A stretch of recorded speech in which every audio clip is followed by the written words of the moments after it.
The Loyal Friend by A. Chaudhuri. Read by Nikki Patel for Saga Egmont.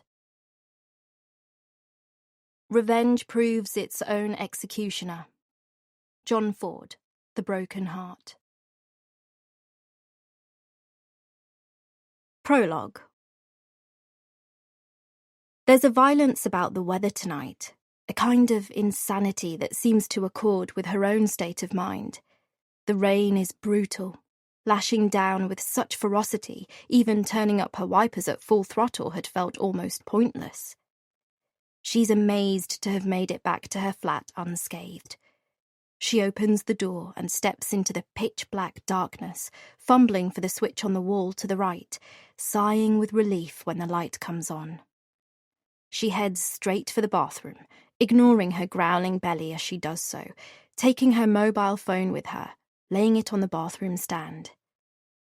She turns on the shower and strips off her clothes, taking a second to admire her naked body in the mirror as it starts to steam up, before untying her long blonde tresses and stepping inside the cubicle. She closes her eyes and tilts her head up to the ceiling, enjoying the sensation of the water running over her, trying to blank out the last few days. The feeling that she is being hunted. She hears nothing but the sound of the powerful jets rebounding off the cubicle's tiled floor.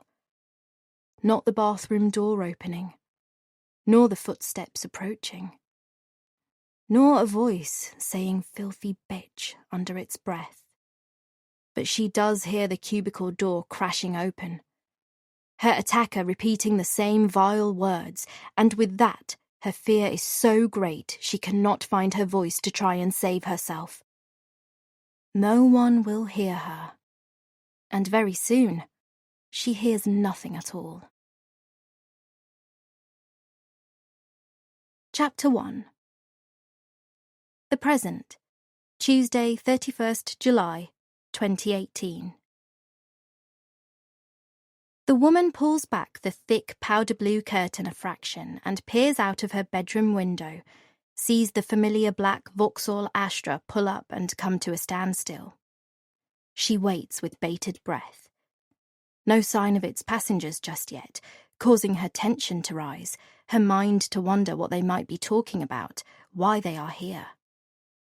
What they might have discovered since she last spoke to them only 3 days ago. Finally, the driver and passenger doors open, and she sees the detectives exit the car, serious expressions etched across their faces. Not unusual in their line of work, but there's something about their demeanour that worries her. A kind of singularly determined look that tells her they mean business, that they've made some kind of breakthrough.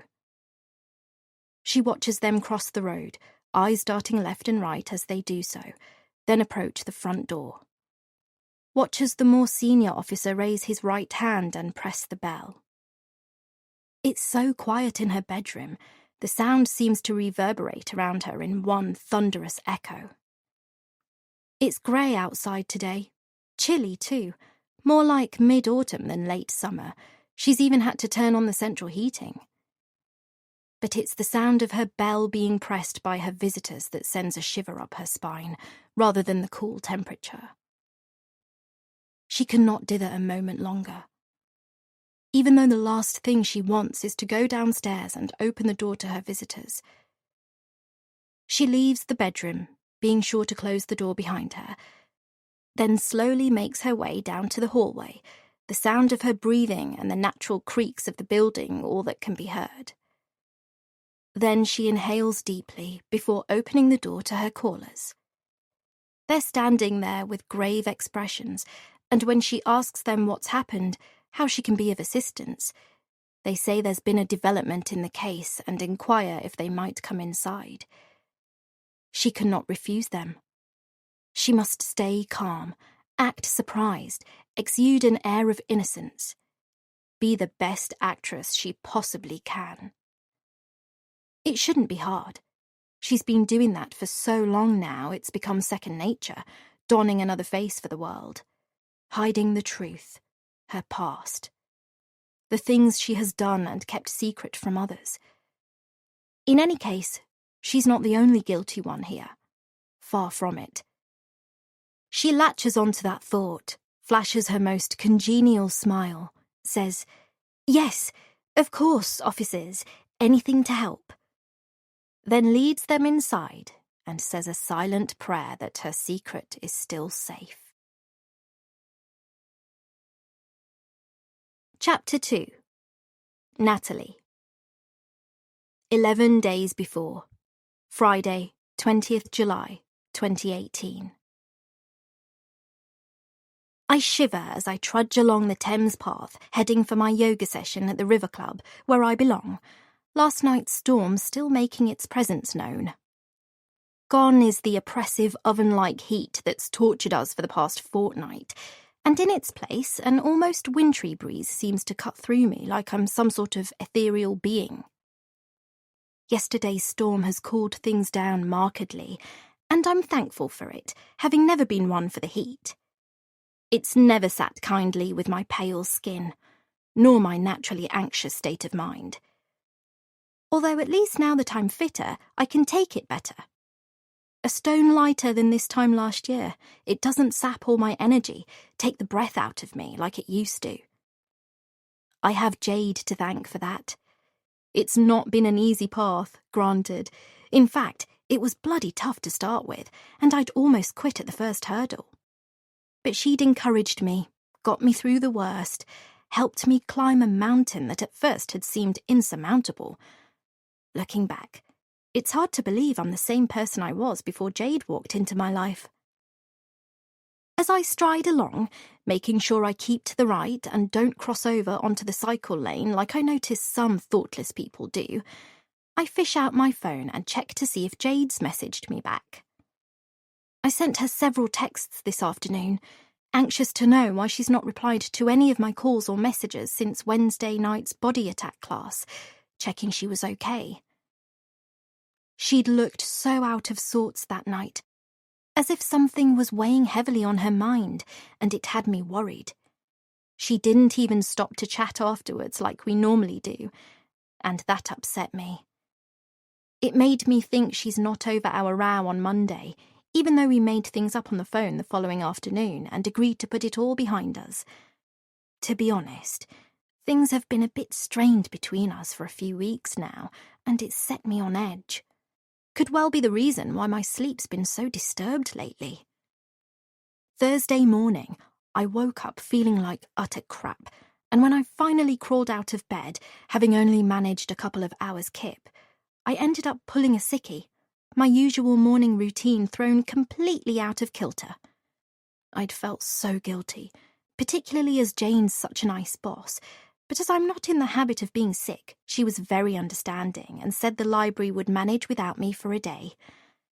Consequently, I spent most of Thursday afternoon slumped in front of the TV, but must have dropped off early evening as I woke up on the sofa around 3 a.m. on Friday, still in my sweater and joggers. Hungry and disorientated. The dregs of a cup of chamomile I seem to remember drinking before nodding off, still on the table in front of me. I'd also neglected to tick off all the items on my day planner. For the third day in a row. That distressed me somewhat. It's vital I have confirmation that I've followed my routine, done everything I should have done. But at least I managed to put myself to bed afterwards and get some sleep. As I walk, I yawn widely. Hopefully, tonight's yoga will help settle my mind and I'll sleep like a baby later. I don't function well without a good 8 hours.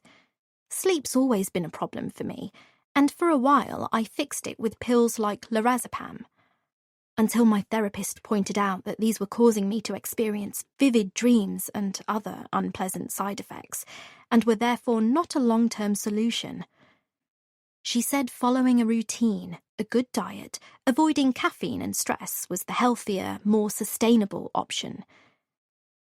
I was tempted to leave the class just this once, but if I don't stick to my routine, it'll be so easy to fall back into old habits, and I can't chance that. Finally, I arrive at the club at dead on 6:15 p.m, like I always do, But as I race across the car park and approach the double doors leading to the main entrance, hoping to catch Jade before the class starts, I hear a voice call out my name from behind. "Natalie, is that you?" "It is, isn't it? Why the rush?" I stop dead in my tracks, feel my skin crawl. Susan. Her voice is unmistakable. A sort of low, raspy drawl that unsettles rather than comforts you. A voice that can't be trusted. Just because it always seems to have an angle to it. She knows damn well it's me. I mean, we see each other 3 times a week, almost without fail. Have done for the best part of a year. We know each other by the mere sight of our lycra-clad bottoms, for God's sake. Mine a sort of rounded peach, hers more of a sagging pear. We've been at coffee mornings and gym socials together, including Jade's 30th last month, a night when everyone got hammered. Except for me, who, as usual, remained stone-cold sober. We don't socialise because we enjoy each other's company, but by sheer circumstance, the club being our common denominator. We practically live at this place. For me, it's become a sort of home from home. I think it has for Susan, too, even though she'd never stoop so low as to admit it. She thinks she's too good for the likes of us, and that's why she enjoys playing her mind games, exuding a toffee-nosed air of superiority over me and others. That's the kind of person she is. No wonder her husband always looks so bloody miserable. I take a lungful of air and will myself not to be goaded by her condescension, even though there's a part of me simmering inside that wants to punch her lights out and wipe that infuriating smirk off her face. But I can't go there. That would never do. I turn around, give a false smile. "Oh, hi, Susan. Yes, it's me. I just don't want to be late for the class. Need the loo first. Assume you're doing it?" Just as I say this, a wave of tiredness overcomes me. My head hurts too. That kind of muzzy, vice-like fatigue that grates at your temples, makes your eyelids heavy, but at the same time flicker involuntarily. She rolls her eyes, glances at her watch. An Omega. I'm sure the other day it was a Rolex. The week before that, a Gucci. She drips designer like the King's Road. I instinctively fiddle with my Timex from Argos, feeling incredibly awkward. "There's 15 minutes to go, so you're well in time," she says. Jade won't start without her #1 fan anyway.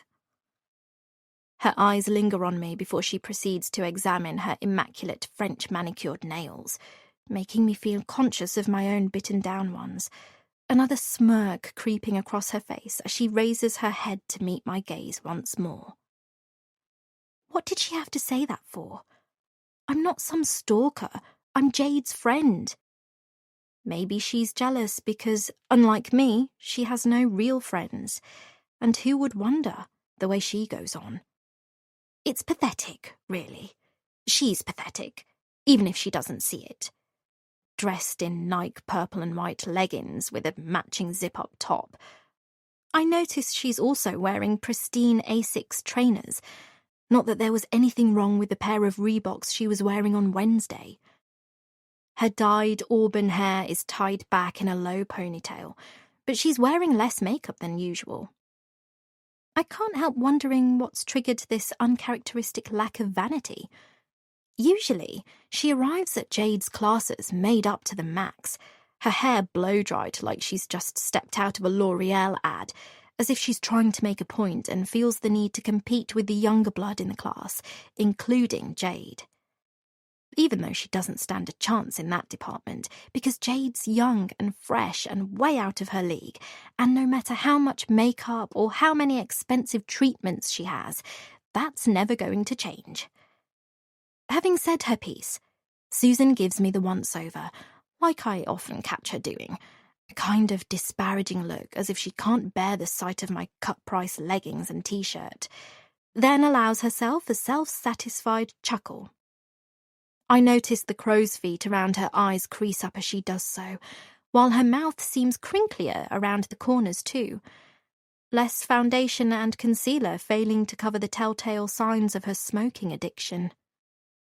Despite her regular exercise classes and her protestations that she's a health freak, regularly starting her days with green smoothies and hot lemon tea, we all know she smokes like a chimney. You can't hide it, the acrid smell on her breath, a smell that infests a smoker's body like a malignant disease, no matter how many tabs of spearmint gum they chew on. My father was the same. Then again, he was a walking disease in himself, rotten to the core. "Well, run along then. We don't want to keep the boss waiting." Susan stirs me from my thoughts, giving a gentle flick of her wrist like I'm an insignificant fly she's swatting away, her knuckle duster 4-carat diamond and platinum engagement ring glimmering in the early evening light as she does so. Once again, I swallow her superciliousness, force down the anger her tone stokes in me. The club is situated a little way back from the river path, bordering the quaint leafy village of Thames Ditton. As a premium member, I don't have to check in at reception. When I swipe my card at the turnstile, it automatically registers my attendance at tonight's class, and so I waste no time dawdling in the foyer waiting to be attended to by Karen on reception. I simply walk in, swipe my card, and immediately make my way towards the ladies at the end of the corridor. I always have a pee before my class. It's an unspoken ritual, I guess, even though I could probably hang on until the end. Having done my business, I'm out like a flash, sprinting up the stairs until I reach the second floor where Studio 2 is situated. A year ago, I'd never have opted for the stairs. I'd have taken the lift at any given chance because even a few stairs would have had me gasping for breath.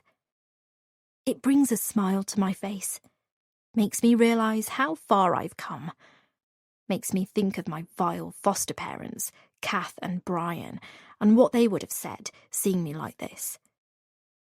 No longer the fat waste of space loser child they regularly made a point of telling me I was. They tried to starve me, like they did all the children. Couldn't understand why I didn't lose weight. Said I must have been genetically disposed to obesity, to being a freak of nature. They didn't know that my best friend in the whole wide world secretly gave me crisps and chocolate, which I stuffed my face with whenever I could, a crutch to make myself feel better.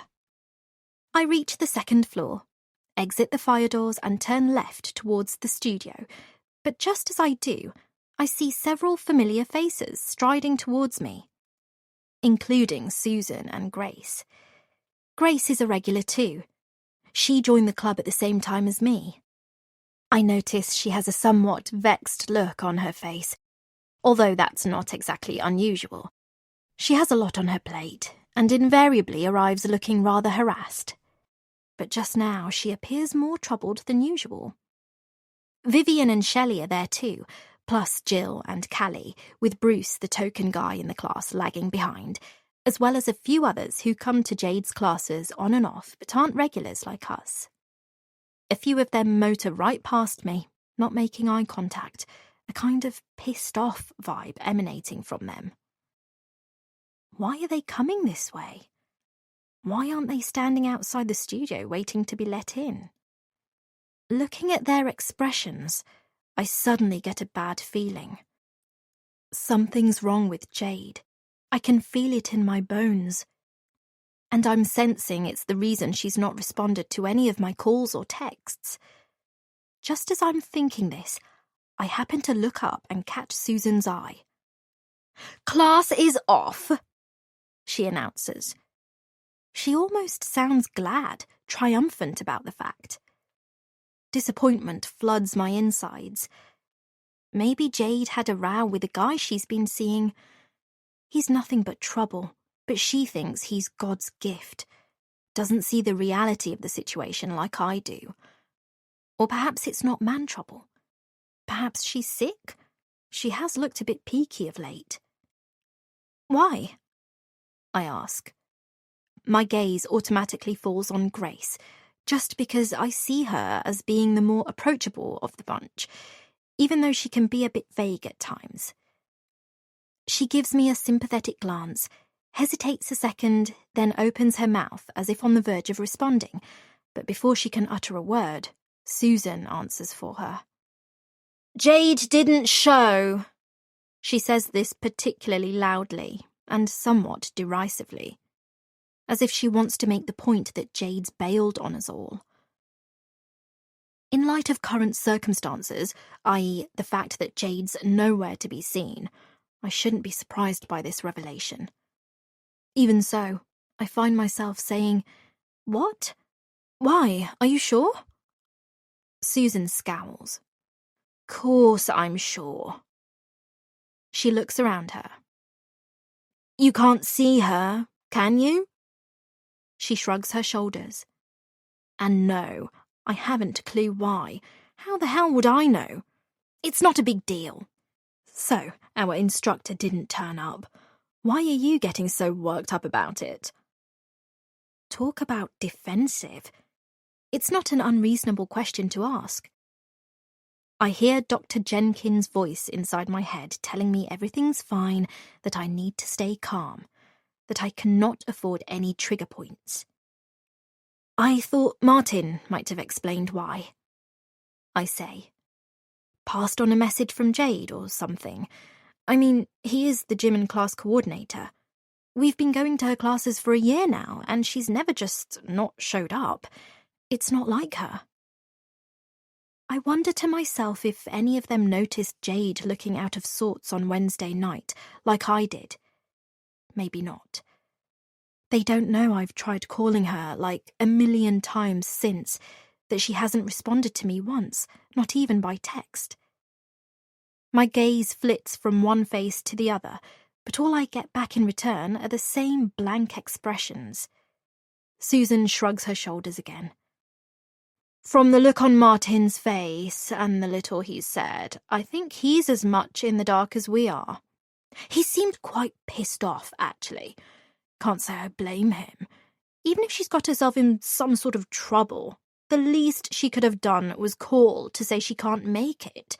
It's bloody inconsiderate of her to let us down like this without any kind of explanation." "Trouble?" I frown. "Why would you think she's in trouble?" "What is this?" Susan snaps back. "The Spanish bloody Inquisition? Look, I know you worship the ground Jade walks on." I feel myself redden at this comment. "But let me enlighten you. She's no angel.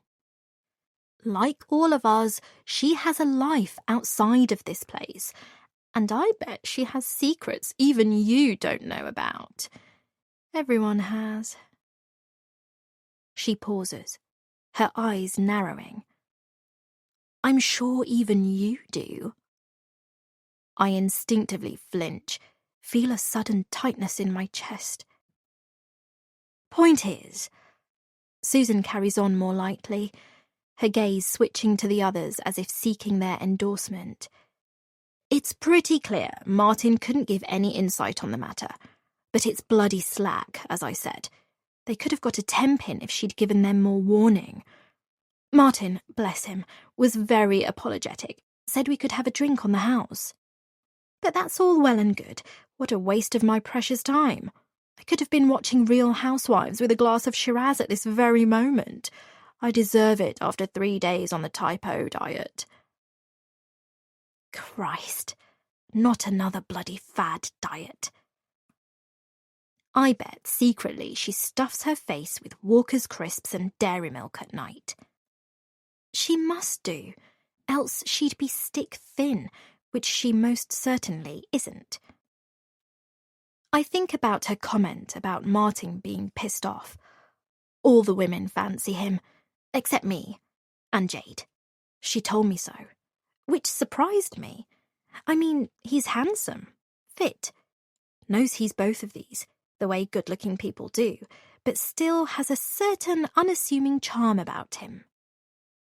In essence, He's the male counterpart of Jade, which is why I always saw them as the perfect match. Plus, I've seen the way he looks at her. It's obvious he likes her, and it makes me wonder if he resents the fact that his feelings aren't reciprocated.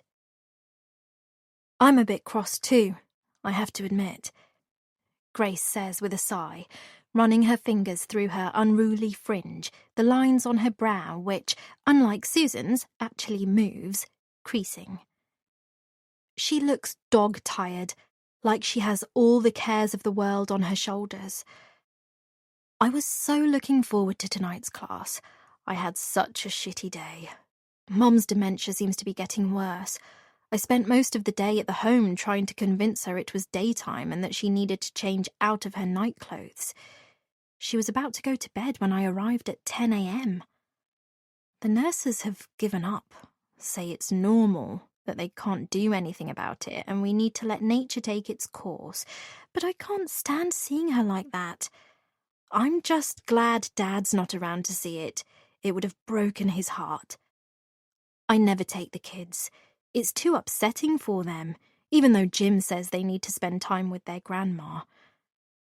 I know I need to be tougher, more practical about things, but I can't bear for them to remember her like that.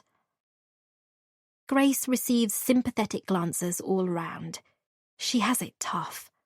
Unlike Susan, who, as far as I can tell, worries about nothing and nobody but herself. At this moment, she's pretending to look concerned about Grace, her head cocked to one side, every now and again nodding as if she knows exactly what Grace is going through. But really, I bet her mind is still focused on missing Real Housewives, or perhaps whether she should get her toes painted rose pink or fuchsia pink at her fortnightly pedicure tomorrow. I could really have done with a session to de-stress. Grace goes on. Jim's locked upstairs in his study all day, so he's not much company. I feel like I'm going crazy sometimes, not talking to anyone. Before I know it, the kids will be grown and gone, and it'll just be me roaming the house talking to four walls. Oh, but you and Jim will have more time for one another then, Jill says. I was so worried when the kids went off to university, and I think Bill was too, although he'd never admit it. For years, our conversations, everything we did, really, had revolved around the kids, and with both our parents being up north, we never did date nights or weekends away. But we surprised ourselves, got to know each other again. The last 20 years have been like a second honeymoon. Next week, we're off on our third cruise of the year. Jill gives Grace an encouraging smile, who responds with a weak smile of her own. Her eyes still with that faraway look in them. And is that a tear I spot? Thanks. I hope you're right. I know I'm right, Jill says. Look at me. I'm 65 and I have more energy now than I did when I was your age. My 40s were the most stressful years of my life. That's what kids and elderly parents, along with trying to maintain a career, do to you. I thought I was on the verge of a nervous breakdown at one point. Anyway, Susan says, her tone ringing of boredom, who fancies a drink in the bar? Especially as the first round's free, thanks to Jade's no-show. I suggest the £8 a glass Chablis. I think I need one just to quash my irritation at having driven all this way here for nothing. Any excuse. Besides, she's only a 20-minute drive away. I glance at the others, who look equally put out. And as I do, a familiar rage hurtles through me. I mean, I can understand Grace being upset. She's got a lot to cope with. But I had expected the rest of them to show a bit more concern for Jade's well-being. But all they can worry about is their own inconvenience. Yes, it's disappointing not being able to have our session after we've all made the effort to get here. But it's not life-shattering. It's not world famine or anything. I know for a fact that Jade loves working here, so whatever caused her not to show up can't be good. As I think on this, my heart plummets to my stomach, an almighty lump developing in my throat, thinking about all the grim possibilities. The worry must show on my face because I catch Susan eyeing me suspiciously. "Are you all right? You've got a weird expression on your face." I feel a familiar trembling coming on, and so I clench my fist again, will myself to keep control of my emotions, just as Dr. Jenkins encourages me to. The way my child psychologist would instruct me to after what happened and the trembling started. There might be a harmless explanation. I can't think the worst before I know for sure what's happened. I need to take things one step at a time and not get ahead of myself. But Susan's next remark doesn't help matters. "I'm surprised she didn't let you know she wasn't coming. I got the impression you two were close, best friends even." "Do you know anything we don't? Jade must have said something to you, surely." She pauses, then adds, "Unless you've had some kind of falling out?" Fuck. I wonder, did Susan hear me and Jade argue on Monday, or was that a lucky guess? All eyes are on me, and I suddenly can't breathe. It's always a bit stuffy up here. It's why the aircon in the studio is such a heavenly contrast. But I'm sweating now. Why the hell would I have been rushing to get to the class if I knew she wasn't going to show up? What a stupid question to ask. Don't get angry. It's come as much of a surprise to me as it clearly did to you. I pause, then say boldly, turning the tables, looking at each woman in turn. That is, I'm assuming it did come as a surprise to all of you? Silence, and I wonder what that tells me. Nothing, perhaps. Maybe they just feel sheepish for bad-mouthing Jade without knowing the facts behind her no-show. But then Vivian, who's American, pipes up. She married a high-flying investment banker donkeys years ago and settled here in the UK. Sure surprised me, Vivian says in her trademark Texan twang. Jade seemed fine and dandy on Wednesday. She chews on a piece of gum, a ploy designed to curb her appetite, and which perhaps accounts for her rake-thin physique, while twiddling one of her large gold-hooped earrings just about visible under the mountain of bleached blonde hair. As it happens, I was in touch with a friend earlier who does Thursday classes, and she mentioned Jade covered Shona's Zumba class last night. Said Jade was as perky as a peach. Made it really fun. Which makes it even more of a worry, I think to myself. What on earth could have happened in the last 20 hours? Whatever it is must explain why she hasn't responded to my latest texts. It's so annoying, Callie says. My first night off the maternity ward in 3 days and no class. She rolls her eyes. I've done nothing but snack on crap from the vending machine these past few nights, and I can feel it round here big time. She pinches her sides for emphasis. Smoking will cure that, Susan says dryly. Works a treat for me when I need to shed a few pounds. Obviously, I don't make it a regular habit. Liar. Just then, Grace seems to mutter something, but I can't quite catch what she says. What was that, Grace? I ask. Everyone looks her way, her eyes wearing the same fretful expression, her mouth twitchy as she bites her bottom lip, then replies, Oh, nothing. Just that I feel bad for moaning, as disappointed as I am not to have had the class. I mean, I'm sure Jade wouldn't have failed to show up without a word to anyone, without having a good reason. Finally, someone who shows a little compassion. Susan lets out an exaggerated sigh.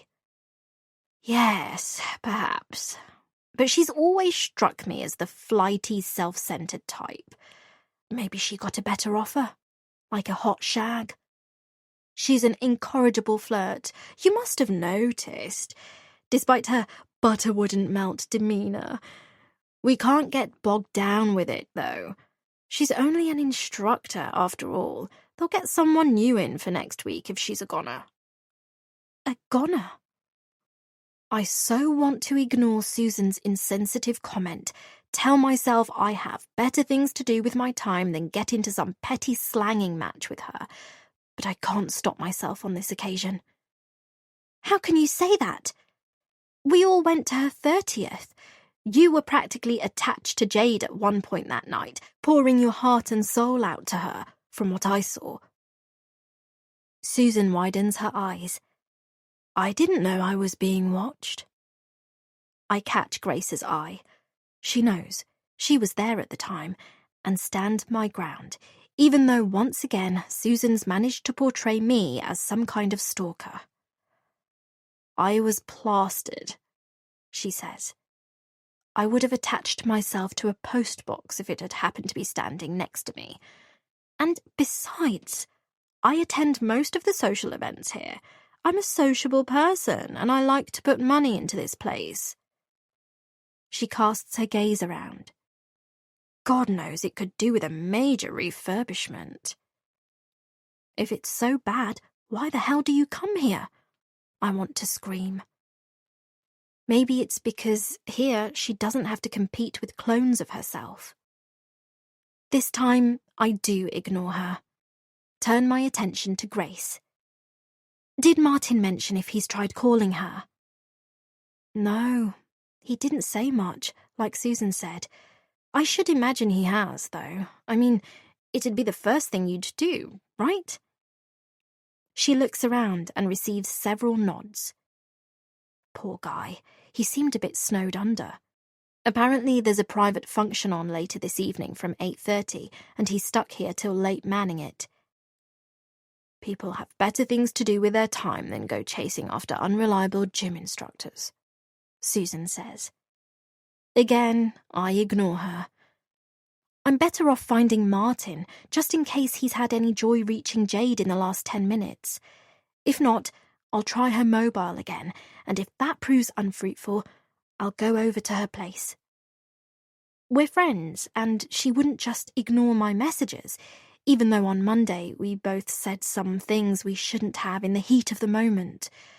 She knows I was only looking out for her.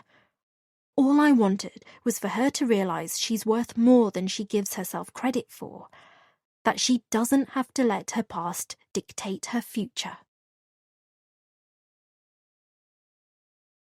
Chapter 3. Jade. Before. I've finally met the man of my dreams. The man I've been picturing since I was a little girl. The one who will make me whole. Make up for my shitty past. He's everything I'd hoped he would be. Kind, caring, attentive. We had the most magical day yesterday.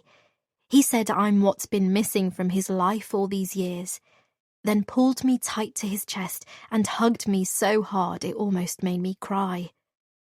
It was as if he couldn't bear to let go, as if I had become his everything, who he'd cherish for all eternity. I see how sad he is, though, behind the armour he wears. I know he wishes he could turn back time and do it all again, thinks about how his life could have been so different had he not tied himself to her. I assured him we can all say that, look back and wish we'd made different choices, else we'd be living perfect lives. Okay, so he's made some pretty crap decisions, been too trusting, gullible even, not to mention lived much of his life treading on eggshells where she's concerned, just because he's too afraid of what she might do. But then again, I've also been naive, let myself be walked all over. But as the saying goes, what doesn't kill us makes us stronger. It's never too late for second chances, and now he and I are being offered a second stab at happiness with each other. I told him he needed to grab life by the horns before it passed him by.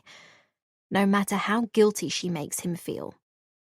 She's been in the driver's seat for so long now, it's as if he's resigned to it. Bullied into submission. But I told him he needed to wake up, that this is his time, our time, and that he shouldn't feel guilty about seizing his chance to escape. That I'm a big girl who knows what she's doing and that he can trust me. He'd smiled at me when I said all this, removed his snug red woolen scarf and wrapped it around me as we'd sat on a bench in the frosty morning air. I just hope my words were enough and that he stays true to his own. I'm not sure I'm strong enough to be let down again, despite the danger we might be placing ourselves in.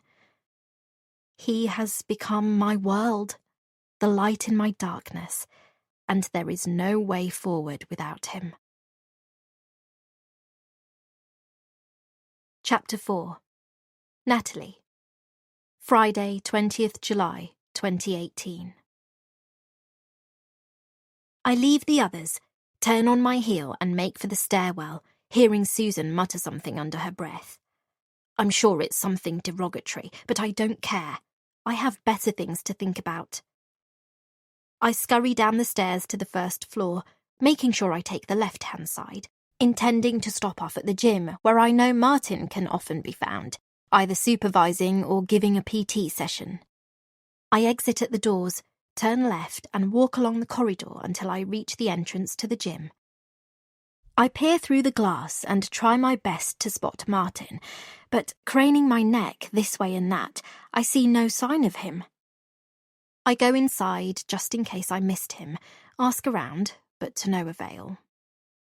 I'm disappointed, but decide to try downstairs. If he's staying late for a function, he must be around somewhere. Heading back towards the stairwell, I fish out my phone just in case Jade's texted.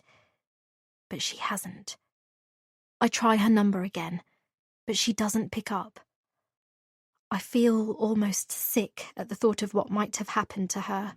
I just have this sixth sense that she's in trouble. I reach the ground floor and head for the bar.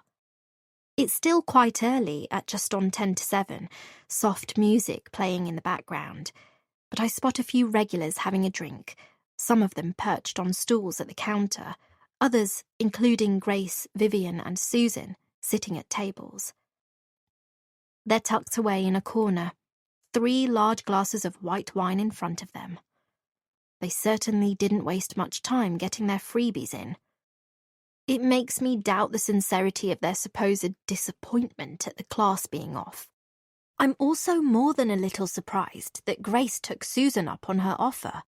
I'd have expected her to rush off home. Having said that, she did seem particularly worked up this evening. Clearly, she needed the drink to unwind with no yoga on offer. Still, seeing them cozied up together, like some sort of conspiratorial clique, stirs something inside me. Frustration? Anger? Jealousy? I'm not exactly sure what it is, but I do know I resent them for being so blasé about Jade's non-appearance. Grace happens to glance up and catch my eye, something of a sheepish look in hers. I have no choice but to go over, courting a disdainful glare from Susan as I do. "Any luck?" Grace asks, following this up with a hopeful smile. I shake my head. No sign of Martin in the gym, and I can see he's not here, so I'll go and ask at reception on my way out. Grace picks up her glass, takes a sip, her eyes locked on mine over the rim. "Maybe he's in the function room?" "Yes, maybe." I nod. "Can't tempt you with a drink?" Susan's tone smacks of insincerity. I'm not a fool. I know I'm the last person she'd want to have a drink with if she could help it, so why does she bother asking? It's like she enjoys making me feel uncomfortable. She also knows I'm teetotal, the least fun drinking partner she could wish for. I shake my head, say with a sharpness to my voice, "Funnily enough, I'm not in the mood." She doesn't bat an eyelid. You would be if you actually drank alcohol. Exercise is all well and good, but there's nothing better than a shot of vodka hitting your bloodstream. She holds up her glass. Or a silky smooth Chablis.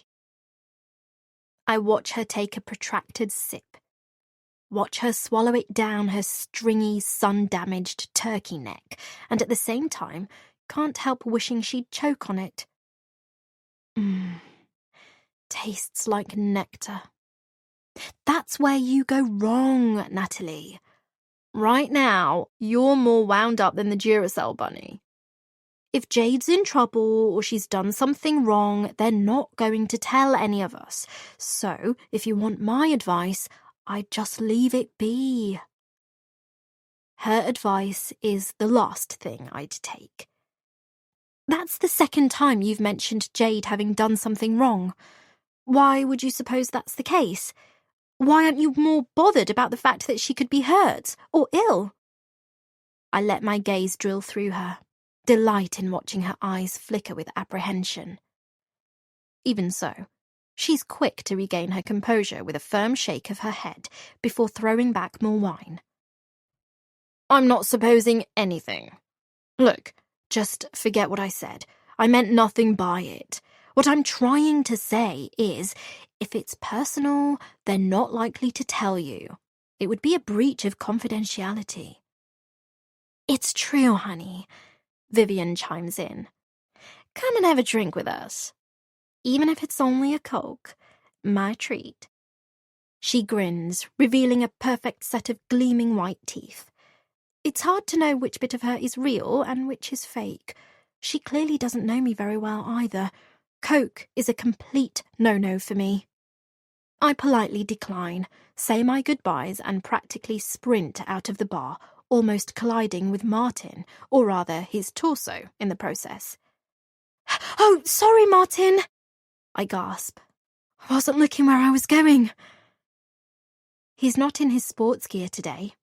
Instead, he's wearing the club's branded navy blue polo top and grey trousers, his dark blonde hair parted at the side. Perhaps he's been in a meeting or busy getting the function room ready. There's no question how handsome he is. I've even caught Grace glancing his way, blushing like a teenager with the biggest crush when he happens to walk by and say hi. Tall, broad-shouldered, I know from what Jade said that he's a hit with most of the female staff as well as the clientele. Martin would have been a much better choice for Jade than him. But she told me he's too young, that she needs someone older, more mature. That's okay.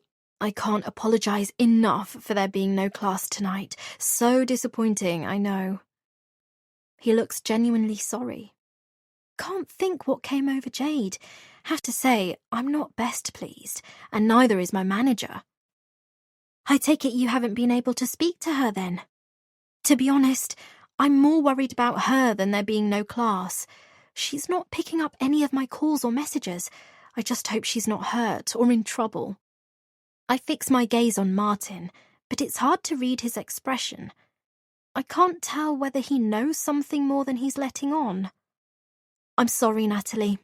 I know you two are close, but I've not spoken to Jade. No one can get through to her. Oh. I've tried calling, left voicemails, as has Karen. His tone becomes sharper. Frankly, I'm pretty ticked off. The very least she could have done was pick up the phone. It doesn't look good for the club's reputation, our instructors not bothering to show up without a word of explanation. Yes, but it's unlike her, I say in Jade's defense. She's never done anything like this before, has she? Let you down, I mean? No. Martin shakes his head. She hasn't. That's true. Usually she's very reliable. What if she's had a car accident? I don't think so. I checked the local travel updates and there've been no reported incidents in the area. Is it me, or is he really not that bothered? Or am I just taking out my frustration on Martin? I would go over to hers myself, see what's what, but there's a function on here tonight and I have to be around. I give him a nod. That's okay, don't worry. I'll go over and check on her. I was going to anyway. Martin thanks me, and I agree to let him know if I manage to get to the bottom of Jade's absence. It's gone 7:30 p.m. by the time I leave the club, heading back along the Portsmouth Road towards Surbiton, where Jade rents a flat on the second floor of a converted period building on one of the many tree-lined avenues branching off the main high street that's dotted with charity shops, pubs, cafes, and convenience stores. She gave me a set of keys around 8 months ago when she'd asked me to look in on her place while she was away on a 2-night training course. I'm only a 5-minute walk away, she said, so it made sense. I'd offered to give them back, but she'd insisted I keep them, just because I'd become such a close friend and she trusted me to keep them safe. It touched my heart that she felt she could count on me like that, so much so I had a duplicate set of keys to my place made up for her. I didn't tell Dr. Jenkins, though. I didn't think she'd approve. She knows what I'm like. That letting someone into my personal space is a big deal, a big risk for me. For so long, I've been precious about my stuff, always needing everything just so. So I can't exactly blame her, but it felt right somehow. I felt that Jade and I had struck up enough of a bond for me to let her into my home, and it was a good feeling, being able to trust again after being let down by so many people in my life. After losing the person I counted on the most. Jade's keys are attached to my own house keys, so there's no chance of me losing them. It's summer and still light, although not as bright as we've been used to in recent weeks, now that the temperature's cooled and the days have been cloudier. At least the wind from earlier has died down, losing that piercing chill. I'm nearly at the bottom of her road, having turned off the river path some 5 minutes ago and taken a street leading up towards the centre of town, passing my own house along the way. I check my phone again just in case she's messaged, but it's wishful thinking. I try calling once more, then, when I get no joy, send a text. Hi, you okay? But there's still not a peep from her. Finally, I reach her building. Standing there, I glance to my right and notice her car is parked a little way up on the other side of the road. That's a good sign, surely? She must be in. But if that's the case, why hasn't she responded to any of my calls, or Martin's? I stand there for a few seconds, looking up towards her window on the second floor, hoping to God she's in. Hoping to God she's safe. Hoping to God I won't live to regret the day Jade walked into my life and I allowed her to throw it off track. Chapter 5. Natalie. 1 year before. July 2017. My alarm clock's shrill ringtone wakes me with a start at 7 a.m. The same hour it goes off every morning without fail. Weekends, too. I'd probably set it to the same time if I ever were to go away on holiday, but that's never going to happen because I've got no one to go on holiday with. I try not to dwell on this. At any rate, it's my choice to be alone. My life is better for it, while a change of scene would rattle me, and that wouldn't do. Wouldn't be relaxing at all. I'm a creature of habit. I like things just so. I have done ever since I left foster care, went through college, got a job and a place of my own. Everything in my home has its set place. It pacifies me, suits my character. Makes me feel safe, in control. The exact opposite to how I felt growing up as a child and which caused all the bad stuff to happen. I live in a 2-bedroom cottage house in Surbiton, just off the Portsmouth Road which runs parallel to the Thames Path. It's small, but it has the advantage of a decent basement, where I have enough tinned food and water stocked to feed an army in the event of some major national crisis. Unlikely, I know, and I hope and pray it never happens because I loathe basements, but you can never be too sure, and being prepared is everything. I love being by the water. It keeps me calm, centers my mind, and it's so freeing being able to walk to and from work along the river road every day. Also, as has been the case with everything in my life since leaving foster care, it gives me routine. My therapists have always said that's so important for me, having routine, feeling settled, not putting myself in any kind of threatening or stressful situation. After rising, I immediately shower for 15 minutes. I set an alarm for this too, just because I don't want to go over the allotted time. That would really derail my morning, and I can't have that. I have fine shoulder-length brown hair, so it doesn't take me long to wash and towel dry it. I can never be bothered with hairdryers, let alone fancy preening items like tongs or straighteners. I'm not fussed by that sort of thing. It would be self-indulgent of me, and besides, I've never been a looker, so it probably wouldn't do much good.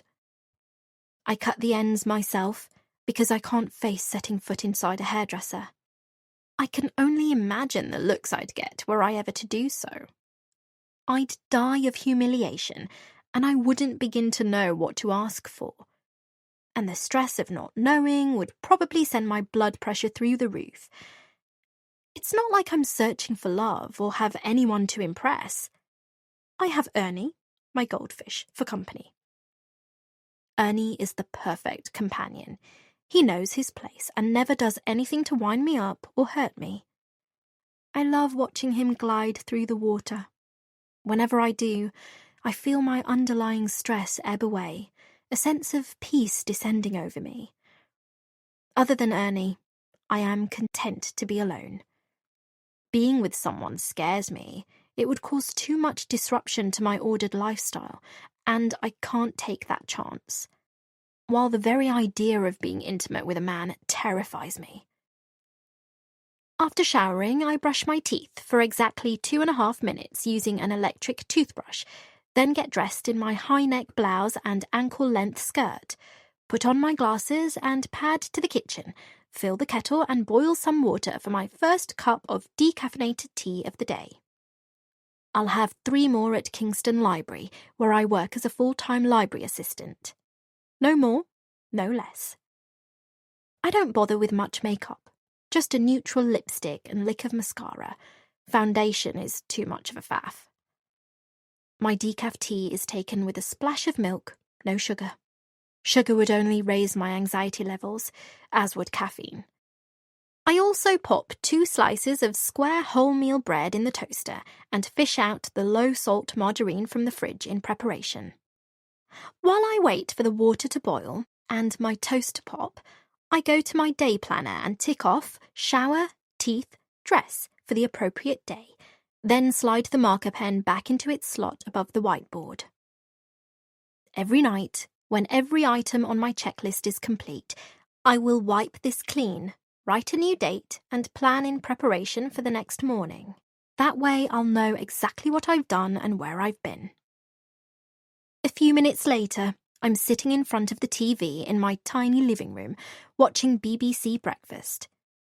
I don't have a lot of furniture, just a beige fabric 2-seater sofa, a small coffee table, and a 28-inch TV, along with Ernie in the corner and a potted plant. Too much stuff would overpower me. Things must be clean, visible, and tidy. It's hot and stuffy in my flat, not surprising as we're in the throes of a heat wave, but I'm too scared to leave the windows open overnight in case of intruders. There've been a spate of burglaries in the area in recent weeks, and the idea of someone breaking in and going through my stuff terrifies me, even though I don't have much of value. Just my laptop, the odd item of jewellery, and some petty cash I keep in a jar in the kitchen. I can literally feel every inch of my fair-skinned body expanding, sweat accumulating between the rolls of fat around my waist and sliding up my back as I sit, blowing, then sipping my tea. You'd think with my relatively healthy lifestyle, I'd be stick-thin, but the fact is I eat too many carbs. Bread and pasta are my biggest weaknesses, and that, coupled with not much exercise, isn't a good combination. The tea only makes things worse, and so I only drink half, toss the rest in the sink, load the dishwasher, cross breakfast off my list, gather my things and leave the flat, making sure to double lock it before I do. You'd think it would be a relief to get outside, but it's almost as suffocating in the open air as in my flat. I cross the road to take the river path to the centre of Kingston. The air is still, no breeze at all. I pass several early morning runners, feeling seriously inadequate next to their toned physiques, jogging mothers pushing their babies in buggies, office workers like me heading towards their destinations but striding more purposefully, many of them having removed their suit jackets which are slung over their backs or draped across the crease of their elbows because of the heat. None of them appear as harassed or out of breath as I feel, though. I mean, I know I'm out of shape, but the heat only serves to accentuate this fact, and I find myself wheezing as I quicken my pace, conscious that I'm a little behind schedule. The idea of being late, even by a few minutes, disconcerts me, and so I'm aware that I need to make up for lost time. I shuffle along faster, growing hotter by the minute, feeling my ankles swell in my sensible court shoes, the sweat now dripping down my back and drenching my armpits, making me wish I'd brought a change of top. No doubt Sam, one of my colleagues at the library, a stuck-up sort who looks like she belongs behind the beauty counter at John Lewis with the amount of makeup she plasters on, will have something demeaning to say the moment she spies me. She normally does, even if it's just with her eyes. But I never say anything in response, despite wanting to. I'd love to answer her back, yell at her to piss off, but I know it would only lead to no good, and I tell myself she's not worth my time and energy. Finally, having made it to Kingston Town Centre and crossed 2 sets of traffic lights at the busy one-way system, soaked with perspiration and feeling like I'm about to pass out, I reach work and enter via a side door reserved for employees. The familiar smells of books and coffee greet me as I walk in, and all at once a sense of calm filters through me, knowing I'm in the one place that brings me peace. Books have been such a comfort to me since I was a child, offering an infinite number of worlds I could get lost in, but most importantly, a welcome escape from reality. Jane, my manager, is a coffee addict. It's only 8:45 a.m, but she'll be on her 3rd mug already. All day she flies around like a bee on speed. Small wonder, with the amount of caffeine she puts into her system, and I fear that one day she'll keel over from a heart attack or something. I never touch coffee, and I wonder how Jane possibly gets any sleep at night. She's a wiry woman in her late 40s, with short brown hair and spectacles permanently perched on the end of her nose. I know she has a husband, but no kids. I always wonder what happened there. She seems the maternal type, but I daren't ask, and besides, I don't need other people's complications in my life. She hears me approach, looks up immediately with her thyrotoxic eyes, and I catch the look of horror on her face. Evidently, I look a fright. I certainly feel like one. "Dear God, Natalie, are you okay? Your face is as red as a beetroot. Come and sit down. I'll fetch you some water." I let her steer me to a chair, say thank you, then wait for her to bring me a glass of water. She's back in a flash and instructs me to drink it all. I do as she says, and before long, my body temperature has cooled considerably, but I still feel exhausted. I'm so unfit. It's pretty sad, but the idea of exercising in itself is exhausting. "How's that? Feeling better?" Jane's eyes lock on me, full of concern. She's a kind person, calm too, despite her caffeine habit, the ideal boss for someone like me, and I tell her I'm grateful. But just then, Sam, who's never on time, flounces through the door and my mood instantly drops. She's wearing a strappy red summer dress with white wedges, her glossy chestnut tresses bouncing off her bare shoulders.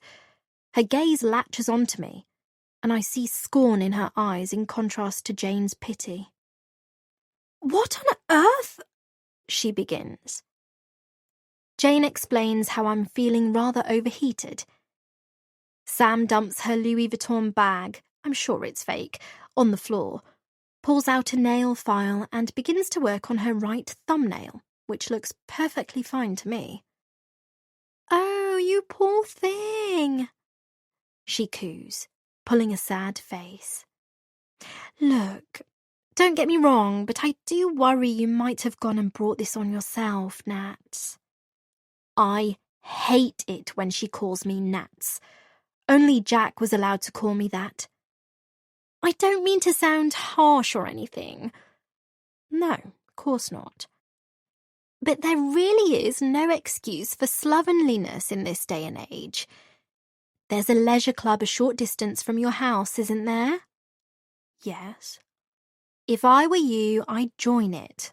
I work out 6 times a week. You don't get to look like this without putting the work in. She flashes a pearly white smile and does a twirl, and I literally want to kill her. Plus, I'm sure she's had a few nips and tucks here and there. "I don't like gyms," I reply meekly. I hear my voice, so docile, pathetic even, but I daren't be more belligerent. Don't let on that the merest thought of stepping inside a gym and exposing my unsightly bingo wings and love handles to a bunch of self-serving judgmental narcissists has me breaking out in a cold sweat. She rolls her eyes and shakes her head. "Now, how would you know that, Nats? Have you ever been to one? Anyway, the River Club is more than a gym," she waffles on. "It's a social club. There's tennis and a bar, and again, please don't take this the wrong way, but I'm guessing you could do with pepping up that area of your life. I so hate to think of you being lonely. I mean, it's like you're middle-aged or something." Another sad face. I count to 5 inside my head, take a deep breath. The answer to her question is no. I haven't ever been inside a gym, so I guess she has a point. But there's a reason for that. One of her is bad enough. The thought of mixing with a room full of Sams is my ultimate nightmare. I'd rather slit my wrists. As for being social, I can't think of anything worse than trying to make small talk with a load of strangers I have nothing whatsoever in common with. It would drive me mental. I'd rather talk to Ernie. He's no trouble. I can trust him. He doesn't talk back. I simply shake my head. Now, Sam, don't get on to Natalie," Jane interjects. "She's not into gyms. Not everyone is." Oh my goodness, is that the impression I gave? I really wasn't getting on to her, Jane. Sam looks positively affronted that the thought should ever have crossed Jane's mind. "I'm just trying to give Nats some gentle advice." Yet another patronising look.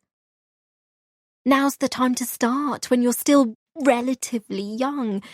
It'll catch up with you before you know it, and the damage will be irreversible. Anyway, I've tried my best out of the goodness of my heart to make you see sense. But now I have some cataloguing to do. See you later." I watch Sam pirouette off and disappear through the double doors leading out onto the library floor, and feel an immediate sense of relief. A quick glance at my watch confirms it's 15 minutes to opening. I tell myself that I'm okay, that I need to get a grip, get on with my work. "You okay now?" Jane asks. "You're on the desk this morning, so you won't be on your feet too much." She smiles kindly, and I smile back, while at the same time feeling so lame. She's treating me like some 90-year-old OAP, rather than a 29-year-old woman who shouldn't need to be sitting down to catch her breath after a relatively short walk to work. Anyone would think I'd run a marathon. A few minutes later, I'm sitting at the circulation desk, the doors having just been opened to the public. There's a slow trickle of customers through to 11 o'clock, and then things become steadily busier with the under fives rhyme time group arriving with their bleary-eyed mothers. A cavalcade of buggies pours in and parks up at the front in the allocated spaces, various irritable and overheated toddlers strapped in and arching their backs in protest the moment they enter the familiar-looking premises and sense their impending freedom. The place has gone from pristine, pin-drop silence to something of a war zone. The air filled with crying, shrieking, shuffling, and a cacophony of stressed-out mothers' voices. I think how lucky these kids are to have mothers who take them to the library. Mothers who want them to be happy and grow into normal adults with healthy minds and no hang-ups or issues. I'm certain these kids are loved and adored and given the best start in life. I only hope they appreciate the fact when they get older. I, for one, can't imagine being a mother, putting someone else first. I have a hard enough time concentrating on me. I watch the mum and toddler group disappear into the children's section of the library, happily closed off from the main part, so only the faint sound of Old MacDonald can be heard through the doors. I've just finished stamping 5 books on the Second World War for a polite elderly gentleman who trundles off breathlessly once I'm done, when a gorgeous, slim, long-limbed woman, maybe in her late 20s, appears holding what looks like a bunch of flyers. I immediately recoil, conscious of my appearance in the face of such perfection. I'm not sure what she wants. I have a feeling she's not the library sort, and this sets me on edge. What does she want? My naturally suspicious mind can't help wondering. "Hi," she says, her face breaking into the broadest of smiles. It's a warm, genuine smile, not one of the fake, condescending smiles Sam's in the habit of giving me. "Hello." I find myself stuttering, still on edge. My glasses slip to the crook of my nose on account of the sheen on my face that's developed in the space of a few seconds, and I push them back up. "Can I help you?" She holds up the flyers.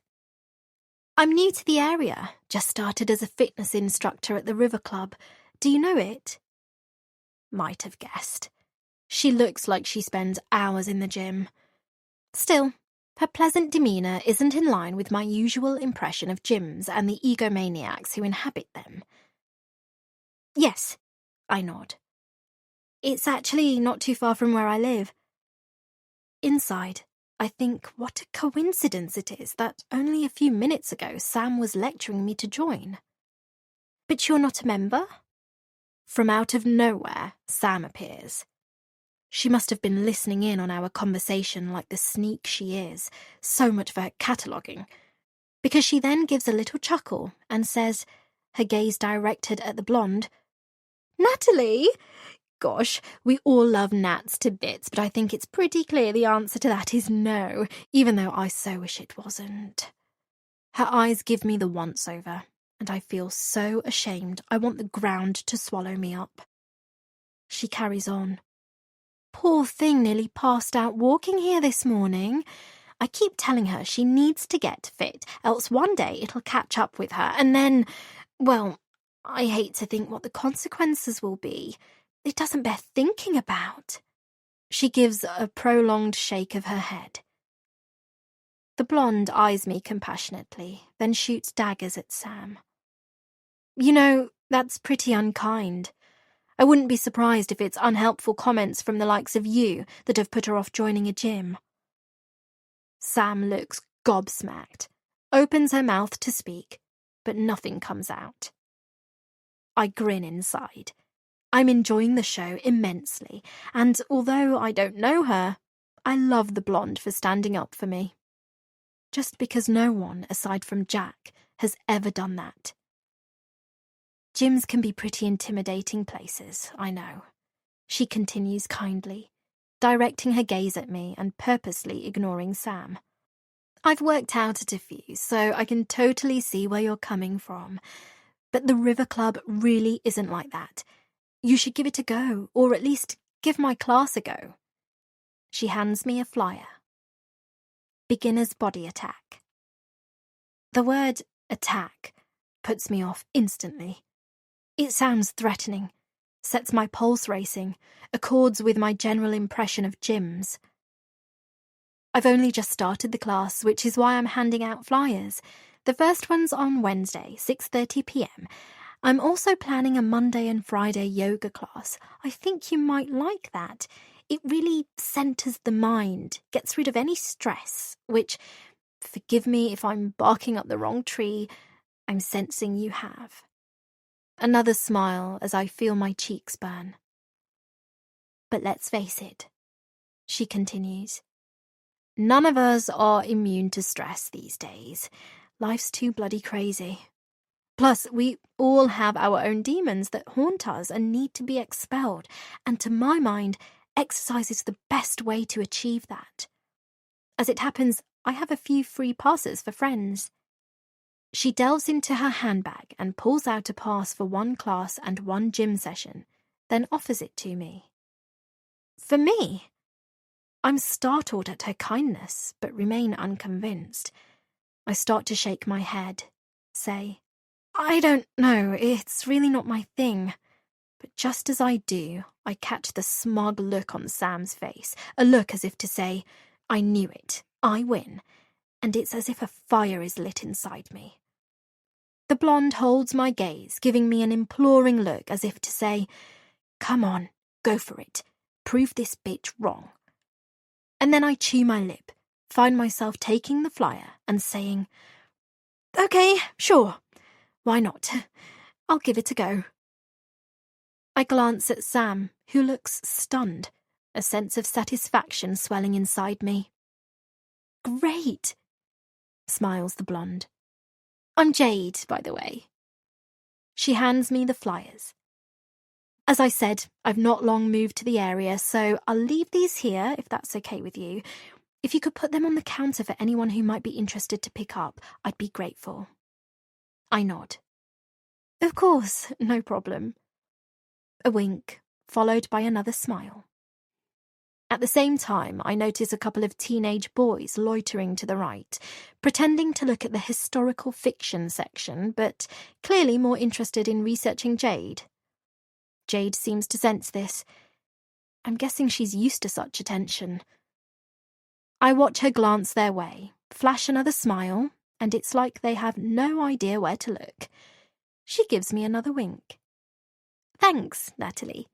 See you Wednesday, 6:30 sharp. Jade gives Sam a last jubilant look before swiveling round and making for the door, her high ponytail swishing from side to side as she does so.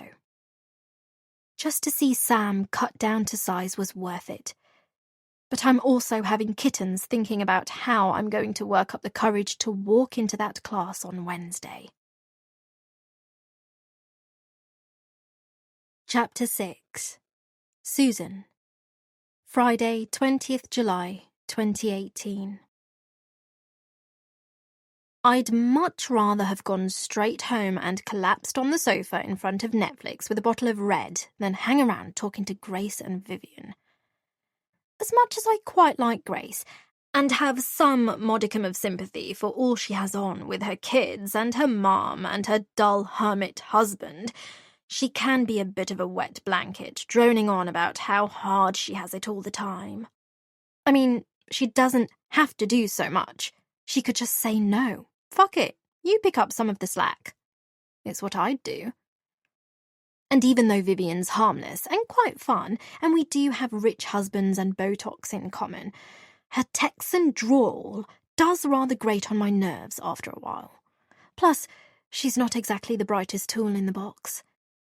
But having said all that, spending time with them was more appealing than the prospect of facing Lance when I got home, his comment this morning before he left for work still ringing in my ears.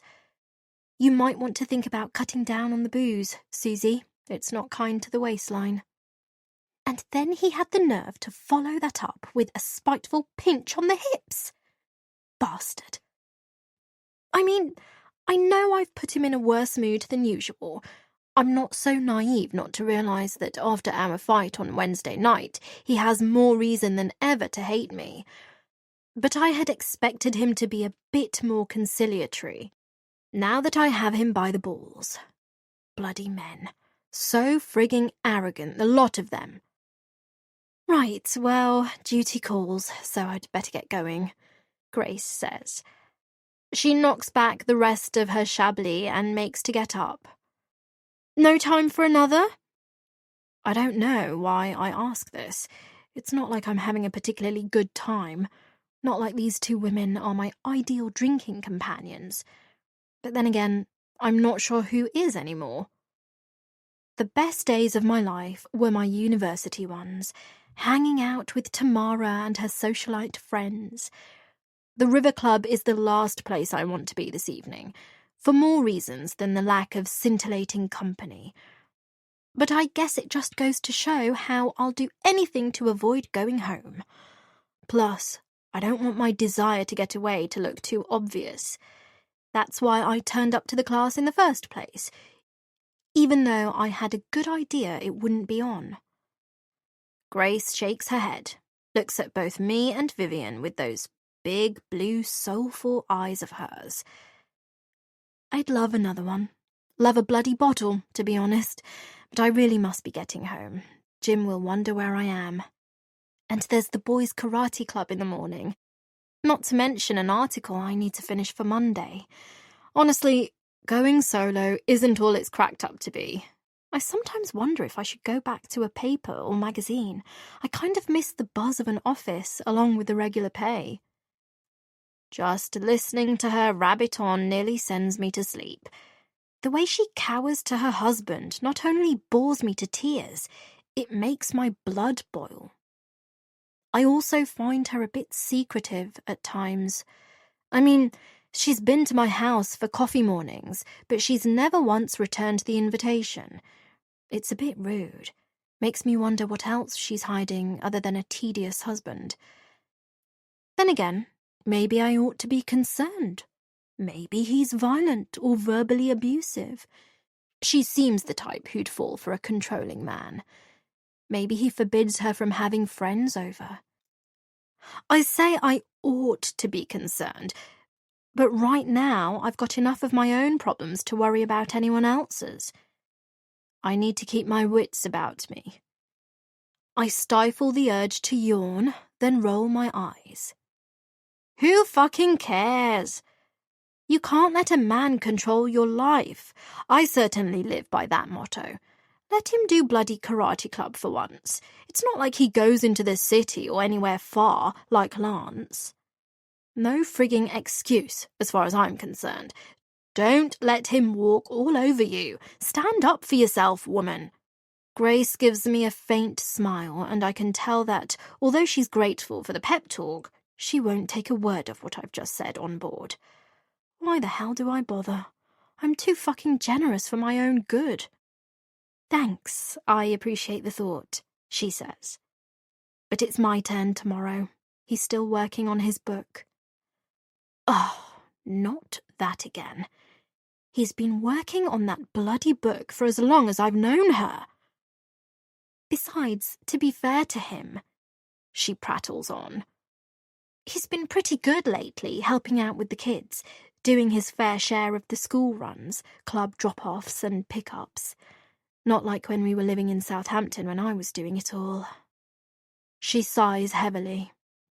It's a bit sad that it's taken Dad's death to make him see the light and realise how much I do for him and the kids, and that I need some help now and again. Dull, dull, dull.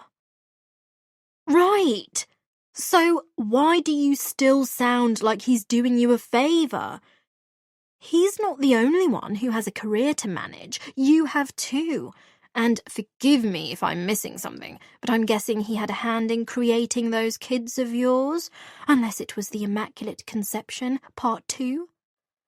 Let him shoulder some of the burden for once.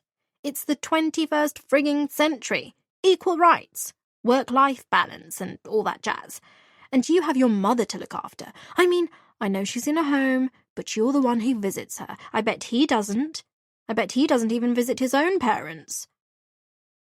Just as I say this, I realise that's rather rich coming from me. Well, she is my mother, Grace says, and his parents are up north. You know what men are like. They're crap at keeping in contact, even when it comes to their own parents. It is stressful, though. You're right. Now that I'm in my late 40s, I really do miss having a sibling. I could so have done with a blood relative to shoulder some of the burden. It all falls on me. Exactly! Which is why he should step up and take the load off you. Men, it's so typical, always wanting their cake and eating it. Having said my piece, I down the rest of my wine. Vivian frowns. Is everything okay with you and Lance? Haven't seen him in the gym much lately. I study Vivian for a few seconds. She looks concerned, but I wonder how genuine she is. Whether it's more a case of her fishing for gossip, just because it's the kind of thing I'd do. We're quite alike in that way. It's why I tolerate her company, I guess. Oh, you know, same old, same old. We're like passing ships. He's a workaholic. 4 nights a week, he's either working late at the office or out with clients. It comes with the territory when you're a partner at a major city law firm. But I knew exactly what I was getting into when I married him. Doesn't that upset you? Grace asks. She's standing over the table now, ready to go. I wish she bloody would. It's getting on my nerves. Over her shoulder, I notice 3 dishy young men walk into the bar. They've clearly been in the gym, all hot and sweaty. What I wouldn't give for one night of hot, no-strings-attached sex with one of them. Better for the skin than any fancy cream or treatment, that's for sure. It would me. Grace stirs me from my delicious fantasy. I'd wonder what he might be getting up to. I mean, you know what men are like, how they can be led astray, especially when their wives aren't around to keep an eye on them, or have busy lives themselves. They're so much more likely to buckle under peer pressure or have some kind of midlife crisis. No, I lie. Like I said, I knew what I was getting into. And we wouldn't have the lifestyle we have if he wasn't in the profession he's in. It pays for my winter skiing trips to Courchevel and my spring sojourns in Cannes. Not to mention my summer breaks in Portofino. I'd rather not know what he's up to. Grace flops back down on her chair. There's more to life than money and 5-star holidays, though, isn't there? She says. All I've ever wanted was a man who loves me for me, who's loyal, a family with kids who feel they can tell me anything, give me grandchildren, health and happiness, loyalty and respect, total honesty. Isn't that what's most important in this life? Vivian and I exchange a glance, then burst into fits of laughter. Geez, sugar, you really do live in a fairy tale world, Vivian says. Yes, maybe, but let me tell you something, honey. Money helps. I love Frank, but I'm not in love with him, like when we were in our 20s. I don't hang on his every word, looking up at him with puppy dog eyes, and I for certain don't want to spend every minute of my waking day with him. Heck, I'd friggin' kill him if I was stuck with him 24/7. Passion fades, the kids leave you, and when it does, and when they do, money helps. helps take the load off, helps take your mind off the fact that you're one step closer to the grave, but also how the men in our lives can be such utter shits. She grins broadly, then raises her glass to mine, and we toast our men and the money they earn to keep us in the style to which we've become accustomed. I don't let on that, unlike Vivian, I don't love Lance. Not one bit. I don't even like him, to be fair. In fact, sometimes I just wish he'd fuck off and die. Even though I know how unlikely that is to happen, he's so sickeningly fit, as fit as the day I married him. Unlike me.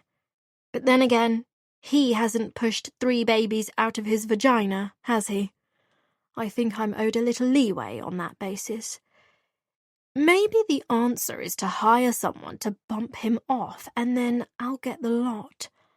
I know he's left everything to me in the event of his death, and then the kids in the event of mine, because I was there when he made the will. Unless he's changed it without me knowing, he better not have done. Hopefully, after our little chat on Wednesday, he'll have put a halt on any change of heart he might have had in recent weeks.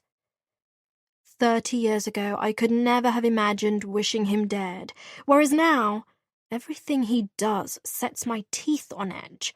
The way he chews, the way he always leaves the stalks of his broccoli on the side of his plate and can never be bothered to put them in the food recycling bin, meaning I end up having to do it. The way he chuckles when he thinks he's made a hilarious joke, even though all his jokes are toe-curling. The way he shouts at the TV when Arsenal are playing, referring to them as lads or by their first names as if they're his best mates from school. The way he still leaves the toilet seat up after 3 decades of marriage. The way he leaves stray black hairs in the sink after he's wet-shaved, refusing to use an electric razor because it doesn't leave as neat a finish, like anyone will notice or give a fuck. Despite having the gall to complain about my hair plugging the shower. Once upon a time, way back when, I literally worshipped the ground he walked on. The sun shone out of his tight, perfectly formed arse, and I'd have done anything to make him mine. I would have sunk to the lowest levels imaginable. I did, in fact, although he can never know that. Grace stands up again, clutching her gym bag. Well, thanks for the company, ladies. It was nice to catch up. Hopefully tonight was just a blip, and Jade will be back on Monday. Can't think why she wouldn't show without a word. Maybe Natalie will get to the bottom of it. That freak, I think to myself. She's so odd, with her OCD mannerisms. Specified gym clothes for specified days, always standing in the far left-hand corner at the back, doting on Jade like she's got some lovesick lesbian crush. There's something very wrong about her, and she had a particularly weird look about her tonight, almost like something was working overtime in her brain and she was on the brink of erupting. It's like she's in a trance half the time. I see the way she clenches a fist at her side, even though she thinks she's being discreet. It's not normal. I noticed it on Wednesday. As we waited for Jade to start the class, her eyes were glazed and locked on Jade. Not because she was concentrating. It was more like she was sizing her up. Mad at her, even. Just recalling that look in her eyes gives me the creeps. I need to be on my guard with her. It was slack of me earlier, but I couldn't help myself when she commented on my heart-to-heart with Jade. I was so rat-arsed at the time I had no idea she was watching, but now that I know she was, and how close she and Jade are, it makes me wonder what else she knows. The last thing I need is her sticking her nose in and spilling secrets she has no business spilling. Yes, maybe, I say. Perhaps something came up at the last minute, or she had a flat tire or something. Very likely she'll be back on Monday. Have a great weekend. Did I sound convincing? I'm not sure, but they seemed to buy it. Vivian and I watch Grace walk off, and then against my better judgment, I order another glass of wine. It's force of habit, something to mask the void in my life, but also, and more importantly, my guilt. Chapter 7. Natalie. Friday, 20th July, 2018. I press the buzzer for Jade's flat and wait. I'm hopeful that she's home, having seen her car parked across the road, but still unnerved by her failure to answer my calls. There's no response. I try again. Still nothing. With a growing sense of alarm brewing inside me, I fish out my own key and turn it in the lock before stepping into the communal hallway. The light has almost faded as I take a last look around me at the desolate street, the shadows of the trees and distant street lamps towering over me, making me feel small and vulnerable, especially as I see no other human presence. It's odd for this area, and the still relatively early hour. Usually there are some signs of activity, being so close to the main high street, drinkers pouring out of the pub, or into the local McDonald's, craving grease to mop up their inebriation.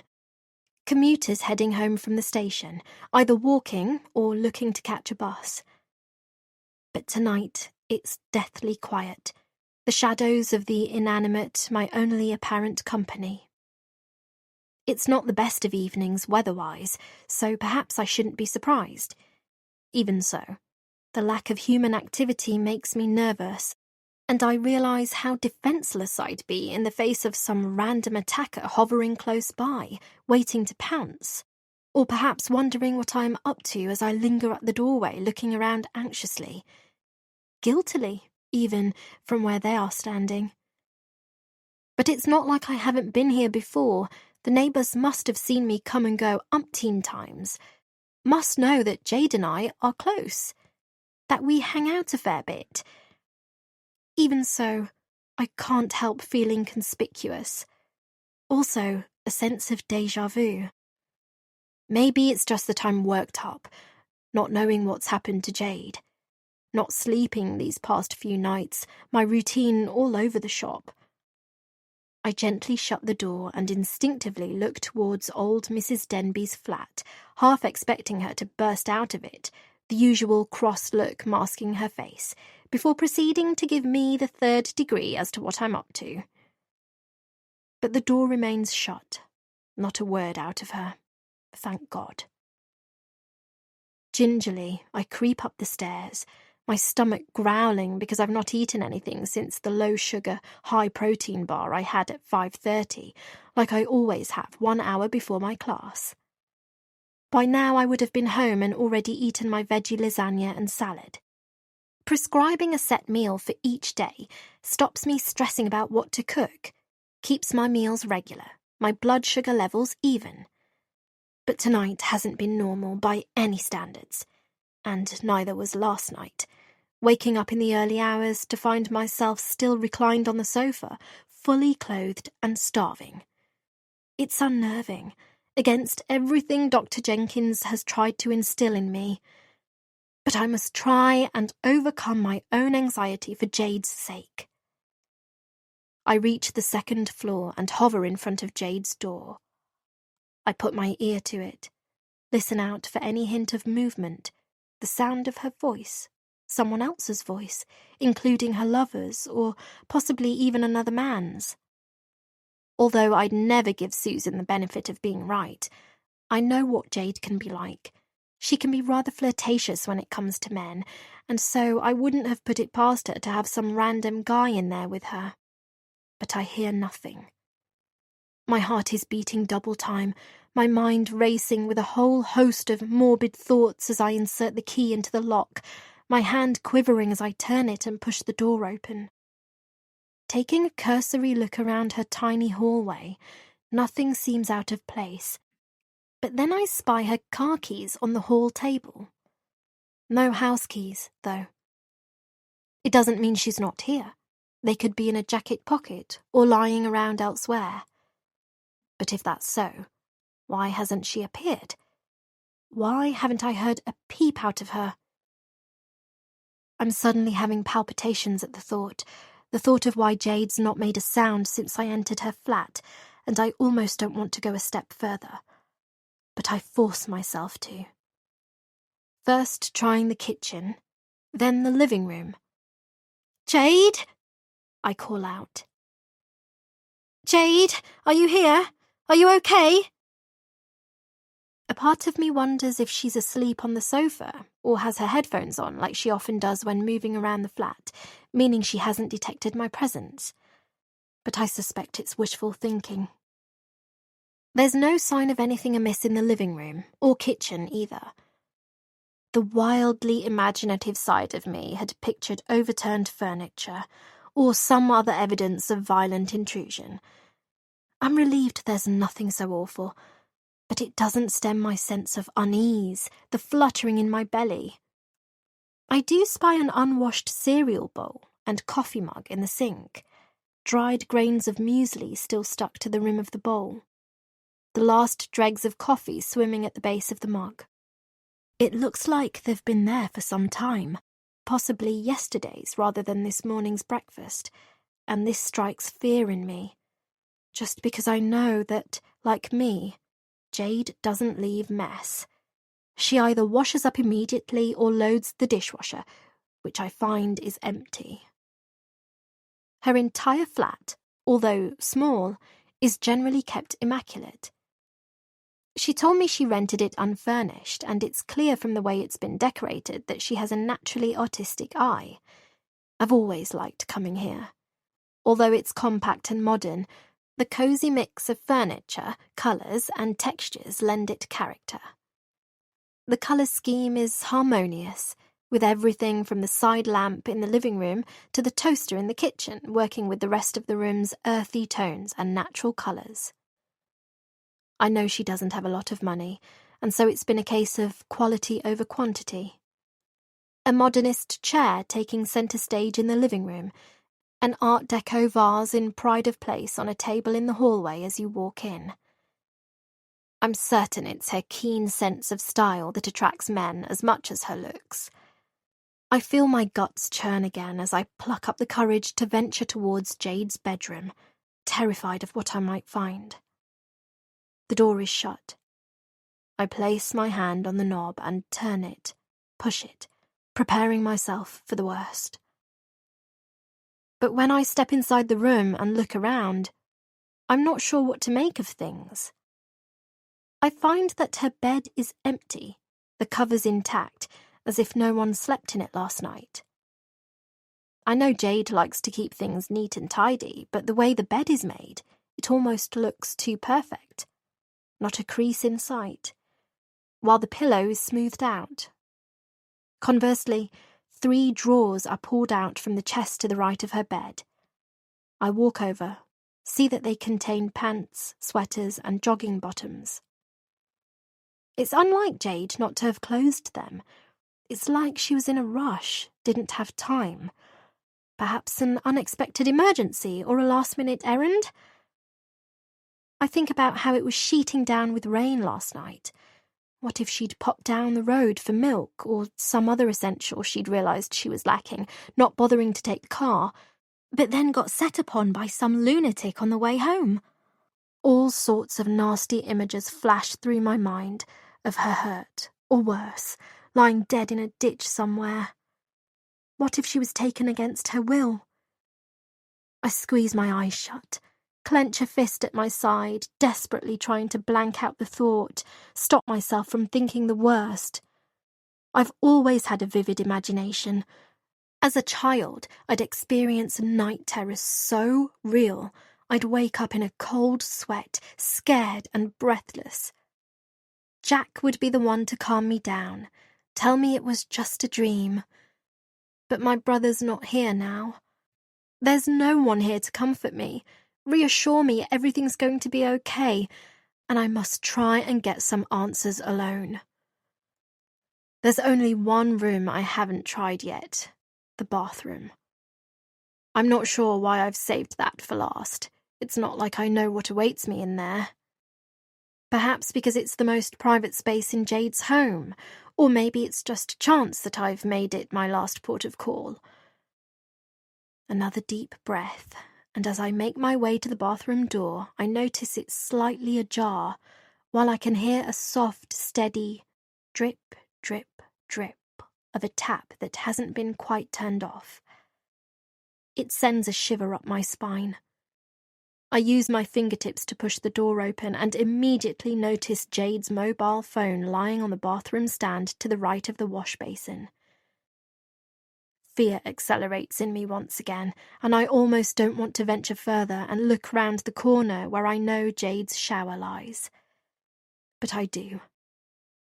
And it's at this point that I see gym clothes strewn across the floor. Unmistakably Jade's. And I see traces of what looks like blood on the bath mat. But I don't see Jade. Chapter 8. Grace. Friday, 20th July, 2018. Jim, I'm home. I call out softly as I enter the hallway of our home in Cobham, one of the more affluent areas of Surrey. We moved here, to a house situated at the end of a quiet cul-de-sac just over a year ago, having uprooted ourselves from Southampton, where Jim had taught physics at an all-boys private school, and I worked as a features writer for the Daily Echo newspaper. It's very different to Southampton. Quiet, peaceful, more upmarket, like I said. The neighbours, who are all retirement age, keep themselves to themselves, and that suits me and Jim to a T. Quiet and peaceful is exactly what we wanted. No prying eyes, no gossip mongers, no intrusive questions. So different to how it was before, when the life we led made it impossible to avoid this, even more so after the inquiry. Jim, of course, has his own separate reasons for wanting to hide himself away, and I cannot begrudge him that. There's no response. Maybe he didn't hear me. It's also possible he's fallen asleep on the sofa. He often does that, even more so lately, just because he gets tired so easily. He turned our loft conversion into his study when we first moved in, said he needed somewhere quiet to work, somewhere he'd be able to think. It's certainly peaceful, overlooking our garden rather than the road, although, to be fair, even the road is pretty dead much of the time. Sometimes, when I'm downstairs and it's so quiet I might hear a pin drop, I think to myself that I might as well be alone. I try not to take it to heart, even though it often feels like he wants to bury himself up there to get away from me. But on my better days, I realise he's just being practical, that he needs the peace and quiet to work on his book, having taken an indefinite sabbatical from teaching. We wouldn't be able to stay afloat were it not for the fact that Dad had made several canny investments back in the day. Not only did he leave me half the house he and Mum bought mortgage-free in the 1970s, knowing Mum's mind was going the way it was and wanting to avoid his share getting swallowed up on nursing home fees, he also made sure I inherited 2 semi-detached houses in Southampton he'd managed to acquire in the 1980s property boom. I sold both to buy this place and help with Mum's care, having moved her to a lovely residential home less than a mile from here. There were other savings accounts too. He was smart like that, was Dad. His body may have been falling apart, but unlike Mum, his mind was all there. And I'm grateful for that. At least he was still the Dad I'd always known and loved when he passed, whereas when I try and have a conversation with Mum these days, I don't even recognise the person I'm talking to. Now Jim's in the habit of cocooning himself away for lengthy periods. We seem to spend even less time together than we did in Southampton. I understand his reasons, but it's still hard, especially when I think back to when we were young and in love and had all the time in the world. When we couldn't get enough of each other. That saccharine sweet couple at college, uni and beyond. Always together, joined at the hip. But now? Now I can't recall the last time we were seen out in public together. The girls at the gym must wonder why they've never met him. They're not that foolish or blasé not to wonder. I bet Susan does. I bet she wonders why I've never had her over for coffee. All their other halves, Lance and Frank, for example, have been to at least one club social, including Jade's 30th, but Jim hasn't been to any. It's a bit awkward turning up without a +1, always having to make up some excuse for your husband's absence, always on the lookout for someone to talk to because it's never ideal standing there like a Billy No-Mates, wishing you could click your fingers and become invisible because you feel like you stick out like a sore thumb, is it? Then again, I'm not sure Lance and Frank go along to socials because they necessarily want to. I know they work out in the gym, but I also get the feeling they're under Susan's and Vivian's thumbs, so don't exactly have much choice in the matter. The opposite to how I've treated Jim since we got together. I've never crowded him. I've always given him space, never made him feel it was my way or the highway. Perhaps I've been too lax, not kept him on a tight enough leash. But I never wanted to be that kind of wife, and we've never been that kind of couple. I'm also certain Lance and Frank come along to those events to avoid spending time with their wives at home, Lance especially. It's always safer in the company of strangers, isn't it? Less chance for arguments, to say the wrong thing. Having said that, I've noticed the strained look on Lance's face when Susan's had a bit too much to drink, like he's embarrassed to be in her company, like he wishes she'd just shut the hell up. Being a lawyer, I imagine he has to be careful about what he says in public, so maybe he's worried about her letting out some client secret or ruining his reputation, or worse, something intimate. I don't feel sorry for him because I find him a slippery sort, and in many ways he and Susan seem to deserve one another. But he's good at playing the game, never saying anything, just keeps it buttoned up inside the way we all do. Everyone puts on a face in public, too afraid to make a scene, to show their true colours, what they're hiding, what they're ashamed of. I'm a classic example. The fact is, a couple's life could look like a bed of roses to the outside world when, in reality, behind closed doors, it's a gutter of thorns, lies, and deceit. And that's why I limited myself to that one glass of wine tonight, despite the fact that I was aching for another. I can't allow the truth to come out. Jim's always been a bit antisocial anyway. Typical academic, I guess. I was the first and last girlfriend he ever had. He said he didn't need to sleep around to feel satisfied, that he knew I was the only one for him from the first moment we set eyes on each other at the sixth form gates. It's the most romantic thing anyone's ever said to me, and it's something that will be forever imprinted on my heart. Something I cling to whenever I feel low, or Jim does something to tick me off, like pretending not to hear me just now, or before, when we lived in Southampton, and I'd ask him if he might be able to work from home and keep an eye on Mum while I took Dad to chemo.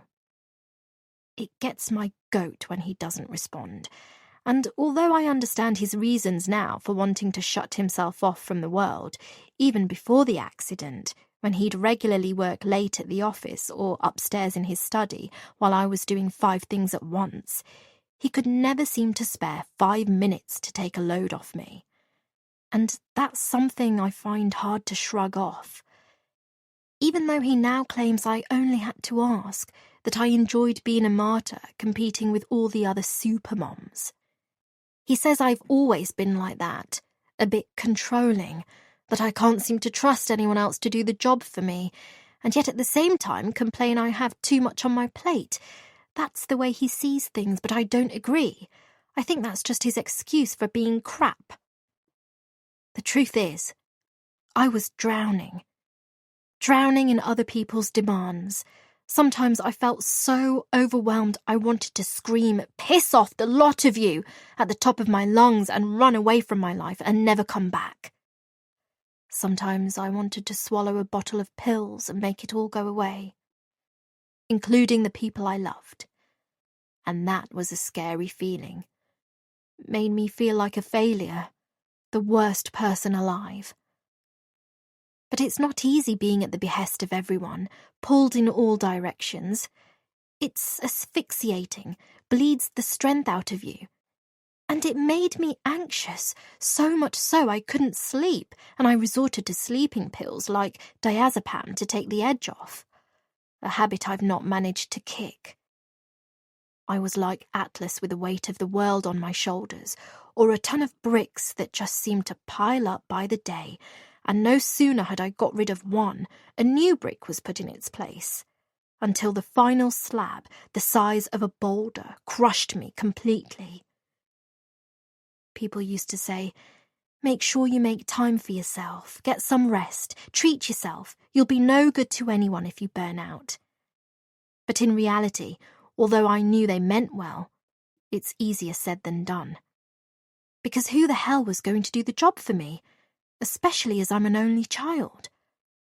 All the little things that needed doing but which added up by the day. Jim worked a 12-hour day. My kids were 9 and 11 at the time and couldn't even look after themselves, let alone their ailing grandparents. And my girlfriends all had problems of their own.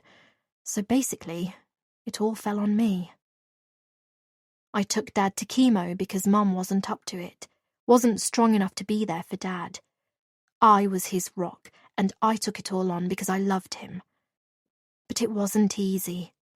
Not when I was juggling work, the school run, meals, all the admin that comes with having kids, sports, plays, music concerts, parents' evenings, and don't get me started on World Book Day.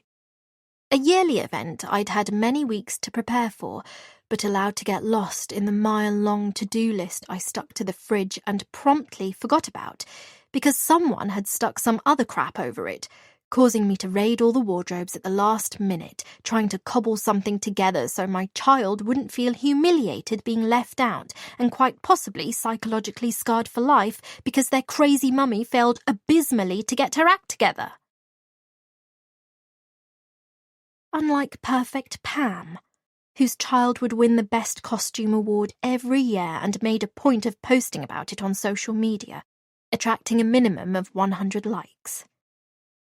I'm not complaining. I'm just saying, telling it like it is.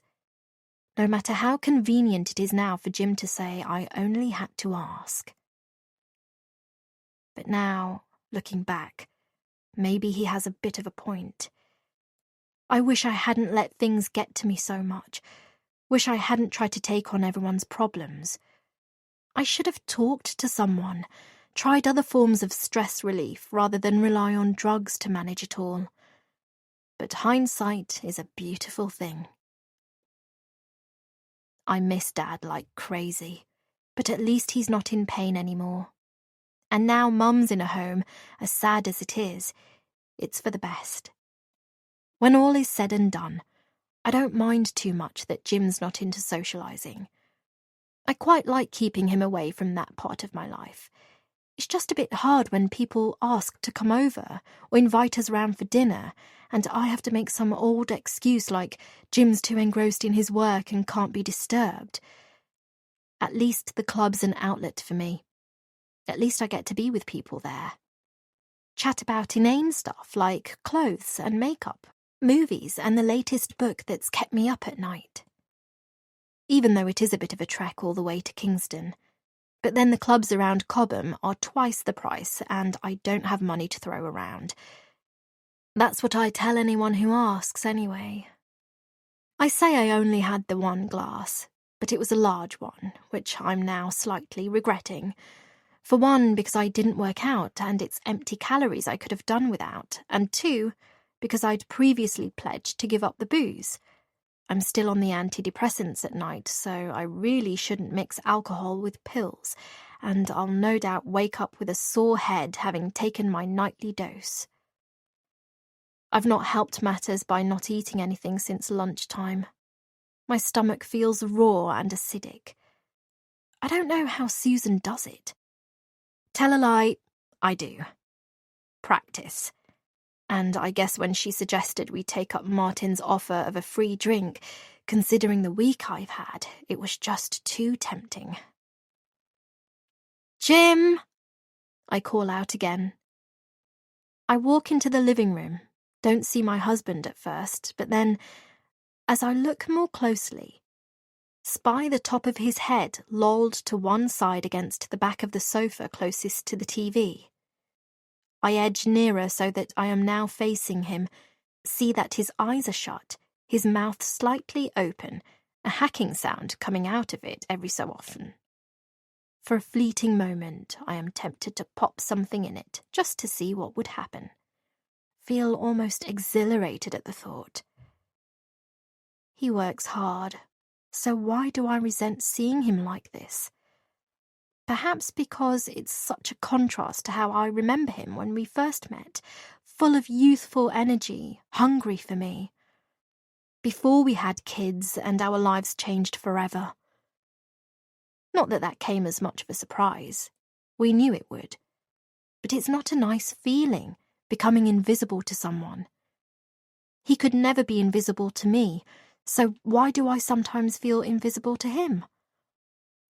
I cough, but it doesn't spark his attention.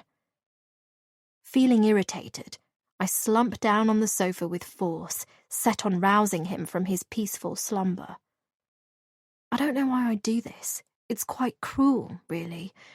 But seeing him like this, so apathetic and middle-aged compared to the likes of Martin, who I can't ever imagine being dead to the world at 9 p.m, and who I admit to fantasizing about every now and again, even masturbating to the idea of him screwing me against the gym equipment occasionally, makes me cross, grouchy.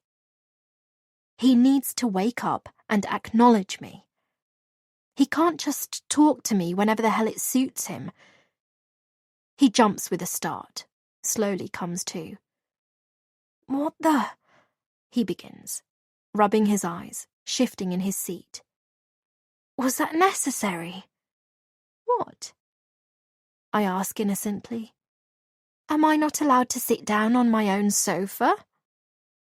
I hear my voice, know only too well that I'm being childish. He doesn't even bother with a response. His unimpressed look says it all. We both know who's in the right here. And it's galling. How's your day been? Done anything nice? There's a touch of sarcasm in my voice, and he looks at me like I've lost the plot. You know exactly what I've been up to.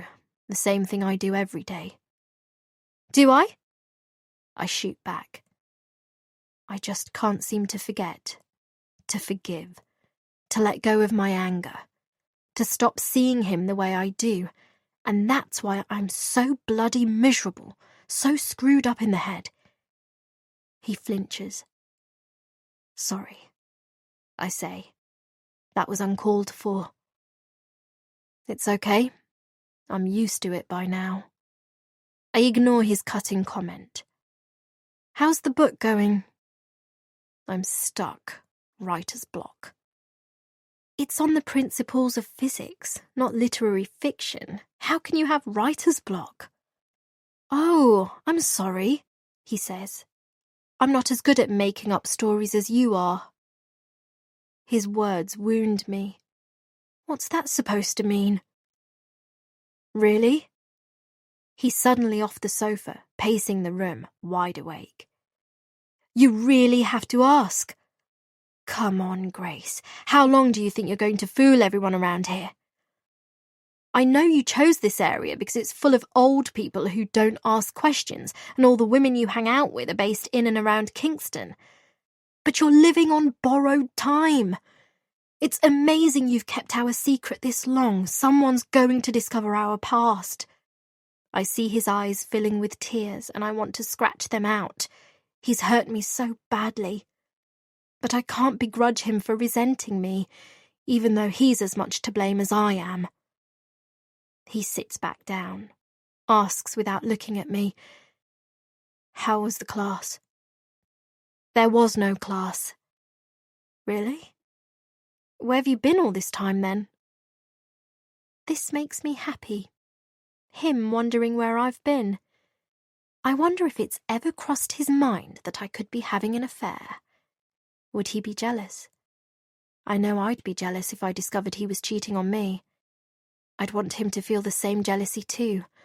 I'd want it to eat him up to the extent he'd be unable to focus on anything else but his jealousy. The idea of my naked body entwined with another man's. I'd want it to tear him up inside, consume him like a poison, send him insane.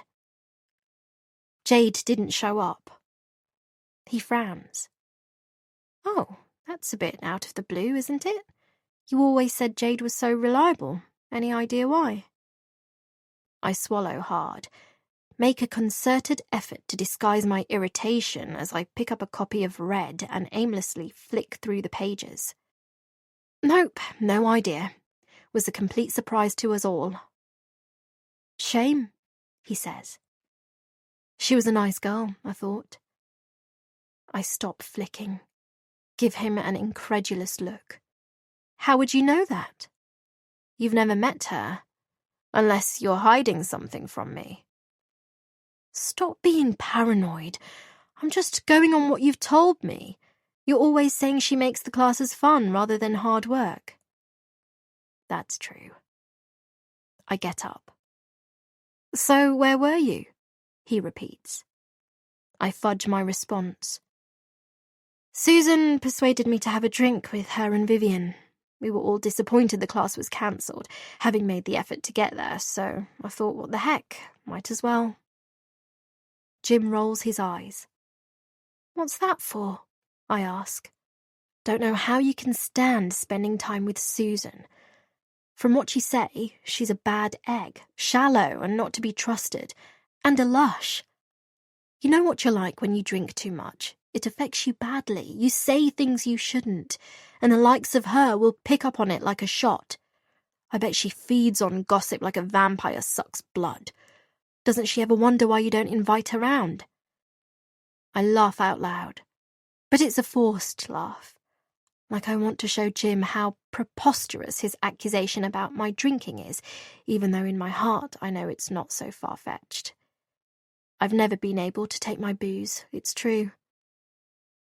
Again, how can you be the judge of that if you've never met her? You don't socialise with anyone, you don't go to the gym. I wouldn't be seen dead in a gym.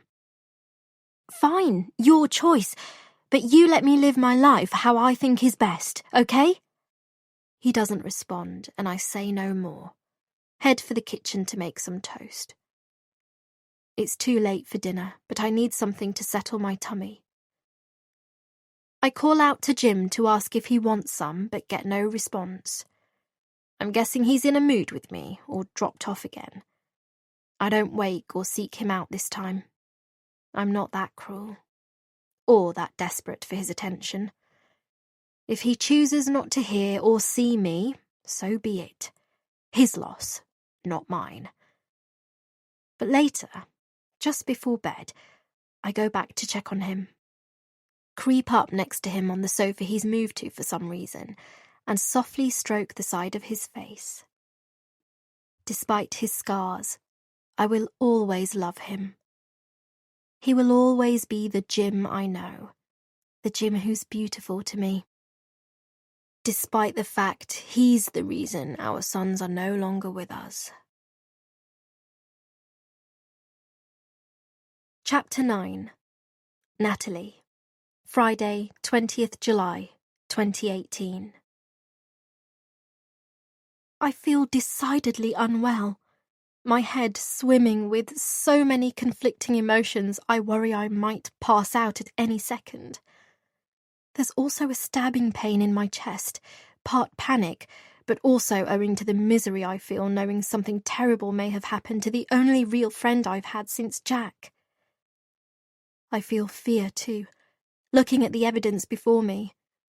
Fear, not just because I realise there could be someone highly dangerous on the loose who may have hurt my best friend, but also because, after taking a few seconds to assimilate the scene, I went and did something incredibly stupid. I touched Jade's clothes and phone, and then the bath mat. I don't know why I did it. I guess I wanted to take a closer look, hoping there was some innocent explanation for the blood. Perhaps Jade had cut herself shaving, stubbed her toe, or something equally harmless like that. Of course, that may well be the case, but right now we have no way of knowing, and the not knowing is torture. As for the phone, I should have realised it would be locked with a pin, so fiddling with that was another futile exercise. And now I've gone and implicated myself. In fact, I've been doing that from the moment I walked into Jade's flat, opening doors, touching things. What a fool I am. My mind is racing with all sorts of grim explanations for Jade's disappearance. At best, the possibility that someone broke in and abducted her and is now holding her prisoner somewhere. Perhaps that explains the open drawers. Perhaps they found her in the shower, grabbed her, told her to get dressed quick, then made off. At worst, that they attacked her, killed her, then dumped her body God only knows where. In either scenario, I wonder who it could be. Was it some random intruder? That too might explain the open drawers, a burglar perhaps fishing for something of value, or someone Jade knows. I think of him. Wonder what he was up to last night, whether something happened between them. Perhaps that's why she looked so down on Wednesday. I promised Jade I'd keep his identity a secret. She made me swear to it, just as I made her promise to keep my secrets. But surely in light of current circumstances, I'm at liberty to break my oath. I know I should think more positively, but it's not in my nature, and all I can think about is the worried look on her face during Wednesday's class. It's all too cruel, and I find myself sinking to my knees, my entire body tingling with anxiety, my breath becoming shallower as I realise I'm in danger of losing it. I'm suddenly seeing stars as I rock forward and bend my head over in a bid to stop myself from being sick, or worse, passing out. It doesn't help that I'm so tired. I tell myself I must stay in control, that I cannot let my stress take hold of me. I conquered those demons years ago, and I cannot go back there. I stay in the same child's pose for a while, maybe 15 minutes, not daring to move or open my eyes, my entire body frozen with fear. Then finally, knowing I can't stay here forever, the rational side of my brain orders me to get up, to phone the police immediately. If I don't, they'll find my fingerprints and assume I attacked Jade and was trying to conceal my crime by fleeing the scene. Also, there's no telling whether someone might have seen me enter the flat. It's dark outside, and I didn't see anyone, but I can't rule out that possibility. No, it's better if I come clean. Say things how they are. The sooner I do that, the sooner the police can get to the bottom of things and find out what's happened to Jade. It's the only way. Slowly, I raise myself up, wait for my vision to settle. Then finally, when I'm feeling steadier, calmer, I leave the bathroom, avoiding the temptation to try and guess the passcode on Jade's phone, even though I am desperate to, just because it might reveal some clue as to her last movements. And because I know it's going to show at least 15 missed calls from me since yesterday, along with various texts. Some might view that as a bit over the top, borderline harassment even, but I'd like to think it demonstrates concern for my friend. It also corroborates the fact that we haven't seen each other since Wednesday night, else why would I be phoning her? Anyway, I'll just have to cross that bridge when I come to it. I move to the living room and pull out my phone from my gym bag, dial 999. I can't believe I'm doing this. It's surreal and brings back memories of Jack doing the same after finding Dad's lifeless body. As always, he took control, looked out for me. He was the strong one, the one who always knew what to do in a crisis. But Jack's not here now, and I must take the reins with no one around to do it for me, and so I do, as soon as the operator answers. "Yes, I need the police," I say. "I'm at my best friend's flat, but she's missing. There's blood on the bath mat. I don't know if there's a harmless explanation, but the fact that she's not here or picking up her calls, and her clothes and phone are lying around with no sign of her, and her car's parked outside, is worrying. Please, come quickly." The operator tells me to stay calm, that officers are on their way, that I should hang up but keep my phone close. I do as she says and wait. And as I do, I think about the first time I set foot in Jade's class, just over a year ago. A day that changed my life, but also introduced me to the woman who may know more about Jade's no-show this evening than she's letting on. Chapter 10. Natalie. 1 year before. Wednesday, 12th July, 2017. I look at myself in the mirror and feel embarrassed by what I see. Appalled, even. I can't think what Jack would make of it, even though he always told me I was beautiful to him. I practically live in my A-line skirts, high-collar blouses, and sturdy court shoes. I never show my legs, and my waist is always covered by enough clothing to disguise the excess flesh hanging either side of it. I'm not comfortable exposing the less flattering areas of my body, never have been. Plus, the thought of men leering at me turns my insides. I know what they're like, that they're all the same deep down, and so the last thing I want is to give them any excuse to feed their base instincts. All that being said, what the hell am I doing standing here in black leggings and a half-sleeve t-shirt about to lay myself bare in front of a room full of strangers? I mean, what in God's name was I thinking? Okay, so the leggings go past my calves and my t-shirt is one size up and therefore baggy enough to cover my thighs and bottom. But this is still a huge change for me, still a massive leap out of my comfort zone, and I'm not exactly sure how I'm ever going to step outside my front door and make it to the club without having a panic attack, let alone partake in an exercise class full of lithe, skimpily clad women who'll wonder whether I took a wrong turning and got lost on my way to fat camp. Since agreeing to go along to Jade's first class this evening, I've done nothing but worry. Despite Dr. Jenkins assuring me that so long as I keep to my routine, a little vigorous exercise will be good for me. Good for my blood pressure, which has always been on the high side. I appreciate her encouragement, but it's only by avoiding stressful situations like the one I'm currently facing that I've managed to keep a check on my blood pressure and stress levels in the first place. Sam's been as patronising as ever since Jade took her down a peg or two on Monday. "Looking forward to your class on Wednesday, Nats. Make sure you don't overdo it on the first occasion. You don't want to keel over in front of everyone. That wouldn't do. And it's always a good idea to stand at the back when you're learning the ropes. Watch the experts and learn from them." As usual, listening to her sarcastic comments, I was forced to take a deep breath, tell myself not to let it get to me. She needn't have worried, though. If by some miracle I do make it to the class, I'll be standing as far back as possible, preferably in a corner where I can't see myself in the mirror. I assume there will be a mirror. Studios always have them, according to Sam. Although she could have been trying to wind me up further. Despite dreading tonight, I forced myself to visit Primark on my way home from work yesterday, choosing the baggiest, plainest black t-shirt I could find, along with some of their £7 black leggings. I saw no point in visiting a real sports shop for proper gear, because I'm 99% certain tonight will turn out to be an unmitigated disaster, and I'll never set foot in an exercise studio again.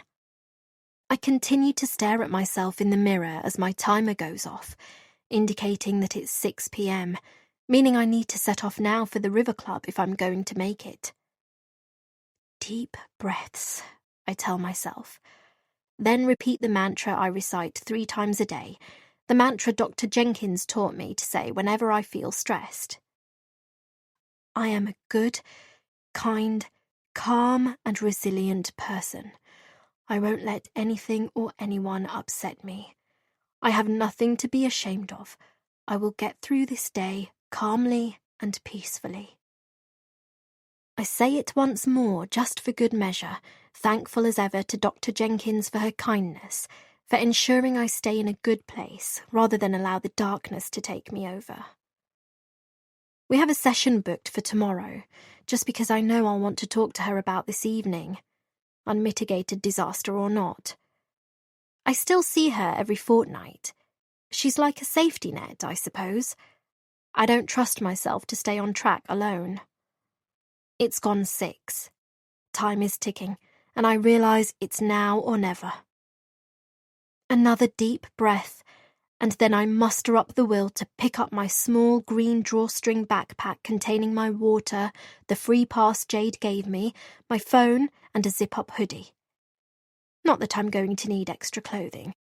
It's still boiling outside, and I hope to God the studio has aircon, or I'll never make it out of there alive. 15 minutes later, I arrive at the entrance to the River Club, and the same sick sensation I felt earlier returns. That voice in my head questioning, "What the hell are you doing here? You don't belong here." Jack telling me to be careful, that the only people we can trust are each other. In fact, as I watch a trim-looking couple kitted out in matching tennis whites almost skip through the double doors, followed by an impossibly skinny woman wearing a pink lycra top and matching leggings with literally not an ounce of fat on her, I find myself doing an about turn. If I'm quick enough, I can make it back for the one show and my tuna pasta ready meal. But just then, I'm stopped short by a voice calling out, "Natalie?" I glance left and see Jade bounding up towards me. She's smiling broadly, but it's obvious from her expression that she knows I was in the process of chickening out. "Oh, hi," I say, with something of a nervous smile. Her hair is tied up in a high ponytail like it was on Monday. She's wearing a turquoise halter-neck gym top and tie-dye leggings. She looks lovely and super fit, the opposite of me. "I'm so bloody late, bloody car trouble," she gasps. Not a great start, is it? Last thing I needed to happen before my first class. I so want to make a good impression. This is my first proper instructor position since I quit being a PE teacher and decided to retrain. I can't mess it up. Poor thing. I can't help feeling sorry for her. On her first day, too. How can I let her down now? She reads my mind, her brow furrowing, her almond-shaped eyes on the verge of welling up. "You weren't thinking of leaving, were you?" I feel my face flush. Busted. "Please don't leave," she begs. "I'm nervous enough as it is, and I need a friendly face in the crowd to focus on." I smile. Think how nice it is to be referred to as a friendly face. How unusual, just because I rarely get compliments like that. Not a surprise, seeing as I never go anywhere besides work and the supermarket. It's not anyone's fault. It's a conscious decision on my part. She narrows her eyes, replacing the sullen face with an impish look, followed by a big grin. "You don't want to give that bitch Sam the satisfaction of bailing out, do you? I, for one, won't stand for it." I can't help grinning back. We need to prove stuck-up snooty cows like her wrong. She leans in closer, whispers, "I hate women like that. My mother was the same, always made me feel inadequate, never good enough. But I didn't take it lying down, and neither should you." Her comment is so unexpected, as is the sudden edge to her voice that catches me unawares. In those few words, she's let me into a sadness clouding her life I had never expected would overshadow one so beautiful, so seemingly perfect. I want to ask more, but I can see she's keen to get moving. What I do know is that I feel increasingly drawn to Jade. Like me, she's been wronged by someone close to her, by her own blood. And because of this, I can't say no to her. Instead, I take another deep breath and, somewhat hesitantly, follow her inside. Chapter 11. Susan. Friday, 20th July, 2018. I shouldn't have driven home. Shouldn't have opted for that second glass of Chablis at the club rather than a more sensible cranberry juice. God knows I could have done with it, just because it keeps the cystitis at bay. But as usual, I couldn't resist. I needed it. Needed to blot out the emptiness. The secrets I keep. I know Natalie's suspicious of me. She looked at me like I knew more about Jade not turning up than I was letting on, even though as far as I know, she has nothing concrete to base her suspicions on. I can't let that freak show get to me. Can't let her rock the nerves of steel I portray to the world. Nerves it's taken more than half my life to cultivate. That's why I needed the booze, just to take the edge off, and to give me the courage to go home and face Lance. No wonder my face has become so puffy, despite all the Botox, collagen wave treatments and fillers. I know Lance never loved me. It was more of a lust thing between us, certainly not the romance of the century. When we met, he was 22 and fresh out of law school, slim, athletic, sporting the kind of dazzling celebrity smile that sent me weak at the knees and my brain into overdrive, imagining myself doing all sorts of dirty things with him.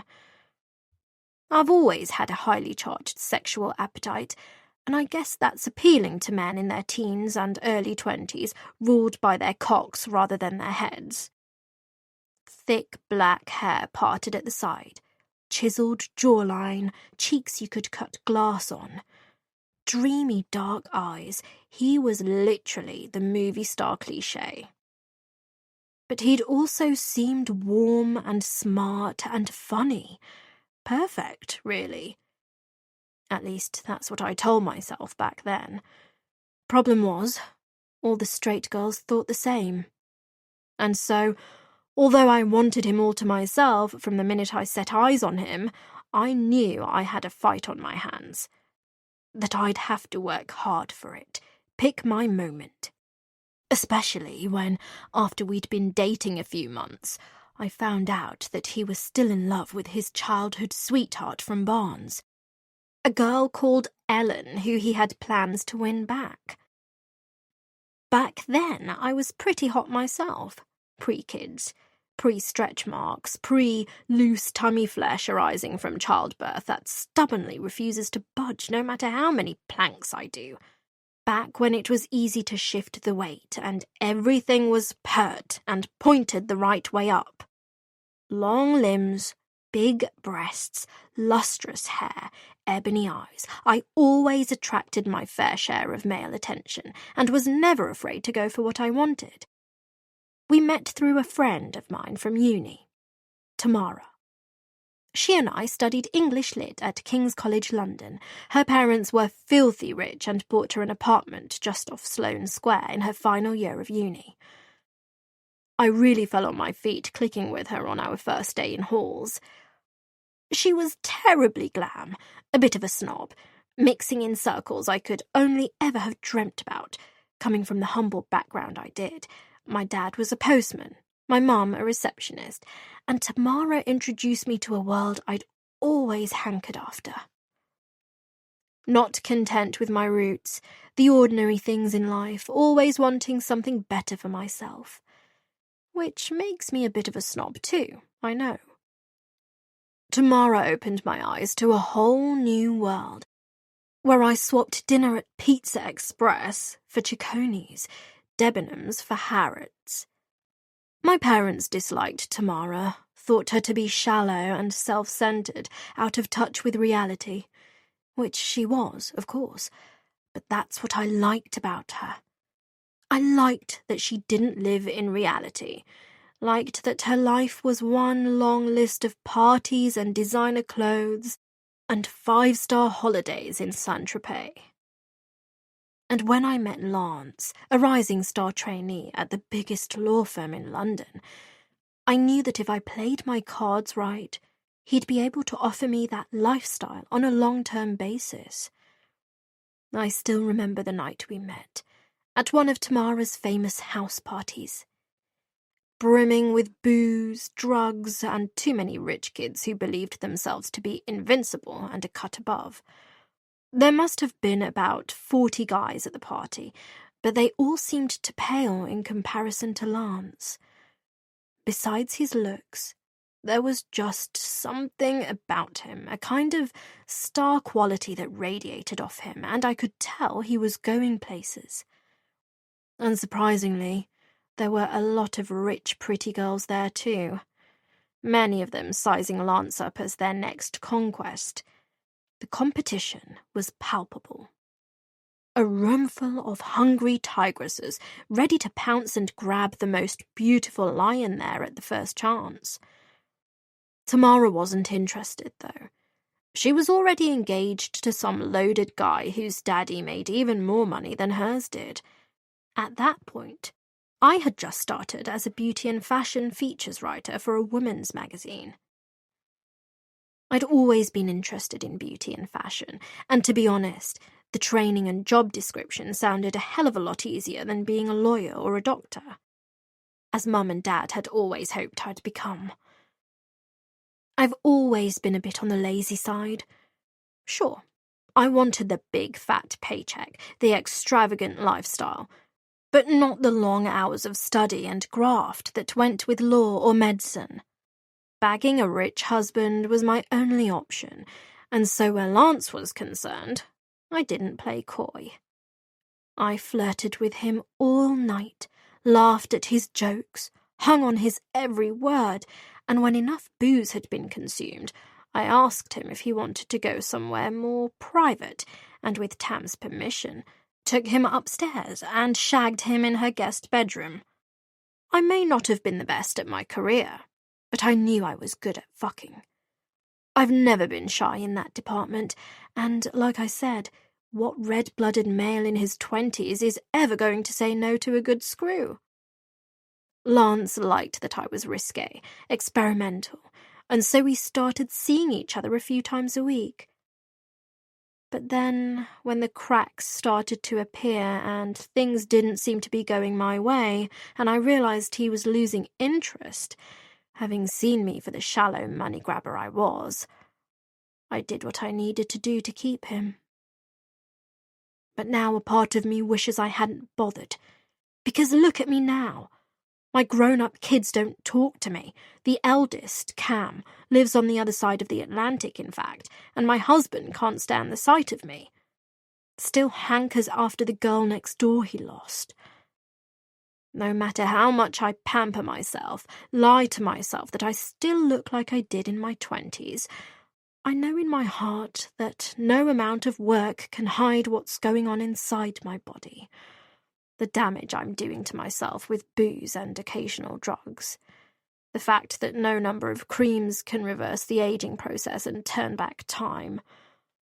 I also know all these years later that, despite what I said to Grace, no amount of money can bring a person happiness. But it's too late to go back on that now. Money and a lavish lifestyle are all I have. If I lose those two things, I'll have nothing in my life, because the truth is, I'm a woman in her early 50s who's not aged particularly well, who has no special skills to show for herself, and whose children want as little as possible to do with her. What man would want me now?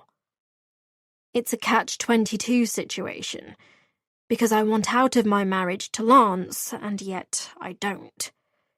Staying with him is torture, but so would be the humiliation of a divorce. I'd rather die than be cast off as yesterday's news. Being around him is a constant reminder of my conundrum, and that's why I'm at the club so much, even though right now I'd be better off staying away from it. I pull into our driveway, my heart in my mouth as I wonder if Lance is home. I really hope he isn't. Right now, I'd prefer him to be away from the house as much as possible. He could have stayed late in the city, I guess, gone boozing with his mates. I'm not sure he's ever been one for prostitutes or one-night stands, despite his other faults. He's too bloody self-righteous, stuck in the past, pining for his Ellen, so sweet, so fragile.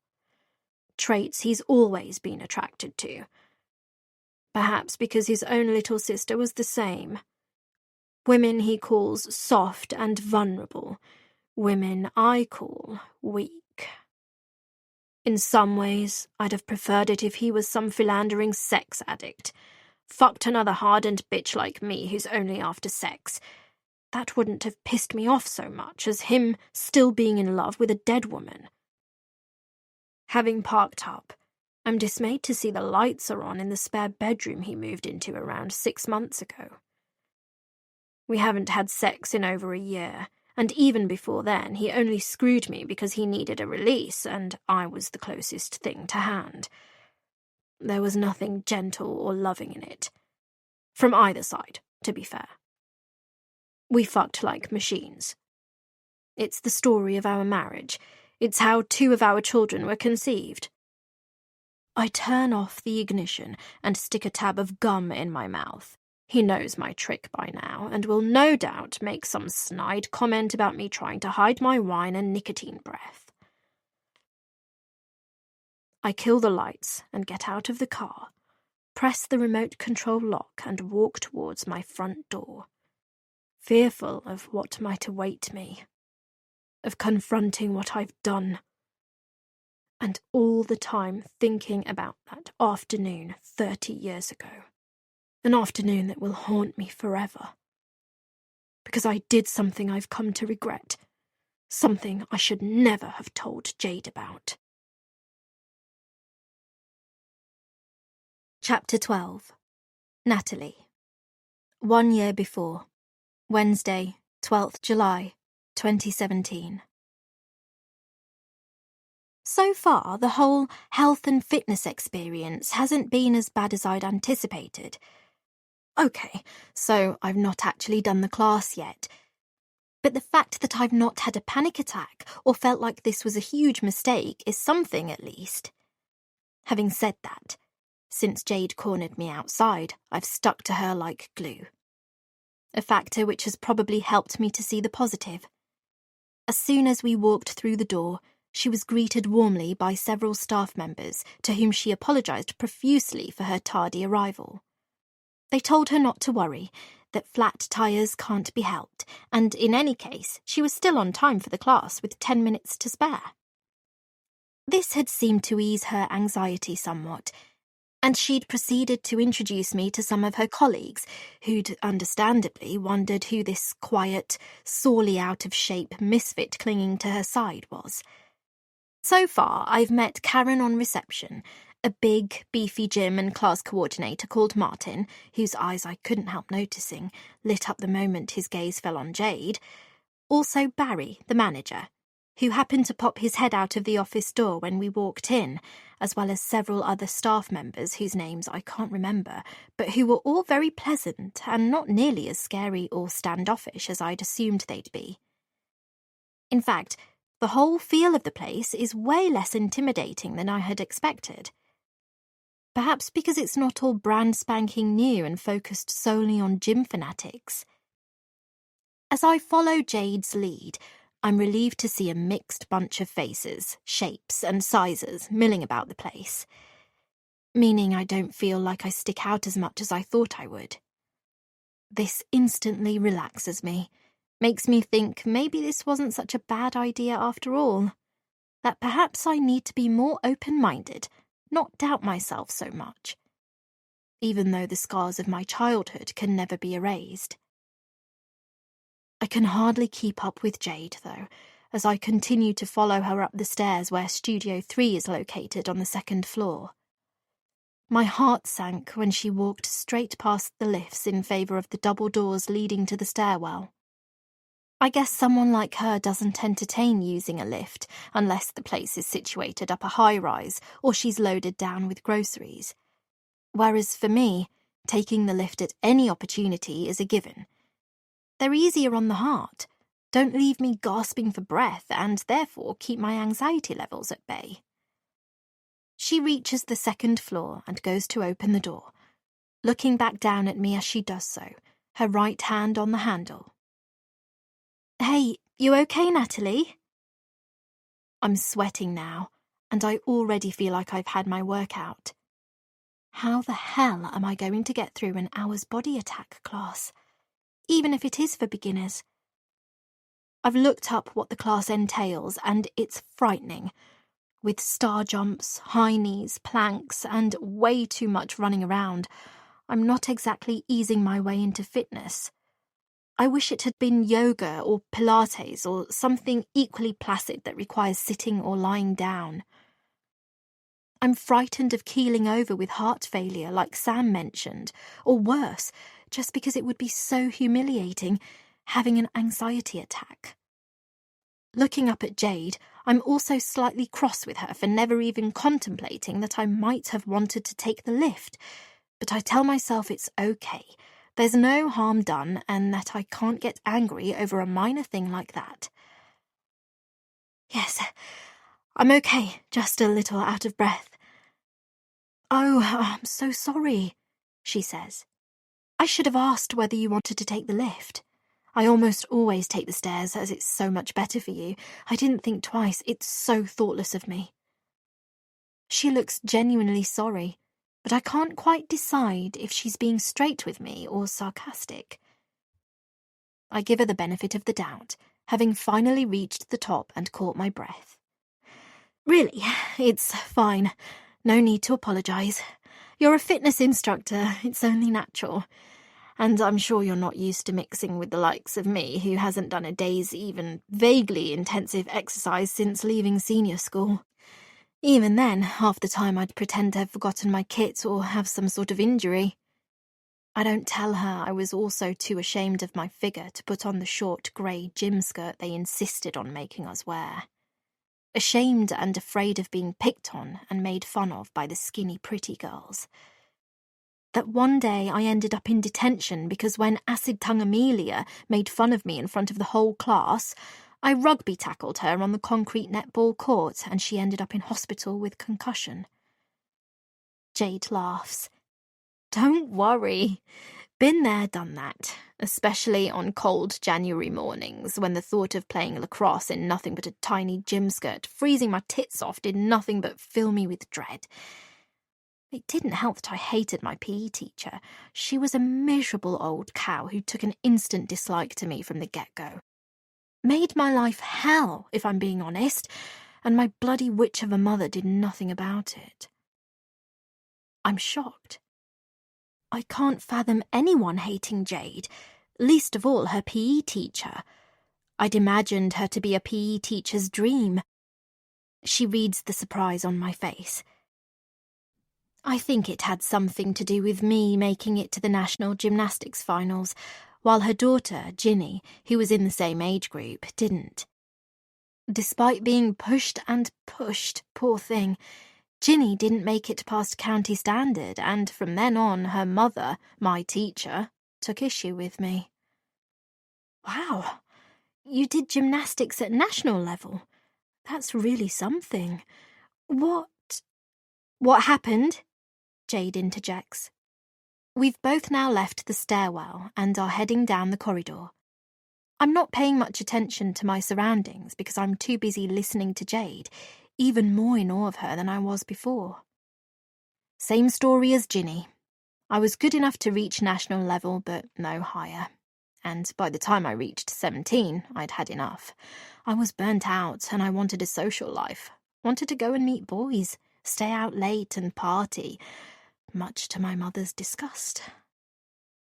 There's a sadness and a deep discontent behind Jade's sunny demeanour, and although it's not my style to pry into other people's affairs, least of all worry about them, mainly because I don't have the headspace to fret about anyone but myself, I guess the fact that she's offered me this small window into her soul, and that we have far more in common than I could ever have imagined, makes me eager to know more.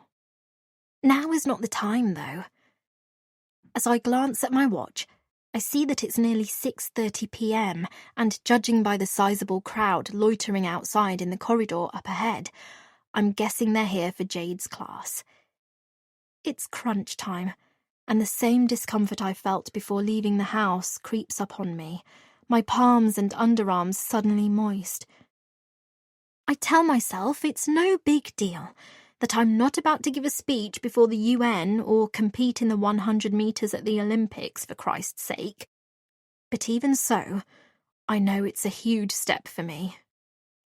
For so long, I've stuck to a set routine, avoiding large crowds, unfamiliar settings, people I don't know from Adam, like my therapists advised me to do, just because they knew how such situations tend to set my heart racing, and not in a good way. I don't need unnecessary stress in my life, and yet here I am, away from my house, from the library, the only two places where I feel safe and secure. "You okay?" Jade says. She gives me a big smile, as if to say, "Don't worry, it's going to be fine." And my sense of trepidation is ever so slightly allayed.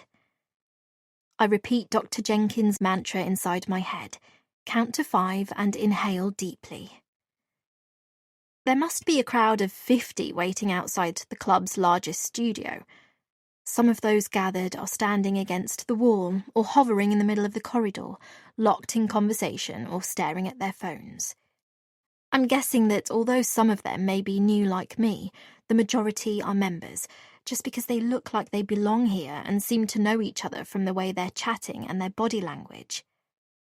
The clamour of voices is somewhat overwhelming as we approach, and I almost feel like I want to put my hands over my ears to drown them out.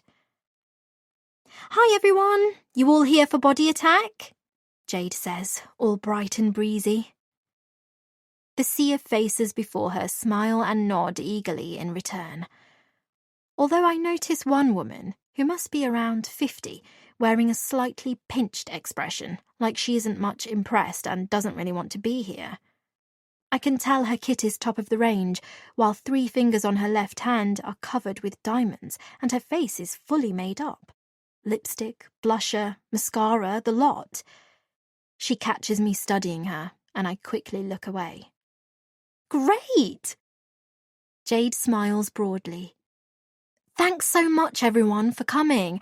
I've got some great tracks lined up, and I can't wait to get started and give you all a good workout. Let's go inside, shall we? I hope the aircon's on. Martin assured me it should be." More eager nods and yeses. Jade's off before I know it, and I can't keep up with her, getting left behind in the crowd. To my dismay, I find myself walking through the double doors alongside made-up grumpy woman. "She's so happy, I think I might vomit," she says. I'm too afraid not to reply, so I say, I think she's just a bit nervous, wants to make a good impression." She appears to think on this, then says, "You best friends or something? I saw you arrive together." I shake my head. "Oh no, not at all. I happened to run into Jade at the library where I work. She was giving out flyers for the class and persuaded me to come along." Her eyes give me the once-over. "Yes, I didn't think I'd seen you here before. You don't seem the gym sort. Forgive me for saying so. You local?" "Yes," I say, wishing she'd leave me in peace so I can bag a spot in the far left-hand corner at the back and closest to the door where I can make a swift exit. So far, I can see it's not been taken, but I need to be quick. I'm only a 15-minute walk away. You? "I'm on Coombe Hill Road. I don't suppose you know it," She almost sneers. I know of it, only because it's one of the most prestigious areas in Kingston, where houses don't go for less than 2 million. I shake my head. Not well, no. I'm just off the river, so it's pretty convenient. Oh, how charming. Those tiny houses are so quaint. Not much room to swing a cat, but cute all the same. Yes, I like it. I force a smile, at the same time thinking to myself that I've met Sam's mother. This was a bad idea after all. I'm Susan, by the way. She offers her hand, which I take reluctantly. I'm practically part of the furniture. All the staff know me. I even have my own car parking space reserved outside. And? Is she expecting a round of applause? Wow, that's service for you. I smile again. Yes, well, I've been coming here since it opened. It's gone rapidly downhill, though, so much so I'm not sure why I still come and don't join Virgin in Rains Park. It's not much further. This place is sorely in need of an upgrade. Her eyes travel over me once more. And the clientele's not what it used to be. I feel myself go red at her dig, clench a fist at my side, say the mantra.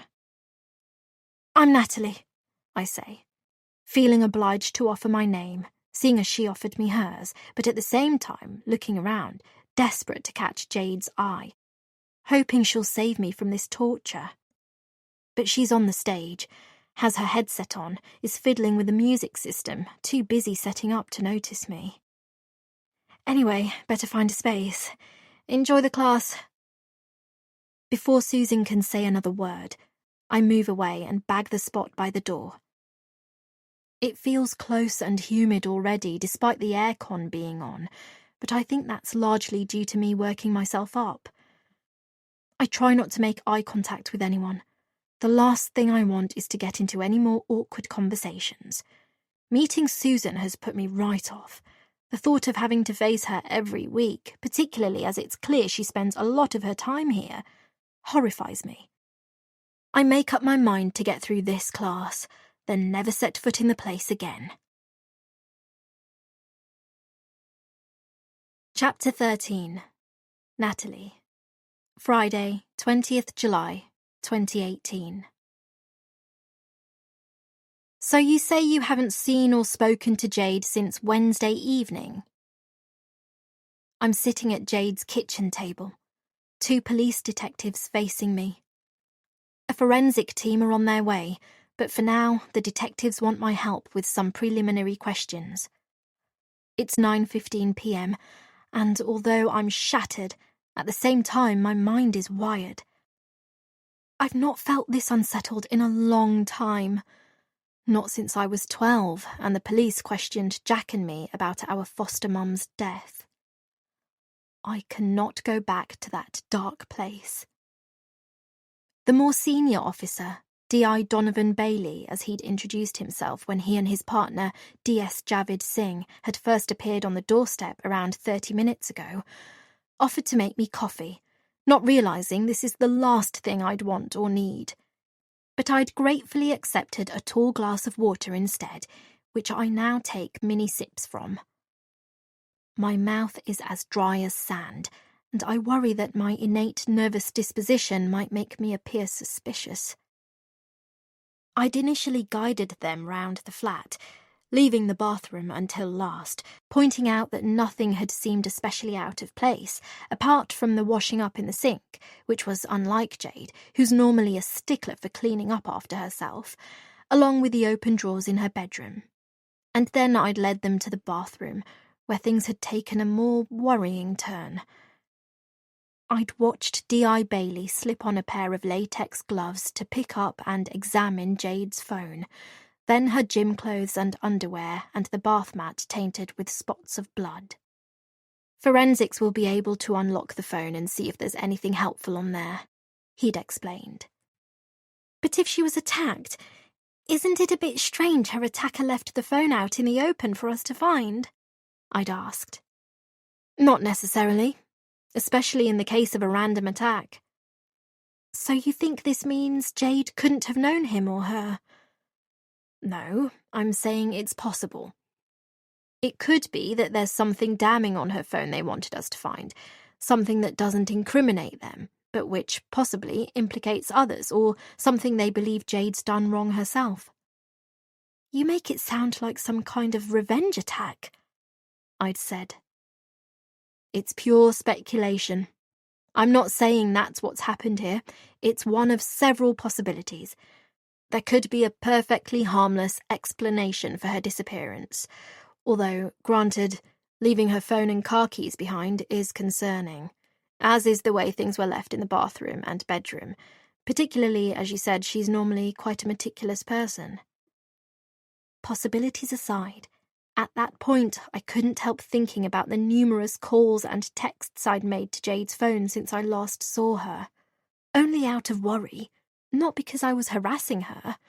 But they don't know that.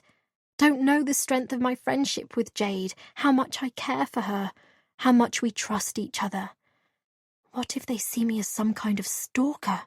I'd thought. What if they assume we'd had a fight, that I'd been harassing her about something, and that she'd been deliberately avoiding my calls? They're detectives, after all, conditioned to be cynical and suspicious about everyone and everything. Even so, I had told myself not to dwell on that now, that I needed to take things one step at a time. Stop driving myself crazy with ifs and buts.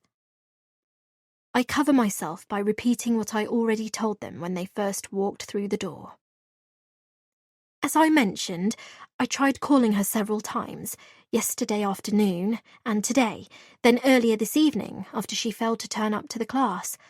I also sent her several texts. You'll see all my messages and calls on her phone once your people have got into it. I'd never be this upfront with them if I had something to hide. Be honest. It's always the best policy, I tell myself. Even though I know I haven't always been quite so honest about things over the years. I explain how Martin also tried and failed to get in touch with Jade. As D.I. Bailey listens, D.S. Singh observes and takes notes. This works me up even more. I worry I'll say something wrong, and they'll later use this as evidence against me. Stop it.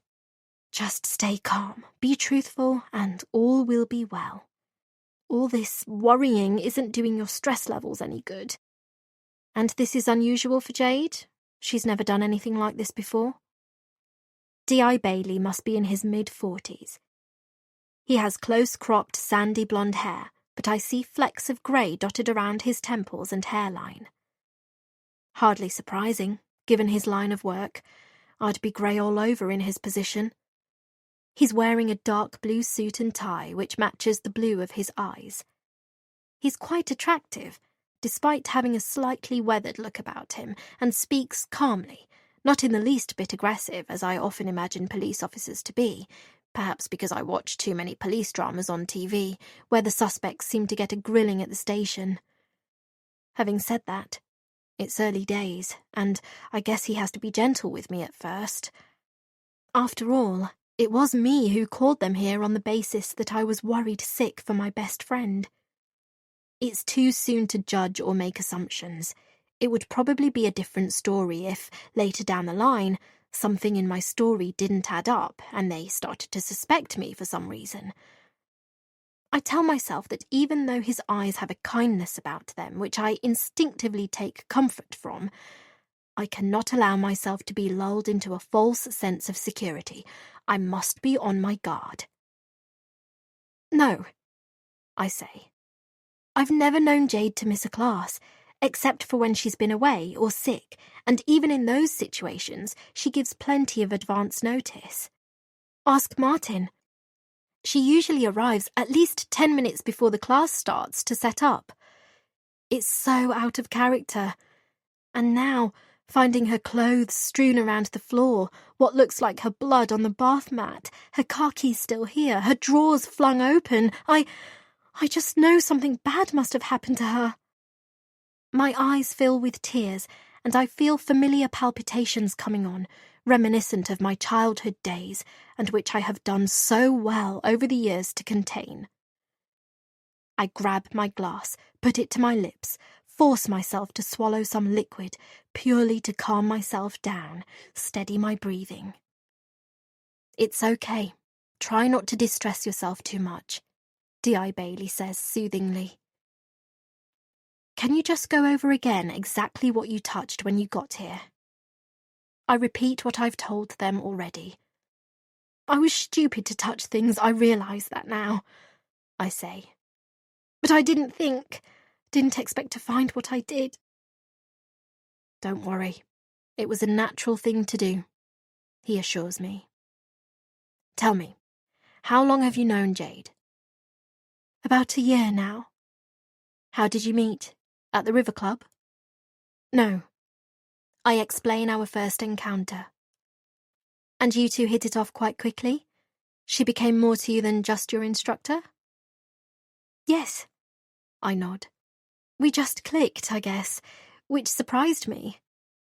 Why is that? Well, just look at her. I point to a framed graduation photo of Jade on the kitchen wall, looking as beautiful as ever. We're like chalk and cheese. She's gorgeous and popular, while I'm the opposite. I think maybe she took pity on me at first, seeing how out of shape, how lacking in confidence I was, but she needn't have bothered. She could have just left the flyers and been done with it. But when she saw how my colleague was making fun of me, she encouraged me to give it a try. And after that first class, when I wasn't sure about coming back because it almost killed me, plus some of the clientele weren't exactly my cup of tea, she convinced me otherwise. Said I needed to embrace life rather than hide away from it, something I've always done, only because I've been too scared to do otherwise. She said I couldn't allow others to walk all over me and dictate the way I live my life.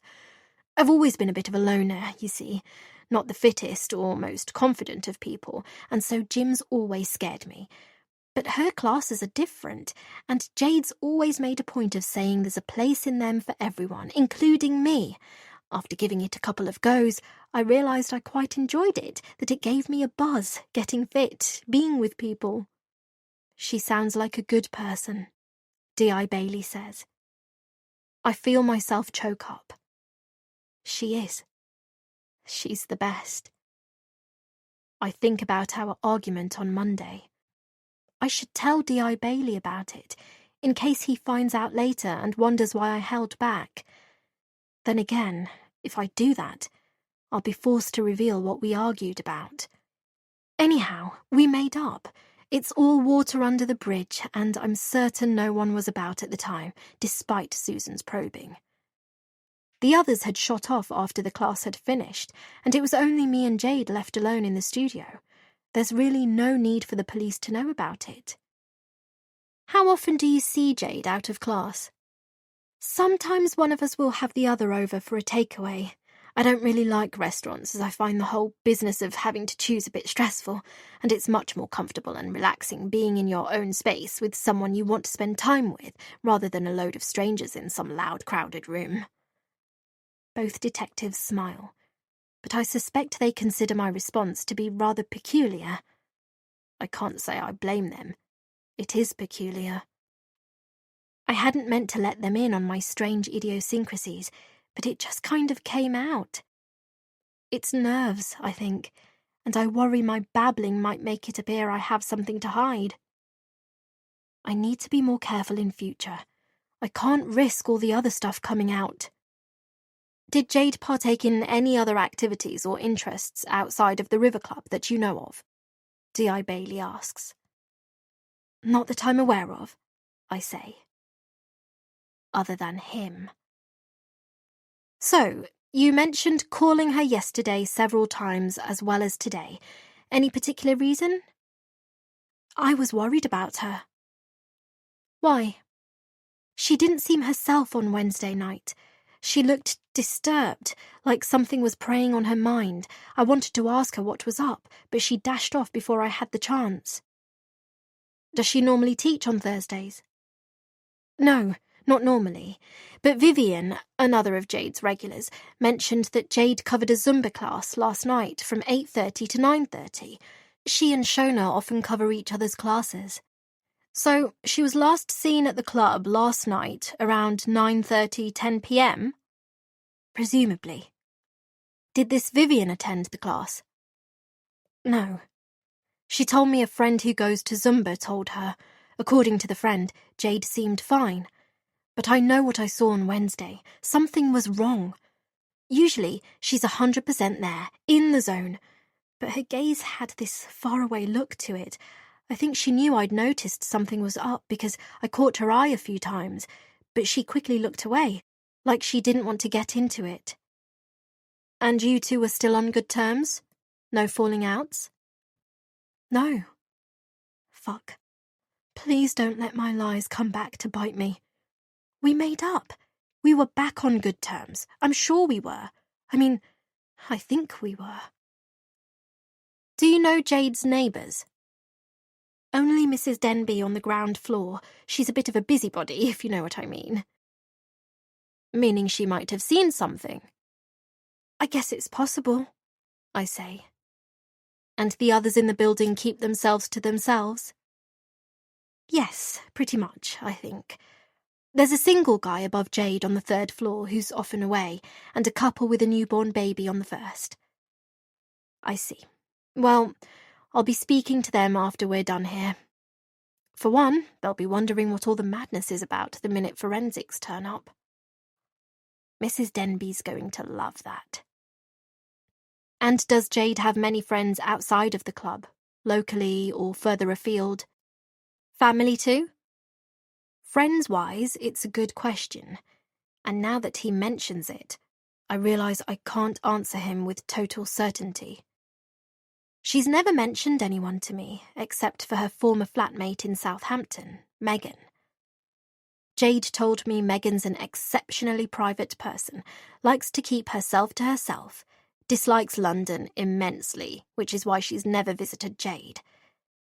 For this reason, I don't mention her to D.I. Bailey, despite feeling guilty for holding back. He'll no doubt track her down through Jade's phone anyway. Instead, I say, she often speaks fondly of her uni days in Southampton, but I think most of her friends stayed down south while she relocated back to London. She's from London originally? Yes. She was raised in Kilburn, North London, but she chose Southampton to get away from her mother. I think she must still have friends in that neck of the woods, but never goes back there as far as I know. I take it she and her mother don't get on. I shake my head. Explain to D.I. Bailey what a cow, I use more polite terms, Jade's mother was, never standing up for Jade when she got picked on, and that they've not spoken in 12 years. I'm sorry, I've no idea where her mother is or how to get in touch. She may be dead. Maybe Jade's phone will help with that, and any other friends and family once we can access it, D.I. Bailey says. Yes, perhaps, but I don't think she has any other family. Her father died when she was small, and she's never talked about anyone else. I think back to the first time Jade invited me round to her place, when she told me about her childhood, explaining how she didn't remember much about her father, except that he was kind and that she missed him. How she felt her life would have turned out very different had he been the one to raise her. Again, I'd felt this uncanny connection with Jade, both of us having had unhappy childhoods, both having lacked a steady father figure, despite her being the swan to my ugly duckling. And you live close by? D.I. Bailey asks. I'm at the top of Cleveland Road, just off the Portsmouth Road. Convenient for the club and Jade's. If I walk briskly, I can be here in 5 minutes. Natalie, can you think why anyone would want to harm Jade? I shake my head vigorously. No. Jade's never mentioned feeling threatened by anyone, or falling out with them, aside from her mother. Everyone at the club likes her, as far as I can tell. As far as you can tell? Martin's face flashes through my mind. The fact that he's clearly had a thing for Jade since she joined. I wonder if he's still teed off she's never reciprocated his feelings. Whether that's why he didn't appear more upset about her no-show. Why he seemed more angry than worried. I also think of Susan. Her lack of concern earlier, as if she was more relieved than irritated by Jade's failure to turn up. She's always been a bit disparaging of Jade, no doubt jealous of her youth and beauty. Or could there be something else at the root of her contempt? Does she know more than she's letting on? Something's occurred to you. Fuck, he's read my thoughts. I don't want to paint Martin in a bad light, especially as he's always been nothing but pleasant to me. Then again, my best friend's life could be at stake. I can't hold back, even though I realise I'm employing double standards here in keeping quiet about my row with Jade. And him. I go ahead and tell him my concerns about Martin, then watch DS Singh make a note. I don't mention Susan, though.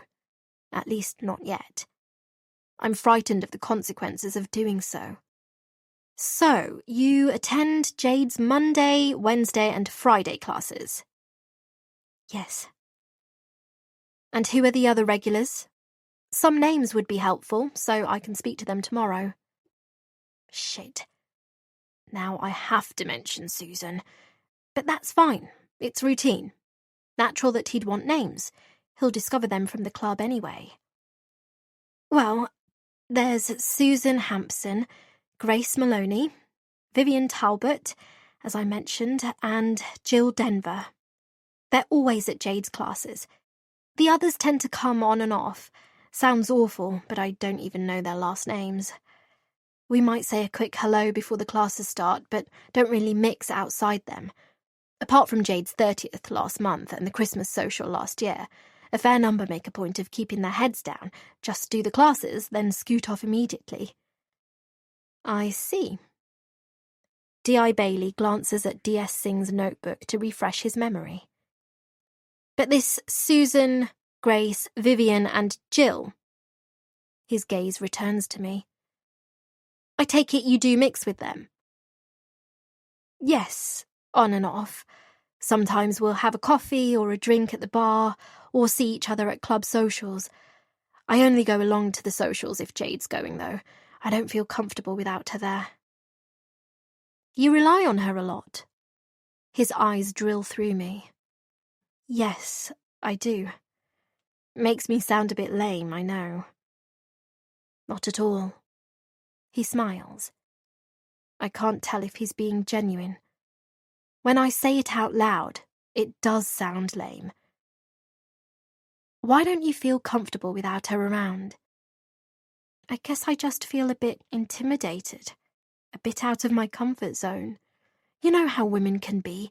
They tend to gossip, and that's never been my thing.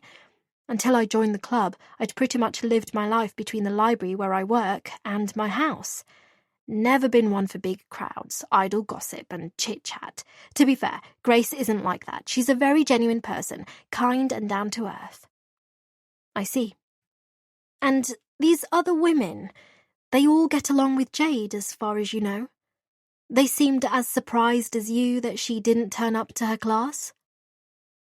How can I avoid mentioning Susan now? I must tell them everything that's niggling me if I am to help Jade. Nearly everything, at least. Well, it has to be said that Susan was very blasé about it all. Didn't seem much concerned. But then again, that's just Susan. She isn't the most sympathetic at the best of times, although, please don't tell her I said that. I say nervously. She's quite a tough character. Not one for hugs or tears, if you see what I mean. I pause. I'm quick to clarify. I'm not saying she disliked Jade. I'm just saying she didn't seem that bothered by her no-show, but that's just her, as I said. But they got on okay? You never noticed them arguing? No. I shake my head. In fact, last month, when Jade had her 30th at the club, at one point Susan was latched onto her like they were best friends. But I think that was just the alcohol talking. I watched DS Singh make another note. When was this exactly? June the 23rd. It was quite a big do, held in the club's function room. Barry, the manager, even laid on some champagne. I think it was partly a thank you to Jade for bringing in new members with her classes. She's popular, like I said. You didn't notice anything untoward that night? You mentioned Susan having a heart-to-heart with Jade, but did Jade mention anyone bothering or upsetting her, either during the evening or afterwards? What with you being good friends and so forth, any men come on to her? No, I answer truthfully.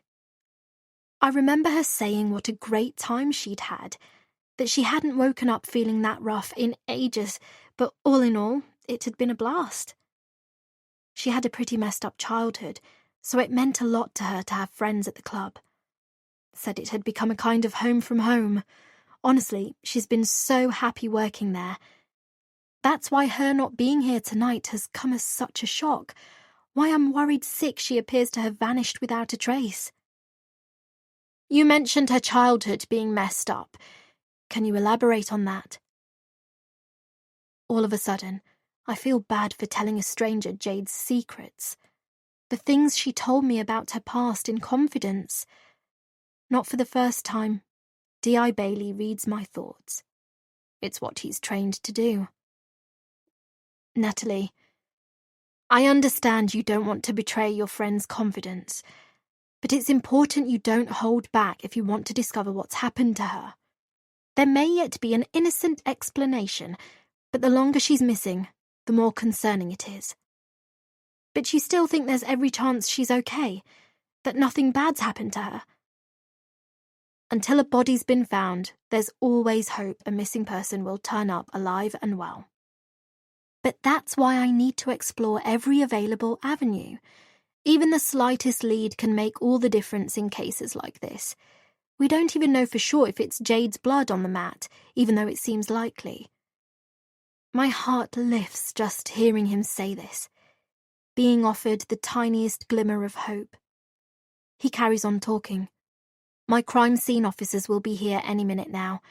They'll be on it like a swarm of bees, taking samples, photos, prints, and this place will be cordoned off until further notice. So, getting back to my question, what did you mean by Jade's childhood being messed up? I'm assuming it's connected to her mother not treating her kindly? I nod. Yes, it's largely that. Jade told me she wasn't a happy child. Funnily enough, I think that's why we get on so well, even though I know that sounds a bit odd. The fact is, mine was pretty unhappy too. I don't let on quite how bad it was, how it made Jade's look like a fairy tale. Her father died when she was young, as I previously mentioned, and her mother was a bitch.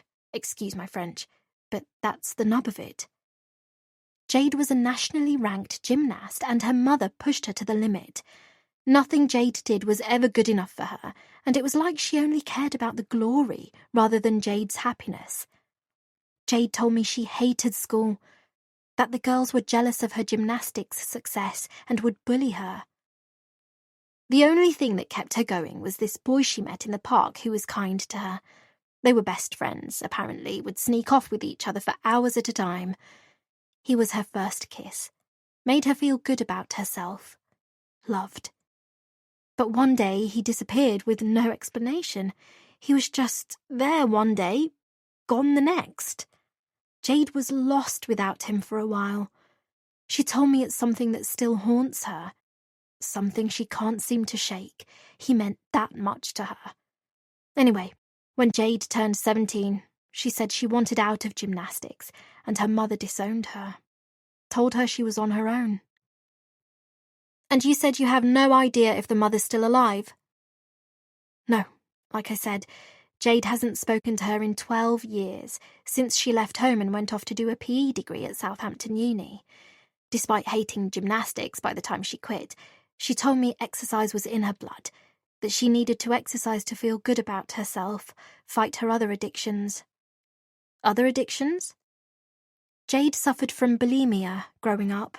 She said it's pretty common amongst gymnasts, that her mother practically encouraged it. Any idea how Jade came to be a group fitness instructor rather than a PE teacher? She said she enjoyed her degree, but that when she went into a school and experienced teaching hands-on, she realised she didn't have the patience teaching requires. I have to say, I can sympathise with that. D.I. Bailey smiles. So can I. Got 2 teenage kids myself, and handling them is enough of a headache. Not that I'd swap them for the world. I smile at his light-hearted comment, at the same time wishing my father had been like him. So how did Jade end up here? He asks. She told me she wanted to move back closer to London, where the action is. She's a go-getter, a Londoner at heart, having grown up in Kilburn, and I think Southampton was just a bit too provincial for her. I see.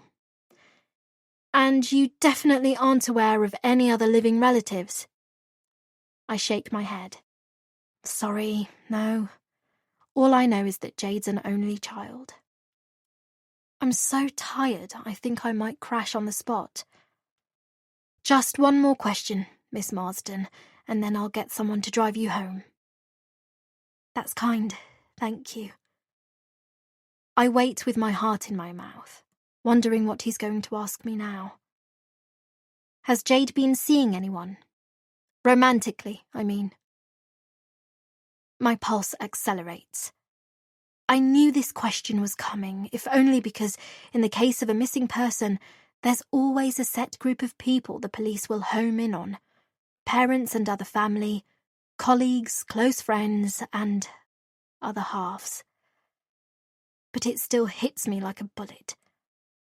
I know the answer to his question, but I can't tell him the whole truth. Jade made me promise never to tell anyone, made me swear to it. I can't betray her trust, even though I know that in holding back, I may be dashing my hopes of ever seeing her again. I appease my conscience by telling D.I. Bailey half the story. Yes, but she wouldn't tell me who. Why is that? Do you think he's married? I don't know. Maybe. I shrug my shoulders. Hopefully not so casually it comes across as suspicious. I guess it could be someone she works with. I'm not aware of the club's policy, but I know some organisations frown on workplace relationships, so it could be the reason she's kept a lid on his identity. Do you know if they're serious?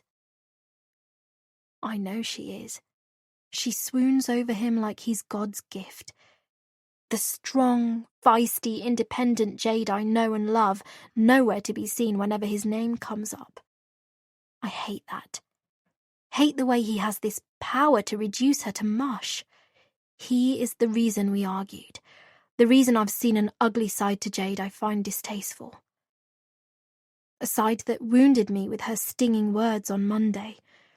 Fueled the rage in me I've done so well for so many years to contain.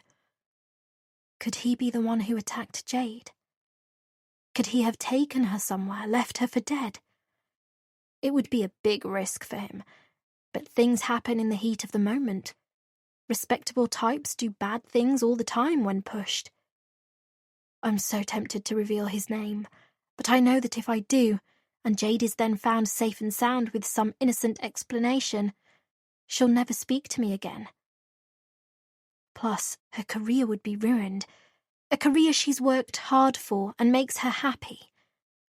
So, for now, I hold off, bite my tongue, and hope to God it doesn't come to that. Just then, D.I. Bailey's phone rings, and I inwardly sigh with relief. I'm not sure I can stand much more of this. I just want to go home and wrap myself under the duvet. I watch him answer it. I'll be right down, he says, then looks up.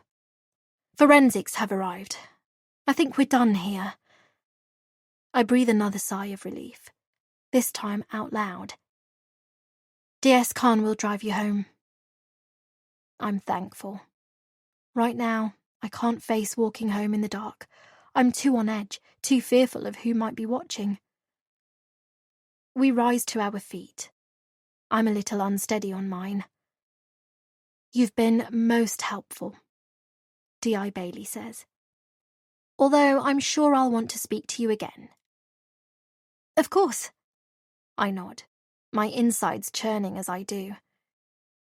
In the meantime, if anything else occurs to you, anything you think might help our chances of finding Jade, please call me. He pulls out a card from his inside pocket, and I take it gratefully. Will you be going to the club tomorrow? I ask. I will, yes, and I'll also be speaking to your fellow class members, Susan, Grace, and so on. DS Khan here will be tracking down as many of Jade's other contacts as possible. I give a nervous nod, at the same time wondering what my classmates' reaction to Jade's disappearance will be. Susan's always been one to put on a show, the consummate actress. I imagine her eyes widening in shock, her professing to be devastated at the news. But thinking about what I know, about Susan's blasé reaction to Jade's no-show, about the underhand comments she's made in the past about her, I wonder if, right now, she's gearing herself up for delivering the performance of a lifetime. Chapter 14. Susan. 1 year before. Wednesday, 12th July, 2017. The new instructor this evening was good, I'll admit. When she'd first appeared, all smiley and perky, I had felt my skin crawl. She'd reminded me of Bubbles off Ab Fab, only with slightly more brain cells. Typical blonde ditzy gym bunny, I'd thought. Perhaps a tad unfairly. But the fact is, I don't trust people like that. People who are too happy, too smiley, going about life like it's a fucking Disneyland parade. It's not natural. It's creepy. Makes me suspicious. And so, the thought of seeing her happy face 3 times a week had made me feel rather nauseous, and I'd practically written off doing another of her classes before we'd started this one. I come to this club to release my stress, not add to it. But then, when the music started, I had dreaded something along the lines of a nauseating montage of S Club 7, Girls Aloud, and Steps, just because she looks like she belongs in one of those sugary sweet bands. It was better than I'd expected. A mix of dance, hip-hop, and Ibiza classics, my scene spot on. Reminiscent of better days, girly holidays to Playa den Bossa, or Mykonos with Tam and the crowd, clubbing until the early hours, sleeping till 1, followed by an afternoon of pool parties, cocktails, and sex with hot guys. Those were the fucking days. What I wouldn't give to turn back time and do it all again. Anyway, thank goodness Jade stopped grinning inanely once she got going and was done with her overlong intro on the stage, which nearly sent me to sleep. 15 minutes in, and she was practically yelling at us to work hard, push ourselves, and remember, excuses don't burn calories. That was a good one, I thought. For such a tiny thing, she certainly has a pair of lungs on her. Looking around, I could see that everyone else was getting into it and enjoying themselves, particularly the few straight men there. She's so fit, I can't blame them. Once upon a time, they'd have looked at me that way. She'd look damn hot in a bikini, I bet. I'd probably fancy her. I mean, all women have female crushes, even though most won't admit it. I've kissed a woman before, back in my late teens.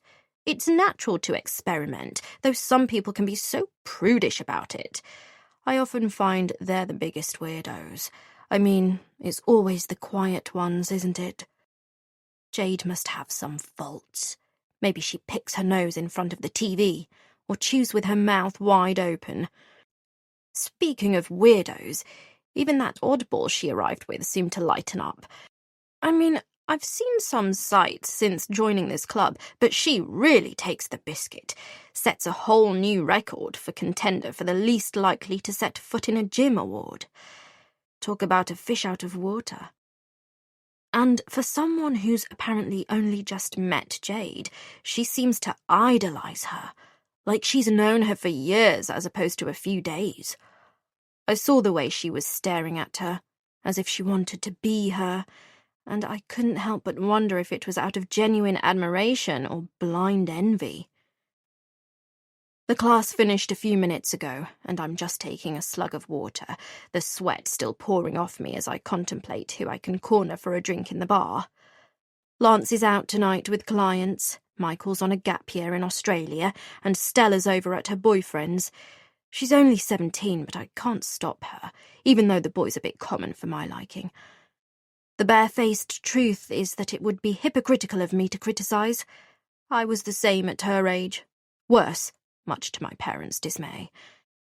I'd also hoped that being cool with her choice of boyfriend would draw us closer together, that me being laid back about who she chooses to hang out with or shag might make her warm to the idea of going shopping with me, or us chilling out on a spa day together. Having not really taken to my kids as babies, I'd hoped we might become closer as adults. But my lax approach doesn't seem to have made any difference. If anything, we're more distant than ever. I know I've never been the hands-on mum she had perhaps wished I'd be, but she's never wanted for anything, and neither has Michael or Cameron. Stella's more of a daddy's girl, I guess. Lance has always been the more tactile of us both, the one who did the hugs and kisses and bedtime stories, so I suppose it's only natural she'd prefer him to me.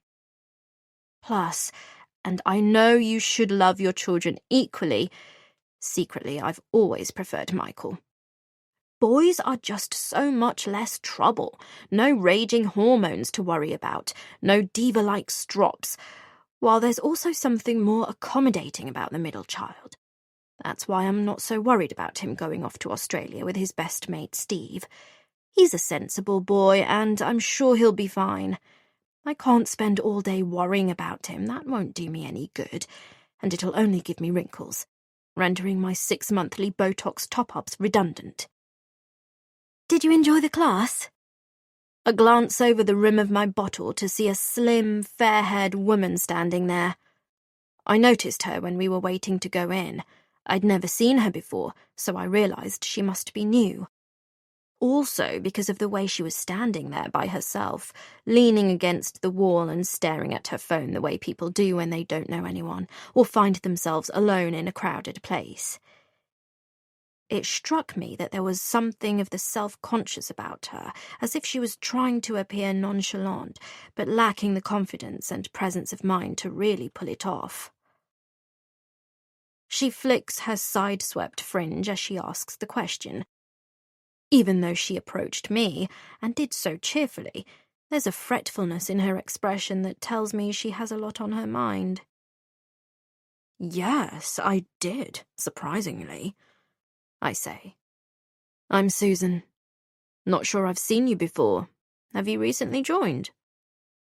Yes, I'm Grace. This is my first class. Had my gym induction with Martin last night. I'm new to the area. Whereabouts do you live? Cobham. Cobham's not exactly local. It's a good 25-minute trek down the A3 or along the River Road via Esher. Posh area, though. Wag territory. My interest in making friends with this woman is suddenly piqued. You didn't think about joining a club around there? I ask. It's a gorgeous area, so classy. Not like Kingston. It's become so scummy in parts. Too many bloody students and cheap pubs. Too many chains. I love the boutique shops in Cobham, the chic restaurants like 63rd and First, and the Ivy, of course. Oh, really? She cocks her head. I quite like Kingston. It's such a lovely spot by the river. I'm from the coast originally, so I do miss the water. But you're right, Cobham's lovely and nice and quiet, which is what we wanted. Even though it's kind of pushed our budget to the limit, and I really couldn't justify joining a club around there. Not on a freelance journalist's salary. Not super rich, then. I can't help feeling a pang of disappointment. I'd set my hopes on meeting a new group of minted housewives, had already pictured Bellini brunches at the Ivy, wine-fueled book club meetups at someone's gated estate, 5-course dinner parties, charity balls, and so on. My life has been sorely lacking in that department of late. I could so do with livening it up. The River Club was more affordable, Grace continues. It was recommended to me. Oh, yes? Who by? Oh, just a friend. I doubt you know her, and she's since left the area. Odd, slightly rushed response. I let it go. Not worth my time. Anyway, she goes on, making it clear she wants to get away from the subject. I'm guessing you live outside Kingston if it's not your cup of tea? We're on Coombe Hill Road, more towards Wimbledon than Kingston, thank goodness. I don't mind coming here to shop once in a while, if I have to, that is. The cobbled part of town, you must know where I mean, the area with Reese, Whistles and Karen Millen. It's more acceptable than the other end where Primark is and all those wretched buses congregate. Although, of course, I prefer the King's Road or Bond Street. Kingston really is a last resort, when I don't have time to get into town, that is. Grace smiles at me pleasantly. I can't quite tell what she's thinking, whether she's impressed, intimidated, or amused by me. It's a little disconcerting. There's something in her eyes that's not all there. I find central London a bit much, she says, blowing that rather irritating fringe of hers away from her freckled face. She still looks rather flushed from the class, perhaps because of her pale skin. A bit too frenetic for me, she goes on. Too many people, too many crowds, it kind of overwhelms me. I'm not good on the tube either, always seem to get lost, and I have a crap sense of direction. Jim's much better at finding his bearings. Whenever we go on holiday, he's always the navigator, while I'm the one dragging the kids around after us, bribing them with ice cream and their electronic devices once we get back to the hotel. Jeez, she does go on. Maybe it's nerves. Right, I say, not wanting to prolong the topic. So, if you don't like Kingston, how come you work out here? She asks. Why not somewhere closer to you? There must be lots of clubs in the Wimbledon area. The village is very pretty and popular with mums, so I hear. She was bound to ask the question. People I've only just met always do. And it's a fair one. I lean in, as if I'm about to divulge some trade secret, even though only a handful of people remain in the room, including Natalie. She's talking to Jade on the stage, so, thankfully, well out of earshot. I'll let you into a little secret. We know the owners of this place. Lance, my husband, who's a city lawyer, worked on the deal when Lorenzo bought the building. He's a businessman, you see. A very rich, powerful, well-connected businessman. I pause, mouth the words possible. M-A-F-I-A, then tap my nose. Ruthless. But then again, you don't get to be in his position by playing nice. As well as this place, he owns several other gyms and an exclusive Italian restaurant in Barnes. Impossible to get a booking less than 6 months in advance, but I can get you and your husband a table any time. Just say the word. I pat the side of my nose again. Anyway, we joined out of loyalty to him. Closer still. Plus, just between us, we get a good deal. Not that we need it, of course, but it would have seemed impolite not to take him up on it. Grace is suddenly wide-eyed, clearly in awe of what I just told her. I can't help feeling a glow of satisfaction. Wow, I see. Well, that makes a lot of sense, and it's so nice of you to support a friend. Yes, I'm all heart. I don't tell her that Lorenzo's possible gangster connections scare the shit out of me, and that I therefore see it as the safer option to keep him on side. Then again, once you've earned his loyalty, he'll do anything for you. Anything at all. Anyway, I'd better go now. Need to be home in time to tuck the kids into bed. My heart sinks. She has kids that still need tucking in. How dull. Okay, then. I force a smile. See you at the next class? Definitely, Grace says, then quickly adds, as long as I can get away on time. 6:30 is always a bit awkward with the kids' tea and so on, but luckily, with Jim on leave from work right now, I can usually get away. Thank the Lord for that, I say, hoping she doesn't register the sarcasm in my voice. I manage to refrain from rolling my eyes. And what's he on leave from, if you don't mind me asking? I'm thinking not law, as she would have said so when I mentioned Lance being a lawyer. Please say city banker, or better still, film producer. Teaching. Kill me now. I wonder why he's on leave, but don't want to pry too much at this stage. Plus, I'm not sure she's of enough interest for me to care. We don't appear to be on the same page. He was head of physics at an all-boys private school in Southampton before we moved here. Hopes to go back to face-to-face teaching someday, but for now is content to do some online tuition and work on the book he's always wanted to write. I want to ask why he gave up face-to-face teaching, as I sense there's more to the story than simply fancying a break and trying his hand at writing. But I also sense she's not keen to divulge that bit just yet. Last chance to save herself where the writing's concerned, though. Please say it's crime fiction or something I might be remotely interested in. What's it about? The principles of physics. I want to laugh out loud, but I think of falling into a pit of snakes, my greatest fear, and manage to remain grim-faced.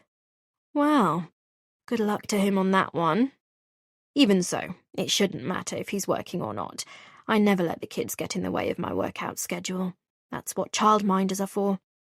I went through at least 5 while Cameron, Michael and Stella were growing up. No chance I was going to let them interfere with my lifestyle. It's how I've stayed sane all these years. Grace smiles weakly. Yes, maybe that's where I'm going wrong. I've always been the type to take on too much, but I guess you can't do it all, can you? Neither should there be any shame in that. Her gaze settles on me, in such a way that I'm not quite sure whether she expects me to answer her. It feels more like a rhetorical question. I give up on the idea of asking Grace if she fancies a drink. There's no point. I can tell she's keen to get back to hubby and the kids. Plus, I'm not convinced I'd be entirely comfortable just me and her drinking together. She's nice enough, but her life sounds terribly humdrum. And there's something about her I can't quite put my finger on. A certain look in her eyes that tells me there's more to her than surface appearances would suggest. See you next week, then. I smile. Then contemplate the rest of my evening in front of the Kardashians with Mr. Shiraz. Chapter 15. Grace. Saturday, 21st July, 2018, 9 a.m. The doorbell goes, stirring me from my sleep. It's not a natural sleep. I've not slept naturally since some time before we lost the kids. It's a diazepam-induced slumber. I try not to take it in the day like I used to, because I know how it makes me feel, how I lose my inhibitions, my grip on reality, become a danger to others. That's the last thing I want to be. A while back I made a pledge to myself that I wouldn't take it at all. Promised others that I had kicked the habit. But I can't seem to stop entirely. The nights are the worst, when I have nothing else but my thoughts to occupy my mind. when there's no one around but Jim, and I am a danger to no one but myself.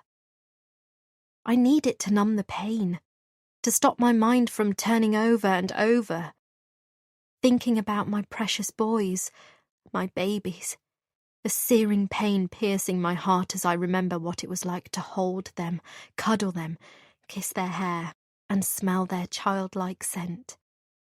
How I miss the sound of their voices calling for me, even though there were times when the sound of them shouting, "Mom! Mom!" at the tops of their lungs would drive me round the bend. How I even miss the sound of them squabbling over stupid, pointless little things that mean nothing in the grand scheme of life, but which I'd now do anything to hear again. Every night is torture when I have nothing else to think about besides my loss. And so that little pink pill is a godsend, one that for a blissful 7 or 8 hours enables me to drift off and feel nothing. But it does mean I don't wake up feeling refreshed, despite having had 9 hours according to the clock on my bedside table. I turn over on my side, my eyes still shut, instinctively feel for Jim. But his side is empty. He said he'd follow me up when I announced I was off, but I suspect he never did. I'm guessing he decided to work on his book a bit more, like he often does. Either that, or he stayed asleep on the sofa, or napped in his study. His pillow is untouched, as is his half of the duvet. Maybe it was so late by the time he'd finished work he didn't want to wake me, knowing how I need my sleep. I'd like to imagine that's the case, that he was being thoughtful. It assures me he still cares for me, even though the way he acts sometimes, it feels like he doesn't. But it also saddens me that he can make such a practical judgment, that his desire to feel the warmth of my body, cuddle up to me in bed, no longer overrides his desire to be practical about things. Losing the kids has changed both of us. We are no longer the people we were, him especially, and I resent the fact that he blames me when I see him as the one at fault, the one who caused us to end up in this perpetual cycle of torture. There it goes again. God, that doorbell is loud. Who the hell can it be at 9 a.m. on a Saturday? It's too early for the postman. And why hasn't Jim gone to answer it? He never bloody well does. It's always me. Once he's asleep, it's like he's in a coma. I wish I could sleep that deeply. A rocket might have taken off outside our house and he still wouldn't stir. As I force myself upright, my head has that familiar spaced-out sensation to it, and I feel slightly queasy as I swing my legs off the side. It's like the entire room is on a tilt, and I'm seeing the world almost in slow motion. I rub my face hard as if to rouse me from my lethargy, press my palms into the mattress to propel myself up, shuffle to the door, and grab my dressing gown off the hook before making for the landing. "For fuck's sake, I'm coming," I say under my breath, holding on to the banister in a bid to steady myself as I trundle down the stairs. I feel stiff, more stiff than usual, perhaps because I didn't get my usual Friday night yoga fix. "Jim!" I call out in irritation. It's instinctive, I guess. I'm just so used to calling out his name in frustration. "Jim, are you awake? If you are, why didn't you get the door?" No response. It infuriates me, and this must show on my face as I open the front door and see 2 men standing there. They're both in suits, and I notice a black Vauxhall Astra parked up behind them next to my Toyota. We only have the one car. With Jim working from home and no kids to ferry around, we saw 2 cars as a needless luxury. Besides, Jim has his bike to get out and about. There are lovely green open spaces and woods in the Cobham-Oxshott area. He says he prefers biking or walking to driving anyway. Says it keeps him fit, that he needs the exercise, stuck in the house at his desk all day. I can't disagree with that. I'm more on the go than him, while my exercise classes at the River Club keep me in shape. Grace Maloney? Yes. I get a sick feeling inside, and a sense of being here before. Strangers coming to deliver bad news. I think of Mum. Wonder if they're here because of her. But surely the home would have called. It's not like they allow their patients to go wandering the streets. The dizziness returns, and as if on autopilot, I lean to the left and prop myself up against the doorway. I'm D.I. Donovan Bailey, and this is D.S. Javid Khan. Detectives. Both men flash me their badges, and I feel the colour drain from my face, but I quickly tell myself to calm down, rather than jump to conclusions as to why they are here. Don't be alarmed, we just need to ask you some questions. I feel a mild sense of relief. Even so, what questions? Questions? I repeat. About what? About Jade Pascal. Shit. We understand you attend her classes at a social club in the Kingston area. The River Club, I believe it's called? My nausea returns. Yes. What's the problem?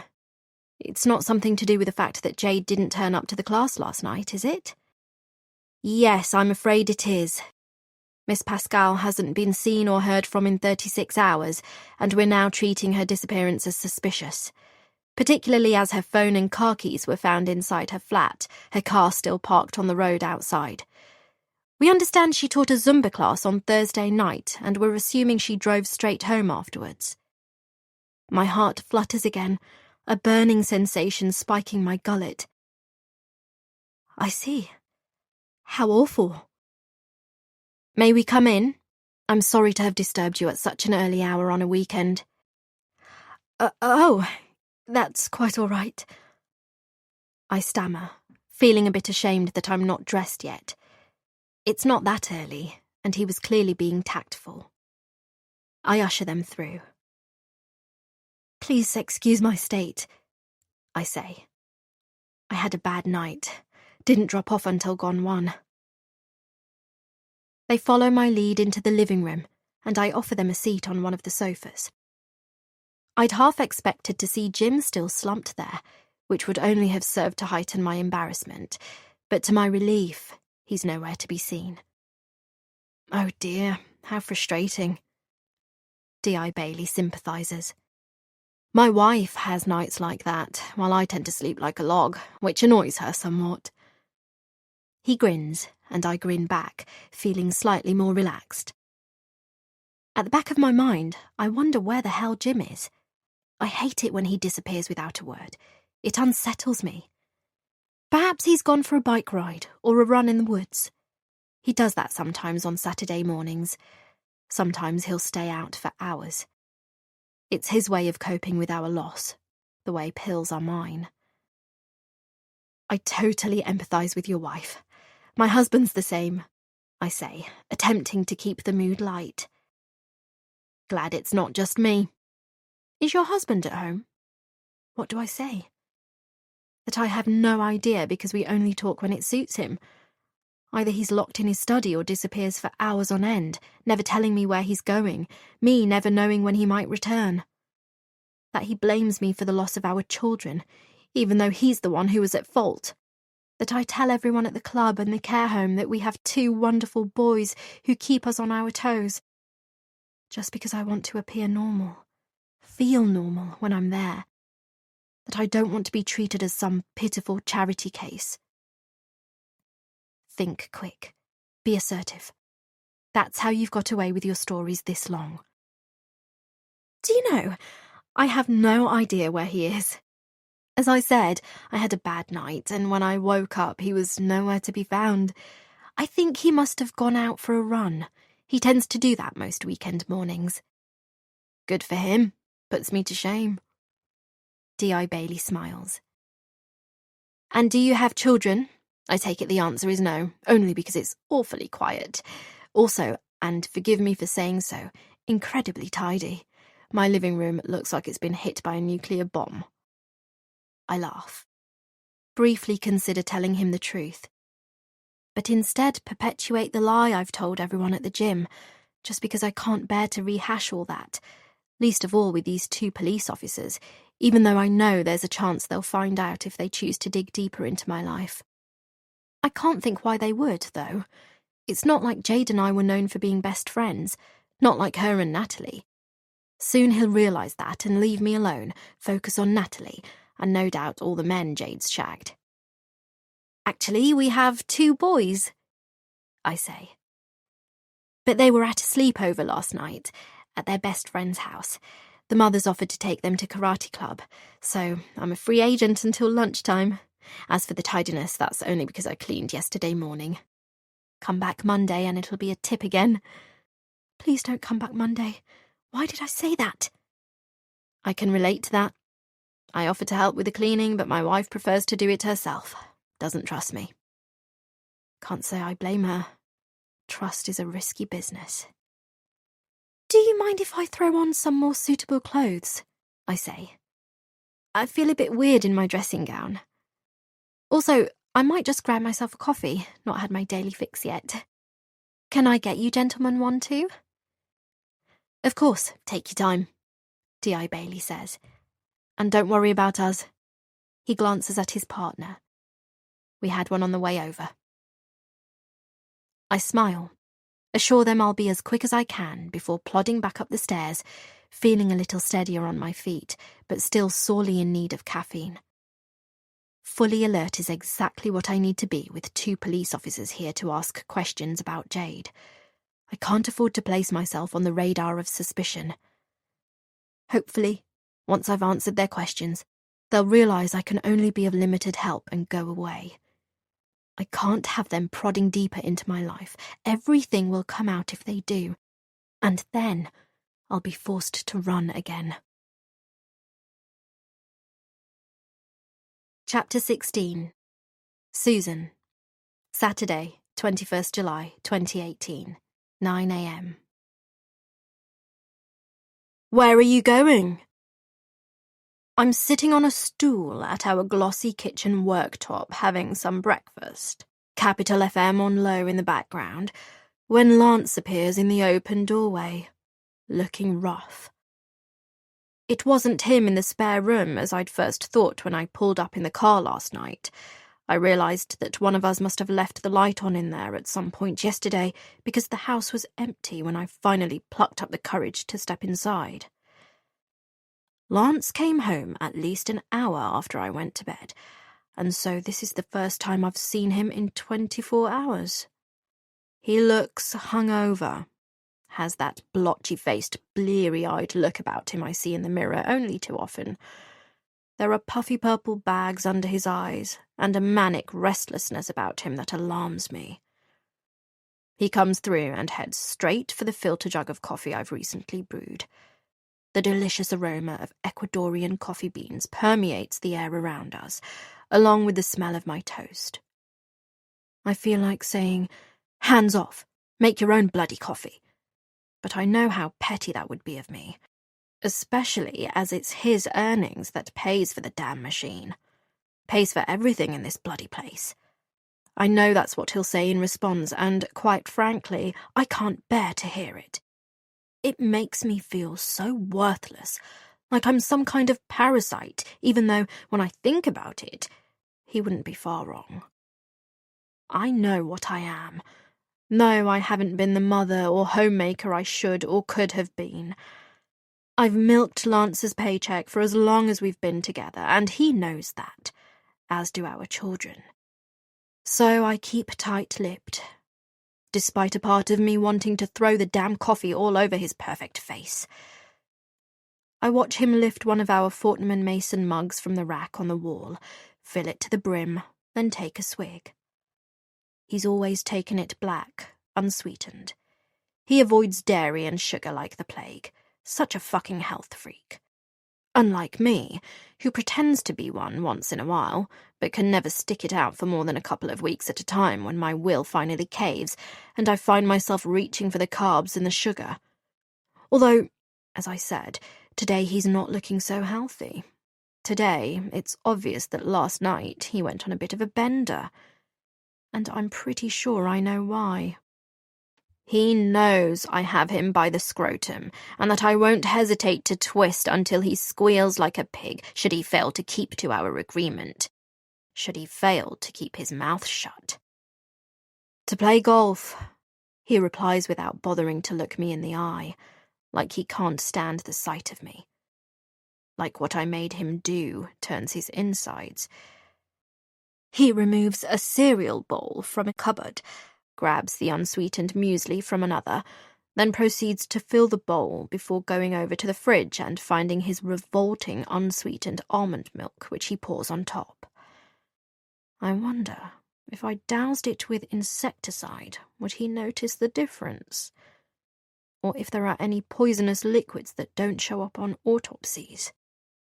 I don't Google it, in case Big Brother is watching, and I draw undue attention to myself. This is so not the time to be doing that. It's tempting, though. I'd expected the golf response, just because of the way he's dressed. Nike polo top, Calvin Klein bullet stretch golf trousers, the same loafers he always wears to the club before changing into his spikes. Besides, he often plays on a Saturday morning, so it should have been obvious, and therefore I'm not sure why I bothered asking. Perhaps because, having not spoken to a soul since leaving the club last night, I'd felt the need to engage someone in conversation. Michael's still in bed. I heard him roll in at 3 a.m, and I doubt he'll make an appearance before midday. And Stella won't be back from Jason's much before then, if at all. Lance is my only form of human contact right now, as excruciating as that is to admit. I can't help myself. Can't help saying something deliberately provoking. Are you sure you're up to it, darling? You're looking a bit pale, like you're about to throw up. For the first time since he appeared, Lance makes eye contact with me. Glares at me, more like. I watch him force down his cereal. He'd be much better off with a fry-up, but his body is a temple and all that crock. Oh, I woke up feeling fine, dear, but then I walked in here and saw you. His words cut me to the quick. I feel the urge to react, but don't rise to the bait. I must maintain my dignity, my Ice Maiden act. He's the one at fault, who's got himself into the miserable situation he's found himself in. You want to be careful, Lance. Should think about being a little nicer to your wife, now that I know your dirty little secrets. What would the partners say? Your clients? You'd be dead meat at the firm. I can just picture it now on the front page of the Lawyer magazine. Top partner Lance Hampson embroiled in... Before I can utter another word, Lance is on me like a panther. He comes right up, his nose almost pressing against mine, grabs my neck, squeezing it ever so slightly, causing my throat to seize up, the remnants of my toast stuck fast. And you want to watch what you say to your husband? I'm betting you have some dirty little secrets of your own, Susie. He hisses this last sentence, and I can smell the alcohol of last night on his breath, making me nauseous. In fact, I know you do. And I think that's why you played the card you did, because you're scared of the despicable things you've done coming out. He releases his grip, and I rub the circulation back into my throat, my heart pounding like a drum. For all his faults, I hadn't thought him capable of violence. But maybe I was wrong. Maybe in doing what I've done, in being the wife I've been, I've let the demon out of him. I want to come back at him with some smart, witty retort, but he's caught me off guard, and my usual composure seems to have abandoned me. I'd think carefully about what you say or do, Susie, from now on. I ceded to your demands, to your pathetic, twisted attempt at blackmail. I did what you told me to because, unlike you, I care about people, about my children. I feel a duty to protect them. I don't want our kids to suffer for my mistakes. I did this for them, and only them. The one good thing to come out of our miserable marriage. Again, his words sting me like salt on a chapped lip, just because deep down I know he is right. I'm always looking out for number one. I've been that way since forever, and it's too late to change. In forcing his hand the other night, I wanted to have control over him, wanted him to beg me for my forgiveness, acknowledge me as the victor in our very own War of the Roses, admit that I have him over a barrel. But now he's gone and turned the tables, made himself out to be some kind of humanitarian, acceding to my demands for the sake of our children. As usual, he's a bloody saint to my Satan. There's something else that rattles me too. Something in his eyes that tells me he's keeping something from me. Some ace up his sleeve he's waiting to play. In some ways, I wish he'd just come out and play it. But perhaps he's challenging me in the ultimate battle of wits, wanting me to be the first one to buckle under the weight of my own guilt. He goes back over to his breakfast, takes a last mouthful, chews it, swallows, then places the bowl in the sink. "You've won this battle, Susie," he says, looking up at me. "But you have not won the war. Sooner or later the truth will come to light, and when it does, I plan on having a front row seat. You remember that." I feel cold all over as I watch my husband leave the room. I thought I had silenced the only person who could ruin me, but I'm starting to think I was wrong. Chapter 17. Grace. Saturday, 21st July, 2018, 9:30 a.m. "Are you sure I can't get you both some coffee?" I look at the officers expectantly, hoping they might change their minds now that we've moved to the kitchen, so as to give me a bit more time to wake up and think about what I'm going to say. But to my dismay, they decline again, exacerbating my nerves.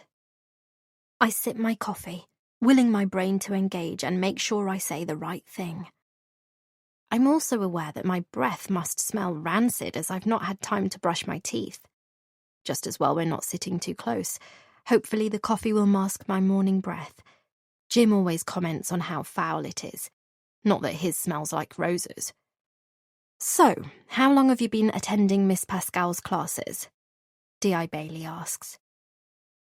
"Oh, about a year now," I say. "I was at her launch event, a body attack class, back in July of last year. The class and gym coordinator, a guy named Martin Tyler, recommended it to me at my induction. I jumped at the chance, to be honest. I'd much rather work out with other people than on my own. I find it motivates me to work harder. I'm not very good in my own company. You'd think I would be, being an only child, but I guess I'd always wanted a sibling, and spending so much time alone as a child has made me appreciate being with other people. Crave it, really."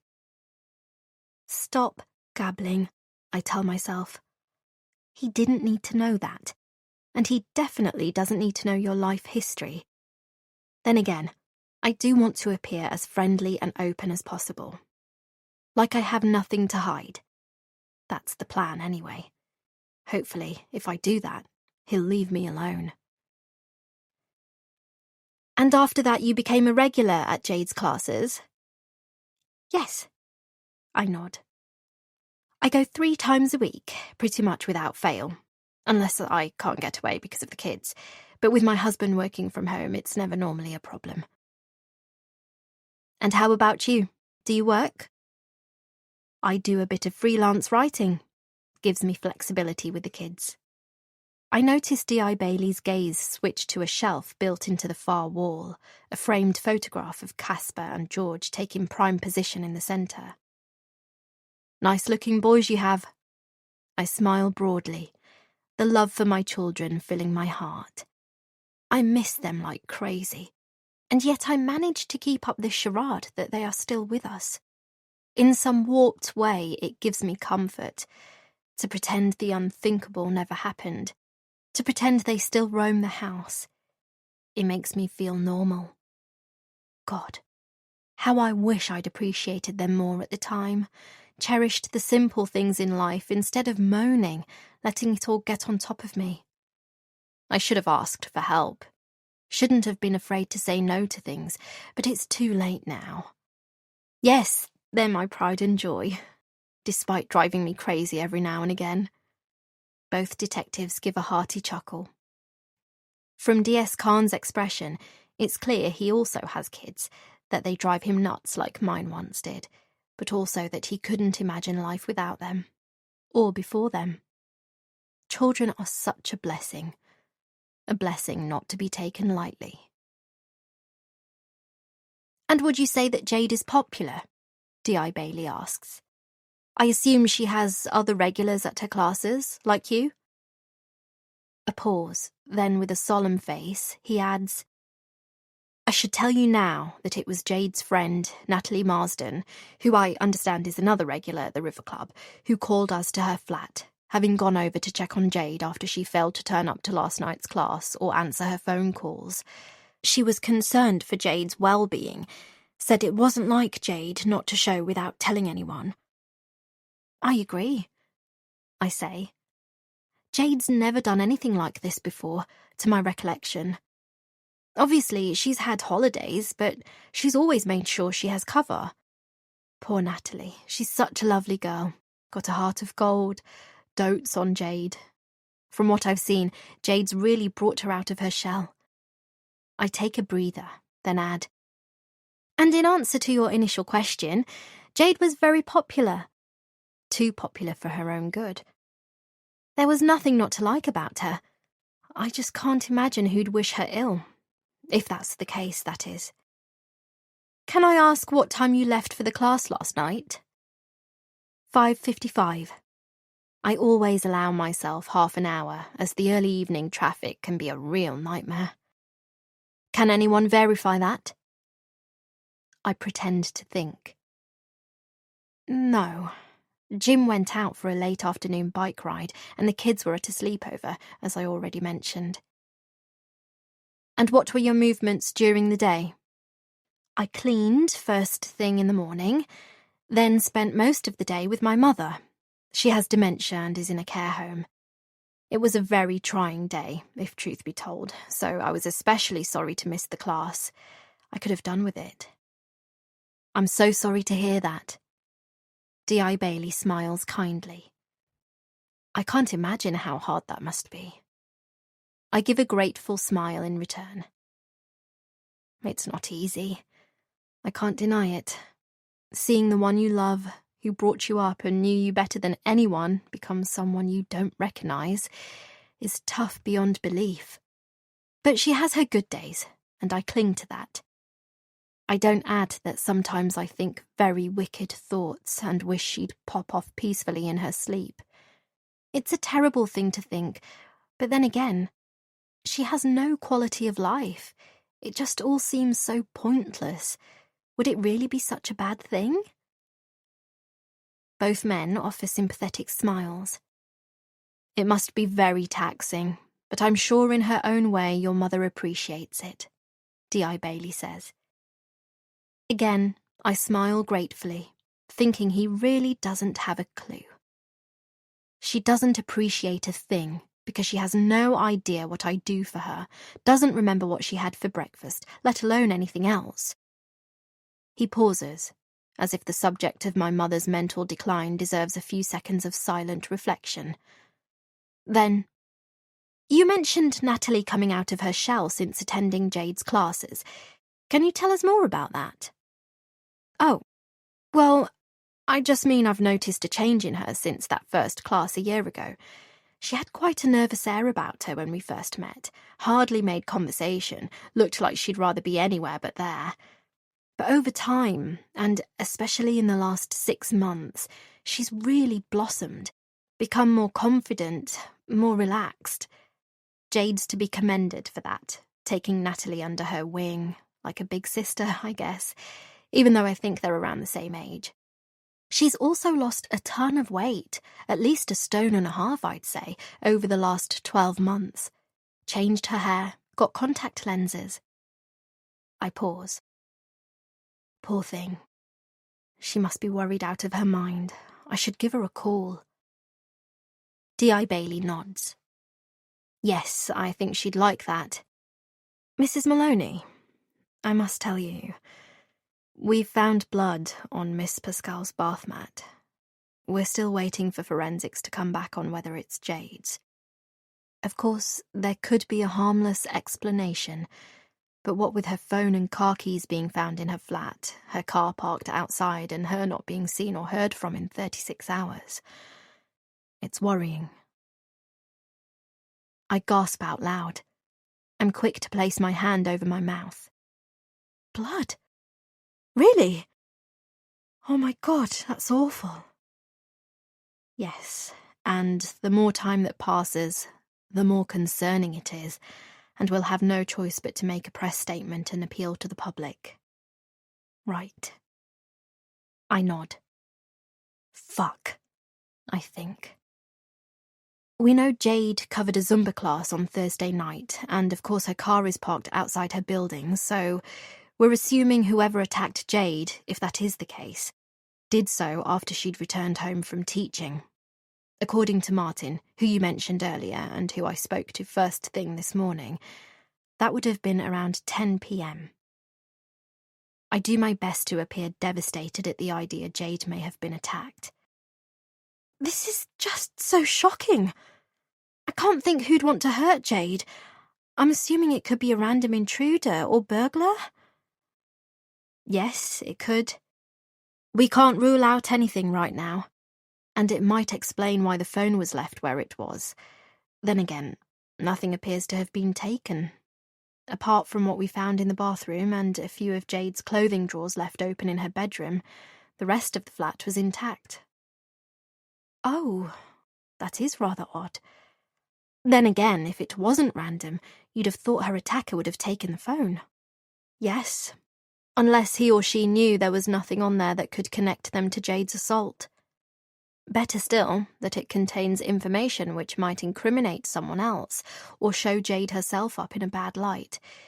It depends how smart her kidnapper is, how well he or she knew Jade, what their history is. There are so many ifs and buts, but hopefully we'll have a better idea once forensics have got into the phone. You think perhaps this could be a kidnapping, then? I ask. Rather than, well, I don't want to say the word. I lower my eyes, shake my head slowly. Murder? D.I. Bailey says bluntly. Yes.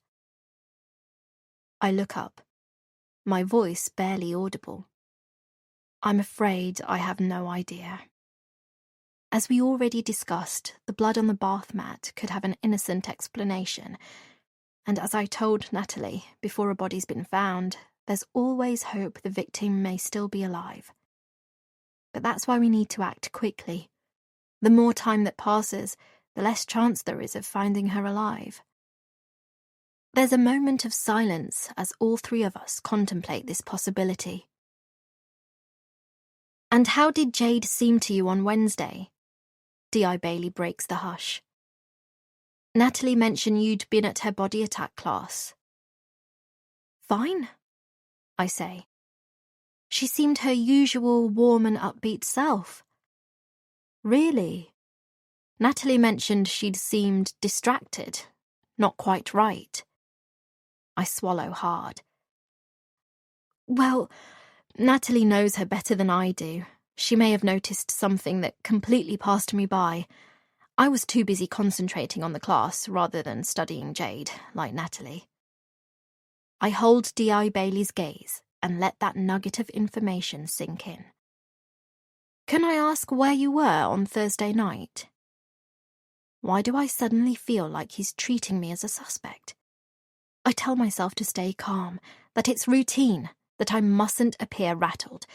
Even so, I am rattled, because if he probes further, checks out my life before I came here, the real reason I uprooted myself and moved to Cobham, I'm done for. I was at home. Alone? Jim was upstairs working in his study. The kids were in bed. I see.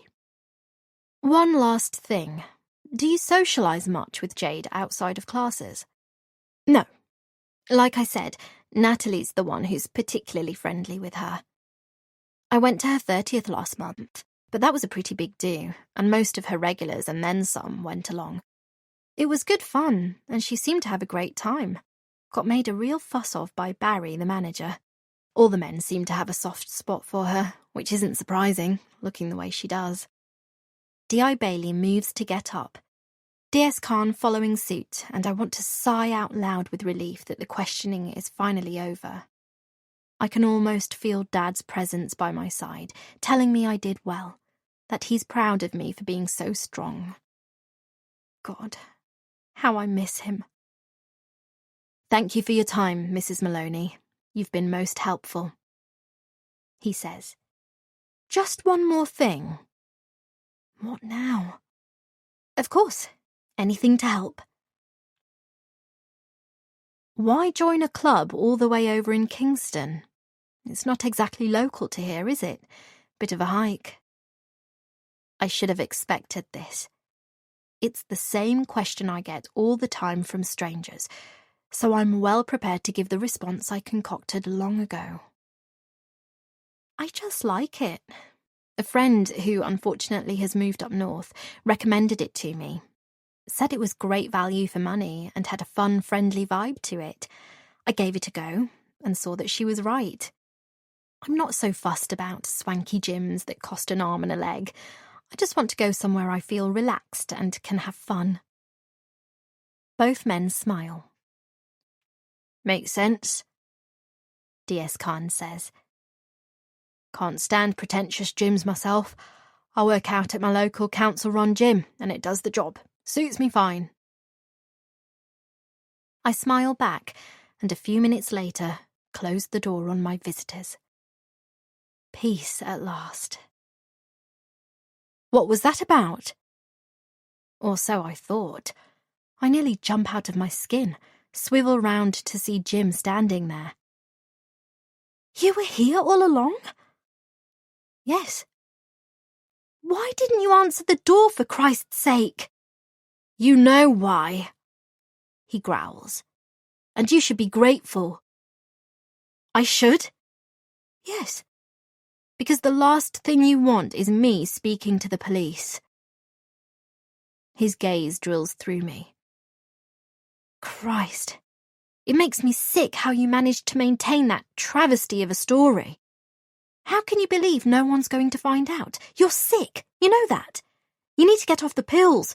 Stop living in that deluded world of yours. Every time you lie, you're devaluing our kids. A pause. Then he adds, Remember, I'm the only one around here who knows the truth. What you did. How can I forget? He'll never let me forget. He'll torment me until my dying day. I watch him turn round before disappearing up the stairs out of sight. Chapter 18. Natalie.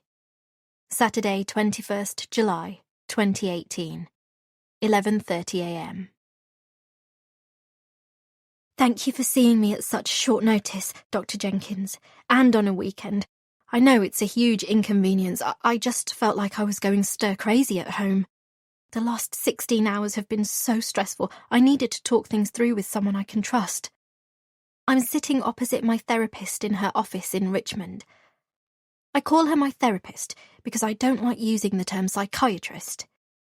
Despite knowing there's nothing wrong with the word, and that a lot of people see psychiatrists to cope with perfectly normal everyday issues like divorce or bereavement. But for me, perhaps rightly or wrongly, the title always seems to equate with the word crazy, and I don't want to think of myself as crazy. I think of myself as someone who's been through a lot in their 30 years, someone who had it tough as a child, did some things she regrets, but that were in no way her fault, and therefore needs a bit of guidance, a bit of TLC every now and again to get through life. That's what I tell myself, anyway. That's quite all right, Natalie.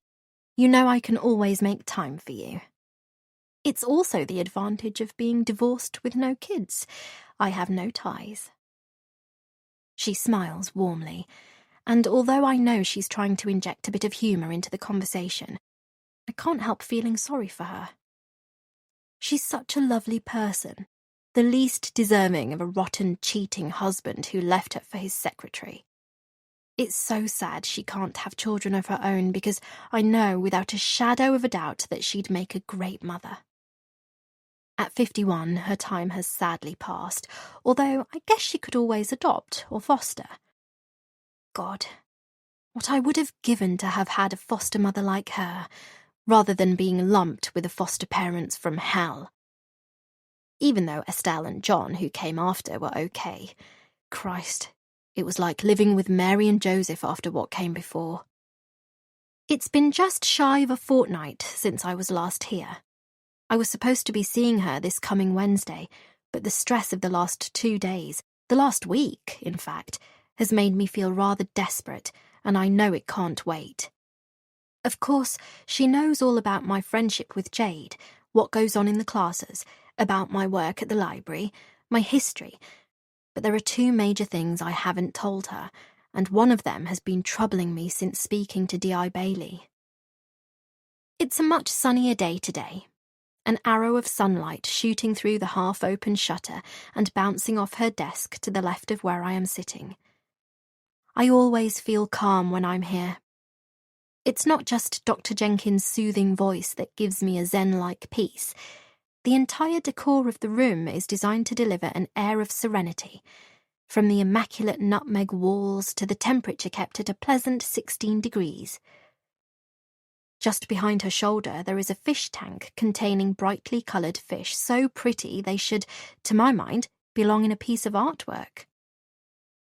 She's had fish as long as I've known her, which is about 8 years. Since I moved to Kingston from Lambeth, South London, where I was born and spent my childhood and early adulthood, watching Dr. Jenkins fish always calms me, and it's the reason I now have Ernie. Well, it's still good of you, I say. I wish I could buy you lunch or something.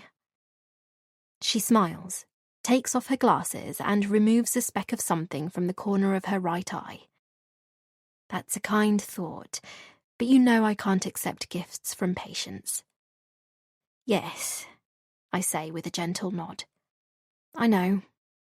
So, you said on the phone that Jade's gone missing and the police are investigating. That's troubling news. Can you tell me anything more? For a brief moment, just seeing a kind, familiar face, being in a calming environment, I'd managed to blot out the dark cloud that suddenly descended on my life. But then, with this question put to me, the darkness envelops me once more, sending a chill through me. Yes, it is troubling, I say quietly, blinking back tears. Tears are for losers. Are you a fucking crybaby? I can still hear Kath's words as if she'd only uttered them yesterday. Natalie, are you there? I shake my head as if to shake away Kath's voice. Yes, sorry. Dr. Jenkins smiles kindly, then sits back, the tip of her ballpoint pen poised on the open notebook resting on her right knee in front of her, which is crossed over her left. Can you go over what happened yesterday in a bit more detail? Context always helps. I take a deep breath, then tell her everything I told D.I. Bailey, including the fact that Jade didn't seem right during Wednesday's class. But I add one thing I didn't tell him, or even admit to myself the full extent of the problem until now. The fact that lately I've not been sleeping well. That it's been going on for some time now, and that it seems to have got worse these past few nights since my row with Jade on Monday evening after the class. I see. That is worrying. What did you argue about? The man she's been sleeping with. Dr. Jenkins knows Jade's lover is married, but not his identity. I just can't bring myself to betray Jade's trust. But I also know that before long I may have to, if I want her back safely. Because he's married. Yes, that's a big part of it. It's never going anywhere, but she can't seem to accept that. It's like she's infatuated with him. Like he has this hold over her. She seems to think he's going to leave his wife and they'll be able to run off into the sunset together. That's what he's told her, apparently, but I reckon it's hot air. They're from two very different worlds, and she's kidding herself. He has too much to lose, and their being together would hurt too many people, damage too many reputations. Have you ever caught them together? No. I only know what she's told me. They're very careful, and I only found out because she told me one night after they'd argued about his wife, and she needed someone to talk to. I mean, I only ever see Jade at the club or at her place. It's not like I track her movements 24/7. I'm not some stalker, for God's sake. I pause, having realised my tone has become somewhat defensive, aggressive even. I feel my face burn. Sorry. That came across as a little aggressive. I'm just frustrated and worried for her.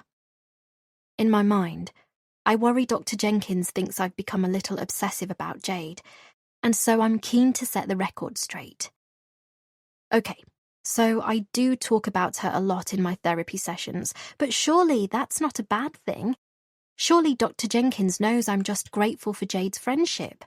After all, she's the first real friend I've had since losing Jack. She's special, like family, and everyone talks about their family, right? It's only natural. Are you worried her lover might have hurt her? That he could be behind her disappearance? Yes, I guess. I mean, it's possible. I just don't know. I don't know the guy, never spoken to him.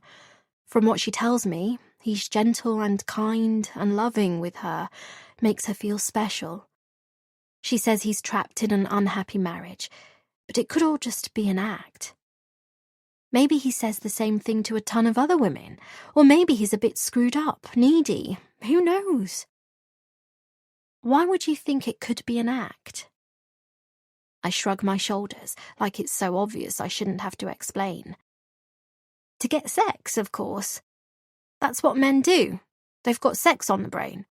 It's all they can think about, and I should imagine they're even more desperate as they get older, when their wives no longer excite or satisfy them. I think that's a bit of a generalisation, Natalie. You can't put all men into the same category as your father. What he did to you was horrific, the worst crime imaginable, but not all men are like that. The mere mention of my father causes my insides to flip, images flashing through my mind. Painful, hideous images I thought I'd blocked out through years of therapy. Memories that caused me to do unspeakable things. And then, just because I'm suddenly reliving that trauma, and it's Dr. Jenkins who I see as responsible for this, I say something I instantly regret. Really? I'm surprised you'd say that, based on your own experience. Dr. Jenkins has been nothing but kind to me, for Christ's sake. She's given up her Saturday morning for me, and all I can do is take a cheap shot back. To her credit, she remains unaffected, on the outside at least, although I'm sure my words must smart on the inside. She's only human, after all. I'm so sorry, I say, almost feeling the urge to get up and hug her, although I know that's strictly off limits. It's okay, but I am concerned, Natalie. Concerned the aggression's starting to come back. You've done so well to contain it all these years, long before I've been treating you. I can't help thinking you made a mistake joining that club after all. I should never have encouraged you. It only seems to have exacerbated your stress levels. Stress you didn't have previously, living a simple existence.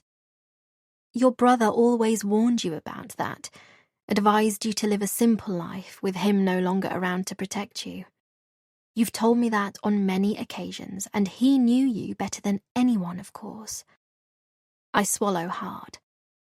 She's voiced out loud the same concerns I've had these past weeks, even though I've tried to push them to one side. Please don't blame yourself, Dr. Jenkins. It was my decision to join the club, ultimately, and, let's face it, until recently, it's done me the power of good. I'm physically more fit than I've ever been, more confident. And to be honest, I was leading a pretty dull life. A bit sad when you think about it. I mean, what's the point of living if you have no fun at all? I know Jack meant well, but perhaps it was time I started to think for myself, go with my intuition. True. It's the lack of sleep, I say. That's why I'm so tetchy. You know I need my sleep. Everything goes haywire if I don't get enough. Yes, but why aren't you sleeping? It's stress, isn't it? Stress owing to the fact that you and Jade haven't been getting along as well recently. It must be. I can't help feeling that before, when you kept yourself to yourself, you were able to maintain more of an even keel. You never had trouble sleeping back then, as nothing was worrying you. She's right. But as I just pointed out to her, what kind of a life was that? I might as well have been dead. For so long, I'd resigned myself to living the life of a hermit, to staying out of people's way, but having had a taste of something different, of something of a life, I'm not sure I can go back to how it was before. Dr. Jenkins moves on. And has your insomnia got worse in recent days, would you say, since your row with Jade? Yes, I admit.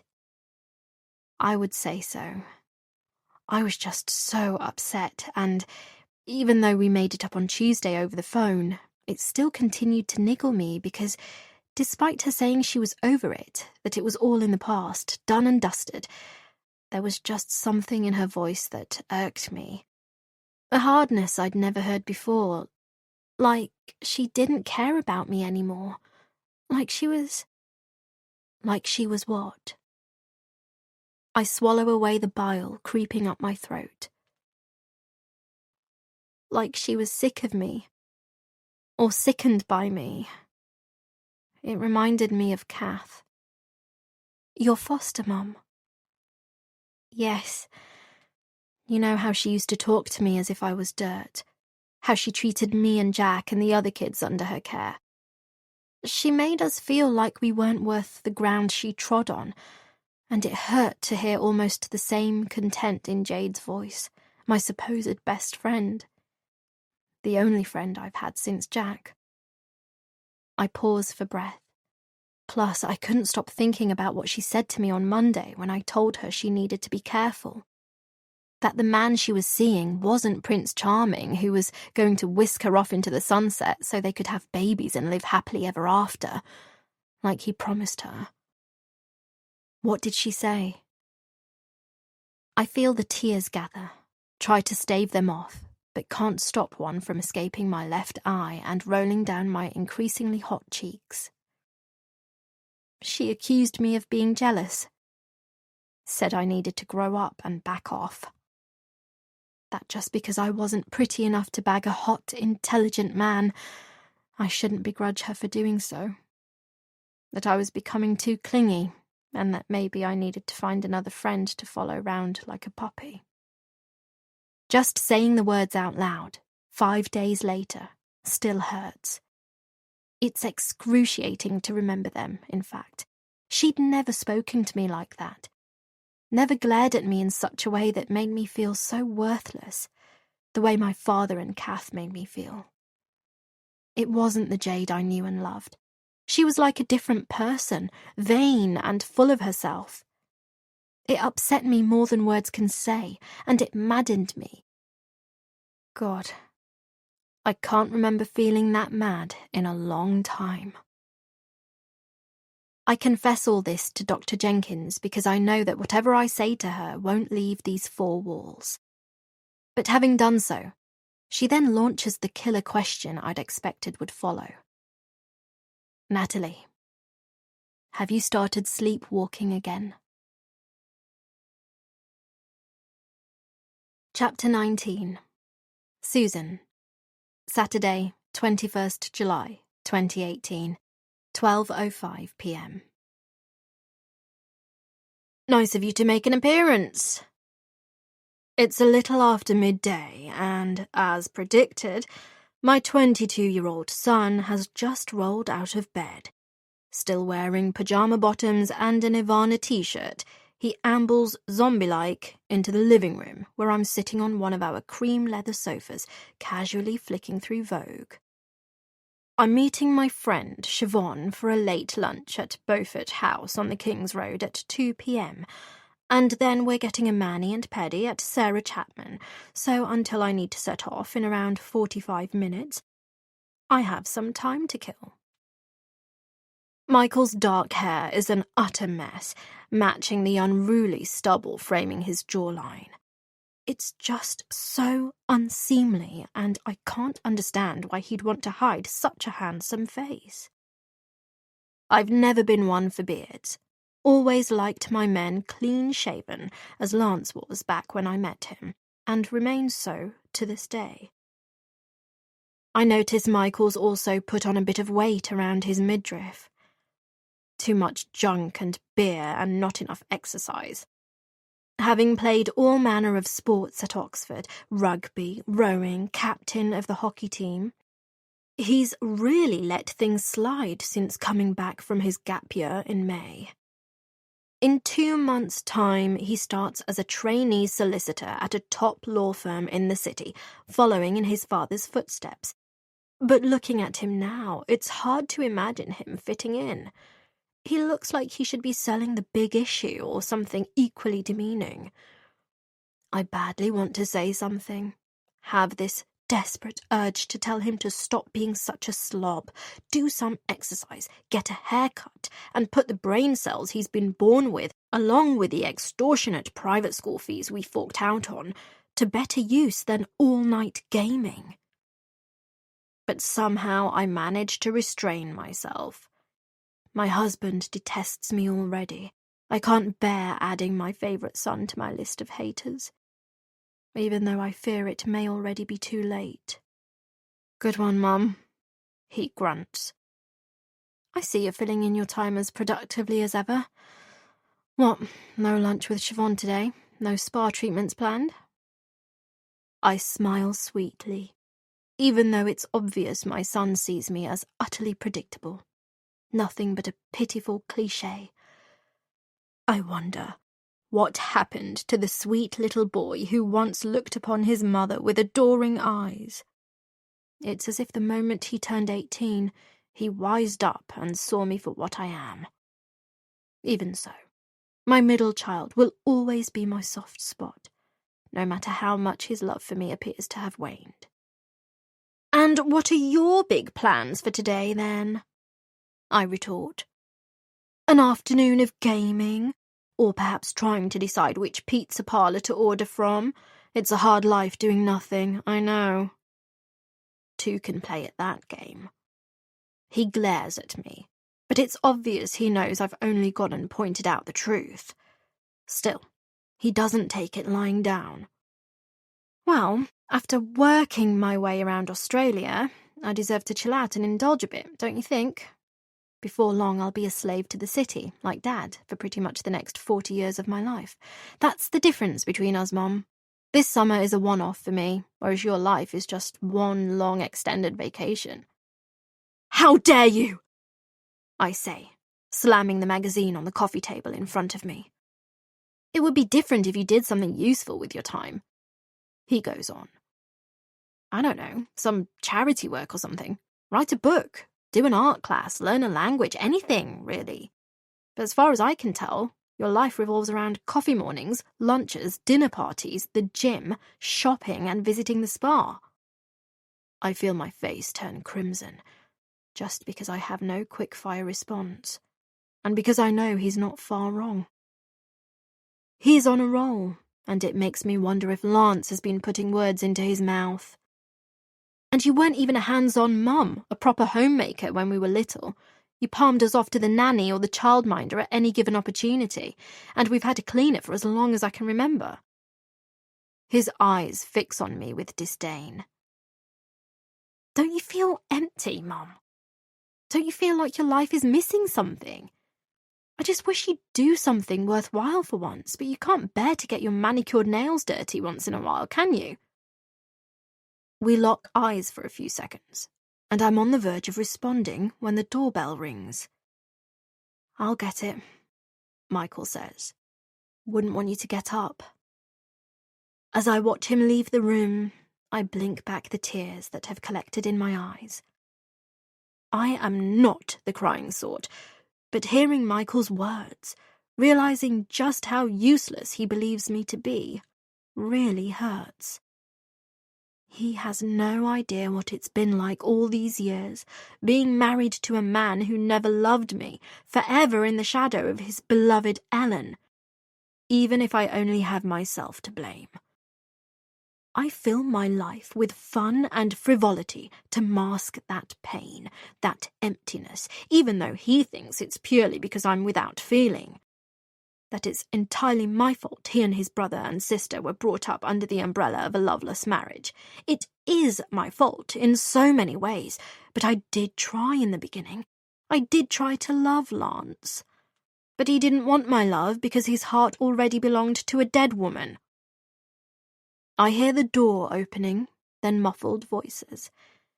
My heart flutters as I wonder who it could be.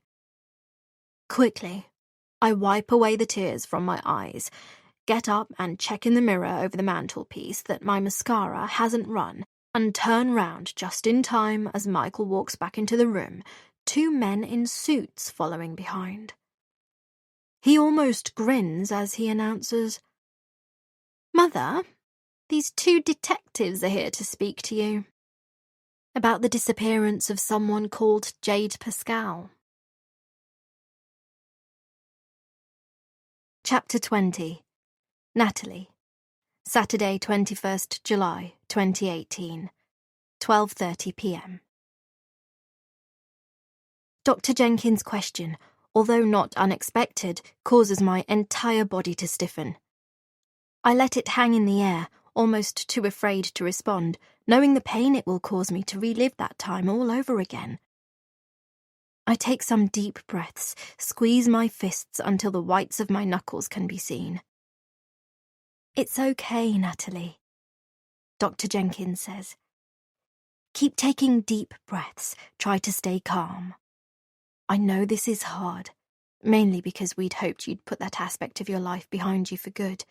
But in light of recent events, together with the fact that you haven't been sleeping well and are clearly under a lot of stress, you must see why it's important I ask the question. You argued with your best friend, someone you think the world of, someone you've opened up to after years of shutting yourself off from people just because you felt it safer to do so. But from what you said, she hurt you badly, so much so you can't seem to let it go."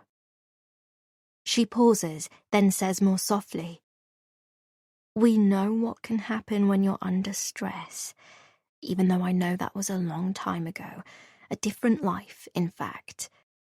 So I feel I have to ask the question, is there any chance you may have started that up again, along with the dreams? It's important we address this now, before you might do something you regret." I don't respond immediately.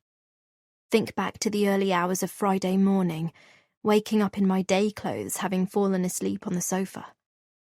I was upset all day with Jade for not calling me back, still feeling hurt by her curt manner on the phone on Tuesday, for taking off without so much as a goodbye on Wednesday night. I can't bear thinking about it.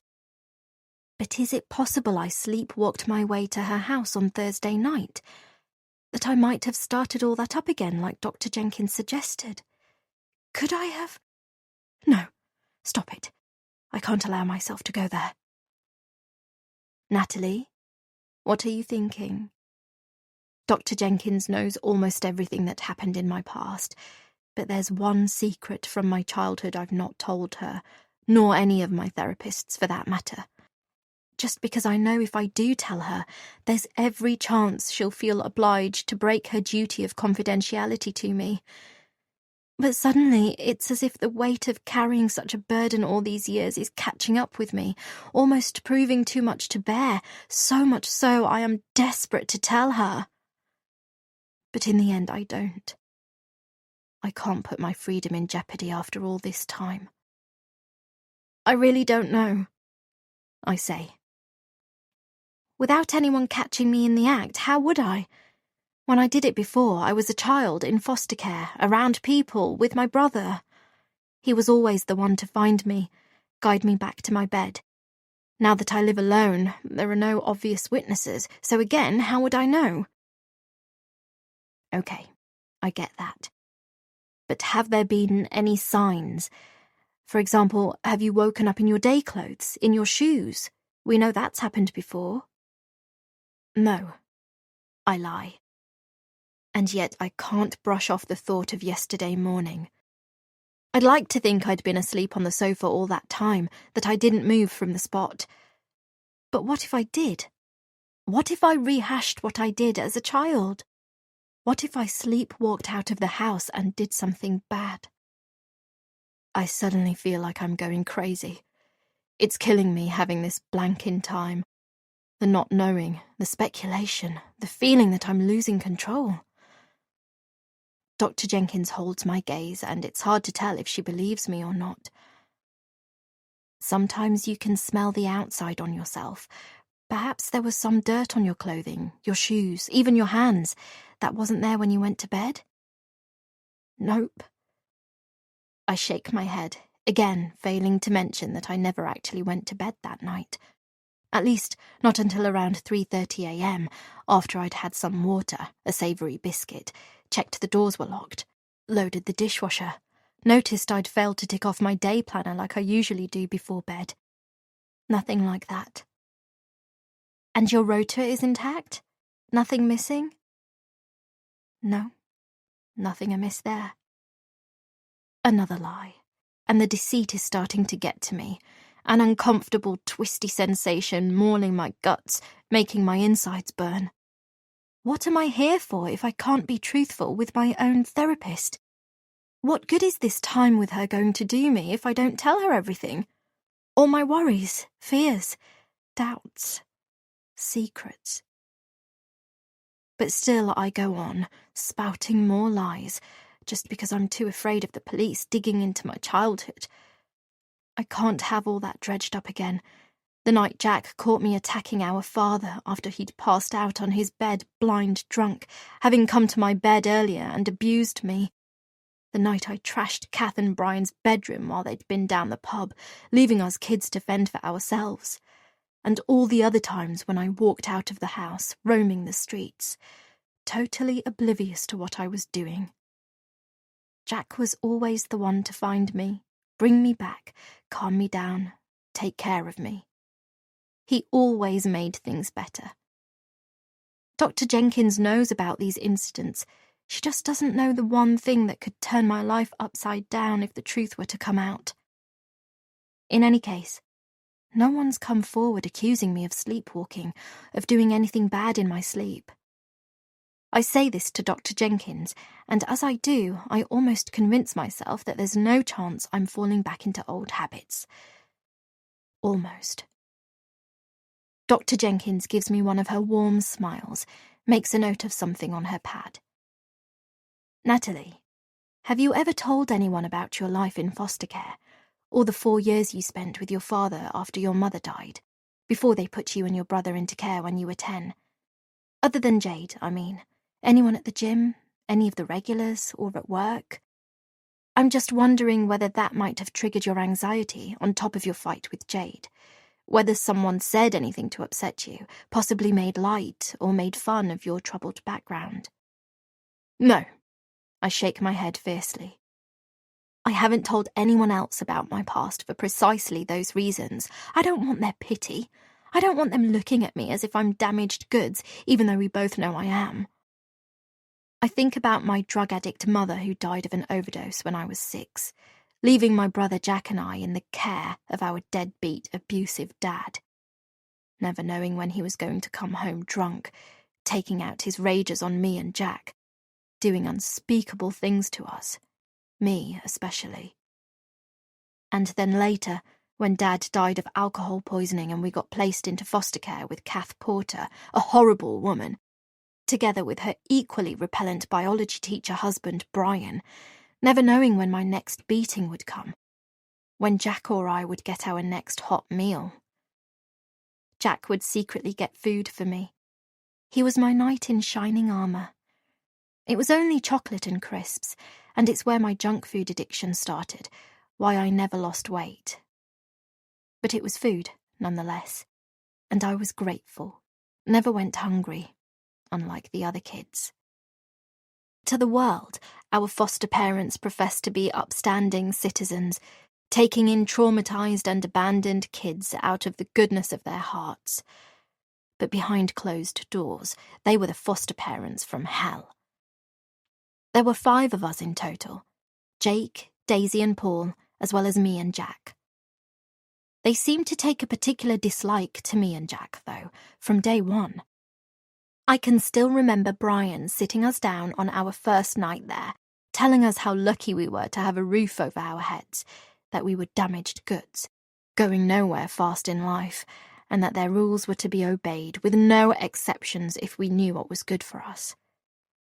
How Brian became a teacher, I'll never know. I guess anyone is capable of fooling the outside world if they have enough guile in them. But I remember as clear as day Brian preaching the rules of natural selection to all of us, saying that Hitler had been right about white people being the superior race. He'd shot poor little Daisy, whose parents had been from Ghana, a look of disgust when saying this. But also that humankind was inevitably split into the weaker and stronger of the species. He told Jack and I that we were the former, born to degenerate addict parents, that our lives would amount to nothing, and that we were to do his and Kath's bidding if we wanted to have any hope of survival.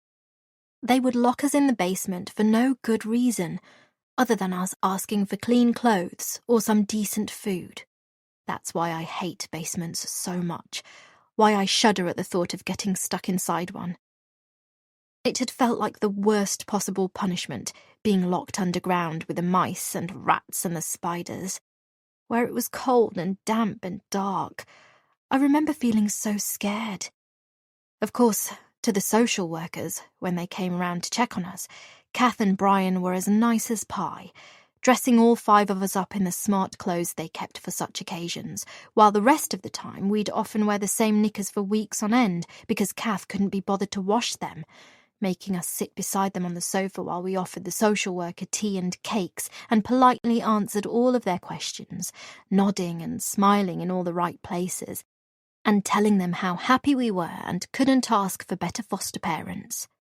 Although we kids were desperate to say something, to tell them about the beatings, the starvation tactics, the general neglect, when it came down to it, we were too scared. Just in case it did no good, and we ended up staying put and making things worse for ourselves. We wanted to tell our teachers. I remember the other school kids teasing me, saying I smelt. It was urine, of course, on account of me wearing the same knickers day after day.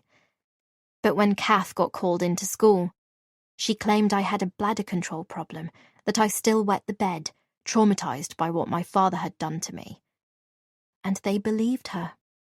I remember Kath's fake tears as the teacher empathized with her, saying what a great job she and Brian were doing, and that they were saints for taking in such a damaged child.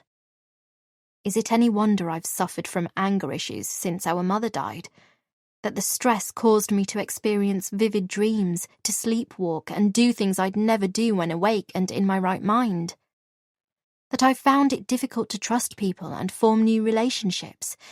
That new places, new people, and especially confined spaces stressed me out? I'm not excusing myself, it's a medical fact. That's what the child therapist I was assigned to had said when we eventually escaped Kath and Brian's clutches after 2 years of hell. Even though the circumstances under which we'd escaped were equally, if not more hellish, not to mention the reason the trembling, the palpitations, the panic attacks got worse. They'd assured me it wasn't my fault, that I was a victim of childhood trauma, carrying the kind of stress a child shouldn't have to bear, but that with therapy and the right coping mechanisms, I could overcome my anger, my anxiety, my sleepwalking, and learn to live peacefully as an adult. They worked with me throughout my teens and beyond until I found my dream job as a library assistant in Kingston and advised me to find a therapist nearby to keep me on the straight and narrow. I only told Jade because she had a shitty childhood like me. She understands me in a way no one else can. I tell Dr. Jenkins. We're both damaged goods, even though on the outside she looks so perfect. Did you tell her that Jack killed Kath after she beat you? I don't answer immediately. Yes. What did she say? She was sad for me, and for Jack. She knew it was self-defense, that he did it to save me, save us all. Scared that the next time she might kill me. I told her what a good brother he was, the best. He didn't deserve to be put away. Kath was an evil bitch who deserved to die and rot in hell. He did us all a favour by stabbing her through her fat neck. If it wasn't for him, the authorities would never have known what they did to the children in their care. I catch the hint of alarm in Dr. Jenkins' expression as I say this. Then she glances at the calendar on her wall. It's coming up to the anniversary of Jack's death, isn't it? How could I forget? In 3 days' time, it will be 15 years since Jack was killed in prison. Or rather, the children's institution, as they liked to call it, where they were supposed to educate and rehabilitate young offenders. How they could have put him in the same place as genuinely disturbed child killers, I'll never know. Children with a different mindset to him, who showed no remorse for their crimes. Children like Albert Cross, who picked on Jack in the canteen and ended up beating him to death. I remember the moment I learned of his death as clear as day. I was with Estelle and John by then, of course. 2 policemen had come to the door, and I had screamed so loudly the whole street must have heard me. Before collapsing to my knees, my head bent over, and sobbing into the floor with Estelle and John looking on helplessly. Jack had never once complained all the time he was inside. He always put on a brave face on the few occasions I was allowed to visit, wrote me chirpy letters telling me he'd always be there for me, warning me to be on my guard, that the only people we could trust and count on in this sick world were each other. Hearing how he died, I realised then how bad things must have been for him. And I had wished more than anything that he had told me, talked to me. Thinking that perhaps if he had, I might have been able to help him. But I knew why he hadn't, and that only proved to me how he remained as selfless as ever until the day he died. Yes, I say. I'll go and lay some flowers at his grave on Tuesday, like I always do. It gives me some peace, going to see him, telling him I'm sorry. Sorry? Why should you be sorry? I hesitate. Natalie? Oh, it's nothing. Just a figure of speech. I just meant I'm sorry in general for all he went through. For his having had such a sad childhood. For the fact that his life was filled with so much suffering and I could do nothing to save him in the end. I see. Dr. Jenkins nods kindly. Just then, my phone rings. I quickly reach inside my jacket pocket. Sorry, I mutter. Thought it was on silent. Being the understanding person she is, Dr. Jenkins doesn't look put out. It's okay. Do you want to see who it is? Okay, just this once, just in case it's Jade. Thank you. I quickly pull out my phone, study the caller ID, but don't recognise the number. It could well be a scam caller, but instinct tells me to answer it, just in case it's Jade calling from someone else's phone or from a police station. Hello? A voice answers. It's not Jade's. It belongs to D.I. Bailey's assistant. I listen to what he has to say, answer a couple of questions, then hang up. Who was that, Natalie? Everything okay? I meet Dr. Jenkins' gaze. That was an officer on D.I. Bailey's team. The blood on the mat was definitely Jade's. They identified it from a recent blood test she had. Oh, heavens. But he said until a body or a weapon's been found, there could still be a harmless explanation. Like she cut herself, something like that. Yes, of course. Dr. Jenkins tries her best to sound reassuring, even though we both know that Jade appearing to have vanished off the face of the planet without taking her phone or car keys makes an innocent explanation less likely. Her neighbours knew nothing. I go on. Mrs. Denby claims to have been asleep, while the others were away for the weekend. Still no sign of her house keys either. Hard to know what to make of that. There was a call to her landline around 11 p.m. on Wednesday night, apparently, from a mobile number that wasn't programmed into Jade's phone. The officer read me the number. T.I. Bailey was keen to know if I recognised it, but I didn't. He said it could have been a cold caller. They tried tracing it but had no luck, so it may well have been unregistered. They found nothing untoward on Jade's mobile either. Not so far, anyway. No threatening messages or emails, apart from my gazillion missed calls and texts. I worry again that it makes me look more like some kind of stalker than a genuinely concerned friend. And looking at Dr. Jenkins' expression, I wonder if she's thinking the same. Even so, she says, I wouldn't worry. It just shows you were concerned about her. Yes, but where was I between 7 p.m. Thursday night and 3 a.m. Friday morning? I can't stop the question from going round and round in my head. They did find something, though, I say, when they were searching her place. Oh, what's that? A diary. A diary I had no idea Jade kept. Chapter 21. Susan. Saturday, 21st July, 2018, 12:30 p.m. Yes, I knew Natalie planned on going over to Jade's place after she didn't show up for her class. She told us all, me, Grace and Vivian, while we were having a drink in the bar. And you're right, they do seem rather close, although they make a rather odd pairing, in my humble opinion. I'm trying my best to appear as helpful and polite as possible, but the police turning up on my doorstep unannounced has knocked me for six. I mean, I'm not even a friend or relative of Jade's. I'm just someone who attends her classes, so why single me out? I hadn't planned for that, and it's totally thrown me. I bet it's Natalie who's led them here. I'll kill her if she makes me miss lunch with Siobhan, along with my mani-pedi. They're what's kept me going through what has to have been one of the most stressful weeks of my life. How so? The more senior detective asks. Well, forgive me for sounding superficial, which, believe me, I'm not. But Jade's a very attractive girl.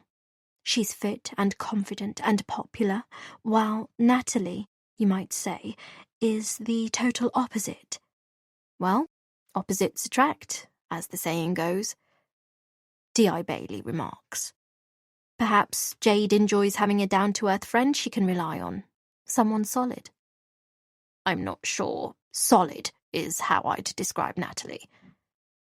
I seize my chance to help Natalie dig her own grave. Oh? She's a nice enough person, don't get me wrong. I mean, I think she is. You think? Well, you can never know what people are really like, can you? I can't deny how worried she was about Jade last night. We all were.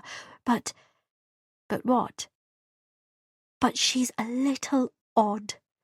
Dare I say it? Disturbed. Disturbed? In what way? Well, she just has these weird rituals, like she suffers from OCD or something. For example, she always stands in the far left-hand corner nearest the exit doors in the class. She'll wear the same outfit for specific days. She doesn't touch alcohol. I'd hardly hold that against her. Yes, you're right. Nothing wrong in that at all. It's just... well, there's just something about her that's not right. Something unnatural. And what's most worrying... Yes? I go for the kill. Well, I hate to say this, but I think she might have some sort of fixation with Jade. I've seen the way she looks at her, stares at her more like. Almost like she wants to be her. It's rather creepy. Makes me think of that film. What's it called now? Oh yes, I remember. Single White Female. It's not like I'm lying. It's the truth.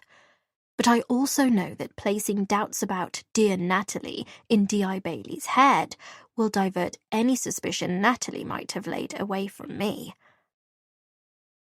I see. Natalie said you didn't seem too bothered by Jade failing to turn up, even though it was very out of character. She thought that was rather odd. Scheming little bitch. I keep my cool. Did she now? Well, why would I be that fussed? So the instructor didn't turn up. Big deal. There could have been any number of reasons. She's my class instructor. We don't socialise outside of the club. She's not a close friend. Okay, so I went to her 30th, but so did half the members. I barely know Jade other than as being a decent fitness trainer. I've got enough to worry about aside from my yoga teacher failing to turn up for one class. Natalie's close to her, like I said. Maybe she knew something we didn't, which explains why she got so agitated, but I certainly wasn't aware of anything. She's not a friend of mine, like I said. She just happens to teach the gym classes I attend. Hope I haven't over-egged that one. I tell myself to shut up. So, you deny latching onto her at her birthday due last month. Several people I've spoken to remember you and her deep in conversation that night. Again, I managed to keep my composure, even though I can feel the steam rising from my head. What will it take to silence that troublemaker? As I told Natalie, I was as drunk as a skunk. I can't even recall what I said, probably nothing of consequence. I probably didn't even register it was Jade at the time. Okay. And can you tell me your whereabouts on Thursday? What you did that day? I'll tell you some of them, but not all. I went shopping in the morning, had a massage mid-afternoon, stopped at Waitrose on the way home for a quick shop around 5, and then spent the rest of the evening at home. Can anyone verify that? No, but that's not my fault. I'm ready with my response. No. Lance was out with clients. My children were also out. I think they all rolled through the door around 11:30 or possibly midnight. I don't tell him about the unexpected text message I received that same night. He doesn't need to know about that. Okay, just one more question, Mrs. Hampson. Did Jade seem out of sorts to you at Wednesday's class, or more generally over the last few weeks, like something might have been worrying her? Natalie mentioned her not seeming herself on Wednesday evening, that she dashed off straight after without a word to anyone, which was unusual for her. She seemed fine to me. I'm afraid that's just another example of Natalie's, dare I use the word, obsession with Jade. I'm not sure you can take much of what she says seriously. I think she's prone to letting her imagination run wild, and it's hard to tell with her what's real or not. So, no, I didn't notice anything out of the ordinary regarding Jade's behaviour, but you might want to question the others in the class, just to make sure I didn't miss something glaringly obvious. Grace Maloney, who I questioned earlier, did in fact say the same. Good old Grace. I smile inside.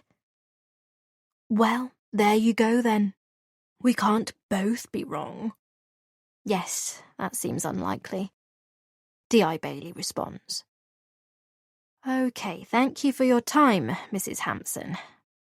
Oh, it's no problem at all. And please call me Susan. Anything to get dear Jade back safe and sound. I would hate to think she's been hurt or is in any kind of danger. A few minutes later, I close the door on my visitors, then look up to the ceiling and breathe a sigh of relief. But when I turn round, I see my son standing there, his gaze piercing mine like he doesn't trust me as far as he could throw me. And I can't say I blame him. Chapter 22. Jade. Before. We catch each other's eye the moment I walk into the room. He's talking to someone I don't recognise, but it doesn't stop him looking up and holding my gaze, causing a volt of electricity to charge through me. It's as if he'd sensed my presence before I'd even appeared, knowing, or rather hoping, I was going to show. The anticipation of that possibility keeping his senses sharp, the way it did mine. Our eyes linger on one another, an intense longing in them, symptomatic of an unstoppable force between us that propels us towards one another and blocks out the rest of the world, as if everything and everyone in it is immaterial. I'm wearing the silver heart pendant he gave me. He smiles with his eyes as I casually brush my fingertips over the chain. I know how happy it makes him to see me wear it. I know our affair is wrong, because he's married, spoken for, has a family, responsibilities. The rational side of my brain reminds me of this constantly, but the heart is stronger than the head, and I just can't seem to stop myself. Can't resist smiling coyly and letting my eyes drink him in. I know I am asking for trouble, that this cannot end well if we continue our affair rather than put a stop to it before anyone gets hurt. But that's partly the problem. In some warped way, it's the naughtiness, the immorality of it all that makes it so addictive, so goddamn electrifying. But there's another reason I can't bring myself to stop. That I tell myself it's okay to carry on. That I'm even justified in doing so. It's the simple fact that I know I make him happy. He was miserable when I met him. I could see it in his eyes. That neglected, hollow look. Almost like a lost little boy trying to put on a brave face, rather than a grown man, highly respected in his field. He was hungry for affection before he met me, and I have since satisfied that hunger. She doesn't understand him the way I do. She'd sucked all the life out of him, obliterated any hope of him being happy, with her self-absorbed, controlling ways. Her needs always take priority, no thought given to what he might want. And that's why we won't stop seeing each other. I feel a void in him, as he does in me. A void I've felt for a long time now, since my early teens, when I lost someone special to me. He needs me, as I need him. I just have to hope that somehow we get our happily ever after, even though stories like these rarely end well. Chapter 23. Grace. Saturday, 21st July, 2018, 3 p.m. Hey, Natalie. How are you? I've just turned up on Natalie's doorstep. I called her earlier, after D.I. Bailey and his partner had left, and I'd gone through the shower, to see how she was doing. I promised D.I. Bailey I would, and I like to keep my promises. Not like some people I know. She seemed surprised to hear from me, I guess because I've never phoned her before, despite our swapping numbers a while back. It also sounded like she was out, perhaps in a rush on her way somewhere. I suggested that I come over for a cup of tea and a chat. She was a bit reluctant, as if she didn't want me invading her personal space. But when I said I just wanted to make sure she was okay and that I wouldn't stay long, she agreed. I'm keen to dig a bit deeper as to what the detective said to her. Also, to hear things from Natalie's perspective. D.I. Bailey could have been hiding something from me for all I know, so if he is, I'm hoping I can prise it out of Natalie. I need to have all the facts to hand so that I can be prepared. Even though I've covered my tracks and I'm certain nothing can be traced back to me. I'm not acting purely out of self-interest, though. I am genuinely concerned for Natalie. She's a nice person, despite being a little strange, not to mention naive. Easily taken in by the likes of Jade, who she idolizes. Like I was taken in by her, to be fair. Before Jade showed her true colours, the person I'd always suspected she was. Hi, Grace. I'm okay. Natalie lets me inside, and I follow her into her compact living room. I'm struck by how tidy her place is. Everything is just so. As if she runs her home with military precision. Can I get you a drink? Natalie asks. Afraid I only have water, or decaf and herbal teas. She looks at me almost apologetically, and I feel an urge to mother her. There's such a frailty about her, and I can't help thinking something profound must have happened to her to make her this way. She told me once that Jade's the only friend she's had since childhood, so I imagine her disappearance is killing her inside. She already seems more timid, less confident than she was 2 days ago. As if Jade brought out the plucky side in her. But now, with her best friend missing, that side has retreated back into its shell. She also looks dog-tired, the way I used to look before diazepam became my friend and saviour. A pasty, drawn-out look. The look of an incessant worrier and a chronic insomniac. Whatever you're having suits me. I smile. She smiles nervously back. Come through to the kitchen. It's a bit cosier in there and we can sit at the table. I follow her lead, and 5 minutes later we're seated around her table, sipping chamomile tea. It was a good choice of hers in the end. I needed something calming to settle my nerves, something other than pills or wine, something natural that doesn't screw with my mind or thought process. So, how are you doing? I ask. You must be worried sick about Jade. She nods, her eyes fretful. I am. It was awful, Grace. Finding her clothes and phone lying there, seeing the blood on the bath mat. Her car keys still there, drawers flung open, but no sign of her house keys. I didn't know what to think. I mean, I knew before I went inside that something was wrong, what with her car being parked outside, but her failing to pick up any of my calls or texts. I'm still hoping there's some innocent explanation, but with every hour that passes, it seems less likely. It's frustrating there's no CCTV outside or in her building. Yes, I nod. It is. It's not a main street, though, is it? Plus, it's a converted Edwardian house, not one of those modern gated developments. True. I'm guessing if she was attacked, her attacker knew that. That would be my thinking, yes. What did D.I. Bailey say to you? Natalie asks.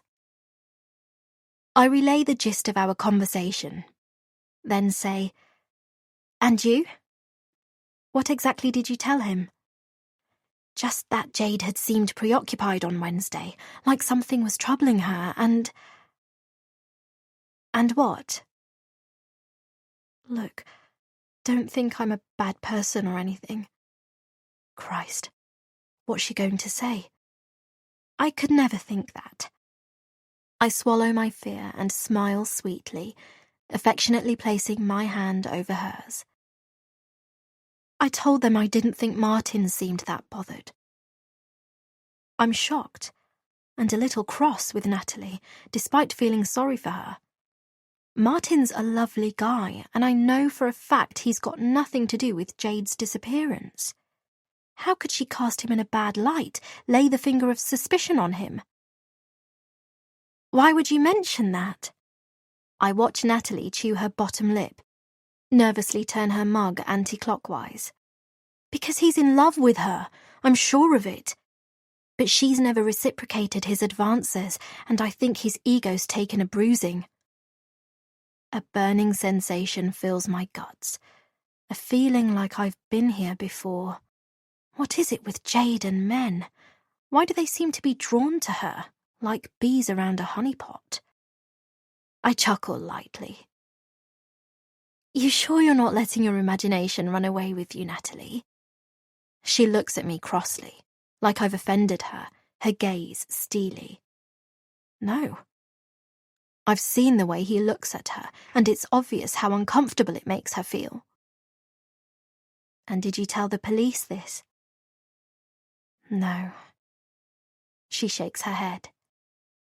I didn't want to go too far.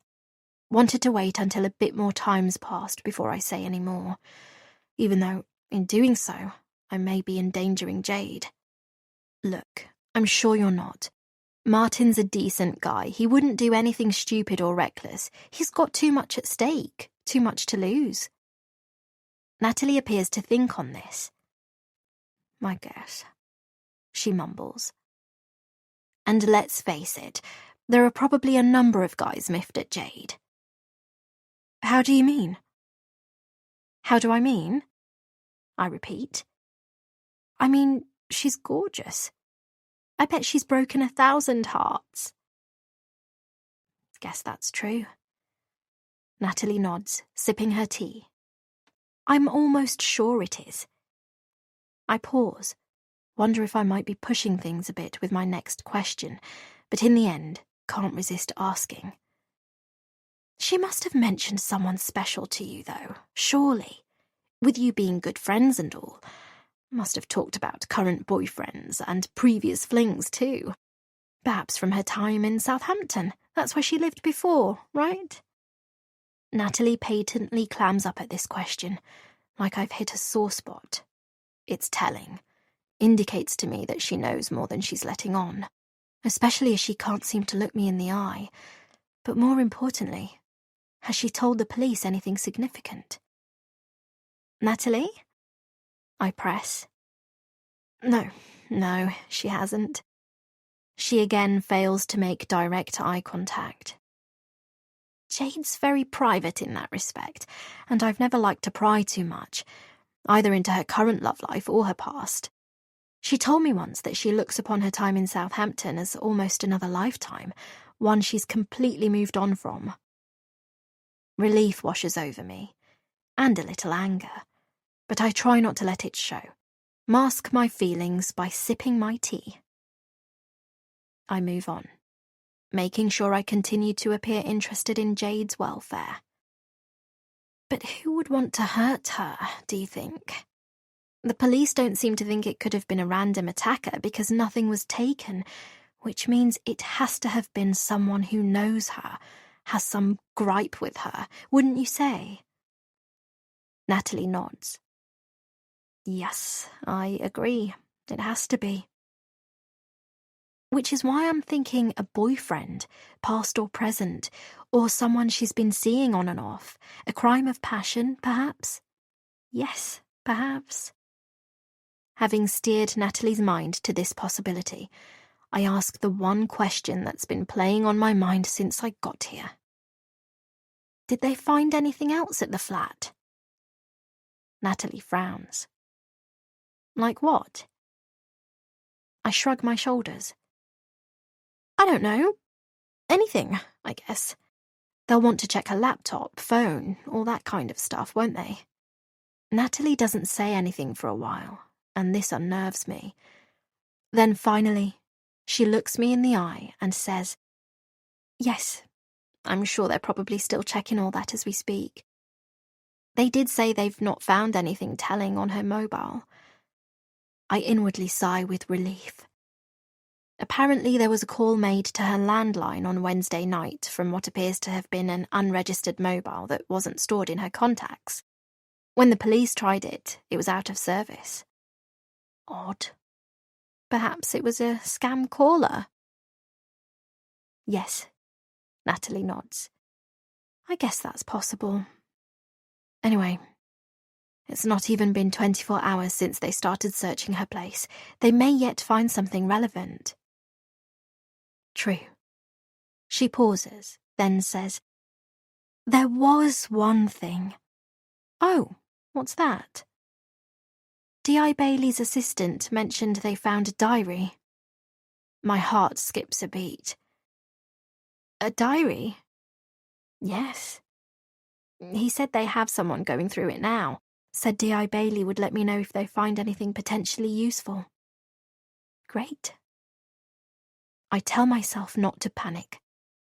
Okay, so it's true that diaries are like a window to the soul, an account of a person's innermost thoughts, feelings, hopes, fears, an account of the truth.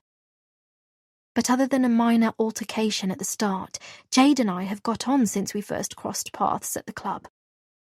I've never given her reason to think I bear her any ill will, and I've always kept up my end of the deal. So really, I don't know why I'm worrying so much. Perhaps it's just indicative of a guilty conscience. Chapter 24. Natalie. Sunday, 22nd July, 2018. She opens the door and steps into the pitch-black darkness, fumbling for the switch on the wall to the right, sighing with relief when the light comes on. She heads straight for the bathroom, ignoring her growling belly as she does so, taking her mobile phone with her, laying it on the bathroom stand. She turns on the shower and strips off her clothes, taking a second to admire her naked body in the mirror as it starts to steam up, before untying her long, blonde tresses and stepping inside the cubicle. She closes her eyes and tilts her head up to the ceiling, enjoying the sensation of the water running over her, trying to blank out the last few days. The feeling that she is being hunted.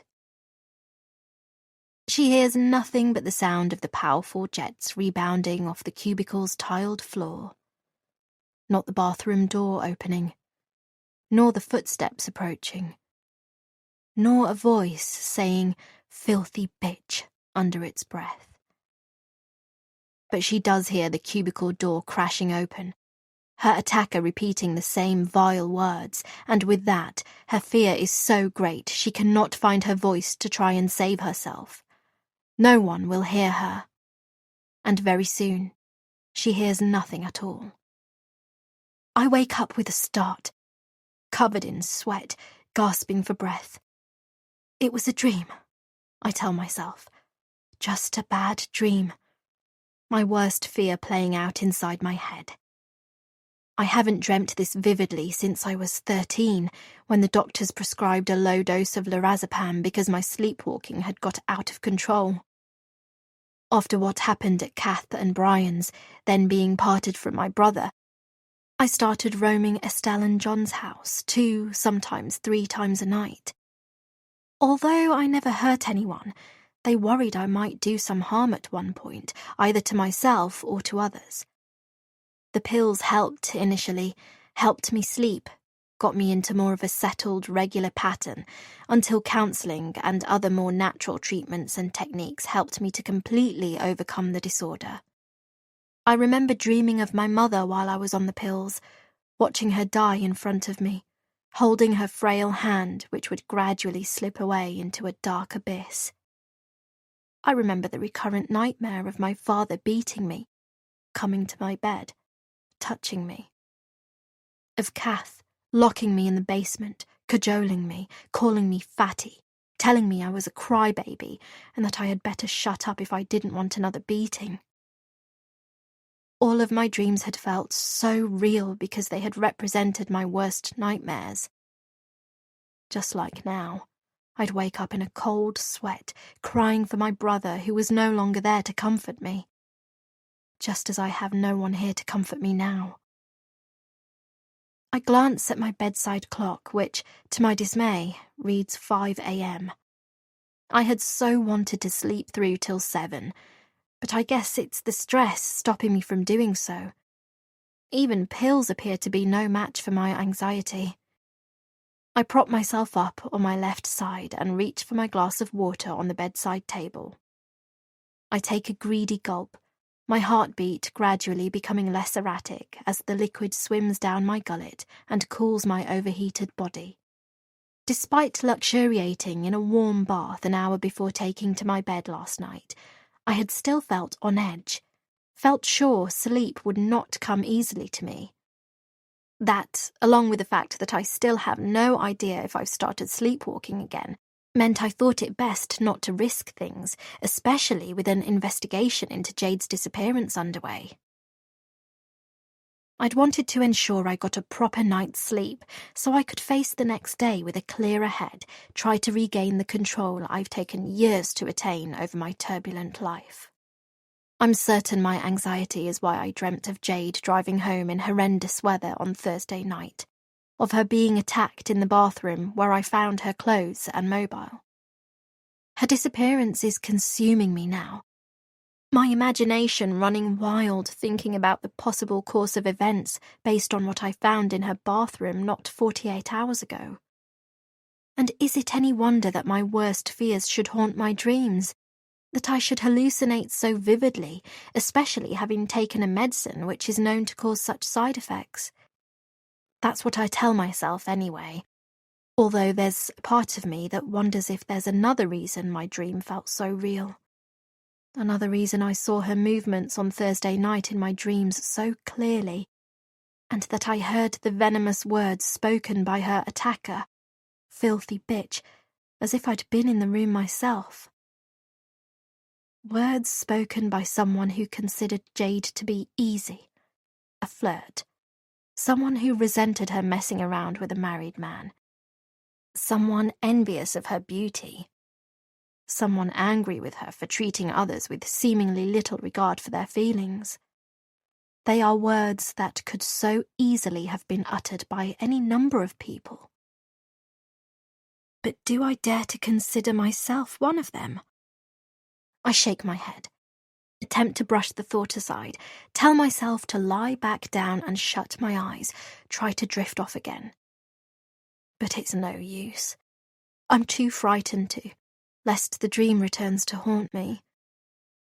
I'd sat watching TV last night, not really taking the images in, all my thoughts focused on Jade, wondering who could have taken her, wondering what the police will find in her diary. Whether she mentions our argument, along with intimate secrets about me.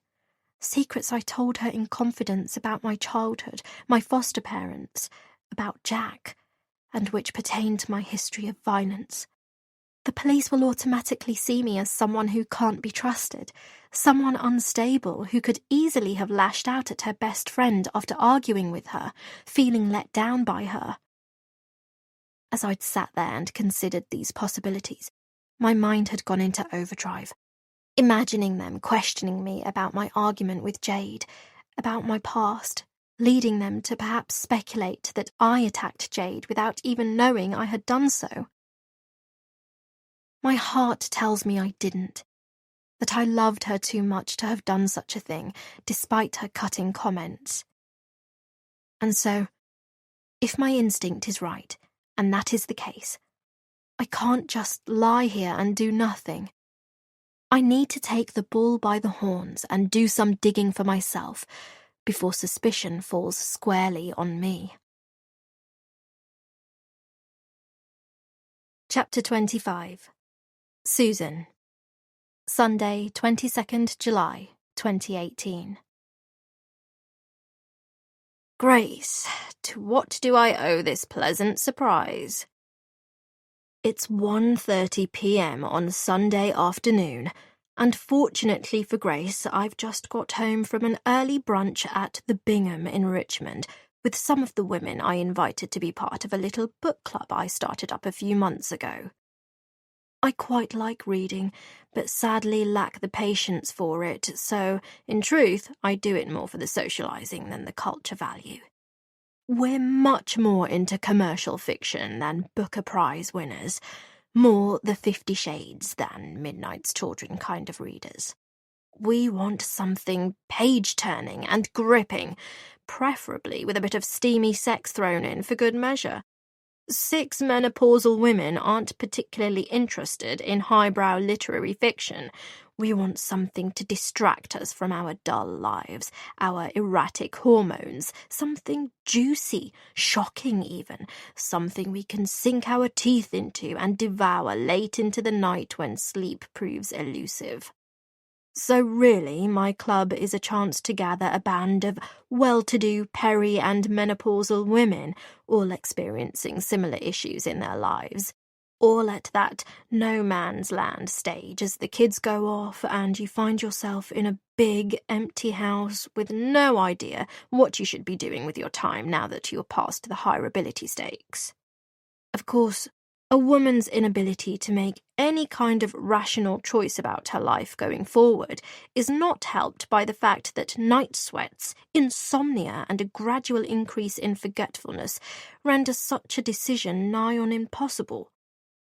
I'm a bit older than the others in the group, so not as bad as I used to be, but I still take HRT on the sly because I'd feel too low, too knackered without it. When you think about it, from the moment that little red patch appears in our knickers, we women have it tough. Periods, pregnancy, childbirth, then menopause. What a fucking party! Men, as usual, have no idea what we go through, no idea what suffering really means. They've no friggin' right whatsoever to complain about a bit of nose or cheek hair. Wimps, the lot of them. Okay, so Lance is fit, but I'm stronger in mind, always have been. And that's what's most important.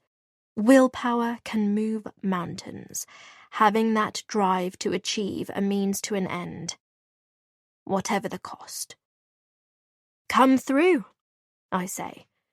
Michael's gone to the cinema while Stella's locked herself in her room. She's meant to be writing an A-level history essay, but my guess is she's on the phone to her boyfriend, avoiding me like the plague. I don't mention that I haven't a clue where Lance is.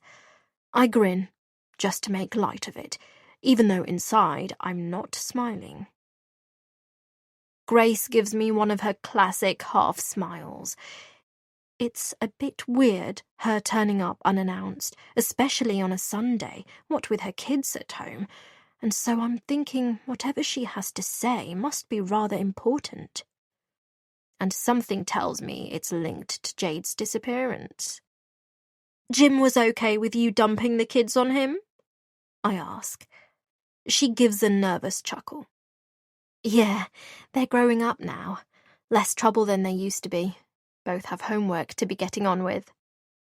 And they don't need you for that? Grace appears to hesitate, gives a little shrug. Maths and science. Not my strong suit. More Jim's bag. I was always hopeless at all that. Me too, I say truthfully. Grace surveys her surroundings as I lead her through the house to the smaller of our 2 reception rooms, joined to the kitchen which overlooks the garden. Wow! She looks at me wide-eyed. Every time I come here, I never tire of saying that. Your house is stunning. Thanks, I say. For a fleeting moment, I remember when the children were small and they'd play out there. Water guns, pool parties, cricket, etc. Fun, carefree days. always supervised by the nanny, of course. Sometimes I look back and wish I'd appreciated the chatter of their voices more, that I'd actually gone outside and joined in the fun the way Lance used to, rather than downing Pims with my mom friends. But it's too late for second chances. I made my bed long ago, and now I've got no choice but to lie in it. We'd all turn back time, do things differently if we could, I guess. The smaller living room is carpeted, which I find cozier, while the sofas are blue crushed velvet and incredibly comfortable. The kind of sofas you can sink into and never want to move from.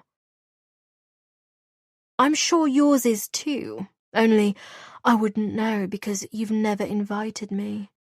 You know how much I love Cobham. There are some fabulous houses around there, and you must have some nice mum friends to hook up with for coffee and lunch. No doubt it's yummy mummy central.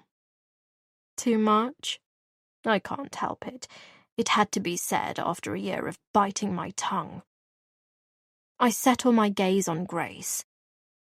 Although I've wanted to raise the issue with her several times before, this had felt like the perfect moment. To her credit, she doesn't frown or get cross, but I do see a faint flicker of apprehension in her eyes, along with a jolt of her shoulders.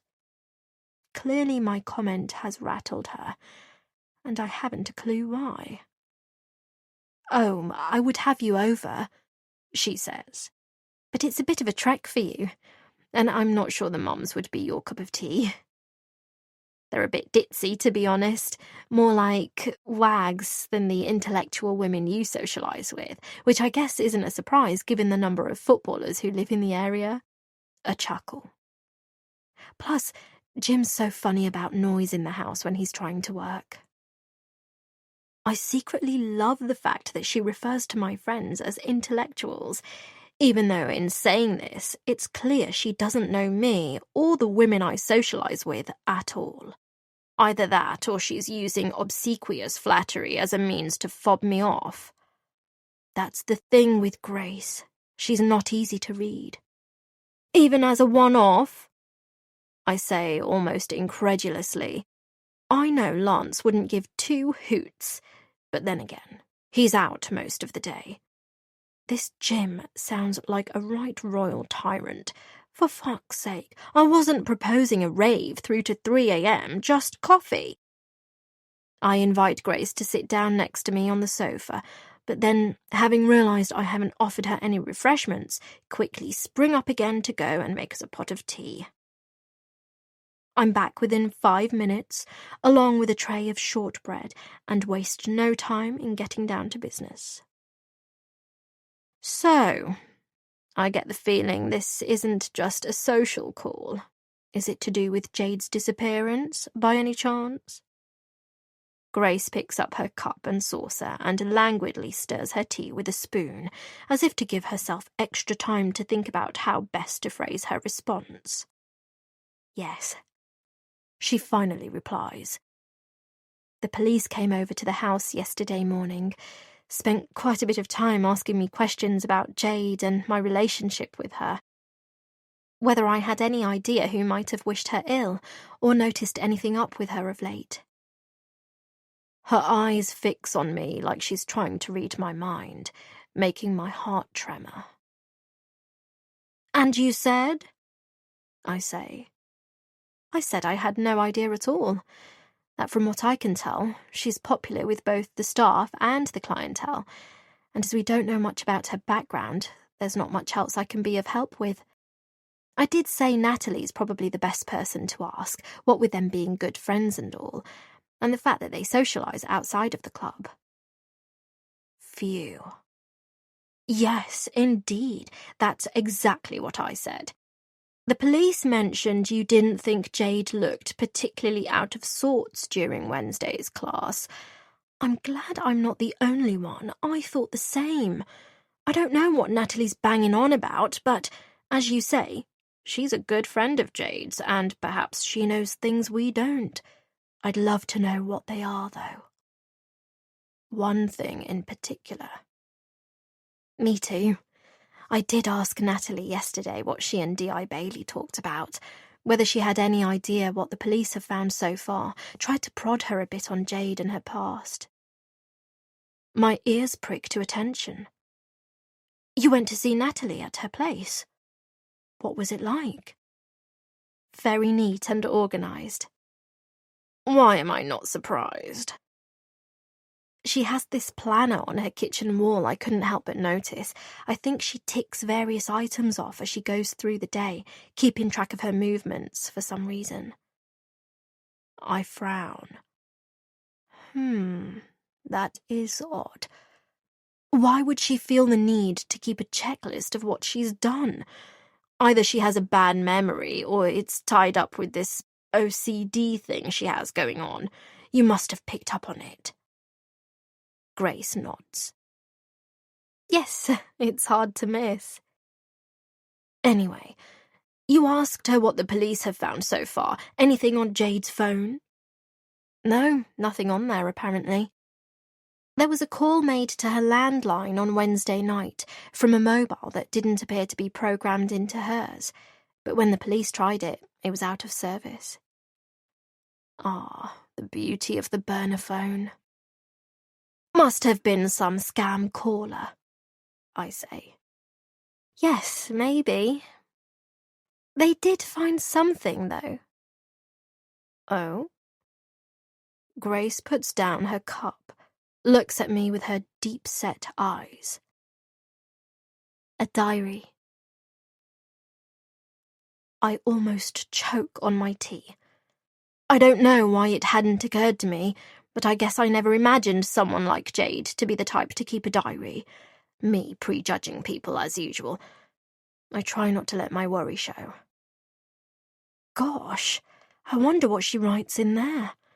Some people just keep a note of what they need to do in diaries, don't they? You know, like pay a bill on a certain day or visit the dentist. Grace nods, laughs. It feels a bit forced. Yes, that's true. Hadn't thought of that. I study her face. You're not worried, are you? I can't think what Grace would have to feel worried about, but then again, she is the secretive type. Another nervous laugh. No, of course not. She picks up a shortbread, but doesn't bite into it just yet, using it as a distraction rather than for pleasure. If she mentions us, the classes, it's probably in a tongue-in-cheek way. I don't know, something like, Grace still looks like a gormless giraffe doing tree poses. Or, no matter how many star jumps Jill does, she still hasn't lost a pound.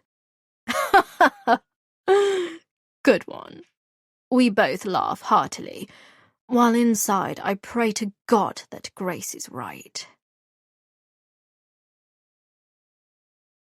Chapter 26. Natalie. Sunday, 22nd July, 2018. It's 2 p.m, and I'm sitting on a train to Southampton.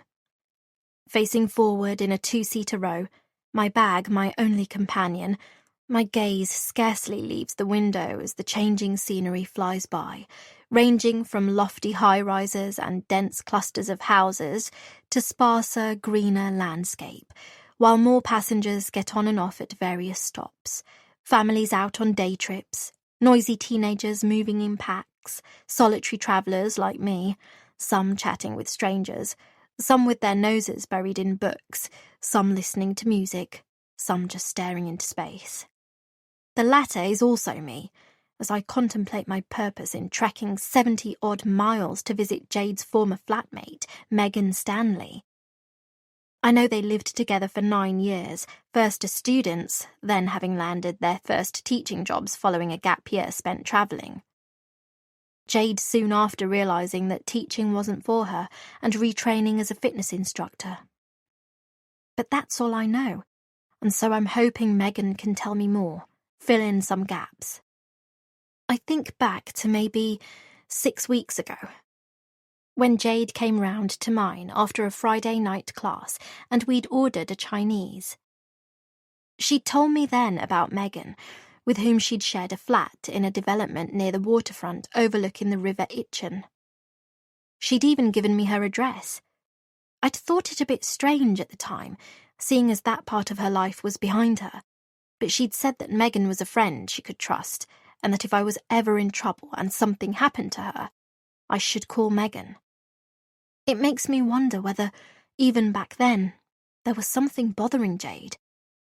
I wonder, did I fail to spot the signs?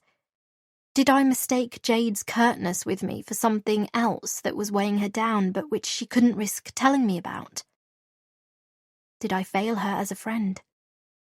But why would anything bad happen to you? I'd asked, feeling a bit scared. Jade had given me a reassuring smile. Course it won't. There's no reason why it should. I just wanted to tell you about Meg, in case. Say I have to go away or something. Don't take this the wrong way, but I sense I'm the only one you can rely on. Your brother is dead. You have no other living blood ties as far as I know, so it occurred to me, if ever you are in need of a helping hand, you should know about Meg. I lived with her for 9 years, and she's a good person, a very private, discreet person you can trust. She'd grinned. I've told her about you, you know. You have, I'd said, at the same time feeling ashamed about the pang of jealousy that had struck me on hearing Jade speak so fondly of Megan. Someone who'd known her far longer than I had, someone with whom she'd no doubt shared many secrets and wonderful moments. Of course, Jade had smiled. How could you think I wouldn't? You're my bestie now. A tear rolls down my face as I think back to that moment. I'd never felt more loved and special hearing Jade's words, and it brings home to me how I can't imagine life without her. So that's why I'm sitting on this train, thinking maybe Jade spoke to Megan recently, voiced any fears or worries she may have had to her, stuff she hadn't felt able to tell me just because things had been a bit frosty between us lately. Jade said she's the one person, aside from me, she's felt able to trust with her secrets. This brings me comfort, some level of assurance that I'll feel able to speak with Megan candidly and in confidence. And if she did tell Megan something, I'm hoping it might shed some light on her disappearance, offer some clue as to who might have taken her or wished her ill.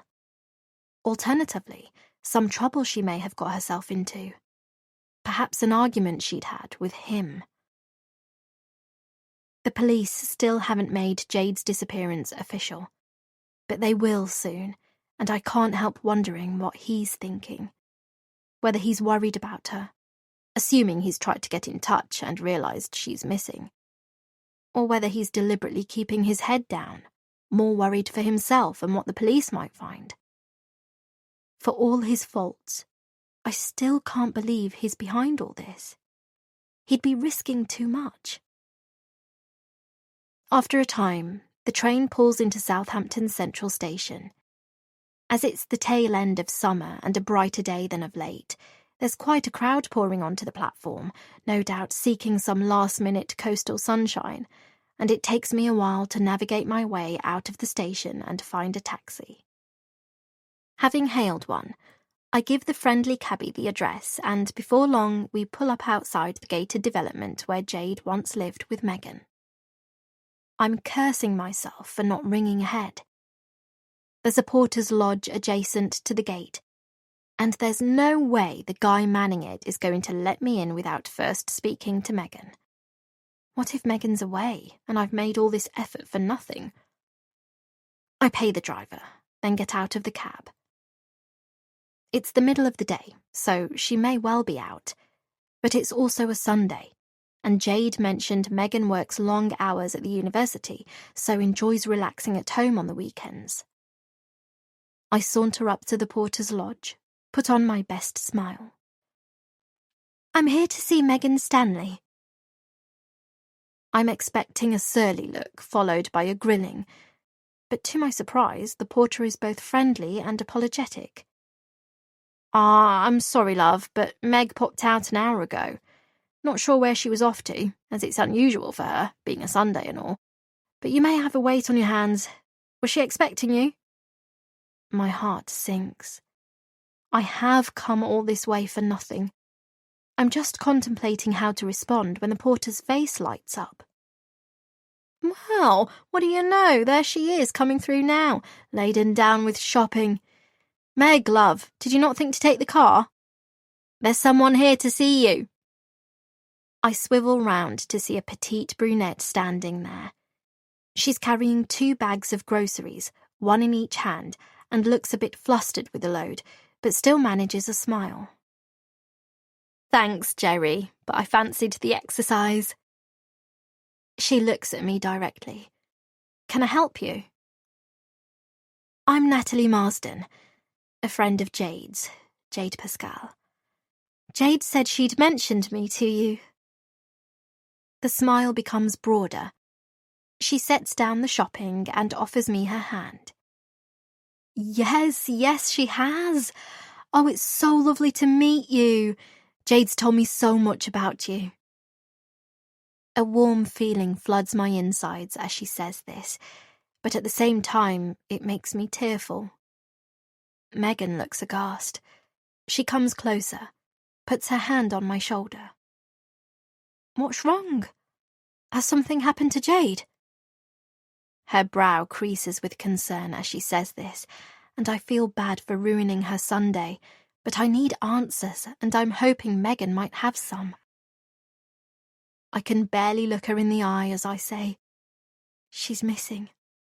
Didn't turn up to her class on Friday and hasn't been seen or heard from since Thursday night. Oh, God. Megan covers her mouth in shock. You've not heard from her then? She shakes her head slowly. No, I've not spoken to her since last weekend. A pause. Then, you'd better come up. I offer to help Megan with her shopping, then follow her through the gates and across a grassy courtyard to the block in which her 2-bedroom flat is situated. We take the lift to the 3rd floor, and once inside, she guides me through to the kitchen. I'd better put this away first. Got some frozen items, I hope you don't mind. No, of course not. Go ahead, I say. I look around, and her flat, in many ways, reminds me of Jade's. It's small but neat, tastefully decorated, and yet has a homely feel to it. I can just picture Jade living here. I watch Megan put the last of the food items away. I've not seen anything on the telly, she says while bending down over the fridge before standing again and turning to face me. Well, it's not been 48 hours since I reported her missing. I think if we've not heard anything by this evening, or by morning at the very latest, she'll be officially declared missing and the police will launch a public appeal. That's what DS Khan told me when he drove me home on Friday night. Oh, I see. Did you mention me to the police? No. Jade said you're a very private person and I didn't want to disrespect that. Thank you. Megan smiles. Still, I expect they'll track me down soon enough. And that's fine. I want to do anything to help find Jade. Look, let's go through to the living room. We'll be more comfortable in there. Have you eaten? Can I make you some lunch? Nothing fancy, just a sandwich or something. I haven't eaten, and I'm starving, but I'll feel really ungrateful if I tell her it has to be wholemeal bread. Thankfully, she saves me from my embarrassment. Brown bread okay, with some plain cheddar and pickle? I tell her that's perfect, and before long we're seated at a small table in the living room set against a window overlooking the water. I can hear the call of gulls as we sit there eating our sandwiches, making me wonder why Jade would have wanted to swap this peaceful existence for the more fast-paced, smoggy hub of London. So, tell me everything that's happened since Friday, Megan says. Megan has a soft, ultra-feminine look and manner about her. She has long chestnut brown hair and is wearing a baby pink V-neck jumper matched with blue skinny jeans. Her voice is clear and articulate, which I guess shouldn't come as a surprise given her profession.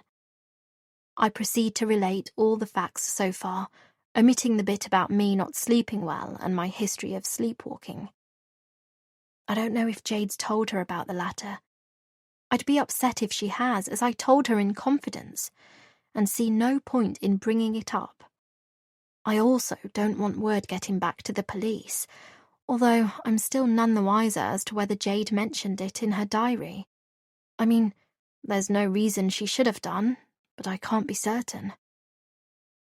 I do tell Megan about our argument on Monday, though, and that Jade's lover has been causing tension between us for a while now, because I don't approve of him and warned her it would all end in tears. I also mention it's crossed my mind that he might have something to do with her disappearance, even though it would be a big gamble for him. Unless something happened in the heat of the moment, Megan says. When emotions are running high, when it's a matter of love and sex and passion, the most rational of people can become animals, lose control. Especially if they're deeply unhappy for other reasons. Crimes of passion happen all the time, I hate to say. She bows her head, and I see that her eyes have welled up. Jade clearly means a lot to her. I reach out and squeeze her hand. She gives me a grateful smile in return. Does she talk about him much to you? I ask after a time. I mean, has she seemed happy of late when you've spoken to her? Megan sits back, looks wistfully out of the window. She does seem happy, and he's all she thinks about. My spirits plummet as she turns her gaze back in my direction. I know that's not what you wanted to hear, but she genuinely cares for him, and something tells me the same is true in reverse. Yes, but how can it ever end well? With him being married, I worry about the wife finding out, causing trouble for them both. Who's to say she hasn't already, that she's not the one behind Jade's disappearance? People get divorced all the time. And from what Jade's told me, his wife isn't a saint. She's done some bad things in her past, apparently. Things he's finding increasingly hard to live with. Really? Do you know what they are? No, I don't, Megan says quickly, looking away again. But it can't be easy, living with someone you despise. Yes, I guess that's true. But you have a point about the wife perhaps causing trouble, Megan goes on. She sounds unstable to me, and I often wonder what she might do if she were to find out. Do you think I should tell the police who he is? I ask. Jade made me swear to keep it a secret, but now that she's been missing for some time, I don't think I can. It may harm our chances of getting her back. Megan's eyes become hard. Let's put it this way. If the police come knocking on my door, I won't hesitate to tell them. I'm struck by the conviction in her voice, but I'm also glad of it. She's made me realize I can't hold back any longer. Even if it comes to nothing, it's best out in the open. I don't think about the fact that I'm a hypocrite for saying this.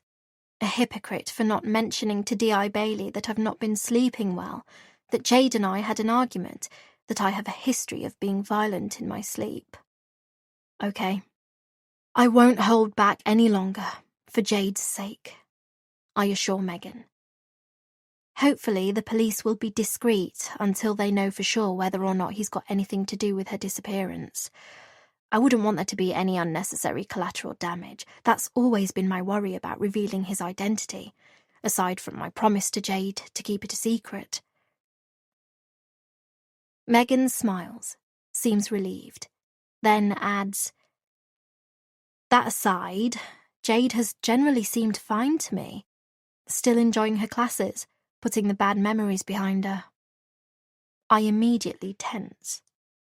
caught off guard by the rather blasé way Megan referred to Jade's bad memories, as if I should know what she's alluding to. Bad memories? How do you mean? Here in Southampton? She's not told me much about her student days, just that she enjoyed uni but realised teaching wasn't for her and wanted to get back to London where the action is. I hold Megan's gaze and can see from the look in her eyes that I've only been told part of the story. Even so, she seems reluctant to elaborate further. Megan? I press. She hesitates. I shouldn't have said anything. There's a reason Jade buried that part of her life, and I'd hate to think I'd betrayed her wish to keep it buried. I understand that, I say. But Jade is missing, and anything you can tell me might help, could even be the key to her disappearance. Megan gnaws on her bottom lip as I look at her with pleading eyes, willing her to go on. Finally, she relents with a heavy sigh. Okay. I inwardly exhale with relief, then listen anxiously. Jade loved uni. We all did. We had a blast in halls.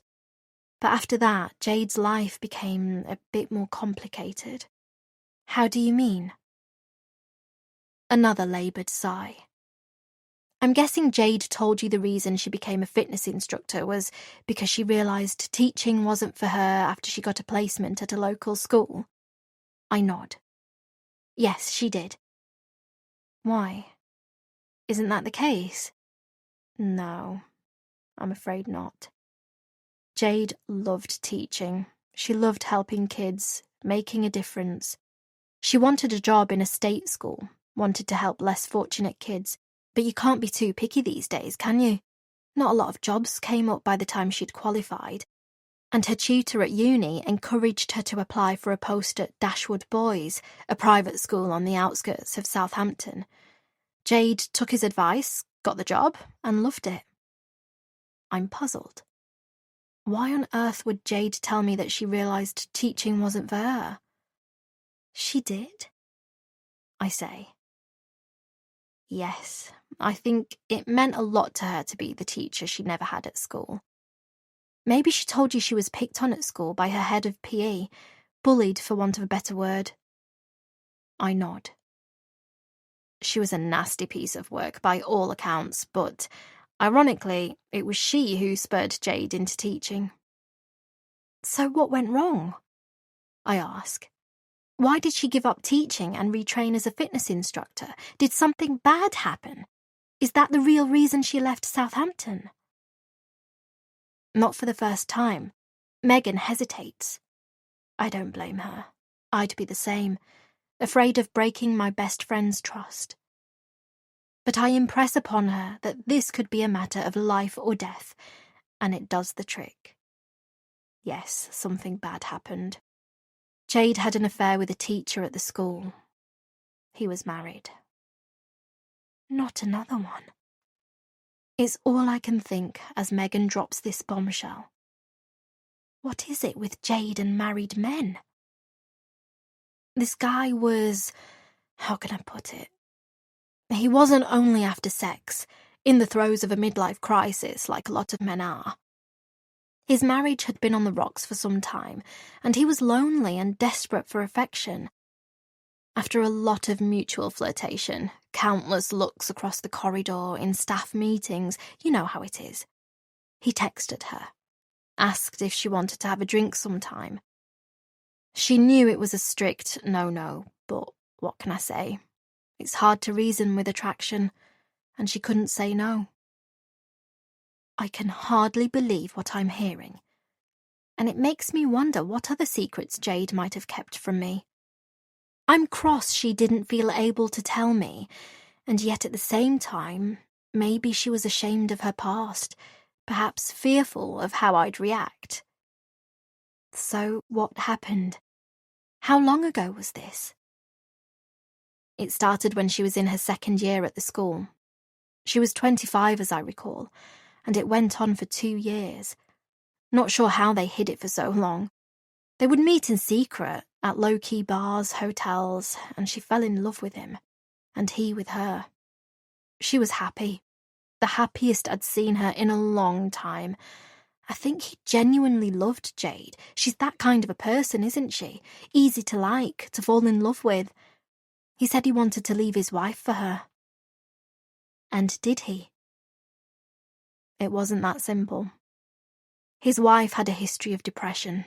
She was on antidepressants, hardcore ones, as I recall, and he was finding it increasingly hard to cope with her behaviour. She'd drink quite a bit too, but they had children, so he felt stuck. Plus, he worried what she might do to herself if he left her. Both her parents were ill, which didn't help matters. What happened? Although they were always careful, one night, a friend of the wife's spotted them in a bar in the New Forest. He'd told her he was going on some kind of work bonding getaway when, really, he and Jade had gone away for the weekend together. The friend took photos and showed the wife. She went mental at him when he got home. They were college sweethearts, apparently, and I think he was everything to her, even though he no longer felt the same way. He made the mistake of telling her this, that he didn't want to be with her anymore, and that night, when he was asleep in the spare room, she took the kids from their beds, dozed up on booze and benzodiazepines, strapped them into the car intent on going God only knows where, and crashed into the side of the road. The weather had been horrendous, plus she'd been going way too fast. Oh, Jesus, I say. Were they okay? I can hardly bear to hear Megan's response. Yes, thankfully. All three of them lived. The wife and one of the kids got away with cuts and bruises, suffered some concussion and fractured ribs. But it was touch and go with the other child for a while. He was put into an induced coma and was in the ICU for some time. But that's not the whole story. Tell me. The hospital called the husband in the middle of the night, told him what had happened.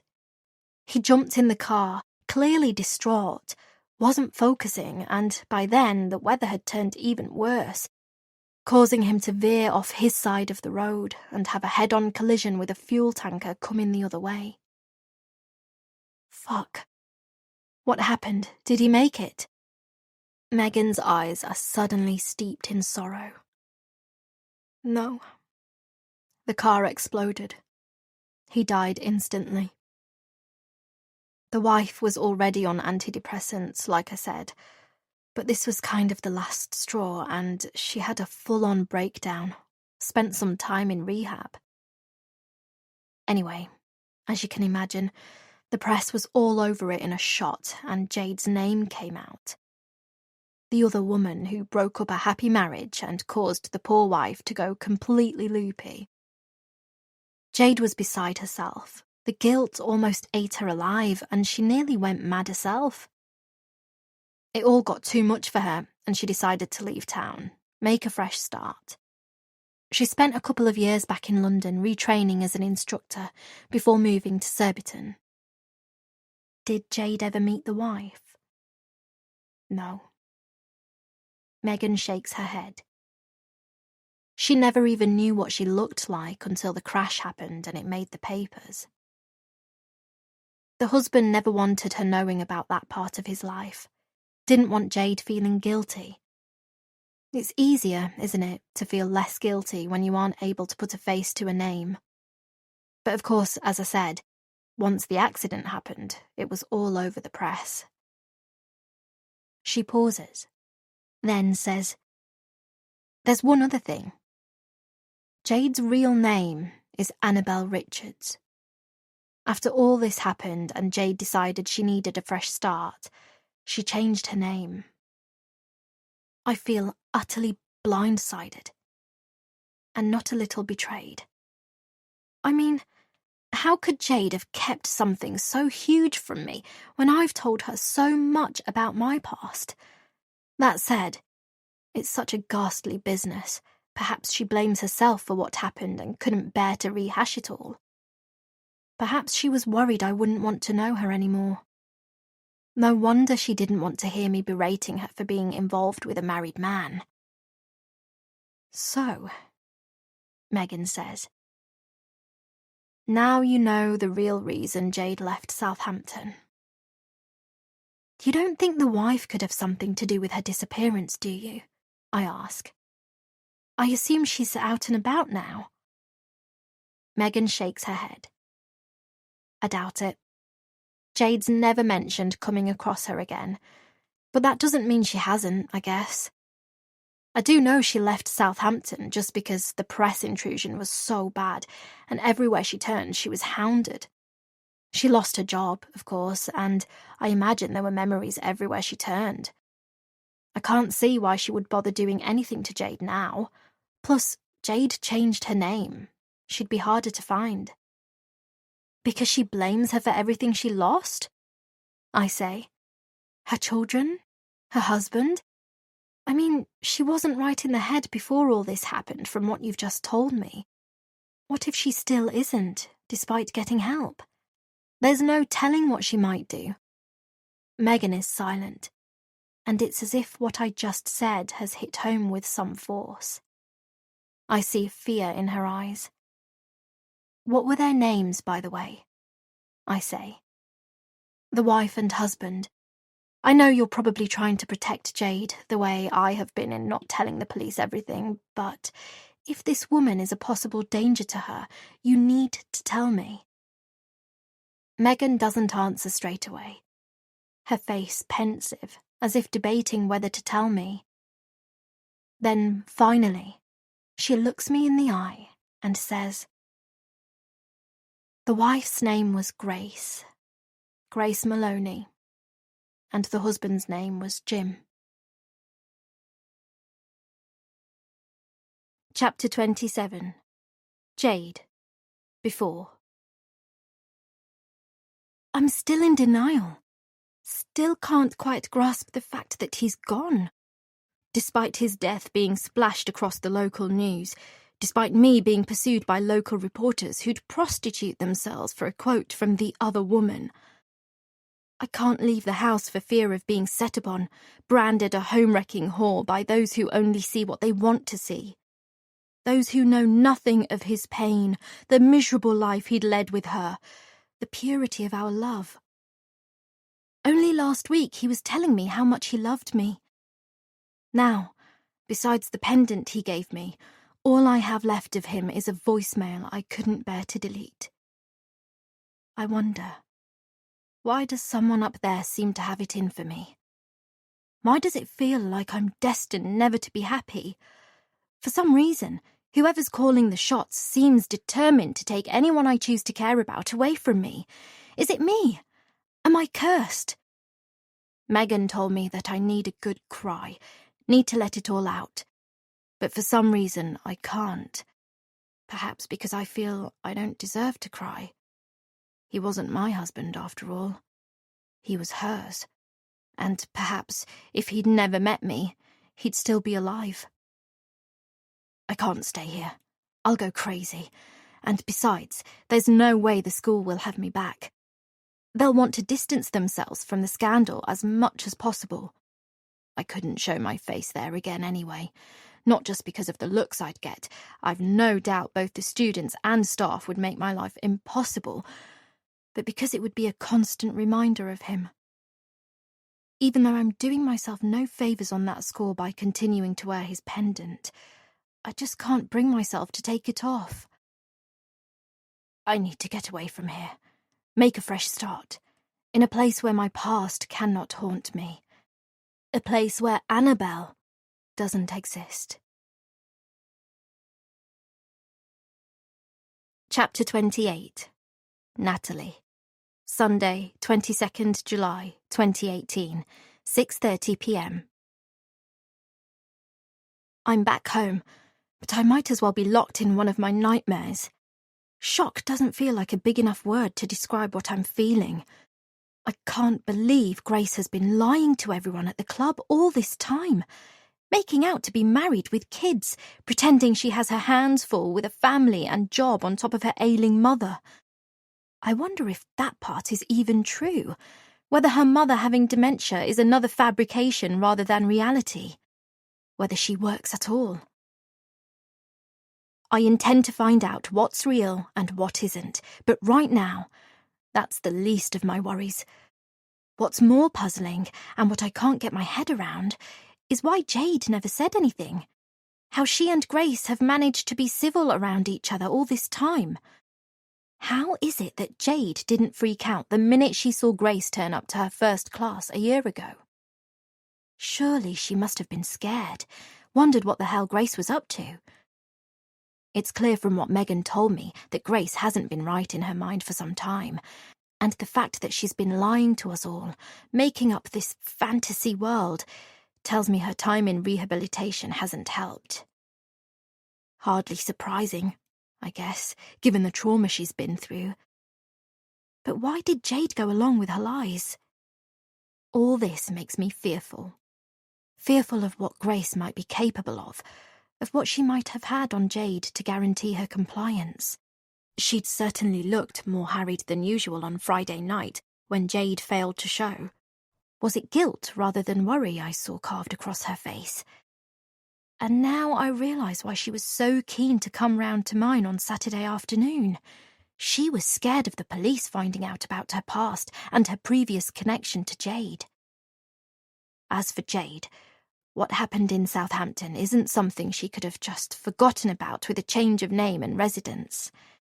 Granted, it might have helped, but it couldn't possibly have eradicated the horrific scars of the past, including the loss of the man she loved, especially when the person who played a large part in that turns up in the very place where she'd hoped to start afresh.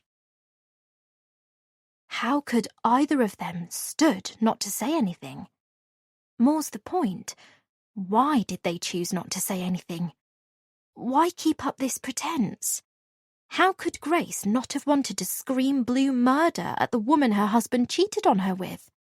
Likewise, how could Jade have held her tongue and not lashed out at the woman responsible for driving her lover to his death? Could it really be a coincidence that Grace happened to join the same club where Jade worked as a fitness instructor? It's hard to believe that's the case, and again, it makes me wonder what her intentions were on joining. It's weird, and it's twisted, and I need answers. But there are only two people who can give them to me, and one of them is missing. There's only one option left open to me. I have to pin Grace down tomorrow and confront her. Demand the truth. It's not a conversation I'm looking forward to, but I can't avoid it. I need to give Grace a chance to explain before I take this to D.I. Bailey. Chapter 29. Grace. Sunday, 22nd July 2018, 7 p.m. I'm so uptight I can't keep still. I keep thinking about what Jade, or rather Annabelle, might have written in that diary of hers. Up until last month, I wouldn't have worried. Would have told myself I had nothing to be concerned about because we had resolved our differences a while back and Jade had made a solemn vow to me that she'd never tell anyone my secret. I'd made my peace with her, was healthier in mind and body for it. But then something happened to make me realise she never had any intention of changing. A leopard never changes its spots, after all, and neither does a Jezebel like her. I remember the look on her face when she spotted me in the gym the day before her launch class a year ago. It had literally turned white, as if she'd seen a ghost, or rather, her worst enemy. After all, I was the woman she abhorred with a passion, and no doubt she knew the feeling was mutual. I guess she'd thought I wouldn't find her after she'd changed her name, dyed her hair from brunette to blonde. That was her plan, of course, to start afresh, pretend to be someone else, leave her complicated past behind her. But I'm a reporter, after all. Despite losing my job, I have my ways. I'm cannier than her, and eventually, after 6 months of looking, I tracked her down. It gave me such a fabulous sense of satisfaction seeing her face drop, seeing the fear in her eyes. My insides had positively burned with delight. I'd never met Jade in the flesh before, but I knew what she looked like, of course, from the photos my friend had sent to me. Photos of her and Jim canoodling in a bar. Photos that had fired a level of pain through my chest I hadn't thought possible. I'd confronted Jim that same night, the night I took the kids, the night Jim died. A night that changed all our lives forever. I'd taken a heavy dose of diazepam along with a large glass of wine, and I wasn't thinking straight. Was completely out of it, in fact, and should never have been behind the wheel of a car. After the accident, they charged me with 2 counts of dangerous driving, but rather than send me to jail, they'd imposed a hefty fine, taken my licence away for 2 years, and sentenced me to 15 months rehabilitation because I'd demonstrated remorse, and it was felt I hadn't been in my right mind. Which I hadn't, of course. And after Jim died, things only got worse. I had a full-scale nervous breakdown and was admitted to a psychiatric ward. There, I experienced all kinds of delusions, which was terrifying. My in-laws were granted custody of the kids because the courts felt I wasn't stable enough to be a proper mother and look after them. It was at this point that Mum went into a care home because the day carers were no longer enough and I wasn't around to fill the gaps. She needed full-time supervision. Somehow, over time, I convinced the doctors I was better. And in many ways, I was. I was certainly more in control. They kept me on a low dose of diazepam, just for nighttime because I still had trouble sleeping, but it was strictly controlled in such a way that I couldn't take more than I needed. When I came out, I knew I couldn't be in Southampton anymore. The kids had been taken from me, and everywhere I turned there were memories of them and Jim and the life we'd had. Plus, I'd lost friends, my job. There was nothing left for me there. And in my mind, I knew it was all because of her. It's why I knew I had to find her, seek her out, make her admit what she'd done, make her pay. If I didn't do that, I knew I'd never have peace, never stop seeing Jim. Something I've not told the doctors about. There's no way they'd have let me out if I had. I was smart enough to know that. I started seeing Jim during my first week at the hospital. He still stalks me like a ghost because he blames me, wants me to feel pain and remorse for what I did, every minute of every day. I know the doctors will tell me that my husband is a hallucination, and that's why I never mentioned it in the hospital. And maybe they're right. Maybe I am delusional, but it's what I deserve. I deserve to hear the bitterness in his voice, see the revulsion in his eyes. In death, he has made it his mission to keep me in a state of purgatory, and I know this will be my lot in life until the day I die. I guess there's also a part of me that needs to see him, talk to him, even though I know he hated me at the end, cheated on me, died because of me, because I can't bear the thought of him being gone. I've never been very good on my own, like I told the police. In joining the River Club, I knew that somehow I had to get Jade on side if I didn't want her telling everyone about what happened in Southampton. Once my gym induction was over, I'd left the club, fully expecting her to follow me out to the car park and confront me. And she had. Cornered me right up against my Toyota and asked me what the hell I was playing at, why I wasn't locked up in some psychiatric ward.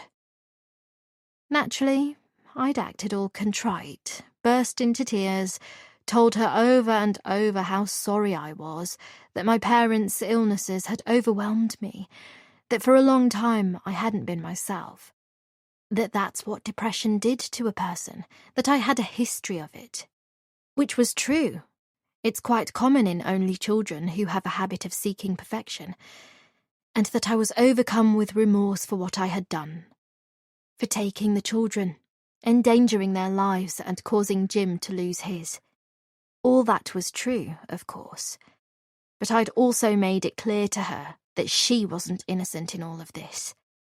That Jim had been my husband, and despite this, she had willingly entered into an illicit affair with him, knowing he had a wife and 2 young children who needed their father. I saw the shame on her face, and realised that her shame, her guilt for what she had done, was largely why she'd left Southampton. She was deeply ashamed of what she'd done, of the heartache she had caused, and unlike me, her mind had been perfectly sane throughout the time she was doing it. She'd asked me if I'd come here to make her life miserable, to seek revenge, and I'd said no, of course not. She was the last person I'd ever wanted to set eyes on again. Plus, she'd changed her name, so how could I have known she was teaching here? It was chance, coincidence, I'd said. But now that we'd found ourselves in this situation, perhaps it was a sign. Perhaps someone had brought us together to confront our demons, finally make peace with the past, neither of us being innocent. All that was bullshit, of course. I had tracked her down and moved this way to check her out. Fish out some dirt on her. Make her pay for destroying my marriage, my life. And I had chosen Cobham because it was quiet, out of the way, where people were less likely to ask questions, but still near enough to Surbiton, where I knew she lived. But naturally, I didn't tell her that. I'd said the club had been recommended to me by a friend, the same story I've told everyone since, and that I had moved to a peaceful area so I wouldn't be hounded, so I could make a fresh start. Just like her. I had promised to keep quiet if she did the same. She'd asked me why I was so desperate to keep up this pretense of being a wife and mother, of working as a freelance journalist, and I had told her the truth. That it was comforting to believe I was still a mum, still a wife, still employable. That people would be less likely to ask questions if I led the kind of life so many women in the area lived. That if I made out I was a busy, part-time working mum to 2 young kids, it would make sense that I didn't have time for anything else in my life. I wanted to be seen as normal. That was, and remains, so important to me. All I've ever wanted was a loving husband and kids, a secure family unit. And even now, after all this time, I can't bear to accept that I've lost that. For good. Thankfully, Jade agreed to keep quiet. I guess she was scared of her employer discovering her past, and we managed to stomach the sight of each other. And then, after a time, and to my surprise, instead of growing to hate her more, I saw that she wasn't all bad. Learned to live with what she had done just because, I guess, I knew in my heart of hearts that I had done something worse. I realised that letting go of my hatred was the only way I was going to heal. And one day, Jade had come over to the house, and she'd explained about her childhood, about what a horrid woman her mother had been, about her bulimia and insecurity issues, how she'd missed out on a father figure. And I had even started to feel sorry for her. Forgot about my desire to make her suffer. I realised she was broken in so many ways, that she wasn't some scheming gold digger who made a habit of stealing husbands. I realised how unhappy Jim had been, and that she'd genuinely loved him. And as much as it had killed me to admit it, I realised my own behaviour had driven him away. But then something happened. Something which made me see her for what she is. Made me realise she'd been fooling me along with everyone else all this time. something which made me mad, reignited my desire for revenge. Forced my hand to do something which I now realise may have grave consequences for us all. Chapter 30. Natalie. Monday, 23rd July, 2018. 3 p.m. The library is usually my haven of tranquility, where I feel most peaceful. As a child, after Jack and I were parted, books became my escape. I'd get lost in magical worlds and adventure stories, while the characters became my friends I could trust and who would never betray or talk back to me. It's why becoming a librarian was so appealing, a job that required a love of reading and storytelling, and where I could be surrounded by books, soothed by their smell and comforting texture. But today, thinking about Grace, about confronting her this evening after the class, I'm as jittery as a squirrel. I know Martin's got a temp in. I got a message from the club to say so. I'm not sure how I'll get through the class, not knowing what's happened to Jade, telling myself that it's she who should be putting us through our paces, and that this nightmare shouldn't be happening. I need answers, and fast, just because I feel like I'm going slightly mad with it all. Plus, I'm still worried about what Jade might have said about me in her diary. I try to put my fears to the back of my mind for now, focus on one thing at a time, Grace being my priority. I phoned her earlier, on the off chance she was going to be at yoga this evening. I'd have preferred to have avoided the club, but I couldn't meet her in the day, with work. I didn't want to let Jane down again, even though she's been kind and said she understood if I needed some time off. Grace had sounded so normal over the phone, said although it felt slightly weird going to a class knowing something awful might have happened to Jade, she needed the exercise to take her mind off things, especially as the kids had been particularly hard work of late. Fuck. What a head screw.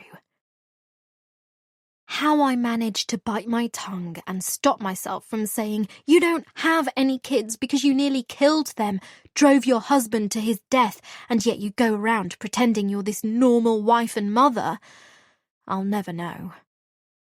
But somehow, I did. I guess a part of me feels sorry for her, understands her reasons for keeping quiet, for wanting to blend in and appear normal, keep her past a secret.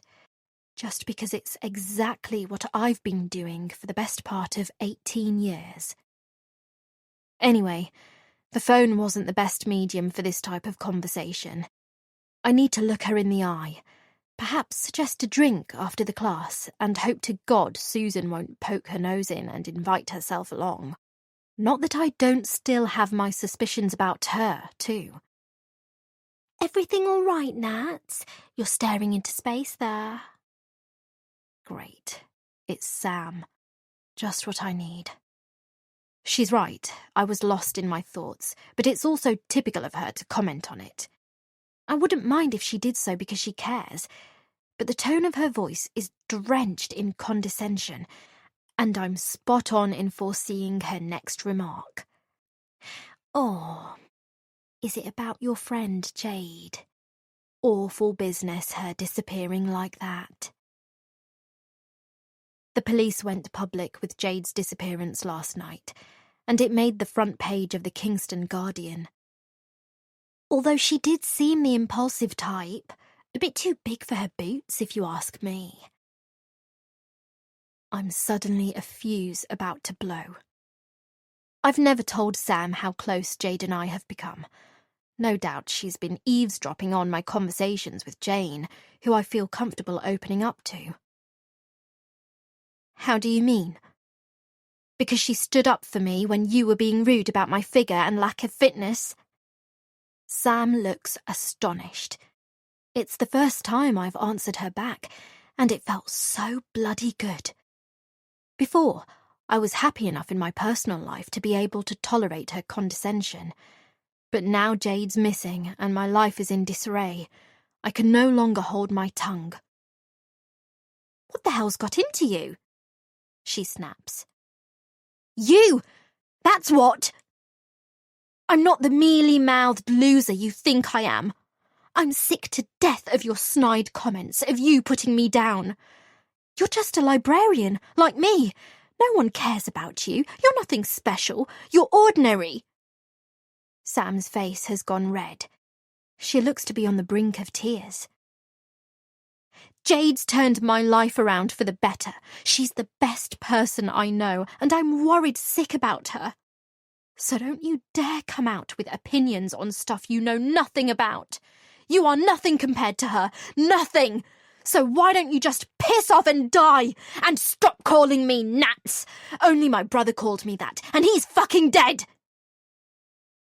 I realise I'm shouting now, and that the whole library floor is staring at me, including Jane, who doesn't look best pleased. For that, I can hardly blame her. But to my dismay, as I look beyond her shoulder, I realise someone else is watching. It's D.I. Bailey, and he's also looking less than impressed. Chapter 31. Natalie. Monday, 23rd July, 2018. 3:30 p.m. I'm sitting across from D.I. Bailey in Jane's office, which she's kindly allowed him to use. He's in her seat, and I'm in the chair opposite, a chair I've sat in many times before, but right now it feels very different. In fact, I might as well be in an interrogation room at Kingston Police Station.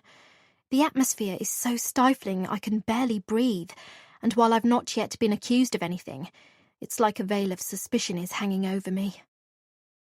So, tell me, Natalie, what was all that about? He asks. You seemed very different to the quiet girl I met the other evening. There seemed to be a lot of anger stored up inside you. I wonder where this is going, but I tell myself to stay calm, count to 3 in my head, say the mantra. I'm just upset about Jade. And Sam, who's always picking on me, said some mean stuff about her, and I'd had enough. I'm just a bit stressed. It feels like it's all getting on top of me, and I'm not feeling as calm as I normally do. Usually I just ignore Sam's spiteful comments, but I'm tired, and I guess my fuse was a little on the short side today. Is that what happens when you're tired, Natalie? You get stressed, angry, explode even.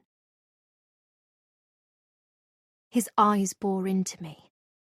Mr. Nice Guy no more, and I instinctively flinch. Who's he been speaking to, I wonder? What do you mean?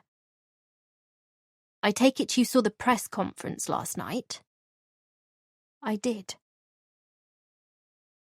He pauses, as if to rack up my discomfort, make me wonder what's coming next. Well, we had a call from a member of the public who claims they saw someone matching your description walking along Jade's Road on Thursday night, around 10:30 p.m, presumably after she'd got home from teaching her class. What? I can barely get the word out, then give an uneasy laugh. But that's impossible. Whoever this person is, they must have been mistaken. Don't you think I'd remember something like that? We brought the person in, showed them your photo, and they confirmed it was you who they saw. But I took a sick day on Thursday. I was at home all day. I don't mention the fact that I woke up on the sofa in the middle of the night wearing the same clothes, that I don't recall going to bed. And were you wearing blue joggers and a matching sweatshirt, along with black Adidas trainers? I can't lie. I was, and I can tell he knows it too. Yes.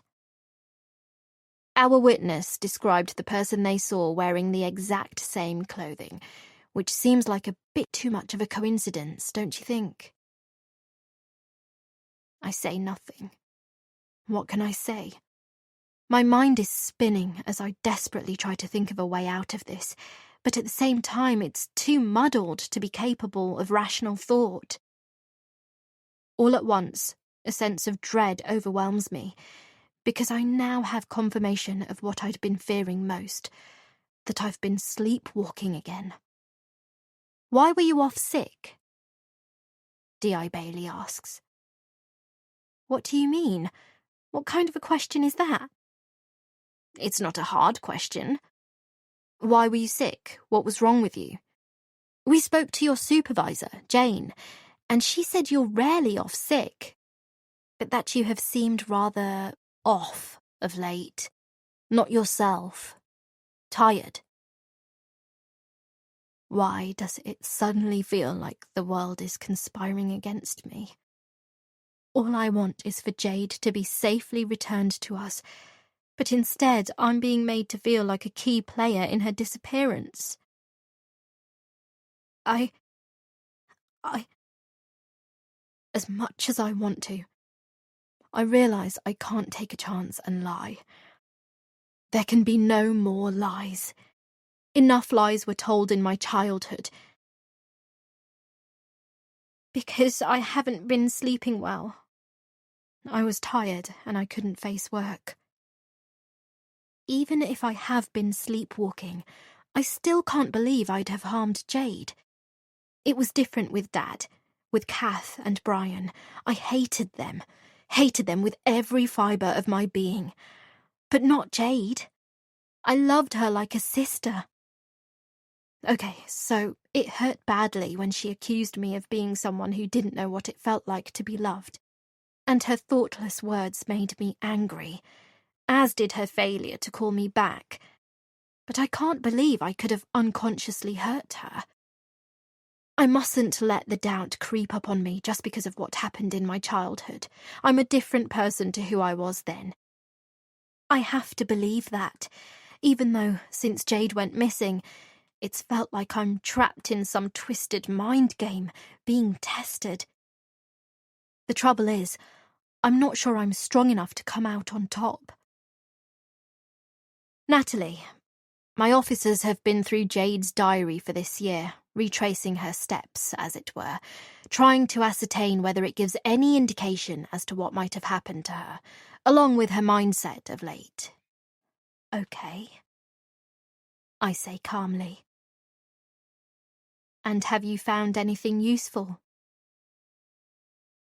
It's like I do and yet don't want to hear the answer. Much of it is general day-to-day stuff, but there are 3 entries of particular interest. One of them refers to an argument you two had last Monday. Shit. 3 days before Jade went missing. Over a man she's been seeing, a man you don't approve of. Why didn't you mention you argued when we spoke on Friday night? That's a pretty big oversight, wouldn't you say? I swallow hard. There's no other way to respond to his question other than to admit I was scared. Scared of painting myself in a bad light, making it seem I was jealous, that I had a motive for harming Jade, having only argued with her 3 days before her disappearance. I was scared, okay? My friend was missing, and I didn't want you to think I had something to do with it, that I deliberately called you there to take the suspicion off me. Surely you can understand that. And yet now you've only gone and made things worse for yourself because, as it turns out, Jade kept a diary divulging all kinds of secrets. A diary I'm assuming you knew nothing about. All kinds of secrets. I wonder what he means by that. Wonder if Jade mentions Grace and their history in her diary, the fact that Grace has been lying to us all since joining the River Club, and that she has a motive for hurting Jade. I hope so, and yet I am clearly not off the hook. How can I be when I've been spotted on Jade's road the same night she went missing? We know from Jade's diary that she'd been getting on her nerves for some time, and for various reasons. She refers to you as being needy, clingy, and resentful of her having a boyfriend. I wasn't needy or resentful. I just told her she was making a mistake with him, that I couldn't believe he was going to leave his wife for her like he claimed he would, that he was just using her for sex. Why would you think that? Because of your childhood? My shoulders tense. My childhood? What do you know about my childhood? In her diary, Jade alludes to you having had a hard time growing up, first with your father who abused you, and after he died, your foster parents. We've since looked into your background, and we know your brother killed your foster mum after a particularly bad beating you'd suffered one night. I'm mortified Jade broached the ugly details of my childhood in her diary. The sleepwalking is one thing, but the abuse I endured is another. Mortified the police have seen fit to delve into my past, like they've already branded me a suspect. Then again, how can I begrudge Jade for writing her thoughts down? Perhaps she found it cathartic to put her thoughts on paper, the way I keep a rota of my day to stay on top of things, maintain some semblance of control. All the same, I can't help feeling a sense of betrayal. It's true. I had a tough upbringing and it affected me. It would affect any child, the stuff I went through. Affected you how? Your temper? Mood swings? Is that what caused the sleepwalking? Caused you to attack your father and trash your foster parents' bedroom while they were out? Caused you to undergo countless hours of therapy to overcome years of trauma and the fact that your sleepwalking had got out of control? How do you know all that? From Jade's diary. I can't believe she'd have gone into such detail. What's all this got to do with her going missing? Shouldn't you be focusing on Jade's lover? Or more's the point, his wife? Jade wasn't all squeaky clean, you know. There's stuff in her past she was ashamed of, stuff that got her into trouble, caused her to run away. In my mind, I know exactly what my childhood has got to do with Jade's disappearance. And that's why I need to shift the focus to Jade's past, steer D.I. Bailey in the direction of others. But even before D.I. Bailey answers my question, I realise how he knows so much about my past. He's spoken to Dr. Jenkins. Although I now see her privately, when I first moved to the Kingston area, my GP referred me to her when she was working as a consultant for the NHS. That must be how he found out about her, by delving into my medical records. But how could she have betrayed my confidence? There's only one explanation I can think of, and it frightens me. She must see me as a potential danger to myself and to others, thereby overriding her duty of confidentiality to me as her patient. Am I dangerous? The very idea scares me, even more so now that I know I sleepwalked out of the house on Thursday night. I can only assume I was heading for Jade's. But why? To harm her? Or to warn her? I just wish I could remember. You can tell me about Jade's past in due course, D.I. Bailey says. There are definitely hints of something bad having happened, of some trauma she'd tried to put behind her in relocating to Surbiton. But for now, let's focus on you. Fuck. I spoke with Dr. Jenkins over the phone earlier. I can assure you she was not in the least bit happy divulging confidential information about a patient. But when I made it clear to her that a girl's life was quite possibly at stake, and that you'd been spotted on Jade's Road the same night she went missing, together with the fact that you'd argued earlier that same week, she accepted it was a matter of public interest for her to assist us with our investigation. I shrug my shoulders. Okay. We argued. So what? Friends argue all the time. It doesn't mean they kill each other. I said nothing about killing. Jesus, he's twisting my words. I feel like he's placed a noose around my neck and is gradually pulling it tighter. I didn't mean it literally, it was just a figure of speech. I just mean there are other people you should be looking at rather than pursuing me, her only real friend around here, who genuinely wants her back. Other people? Like Susan Hampson? I recoil in my seat. Realise Jade must have mentioned Susan in her diary, that D.I. Bailey knows something, but what and how much does he know? I need to tread carefully. Well, yes, but also Grace Maloney. Why her? If you stop attacking me, I can explain. Take it easy, calm down. I'm not attacking you. We'll get to that in a minute. I appreciate you had a traumatic childhood, and I am truly sorry for that. I also know you've worked hard at overcoming your anger issues and haven't, to anyone's knowledge, experienced as an adult the kind of episodes you had as a child. Yes, that's true. I have worked hard, and living an ordered, peaceful life has allowed me to do that. Until you met Jade, and your ordered, peaceful life was thrown off course? Is that what Dr. Jenkins said? She mentioned you've changed since meeting Jade, that in many ways it's been a good thing, but that she thinks you became a little obsessed with her. I feel my face go red. I'm not in love with her, if that's what you mean. Neither am I a stalker. You lost a brother. That must have hit you hard. I nod. What's that got to do with anything? I'm just wondering whether Jade perhaps filled the gap he left behind, only in her case as a sister. Whether she started controlling your every move, not intentionally, but just because you relied on her so much, the way you relied on your brother.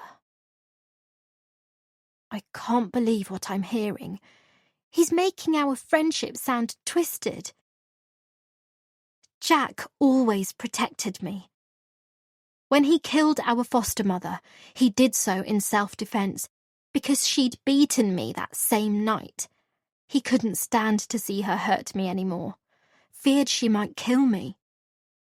But they made him out to be a murderer, a monster, when all he was doing was protecting his little sister. They locked him away in a children's prison with kids who actually were seriously messed up, who were a danger to society. And one day, he paid the price. I miss him terribly. And yes, maybe to a certain extent you're right. Jade was the first person since Jack who was truly kind to me, who accepted me for me and tried to help me, defend me against bullies who see me as some kind of freak, just because I'm not beautiful and smart and from a good background. I'm sorry about your brother, Natalie. D.I. Bailey says kindly. His tone more like the first time we met. It's hard to believe that was only 3 days ago. Somehow it feels like 3 weeks. But isn't it possible, Natalie, that unknowingly you might have harmed Jade, lashed out at her while sleepwalking, not realising what you were doing? The way you did as a child. This type of thing has been known to happen. People having blackouts, harming the people they love without having any recollection of doing so, killing them even. I feel tears, and before long I can't stop them coming fast and furiously. No! No, it's not! I only ever lashed out at people who harmed me, at my father who raped me, at my foster parents who were cruel to me. Despite our argument, I know I would never hurt Jade. She was my best friend. Was she? Yes. Why would you think otherwise? It's clear from what Jade wrote in her diary that you saw her as that, but I'm not certain she felt the same way. And I'm thinking you perhaps picked up on that when you argued last week. I'm desperate to read Jade's diary, desperate to see what exactly she said. Not just about me, but about Grace, about Susan. I need to see it with my own eyes. Will you show me the diary? I ask boldly. Perhaps. But for now, please answer the question. Yes, I suppose I did. I guess the way she spoke to me made me feel like I was more of a pity case to her, rather than her equal. But it's only lately that she's made me feel like that. We've had so many laughs together, so many fun nights. I'm not stupid. She genuinely liked having me as a friend because I liked her for her. She knew that. It's him. He's twisted her mind. He's been a bad influence. I'm sure of it. Who is he, Natalie? Jade only refers to him and to others by their initials. Not unusual in diaries. Still, I'm almost certain I've figured it out based on the information I have from you and others to date. But I want to hear it from your lips, Natalie, as the person she confided in. Tell me, for Jade's sake. Before, I'd felt such loyalty to Jade. She'd trusted me with her secrets, as I had trusted her with mine. But now everything is out in the open. It's like that trust has been broken and is meaningless. By her own hand, she has forced me to divulge what she had begged me to keep a secret. And so, because of this, I don't hesitate to reply. Lance Hampson. Susan Hampson's husband. Chapter 32. Jade's Diary. July 2018. Monday, 16th July. So today was both the best and the worst. The best because Elle said he's finally going to leave her for me. I was so happy. It was like music to my ears. He said he can't stand the sight of her anymore. That he does everything possible to avoid spending time with her. That all they do is argue when they're in the same room, and that he can't forget the bad things she's done, and which she appears not to give a shit about. He said it's made him realise life's too short, and that he needs to get on with his life, make the most of it. I can't begin to express the joy his words brought me. We'd met in the usual place, and I threw my arms around him, and we'd hugged long and hard, and he had made me feel so loved and wanted. The way I'd always yearned to feel growing up. The way only 2 other men in my life have made me feel. Both equally special to me. Good, kind men who genuinely loved me, and whose memory will never fade in my heart. I can't help hoping this is 3rd time lucky for me. It has to be. This is my time for happiness, finally. If only N hadn't gone and spoilt it. That's where the crap part of today comes in. Earlier tonight, we argued after my yoga class. You'd think she'd be in a good mood after a class. I mean, it's meant to make people calm, but it seems to have the opposite effect on her. It freaks me out, to be honest, just because of what I know about her childhood. The usual crowd was there. It felt like Elle's wife was giving me the evil eye every so often, like she knows something, hates my guts. G was looking at me a bit funny too. Of course, we both share a terrible secret, a secret I've promised to keep quiet about because I see how much she wants to put the past behind her. The way she looks at me sometimes, I'm starting to think she's not over it. Her and S make a good pair when I think about it. Anyway, after the class was over, N hung about, as she often does, only because she has nothing better to do, I guess, and sees me as her only friend. I don't mind it as such. After all, I'm the one who convinced her to join the club, and I want to be as helpful and supportive as possible, especially as I know she's had it tough. But she's been a bit off recently, a bit short with me, and it's starting to get on my nerves. I was debating whether to tell her my good news, and in the end I did, only because I was so happy and I wanted someone to share in my happiness. It's not like Mum cares. So I told her he wants to be with me, but she didn't believe it. Said he was just saying it, that he'll say anything to get sex. She said the same thing before. Kept on and on about how I'm making a mistake and he's never going to leave her for me. That I was delusional. Ha! What does she know? She's never had a relationship, never known love. She has no idea what it's like to love a man, so how can she comment? Everything she says is a product of her own hang-ups, the fact that her father abused her, and that she doesn't trust men because of that. The fact that her foster mum used to beat her. For her to accuse me of being delusional is rich too, based on the stuff she did growing up. I mean, I know it's not her fault she sleepwalked. She did go through a lot, but even so, she has no right to lecture me. Sometimes I wish I'd never told her about him. I only told her because I was pissed off with him at the time, because he'd said something that got my back up that day.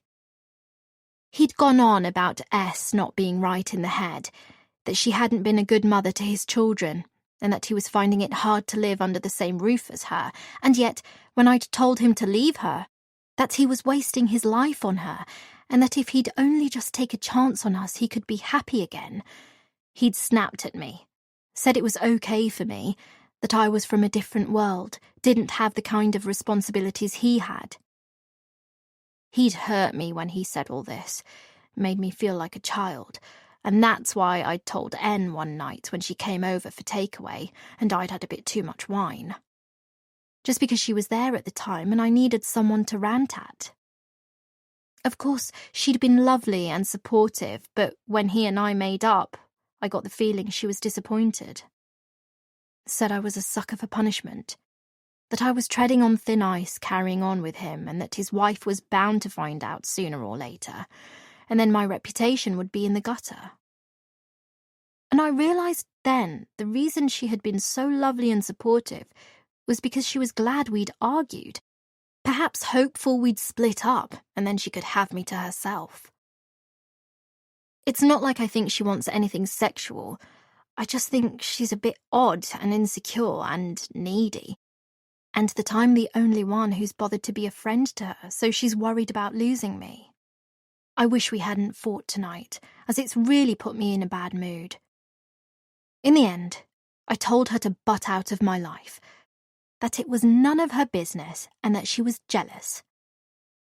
Her face went red and she stomped off. It wasn't kind of me. I realise that now and I feel bad. I'm going to try and call her tomorrow. Make it up with her. But I also intend to be firm. She needs to realise she can't control me or my life, and if she can't do that, then I'll tell her we can't be friends anymore. July 2018. Wednesday, 18th July. I've decided to resign at the end of the week. I'll come in Friday for my usual class, only a bit earlier, and hand in my resignation to Martin. I can't be around these women anymore. They're stifling me, and Elle's wife is psycho. She knows about us. I'm not sure who she found out from, as we've been so careful, but she confronted me today before the class started. Came up to me on the stage when there was no one else about, and said through clenched teeth that she knew I was screwing her husband, that someone had sent her photos anonymously in the post to prove it, and that if I didn't put a stop to it now, she would show the photos to Martin and Barry, destroying my credibility as an instructor and any chance of me getting a similar post elsewhere. She said she was going to confront Elle about it this evening, after the class, threatened to tell his stuffy law firm that he'd been sleeping with a gym bunny 20 years his junior, making a laughingstock out of him amongst his colleagues and clients. She said she could pretty much guarantee he'd choose salvaging his reputation at the firm he's devoted his life to over a slut like me. That his kids' well-being would always take precedence over mine. I was shocked, felt so sick, and could barely focus on the class. She said she'd also make it her mission to dig up dirt on me, which scared me senseless. It made me wonder if she and G have been talking. I can't believe G would say anything, just because she wants to keep that part of her life a secret too. I kept an eye on her throughout the class, and there was nothing in her body language to suggest she was behind all this. Then again, I know what a good actress she is, so who can tell? I could sense N knew something was up. She was staring at me as usual, could see the fear in my eyes. I'm sure she was pissed off when I took off so quickly after Monday's class, had probably expected a heart-to-heart chat after we made it up yesterday on the phone. But I was in no mood to play sister to her this evening. She doesn't know the burden I've been carrying since my party, and how the hell do I know she's not the one who sent the photos? How do I know she's not been stalking me and Elle? I suppose it's possible that changing my name wasn't enough to stop nosy types digging up dirt. S said she only found out about Elle and me this week. But maybe she was lying. Maybe she's known for some time and has been looking into my past, waiting for something to come up which she can use against me, waiting for the right moment to strike. She had a coldness in her eyes that freaked me out, and I saw exactly what Elle meant when he said she was a reptile in human form. Still, even though she scared the shit out of me, I tried not to let it show. Played a card of my own. A trump card, in fact. She was so drunk the night of my birthday, I guess she didn't remember. Didn't remember confessing the vile thing she did, something that shocked me, but which I've kept close to my chest all this time. Although it's been hard keeping it from him, I've not told Elle because I didn't want to cause him unnecessary pain if I could help it. Also, I couldn't be sure she hadn't made it up, she was so wasted. But we're too far gone for that now. If I want to be with Elle, I have to do what's necessary to hold on to him. So, I have done. I told the bitch I wouldn't hesitate to tell the world what she told me. That I would expose her for the deceitful, heartless cow she is. And when I said that, I could tell from the fear in her eyes that what she'd confessed to me that night was true. June 2018. Sunday, 24th June. Woke up this morning with a hangover from hell. Can't remember feeling this hungover in a long time. Vomited 3 times before 9 a.m, and for once it wasn't me sticking 2 fingers down my throat, but totally unforced. Guess I shouldn't be surprised. It was my 30th after all. That's how you're supposed to wake up after a milestone birthday do, isn't it? Everyone told me that. Even so, I hadn't thought I'd drunk that much. I'd stuck to single spirits mixed with diet lemonade after the first glass of complimentary bubbles Barry laid on, and usually if I do that and avoid wine, I'm fine. I was so thankful today's a Sunday and I didn't have any classes. There's no way I'd have been able to teach. I mostly lounged around on the sofa, watched old episodes of How I Met Your Mother, and gradually, by 5 p.m, felt more human. I know I'll be fine for tomorrow night's yoga, although I'm slightly dreading it after having the most disturbing conversation with S last night.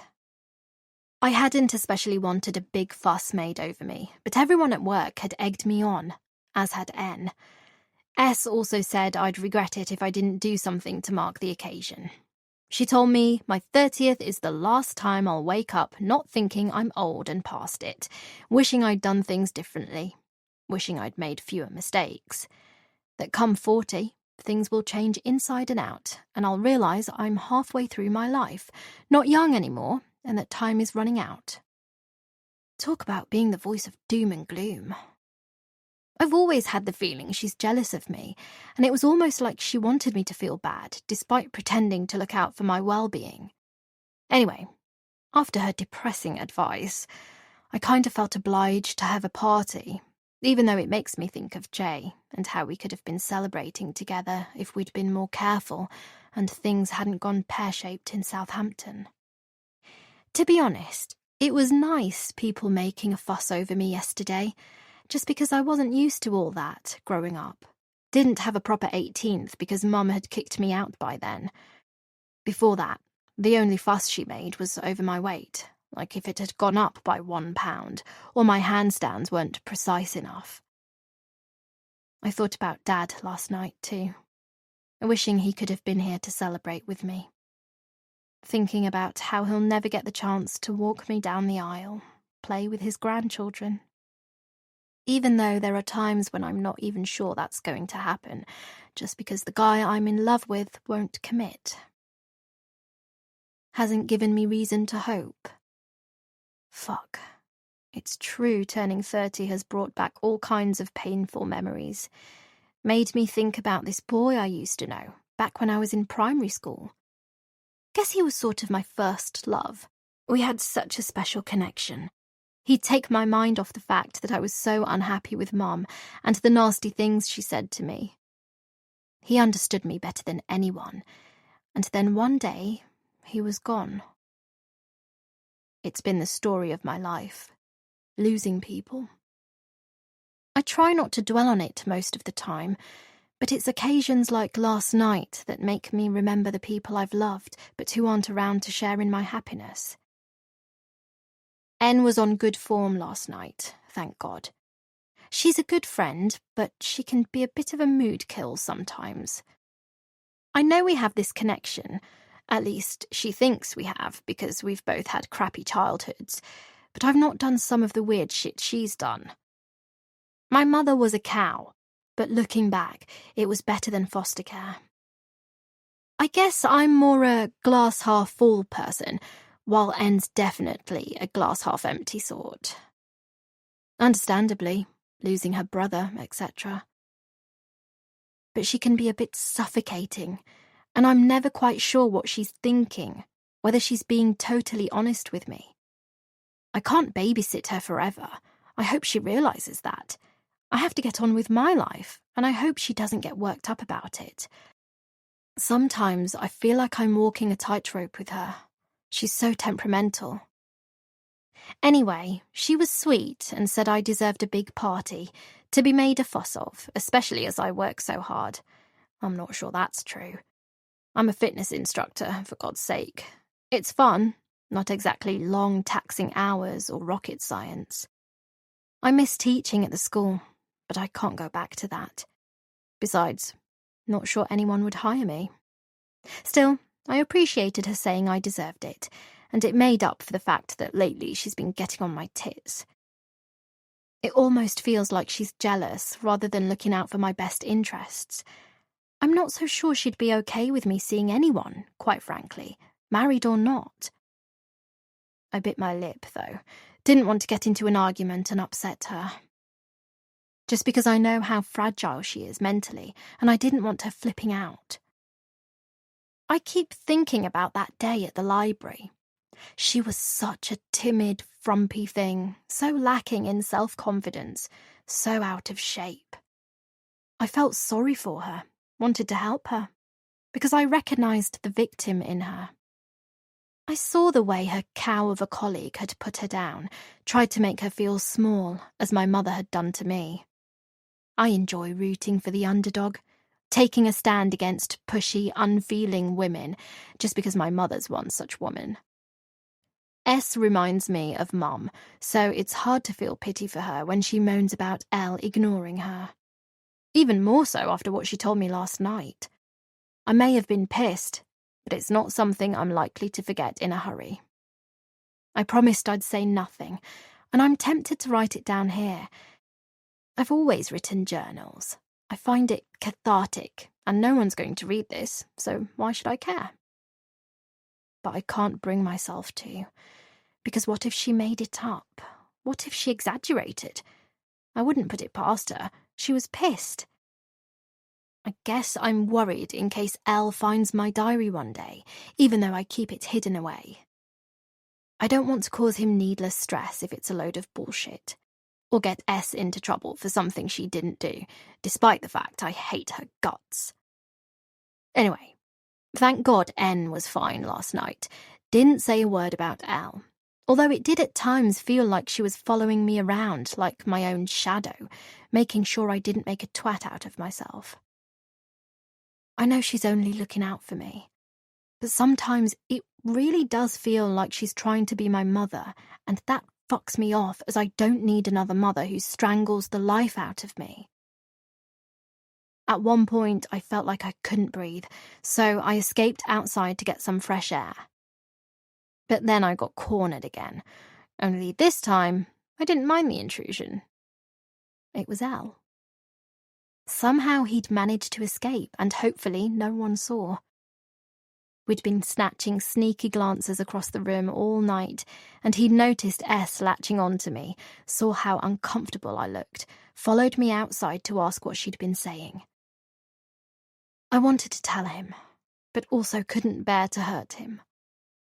Just said she was drunk and talking a load of nonsense, telling me to make the most of life while I was still young and not let chances slip by. He was so sweet. Told me he was sad that I didn't seem to be having a good time.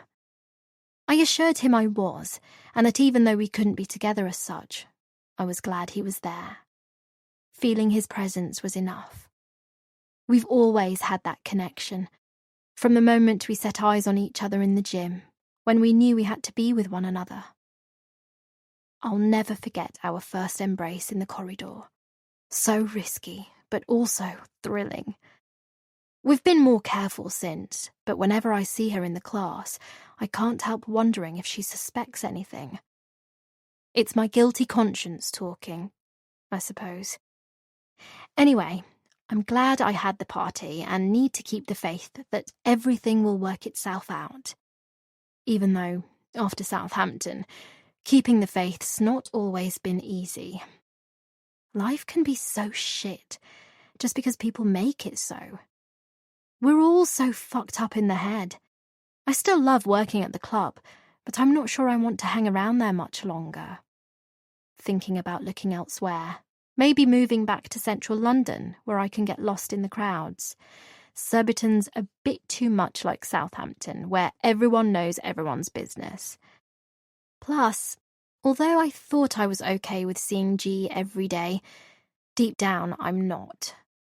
There's always this feeling lurking inside me that she's planning something.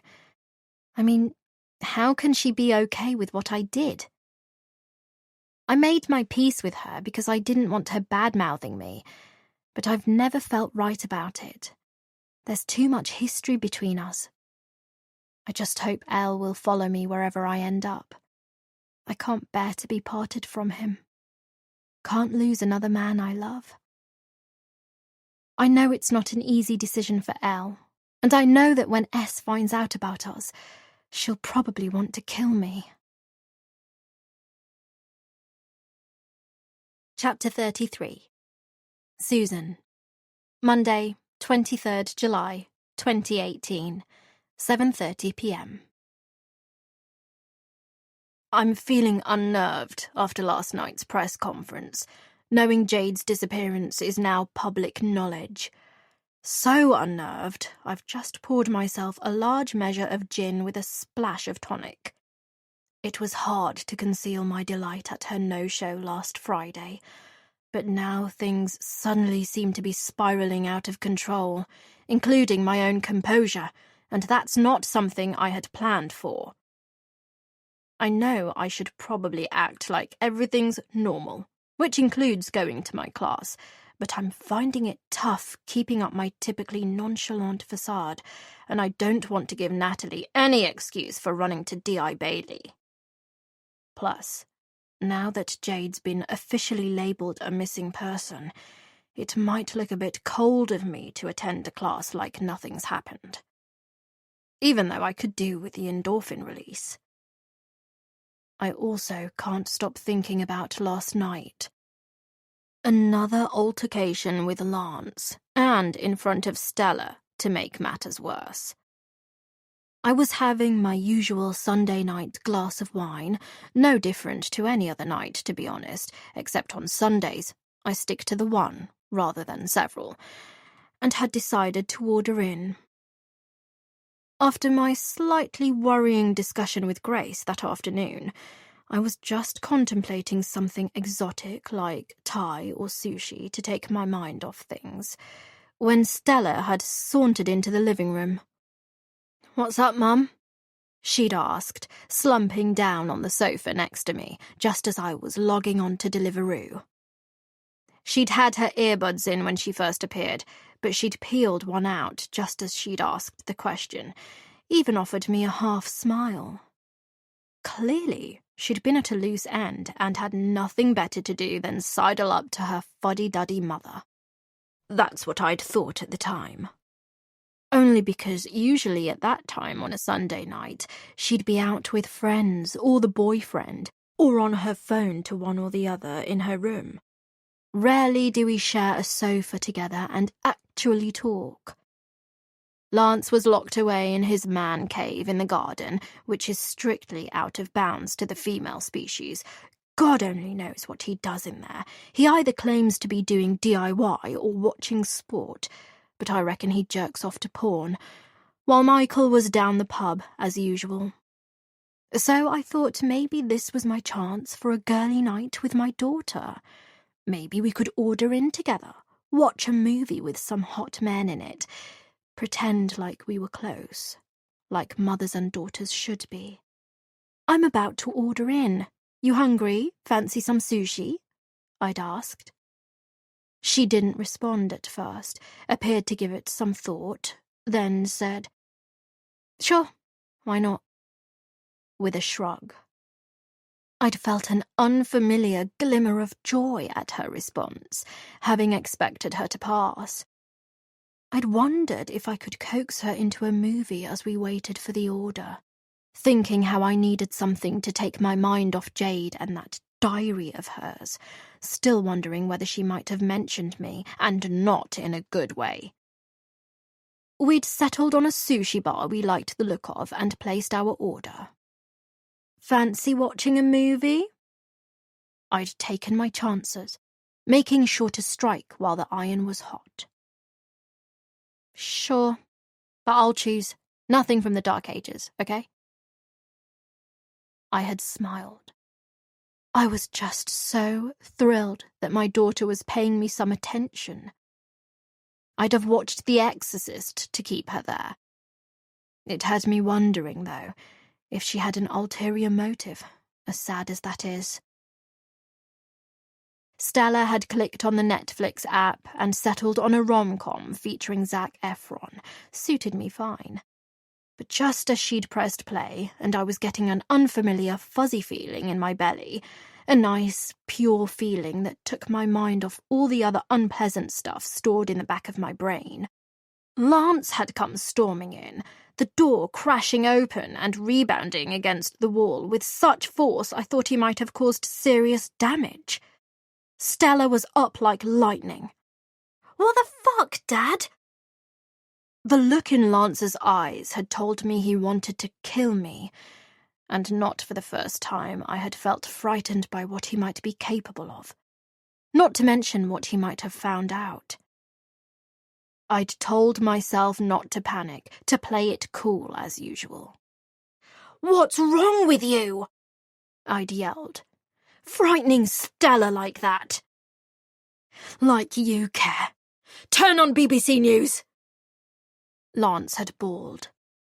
Stella was still holding the remote, and seeing the look on her father's face, she hadn't dared disobey him.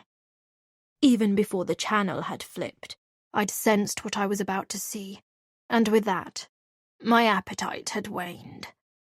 The news channel was showing a press conference led by D.I. Bailey, with D.S. Khan at his side, a sea of reporters listening intently to what they had to say. An image of Jade was on the screen behind him, and it appeared that we were catching the tail end of the show. Jade was last seen on Thursday night at the River Club in Kingston-upon-Thames, where she works. We understand from her manager that she left the club at around 9:50 p.m. that night, having taught a class from 8:30 to 9:30 p.m. Based on the fact that her car remains parked on St. James's Road in Surbiton, where Jade lives, and her car keys along with her phone were found inside her flat, we believe Jade made it back to her flat, but after that, her whereabouts are unknown. It also appears she may have had her house keys with her. As Jade has now been missing for 72 hours, there are growing concerns for her safety, and it is therefore imperative for members of the public to come forward with any information they may have. Thank you. Just like that, Lance had darted over to Stella and snatched the remote control from her before switching the TV off. Stella, please leave the room. I need to talk to your mother. But... she'd begun. Now! Lance had barked back. Stella had given him a sulky look, then slinked out the door. Damn you, Lance, I'd thought to myself. Finally, I was having a moment with our daughter, and you had to go and ruin it. Do you know anything about this? He'd demanded, once he was sure Stella was out of earshot. What? Don't you what me? Have you got anything to do with Jade going missing? I'd folded my arms. No, of course I haven't. You're lying, he'd growled. I'm not fucking lying.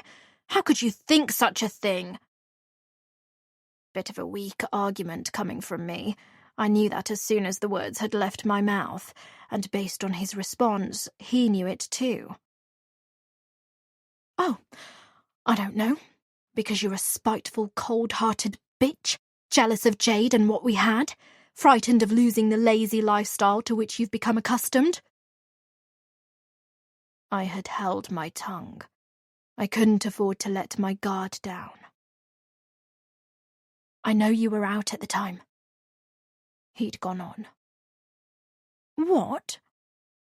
Stop saying what, pretending like you're innocent.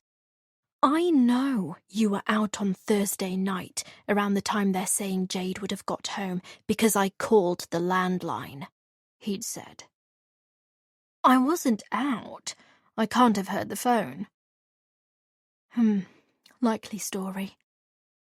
Why on earth were you calling? You never call.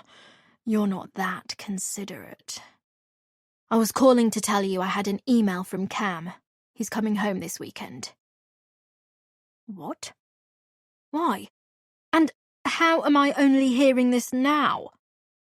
I had studied his face, and then the realization had dawned on me. Oh, I see. You were pissed off I didn't answer your call that night, so you wanted to punish me by keeping quiet. Don't be so juvenile, Susie. Since then, Cam texted to tell me not to say anything, that he wanted it to be a surprise. But judging by your reaction, it's not a welcome one. Nice to know how keen you are to see your eldest son. Oh, fuck off. You know I didn't mean it like that. It's just a bit short notice. I've got nothing prepared. Don't worry. He's staying in London. It's a business trip. But when he emailed, I thought you should know. That's not the point. What were you doing when I called? I don't know. Maybe I was having a poo. Is that what you want to hear? And where were you at that time, may I ask? How do I know you're not involved in Jade's mysterious disappearance? He'd given me an incredulous look, appeared almost fit to burst. Me? I broke things off with Jade over the phone on Wednesday night. Like you told me to. No, make that blackmailed me to. You fucking watched me while I made the call, if you remember, after you came home pissed as usual. You told me that if I was to go within 100 yards of her again, you'd take me to the cleaners and ruin her life. Tell me, Susie, is that why you insisted I use that pay-as-you-go phone you'd especially acquired for the occasion? Because you didn't want anything being traced back to you? Don't be absurd, I'd retorted. In my mind, I'd said to myself he was spot on. I'd been told it was crucial that nothing could be traced back to us, should it come to that. And anyway, coming back to you, so what if you broke things off? How do I know you kept to your promise? That you didn't secretly meet up with her again? Maybe she convinced you to, begged you to have it out with her face to face, or perhaps one last shag for the road, and you had some sort of lover's tiff. Maybe she threatened to kiss and tell if you didn't take her back, and you lost your cool. Lance had glared at me with a hatred that might have turned me to stone. But there was also something else in his eyes that had scared me. Something had changed. I could feel it. He knew something. I was sure of it. But I didn't dare ask the question in case I was wrong. You know I wouldn't hurt her, he'd said. But you're a different story. I know you did something. So tell me, what was it, Susan? He'd come closer, his eyes still shooting daggers. What did you do? What I had to! I had snapped back. And what the hell does that mean? It means I made sure the little slut won't be showing her face around here again. But judging by that press conference, I needn't have bothered. I'd call that karma, wouldn't you? Clearly someone wanted the tramp gone as much as I did. Lance's face had turned scarlet as he'd lurched forward towards me. So close I could feel his breath hot on my face, making me want to retch. I don't believe you for a second. I know what you're capable of the lengths you'll go to get what you want. He'd paused, then, you'd better hope they find her alive, or else I won't hesitate to go to the police.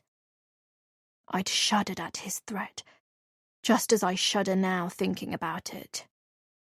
I was so sure he'd do anything to save his reputation at the firm, the family name. His children's reputations especially, but maybe I was wrong. You wouldn't dare, I'd said. You know I won't take it lying down. I will contact every newspaper up and down the country and let them know you are shagging my fitness instructor, a girl 22 years your junior. How nice for your children to wake up to that story, to read the sordid headline in their morning newspaper over breakfast, or better still, out with friends, on the tube, or at work. Or even once Michael starts at the firm next month. He'll be blacklisted, jeered at, his career over before it's even begun. His dad, a smarmy, cheating sugar daddy. Is that what you want? Why, you! Lance had reached out with his hands, as if wanting to take hold of my neck and strangle the life out of me. I knew I deserved it, but I'd come this far, and I couldn't allow myself to falter. If I did, I knew I'd crumble to nothing, and he'd see through my lies. So I hadn't moved from the spot, stared him out, and he had edged backward. You have nothing, he'd said. Just a couple of photos of us embracing, and one of me kissing her forehead. We're not even kissing on the mouth, let alone shagging. You can't prove anything. Jade was smart. She would have known that too. She probably told you so to your face, and that got you worried. Ah, but that's what journalists are for, darling. Don't you know they are excellent at twisting the truth? I'd bitten back. A bit like you lawyers. Only in this case, it's not twisting the truth, because it is the fucking truth. I couldn't contain my anger any longer, picking up my empty wine glass and hurling it at Lance. He'd ducked just in time for it to narrowly miss his head. "You're a fucking psycho," he'd growled. "And I don't care about your stupid photos. I did what you asked of me and broke things off with Jade for her good. For the children's sake, and certainly not to please you. That should have been enough for you. You don't love me. You never have. You were just scared of me cutting you out of my will. And why shouldn't I be? I've devoted over 30 years to this marriage. I'm owed that." "Really? The entire time we've been married, you've contributed nothing of value to it. Your sole contribution, as far as I can tell, is to have drained all the money I earn every month. Tell me, what good are you to anyone?" His words had stung me, but still I'd replied, "I gave you 3 kids. Doesn't that count for something?" "Yes, and I've said it before, they're the only good thing that came out of our shambolic marriage. But mark my words, if I should learn you haven't been entirely truthful with me, I won't hesitate to contact the police and tell them who I think might be behind Jade's disappearance." I had watched him leave the room. Such a fool. He is a man, after all. They're all fucking gullible fools, the lot of them. Of course, I hadn't been entirely truthful with him. I never have been. So why would I break the habit of a lifetime? And now, as I sit on my sofa, alone again, I give myself a rallying cry. I refuse to let him, or any man, including D.I. Bailey, ruffle me. And I refuse to allow that weirdo Natalie to vilify my character, as I've no doubt she's continuing to do. I've not heard from D.I. Bailey since Saturday, so I'm hoping they know nothing about my husband's extramarital activities. Jade wouldn't have wanted to chance anyone at the club finding out about her affair with a client, I'm certain of it. So there's nothing for me to worry about. Before long, they'll give up, and it will all blow over. That's what happens in the majority of missing persons cases. I've read up on it. I've done my research. And that's what this is. Just another missing person. Hundreds of women go missing, and the fact that Jade's gone missing the same week I happen to accuse her of sleeping with my husband is pure coincidence. I reach for my gin and down it in one, but resist the temptation to pour another. I need to keep sharp, and I need to watch my step with Lance. One false move or slip of the tongue under the influence, and I'm toast. And that would be such a shame. Having come this far, having got more than I bargained for. Chapter 34. Monday, 23rd July, 2018, 9 p.m. She's not sure how long she's been here now. Time has no meaning in this place. It might be the break of dawn, it might be the dead of night. She has no idea because there are no windows, and therefore no way of making any kind of informed judgment. She has no watch, no phone, nothing that might allow her to keep track of the time. It's disorientating, and it's sending her a little mad. She mustn't panic. She must stay strong, stay hopeful. Hopeful that someone will put 2 and 2 together, realize she is here and rescue her. She hears noises every so often, human footfall, the TV, although she cannot tell if the voices she hears are male or female, one person or several. Everything seems to merge into one. She tells herself she must survive, keep well for when, by God's good grace, she will emerge, free again. Her captor must pay for what they have done. They cannot be allowed to get away with their crime. As she sits there in the near darkness, rather than contemplating her death, she contemplates this person's demise. Because that's what fighters do. They don't submit to domination. They become the dominator. They go for blood. Chapter 35. Natalie. Tuesday, 24th July, 2018. I bend down and lay the flowers against my brother's headstone. Read the words inscribed across it. The best brother a sister could ask for, my friend and saviour, my heart. May you rest in peace. They are words no 15-year-old girl should have to write about their brother, and because of this I cannot stop a tear from falling and landing on the grass. I took today off, like I do every year, so I could visit Jack's grave in Lambeth Cemetery, spend some time with him, talk to him, say I'm sorry and make peace with his death, even though I know it will always haunt me. The last few days have drained me, and so quiet reflection is what I need, even though it's moments like this, when I have time to think, that I can't help wondering what happened on Thursday night. The not knowing is torture, and it looms over me wherever I go. After D.I. Bailey witnessed my flare-up at the library, and our conversation that followed, I never made it to the club.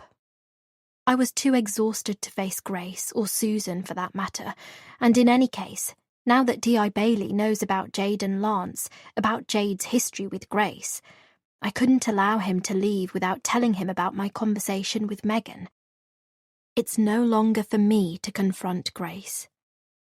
I'll leave that job to the police, something D.I. Bailey said he intends to do today. I slowly stand up, pause a moment or two, my eyes still fixed upon my beloved brother's grave. I'm sorry, Jack, I say.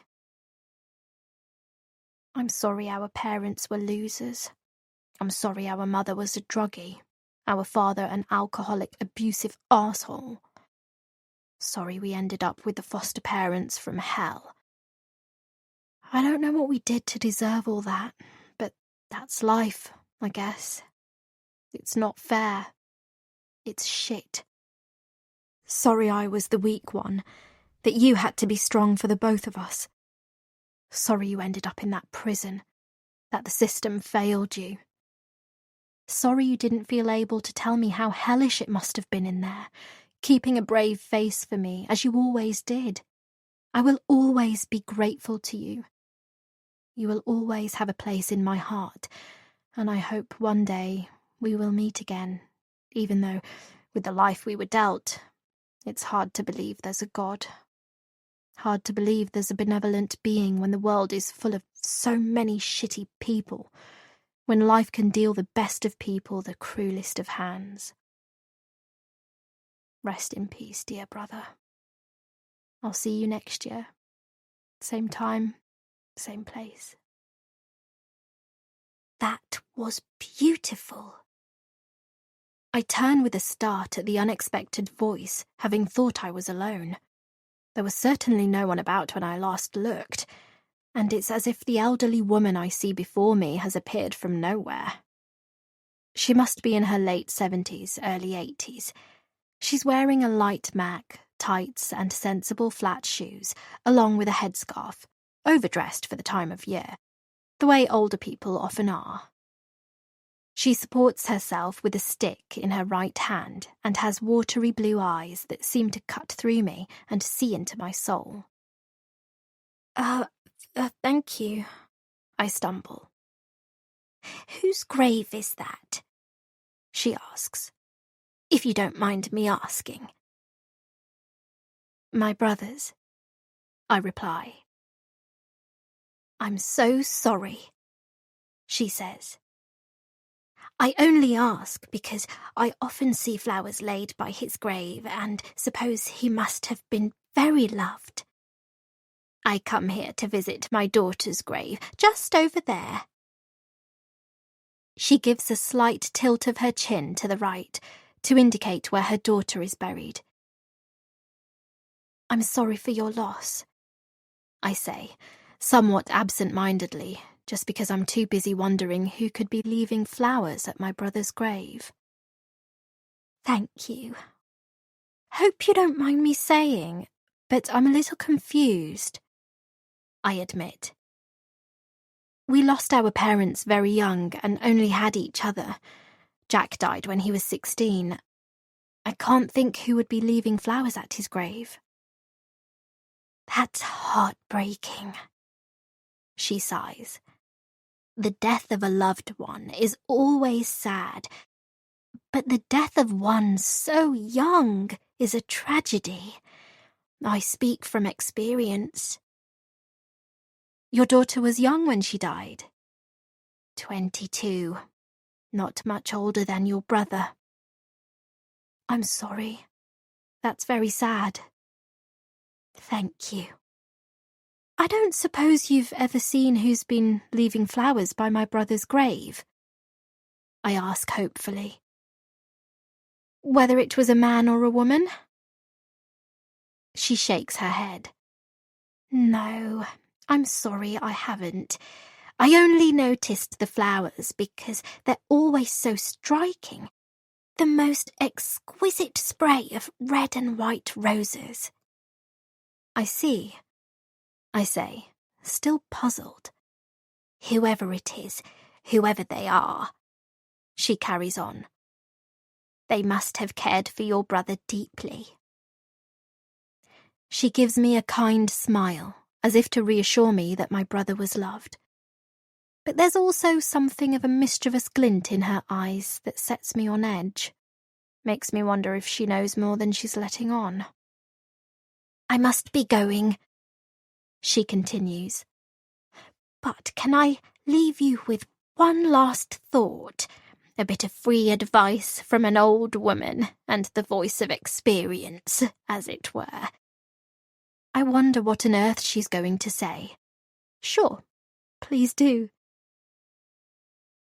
Don't go to your own grave with a cloud hanging over you, with any regrets or burdens weighing you down.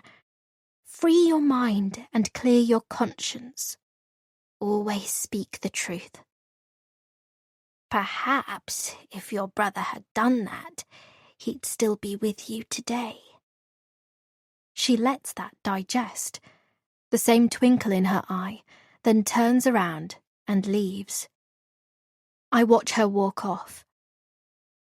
It's hot today, the midday sun beating down across the back of my head and neck. But it's the unmistakable air of menace in the old woman's voice that has me perspiring. It's as if she's read my mind, knows the burden I've been carrying all these years, and is daring me to confess it.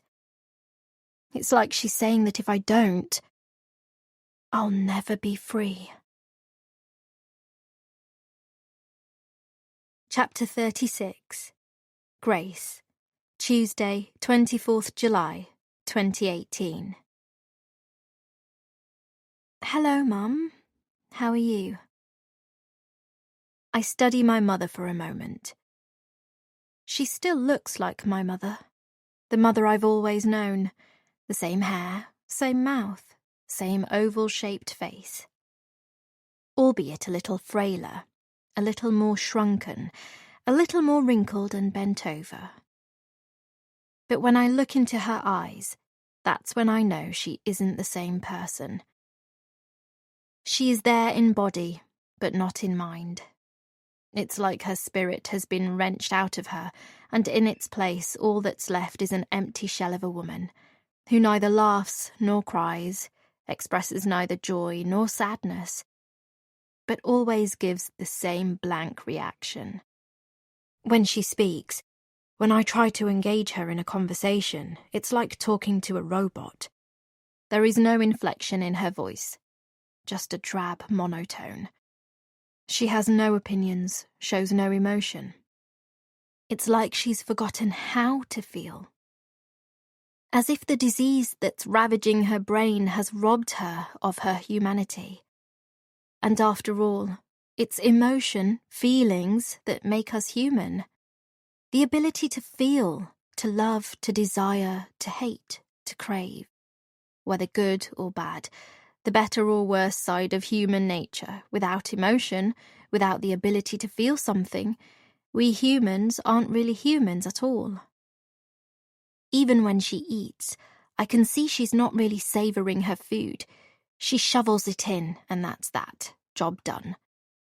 Sometimes I feel like prodding her, taking her by the shoulders and shaking her violently, as if doing so will shake the life back into her, bring back the mother I once knew. The mother I would shop with, who'd plait my hair and help me with my homework, who'd soothe me when I was down, who'd congratulate me when I was high, who'd engage in conversation and offer a rational opinion. In all honesty, I hate coming here. I'd rather not, because the mother I knew is dead to me, and I know I'll never see her again. But the humanity in me knows I must, because I'm the only one who will come to see her, and because I suppose it appeases my conscience for what I did. Plus, I know it's what Dad would have wanted. There's another reason I come here, though. Visiting Mum is like visiting a confessional of sorts. I can sit with her and tell her my secrets, confess my sins freely and without fear of them being exposed. She won't tell anyone because 9 times out of 10, she doesn't really hear me. And even if she does, she won't remember what she heard the next day.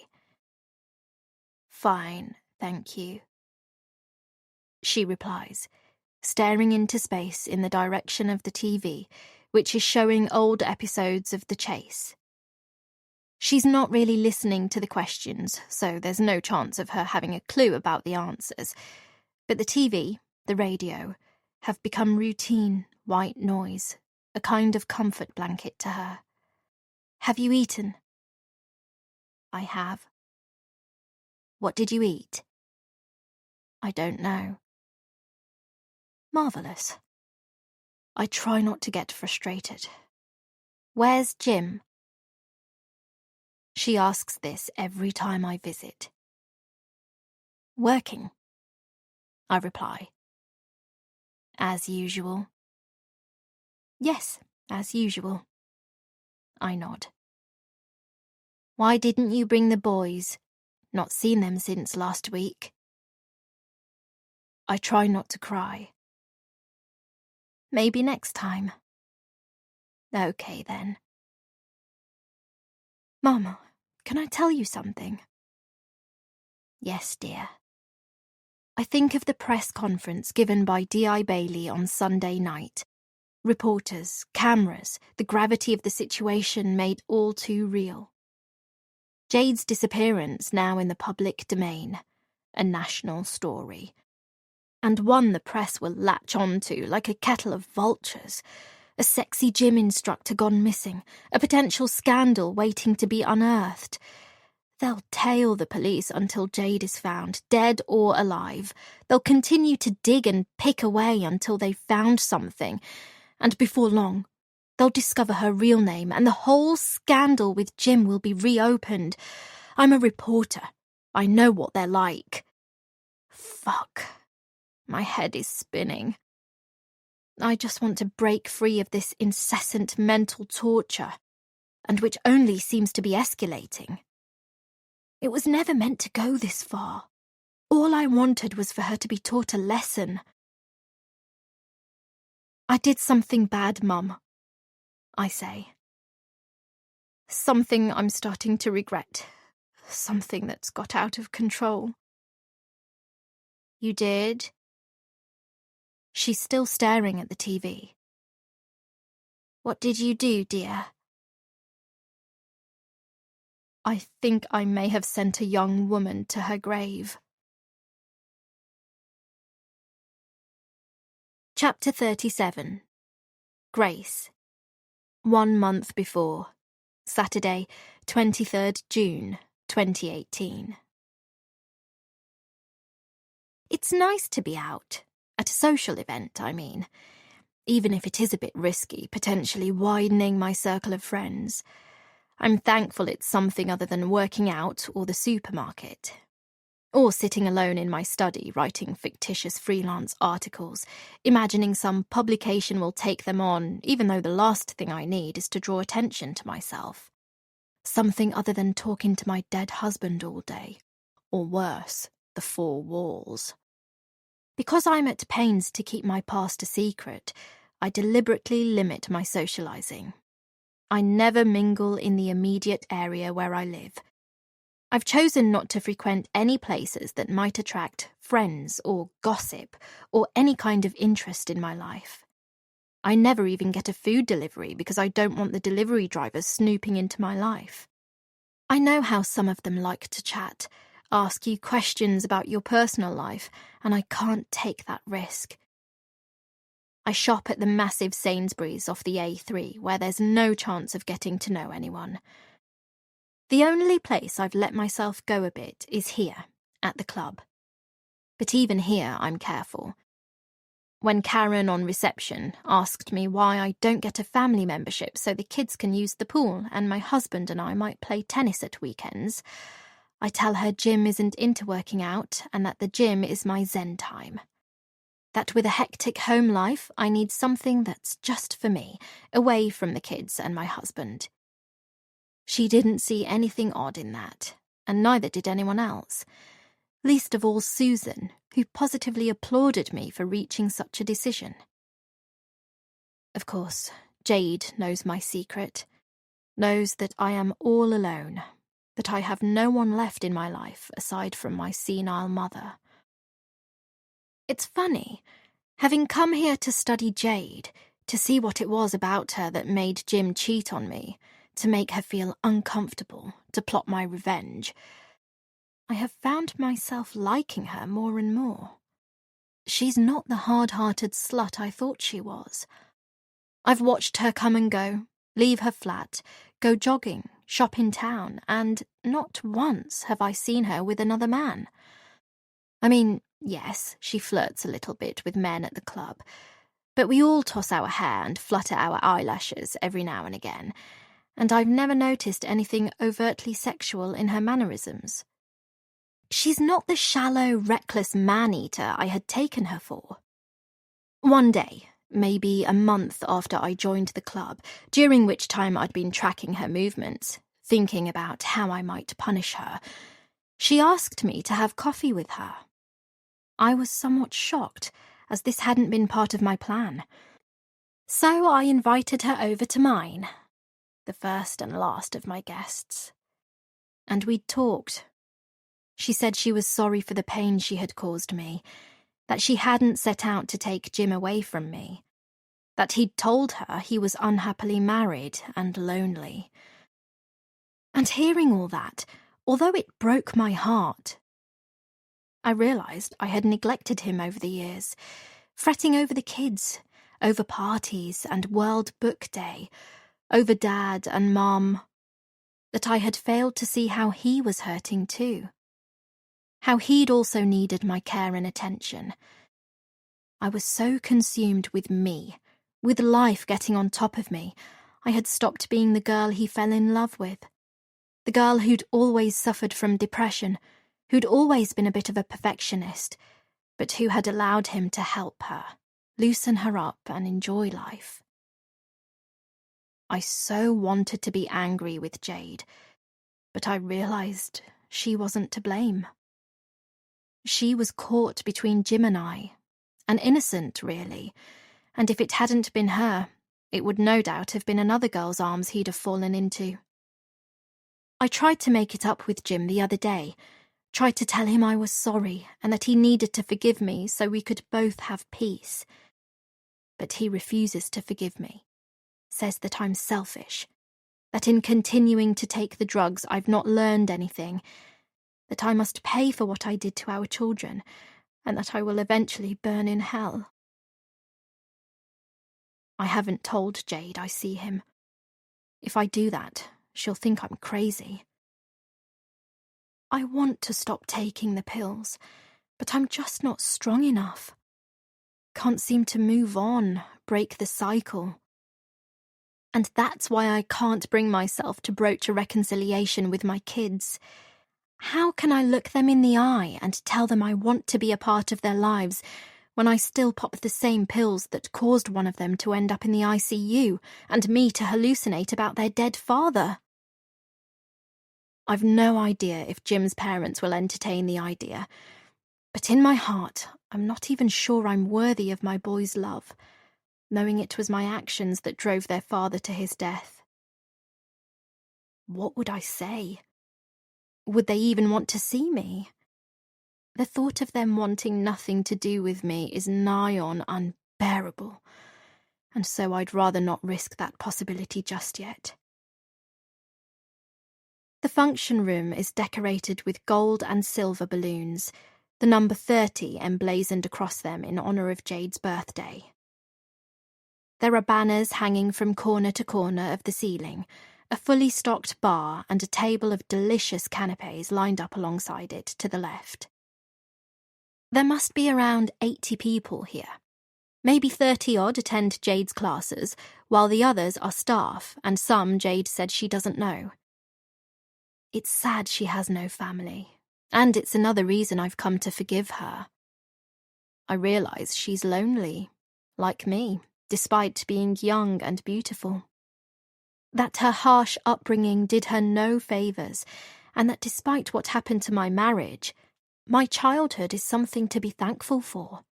I was blessed with loving parents who always put me first and never put me down the way Jade's mother did. Hello, Grace. It's Natalie. She looks quite nice this evening, has actually made an effort to wear something more befitting her age. A simple black dress, not strapless, of course, but it shows a bit of knee, and the top half doesn't rise all the way to her collarbone. She's definitely grown in confidence since we first met, and I can tell Jade is the reason. Natalie told me the story of how she came into the library nearly a year ago and gave her snotty colleague an earful. Again, when she told me this, I realised that the girl I had come to torment didn't deserve that. That Jade has a good heart. Which is why Jim fell for her, as much as it still pains me to admit. Hi, Natalie. You look lovely. Natalie blushes, touches her hair self-consciously as I pay her the compliment. Evidently, she's not used to being complimented on her appearance and doesn't know how to react. Thank you, she says awkwardly. So do you. She looks around the room. Bruno Mars' Uptown Funk ringing in the air, causing us to have to raise our voices to be heard. I see she has her usual soft drink, while I'm clutching my second glass of wine. I tell myself to slow down. Loose lips will never do. Jade looks stunning, doesn't she? Natalie says, her eyes motioning to the other side of the room, where Jade is talking to Martin and Barry. I've noticed the way Martin looks at Jade, but it's clear from Jade's body language that she doesn't feel the same way. It's strange. If I were her age, I'd be in there like a shot. He's so handsome, but he might as well be the plainest man on earth for all the attention she gives him. Maybe she hasn't got over Jim. That makes two of us. Yes, she does. I agree. Jade is wearing a blue halter-neck chiffon dress which shows off her toned arms and tiny waist to perfection. I notice Susan and Lance standing nearby talking to Vivian and her husband Frank. It's been obvious to me for some time that Susan and Lance's marriage isn't a happy one. The frostiness between them is palpable. And when she's talking, him a silent bystander, I can see the look of irritation in his eyes, as if he can't stand the sound of her voice, as if he wished she'd shut the hell up. I sense it in Jim's voice when he deigns to appear and talk to me. To be fair, he has good reason to hate the sound of my voice, but what about Lance? What is it that Susan might have done to make him loathe her company so much? Is it the fact that she's so fake and full of herself, so shallow and money-orientated? Or is there something else? Some other secret between them that's festered over the years like a scab that won't heal? A putrid pus of animosity that's become more and more infected as time has worn on. She already seems quite pissed, waving her wine glass around as she gesticulates with her hands. Both men look really bored, while Vivian's trying her best to appear interested, none of them getting a word in edgeways by the looks of things. Susan's had a few too, I see. Natalie stirs me from my thoughts. I chuckle. There's a surprise. Her husband's not looking amused. No, he's not. Her response is noticeably clipped. Have you ever spoken to him? I ask. I have a couple of times, and he wasn't very forthcoming. I haven't. Natalie shakes her head. Probably thinks himself too good for the likes of me, being a hotshot city lawyer. Don't put yourself down, I say. Oh, I'm not. I'm not bothered at all. It doesn't sound like it. The tone of her voice suggests she hates his guts, a little too much for someone she barely knows, hasn't even spoken to. I wonder what that's all about. Or maybe I'm reading too much into things. Natalie is a bit odd, to be fair, even though she's a little less strange than when we first met. I find myself talking to a few new people this evening who naturally ask about my line of work and my family circumstances. I spin the usual lies. It's become so easy now, like second nature. But as I know none of these people matter in my life, that I may never see any of them again, it doesn't cause me any concern. It gets to about 10 p.m. and a few people are starting to leave. But generally, the night is still going strong, with quite a crowd on the dance floor, the usual classics like YMCA and Dancing Queen attracting a number of pissed women. Jade seems to be having fun. She's been up to dance a few times, but I can't see her now. I squint through the throng and, to my amusement, spot her sitting at a table in a far corner with Susan. She looks like she wants to be anywhere but there, and Susan is clearly very drunk, her arm around Jade's neck, talking into her ear about God knows what. Probably a load of meaningless nonsense, knowing Susan, although at one point I see a look of alarm shrouding Jade's face, as if Susan's just told her something rather shocking. I happen to look around and see Lance standing with Frank. I watch him nodding a lot, but it's clear where his line of vision is focused. It's directed at Susan and Jade, and he doesn't look happy. No doubt it's the usual thing. He's embarrassed about his wife and wishes she'd leave the poor birthday girl alone. I can't help but empathise. After all, Jade's here to have a good time and not be bored to tears by Susan waffling on about herself. She always has to be the centre of attention, even in the classes. I don't think I've been to a single class where she hasn't tried to dominate, show off, talk about herself, or make some witty comment. It's the same when we go for coffee. or on the couple of occasions she's invited me over to hers. She's a crowd pleaser, pure and simple. Feels the need to be loud and overbearing to mask that emptiness in her life. Eventually, Jade manages to prise herself away, still looking uncomfortable. I think she's had quite a bit to drink too, so maybe she's not feeling too well. I watch her disappear out of the room, presumably to the ladies. I think about going after her to check she's all right when I see Lance slip out of the room too. Okay, so he also needs the loo. No big deal. I leave the room myself and head for the ladies. Check inside, but Jade's not in there. It's a warmish evening and the doors leading out to the pool and tennis courts, a little way down from the ladies, are open. I wonder if Jade's gone outside to get some air, just because I would have passed her en route back to the function room. Curious, I go to explore. Amble down by the side of the pool until I reach the tennis courts, which are lined by netting and foliage to the right. And that's when I hear whispered voices. I creep along, careful not to make a sound, crouch down and spot a man and a woman locked in an embrace. It's Jade and Lance.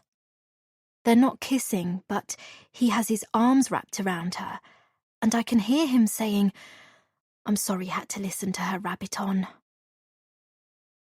Jade breaks free and takes his hand in hers, smiles and looks up at him adoringly. It's okay. I've dealt with loony middle-aged women like her before. Worse, in fact. The certified psychotic kind.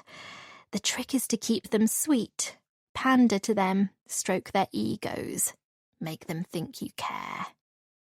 A sick sensation envelops me as I hear her words. Loony. Psychotic. She's talking about me. I know she is. Has to be. I mean, call me paranoid, but it would be the coincidence of the century if she knows any other middle-aged women who'd spent time on a psychiatric ward.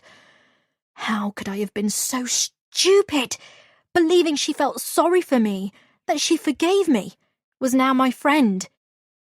It was all an act. She's been playing me for a fool, laughing at me behind my back. How do I know she didn't target Jim from the start, seduce him with sex, twist his mind against me, the way she's clearly seducing Lance behind Susan's back? An anger I've not felt since my friend showed me photos of Jim and Jade together consumes me. I act on instinct, retrieve my phone from my bag, take several photos of Jade and Lance holding hands, then embracing once more, him kissing the top of her forehead. I see her for what she really is. A heartless, conniving harlot who preys on married men, steals them from their wives, like she gets some sort of kick out of it, some kind of sick pleasure in breaking up families. I don't care that her mother was a bitch, that she had an unhappy childhood, if that's even true. And if it is, it seems being a bitch is in the genes. I'll keep these photos safe, and I will continue to be Jade's friend. Be pleasant, attend her classes. And when I feel the time is right, I will use them to expose Jade for what she is. Chapter 38. Susan. Tuesday, 24th July, 2018. D.I. Bailey, how lovely to see you. Please come through. It's not lovely to see him. He's the last person I wanted to see, so I'm not entirely sure why I said this. It's just who I am, I suppose. The flawless actress. I've faked my way through life this long. I'm hardly going to stop now. Thank you. Unlike the first time we met, there's no smile or pleasantries. His manner is curt, and he declines refreshments with an abrupt, "No thanks." All this sits ill with me, and it's clear he's keen to get to the point once we are sat facing each other in the living room. Luckily, Lance is at work, and both Michael and Stella are out too. Mrs. Hampson, we know that your husband was having an affair with Jade Pascal. Fuck. I try not to appear flustered. Hope the colour hasn't drained from my face. What? I say. It's a stupid reaction, but I can't think of anything more eloquent on the spot. How do you know this? I say, trying to keep my voice measured. It's been confirmed from several sources. The first, a diary Jade kept. Fuck! The second, by Natalie Marsden, her close friend. That meddling cow. Jade must have confided in her after all. The third, by your husband. I can't believe my ears. Lance has dropped me in it. He's determined to get me into trouble. But why would he risk his reputation like that? Maybe he thinks I was bluffing about going to the papers, and the bastard son of a bitch would be right. I've been a shit mother. Always put myself first, but I could never do that to my children. Having said that, there is another, more selfish reason why I don't want the press delving into our dirty laundry. And now I can't help wondering if Lance knows what it is. My husband? I say. Yes, I spoke to him at his firm this morning. And just so you know, he has an alibi for Thursday night. Does he now? Yes. Several colleagues have confirmed that he was with them at a bar in Fenchurch Street, and this has been further verified by CCTV. I see. He also claims that you asked him to break things off with Jade on Wednesday night, that he made a phone call to her right in front of you, around 11 p.m, using an unregistered mobile phone. Is that true? I hadn't believed it possible, but I hate the fucker even more. Yes, it's true. Why unregistered? Your husband said you insisted he use the burner phone you'd purchased if he knew what was good for him. Do you still have the phone? I hesitate. Mrs. Hampson? No, I don't have the phone. I got rid of it. Why? Why the secrecy? I can't tell him the truth. I'll get myself into even deeper water if I do, and the police will be the least of my worries. I can't say. Why? Let's just say I have my reasons, and it's safer if I keep them to myself. D.I. Bailey looks positively pissed off by my response. But he can't force me to come clean, even though my holding back has made him more suspicious of me than ever. He moves on. I'll ask you the same question I asked when we first met last Saturday, Mrs. Hampson. Where were you on Thursday night, between the hours of 9:30 and midnight, when your husband says he got home? He told us he called the house twice, but no one picked up. I'm tempted to insist I was home, but something tells me that's exactly what he's goading me to do. I went for a drive. A drive? Why? And don't lie, Mrs. Hampson. I couldn't think straight. I was reeling about the photos, about the fact that my husband had been cheating on me with my fitness instructor. No one was home, and I was jittery. Did you pay Jade a late-night visit, by any chance? No! Think about it, perhaps? Okay, yes, maybe I did, but I didn't act on it. I drove around, then came straight home. What do you think you would have said to Jade, had you gone to see her? I don't respond. so he does the talking for me. Might it have had, by any chance, something to do with the fact that Jade refused to accede to your attempts at blackmail? Something, I'm guessing, you failed to tell your husband about. You confronted her on Wednesday night before the class, threatened to release photos of her and your husband you had somehow obtained.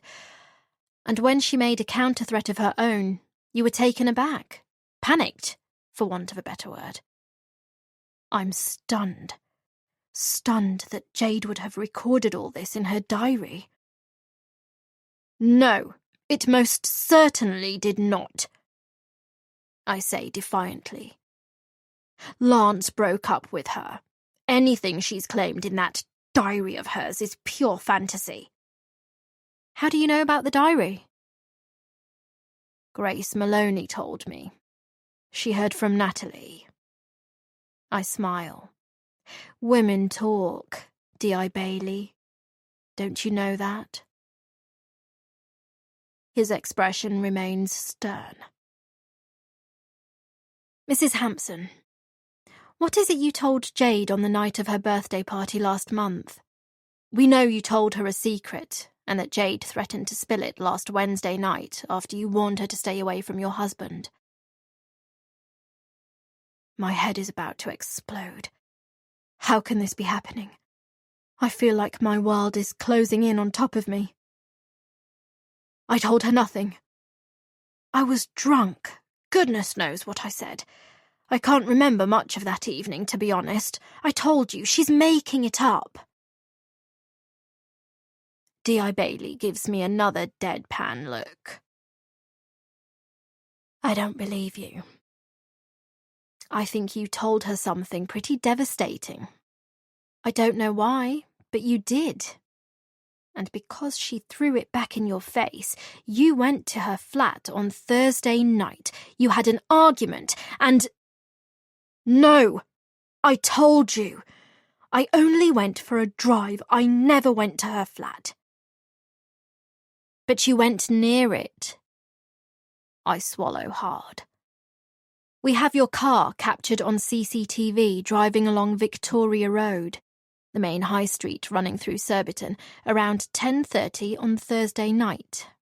St. James's Road, where Jade's flat is situated, runs directly off Victoria Road, and although it doesn't have CCTV, we do know your car made a left turn onto it. So, Mrs. Hampson, are you still telling me you didn't pay Jade a visit that night? This is really starting to get to me now, and I almost can't breathe. Look, I know it sounds like a crazy coincidence, but while I was driving, I got a text from Michael, my son, telling me he'd got into a fight and that he needed me to pick him up on Maple Road, where he'd been drinking in a pub with his mates. You may know that Maple Road meets the bottom end of St. James's Road, so it was natural for me to turn down the latter. Funny thing was, I didn't recognise it as his number, but I knew it was him because he signed off with M and a peace emoji, like he always does. I was worried. It was so unlike him to want anything from me, so I drove there straight away in a panic. I thought maybe he'd lost his phone in the fight and was using a friend's. But when I got to the pub where he claimed he'd been drinking, there was no sign of him. I rang the number back, but there was no response. It really freaked me out, and I drove straight home, feeling even more panicked, but hoping he'd perhaps made it home after all. But he wasn't there. I rang his usual number, and he answered. Sounded perfectly fine. I was cross. Asked him what he was playing at, but he swore he'd never sent me a text. I figured he'd been spammed, or his friends were playing a joke on him. Now I'm wondering if the joke is on me. This is all getting rather sinister. I never meant for things to get this far, but it's as if I'm being put through a roller coaster of emotional torture. And with D.I. Bailey's next question, the torture continues. Let me see the text. Fuck! The text? Yes, the text. Show me. I deleted it. You deleted it? I give an awkward nod. So, first you got rid of the burner phone. Then you did the same with this alleged text. How convenient. I'm suddenly hot all over, and I'm certain my face must have gone bright crimson. I was alarmed when Michael said he never sent it. Although I hoped it might be one of his friends, I couldn't be sure, so I deleted it and blocked the number. I see. It's clear he's finding my explanation hard to believe, like I'm scraping the barrel for excuses. And who can blame him? The interrogation goes on. How did you obtain photos of your husband with Jade? Did you have him followed? No. They were sent to me. By email. I didn't recognize the address, and I've no idea who took them. Did you ask your husband who he thought might have sent them? Yes. He hadn't a clue either. I'm assuming you've already asked him. Yes, he said the same. I need you to forward the email to me. It's possible it's encrypted, but my team will hopefully be able to work through that. Of course, if it was sent from some random internet cafe, that makes tracing it back to an individual user harder, but we can try. See where it takes us. Fine. D.I. Bailey leaves soon after, and I sigh with relief. But my ordeal is by no means over. Not for 1 second did he believe me when I denied telling Jade my secret. He knows I'm lying, and I can't help wondering if there's anyone else who knows it too. Someone who knows that I've been lying through my teeth all this time and wants me to pay for it. Chapter 39. Natalie. Tuesday, 24th July, 2018. Since leaving Jack's grave, I've not been able to stop thinking about the old woman who approached me. The fact that it was almost as if she could see into my soul, feel the hurt, regret, and guilt I've been carrying all these years. I've heard of psychics reading people's thoughts before, but I'm not sure that applies here. She was kind enough, but there was also something unsettling about her, something I can't quite make sense of. It's just gone 2 p.m. as I sit on a train at London Waterloo, waiting for it to set off. I'm not on my usual line back to Surbiton, though. I'm headed for Richmond to see Dr. Jenkins. I know if I go home, I won't be able to relax. I've got too much on my mind, and it's making me feel on edge. Not just the old woman and what she said, but being caught on camera in Jade's street. It's disconcerting not being able to remember, and I'm frightened about what I might have done. Desperate for some clue, some confirmation I've got nothing to do with Jade's disappearance. Hopefully, Dr. Jenkins can help me work through that. 40 minutes later, I'm seated across from her.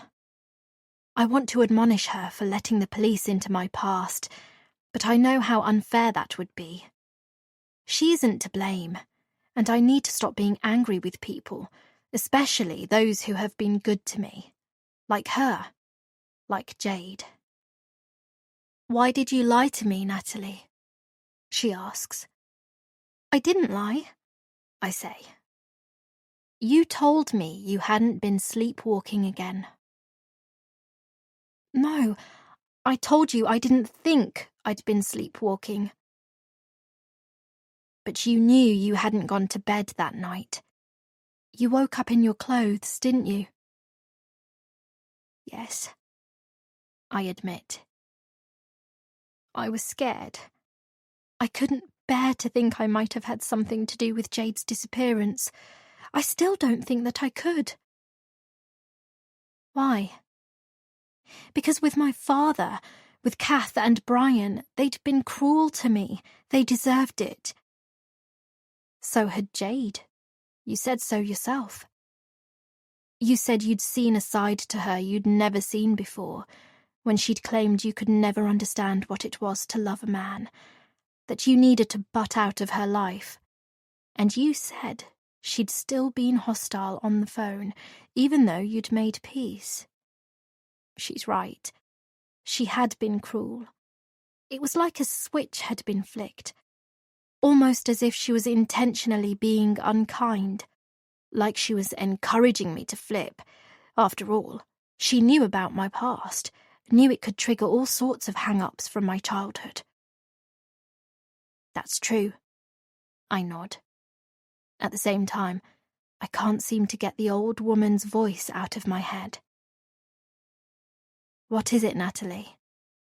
Has something happened? How did this morning go at Jack's grave? In my heart, I know this is the reason I am here. I can't hold back anymore, can't run away from the truth. Lately, since my argument with Jade, since her disappearance, since learning I was there on her street last Thursday, it's like my past is chasing me, catching up with me, bringing me to the point of confession. So I tell Dr. Jenkins about the old woman, about someone laying flowers at Jack's grave, about her parting words. Who do you think may have left the flowers? She asks. I don't know, I say. Could it have been you, without realizing? The thought has occurred to me. I don't know. I can see this woman has thrown you. Why is that? Because it was almost as if she could sense my inner turmoil, see the burden I've been carrying all these years. The tears are forming now, my chest burning, my pulse accelerating. Dr. Jenkins can tell I'm in pain, that I'm struggling. She's not meant to touch me, but just then she does something she's never done before. She gets up from her seat, comes over and kneels down in front of me, takes my trembling hand in hers and squeezes it tight. Tell me, Natalie. Tell me what you've been hiding all these years. This is the point of no return, and I know that once I tell Dr. Jenkins, I'll have no choice but to tell D.I. Bailey too. I cannot bury my sins forever. That's what the old woman was saying to me. Even so, I'm not brave enough to look her in the eye as I say, it wasn't Jack who killed Kath. It was me. He was branded a murderer because of me. He died because of me. Chapter 40. Grace. Tuesday, 24th July, 2018. I enter my house and drop the keys on the hall table. I feel exhausted. I always do after visiting my mother, but especially so today, because of what I told her. She didn't take it in, of course. After I confessed to seeing Lance with Jade that night, to the renewed hatred I'd felt for Jade, she'd asked me if Dad was coming over for tea later. Part of me had wanted to cry, but the other part had found it almost comical. In fact, I'd almost envied her. Living in her own world, oblivious to everything. Human emotion is such a double-edged sword. To love and feel real joy being one of life's great pleasures. To feel pain and regret the way I do, a never-ending cycle of torture. I'm guessing you went to see your mother. I look up to see Jim standing there. "Why are you here?" I say. "I know you're not real. I know you are dead, so why are you here? Why do you continue to torment me?" "Because that's exactly what you deserve." I put out my hand. "Go. Get out of my sight. Get out of my head." I shut my eyes, shield them with my hands, tell myself he's just in my head, that I see him because I feel that I deserve to be in pain, to hurt, to suffer, to be reminded of what I did. It had been getting better for a while. I had been seeing him less, but since Jade's birthday last month, the visions have worsened. "Don't walk away from me. I know what you did. Have you learned nothing? And now it seems you may have driven someone else to their death." She deserved it. She told me she felt sorry for me, that she had forgiven me, had genuinely loved you. But she was a liar and a slut, a scheming slut who made a habit out of stealing husbands like it was sport to her. He's glaring at me now. She did love me. And I allowed her to love me because you stopped loving me, stopped noticing me. You tried to take everything on, like some kind of hero, when you didn't have to. I put my hands over my ears, squeeze my eyes shut. "Shut up! Shut up!" I yell. "Go away! Leave me alone!" He's right. I know he is. I stopped being the person I was when it was just him and me, when we were young and had so much energy, fewer responsibilities. I did take on too much, and I shouldn't have done, but I also know I can't be the only woman in their mid-40s to have done so. We could have got through it, weathered the storm, we could have got counselling. But he was weak, the way men of a certain age can be. He betrayed me as much as I betrayed him. "You aren't blameless in all this!" I scream. "You stopped seeing me for me, the woman you fell in love with. How I wanted you to say, 'Come on, Grace, let's go away for the weekend, let's go out for a meal in London, get a babysitter, you get dressed up, and we'll paint the town red.' But you never did. It was too much effort for you, and easier to look elsewhere rather than remember what we once had. I wanted to be made to feel special again, but you didn't see that. All you cared about was your own bruised ego, the fact that you weren't getting enough attention from your wife, who only ever wanted the best for her family, whose only crime was to love them." Silence. I don't move or speak. Then, after perhaps 10 seconds, I slowly remove my hands from my ears, open my eyes. He's gone. Thank God. But then the silence is shattered by the doorbell. I retrace my steps back towards the front door, take a deep breath, then open it. "Hello, Grace. May I have a word?" It's D.I. Bailey, and from the look on his face, I think I know why he's here. Chapter 41. Natalie. Tuesday, 24th July, 2018. Looking at Dr. Jenkins' expression, it's hard to tell what she's thinking right now. She's very good at hiding her feelings. It's part of her skill set. But there's perhaps something in her eyes that tells me she's in shock. I can't blame her. In fact, she has every right to hate me, strike me off her patient list, pick up the phone to D.I. Bailey without a moment's hesitation, and tell him she's been treating a liar and a murderer. Dr. Jenkins is the one person I'm meant to confide in, reveal my darkest secrets to, things I'm ashamed of and need to let go of in order to fully heal. but I have committed a cardinal sin. I have kept the biggest secret imaginable from her, just as I have from the police and all my other therapists over the years. Partly because I was scared of what would become of me if I told the world what really happened that night. Partly because it's what Jack had wanted. It was his plan, after all. His plan to save his little sister. So if I told the truth, wouldn't that be dishonouring his wishes? Wouldn't that be rendering his death even more senseless than it already was? Or is that just an excuse? An excuse because I am afraid of what might happen to me after I confess, and because it appeases my conscience to think he went down that path with his eyes wide open, that I never pushed him down it.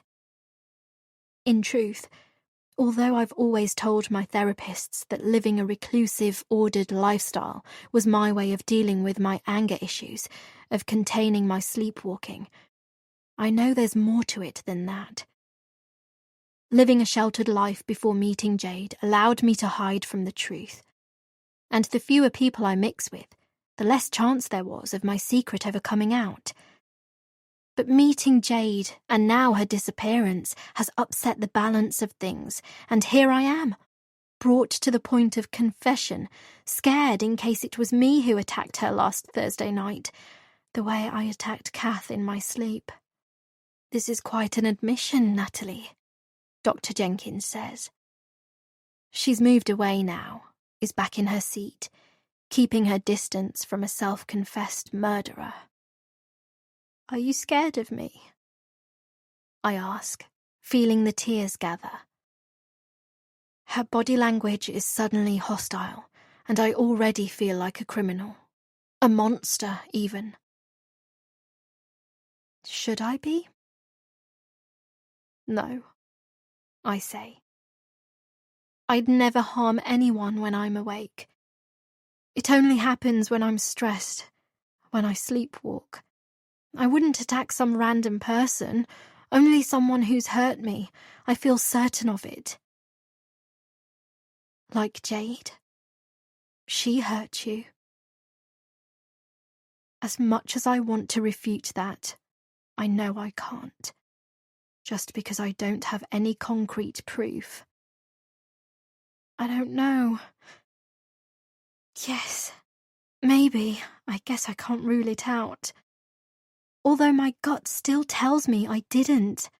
Yes, we argued. Yes, she said some cruel things. But not on the scale of what my father or Kath did to me. They physically abused me, for God's sake. I was a child. And besides, since then, I've had lots of therapy.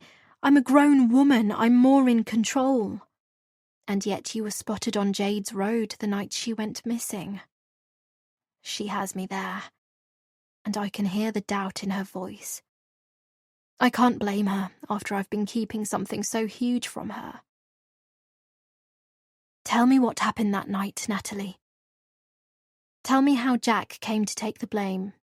Lie down on the couch and close your eyes if it helps. The last thing I want is to relive the memory of that hideous night, but I have no choice. I do as Dr. Jenkins says and go over to her couch in the corner of the room, lie down and close my eyes. Take a few deep breaths before you start, Natalie. Her voice is more soothing now, and it gives me the courage to continue. The night I stabbed her, she'd beaten me badly. Brian had been away, and she had taken one of his belts, stripped off my nightdress, forced me to stand facing her bedroom wall, my palms flat out in front of me, and then proceeded to whip me across my bare back until it was red raw and bleeding. I can still remember the sound it made as each stroke attacked my skin. That heart-stopping second as I waited for another one to be inflicted, the pain growing worse each time. She made everyone watch, including Jack. "That'll teach you not to steal, you filthy girl," she'd said. A self-righteous grin spread across her face, her eyes glistening with delight at my suffering. all I had done was take an extra bit of bread for one of the other kids. Daisy. She was only 6, a tiny, frail thing. I didn't tell Kath that, of course. Daisy was the sweetest little girl with the most sorrowful black eyes. I couldn't bear for her to be punished, so I said the bread was for me. "Like you need any more bread." Kath had scowled before striking me once more, at which point I had screamed out in agony. The other kids had watched in fear, including Jack. I'd glanced left between strikes to see him standing there, and I could tell from the mad look in his eyes that he'd wanted to kill Kath himself. But he and we had an understanding. We knew each other's expressions, what the other was thinking without having to speak. And it was like he knew I was saying to him, "No, don't do anything stupid, Jack. It won't help. You'll only make things worse." I could see how it had killed him not to be able to defend his little sister. Could see how powerless he felt, that he wanted to take control, and it had touched my heart. Knowing Jack was always there, that he cared for me. It's what got me through my early childhood. Later that night, when Kath was in bed, he'd fetched a cloth and some warm water with salt, along with some Savlon from the kitchen drawer where he knew Kath kept it, and he had bathed my wounds as I lay hunched in pain over the bed we were forced to share, despite the fact that by this point I was 12 and Jack had just turned 13. It took every effort not to scream because we didn't want to wake Kath, and I remembered Jack giving me a pencil to bite down on while he'd sung "You Are My Sunshine" softly under his breath, the way he had done after my father abused me. The same song my mother would sing in one of her rare lucid moments. It's the only nice thing I can remember about her singing that song. I'm so sorry, Natalie. I don't need to open my eyes to see Dr. Jenkins' expression. I can feel it from the tone of her voice. Gone is the hostility my confession had roused in her, and in its place I hear sympathy and a profound sadness. But I don't want to open my own eyes just yet. Lying down while I keep them closed is the only way I'll make it to the end of my story. "So what happened after that?" Dr. Jenkins asks. "How did you come to kill Kath?" I remember eventually falling asleep that night on my side, because lying on my back was impossible. Jack had opened the jewellery box he'd given to me as a present for my 10th birthday to soothe me to sleep. I remember the little ballerina inside would stand and pirouette to music when you opened the lid. I'm not sure how he'd acquired it. I never asked, and he never told me because I'm guessing he didn't want me to think any less of him. Not that I ever could, but that's how considerate he was. How important it was to him to give me some joy in my life. I loved that box. I still have it. Still play it when I'm feeling down. Even so, despite Jack's attempts to settle me with the lullaby it played, I know my sleep was always fretful. That I regularly got up around 10:30 and that Jack was always the one to find me and bring me back to bed. Anyway, going back to that night, the next thing I remember is being woken by Daisy's piercing scream early the next morning. The shrillest of sounds that I knew had come from tiny lungs. We'd all rushed to Kath and Brian's room, saw Daisy standing over Kath, shaking uncontrollably. I'd nearly vomited. There was just so much blood, it was everywhere. I'd stabbed her in the neck and the heart. At the time, I didn't know it was me who'd killed her, even though, perhaps intuitively, I worried I might have done. And although I felt sick, I remember also rejoicing inside that Kath was dead, knowing that this might just be our ticket to freedom. Jack had said nothing at that point, but I realised later at the police station, after he'd taken the rap for me, that he'd found me, brought me back to our room, washed the blood off my hands and my nightie, before cleaning the knife and burying it under the floorboards. And what happened then? Being the oldest, Jack took charge. He was so kind, calming poor little Daisy down, as well as the others. He told me to take her hand, reassure her everything was going to be okay.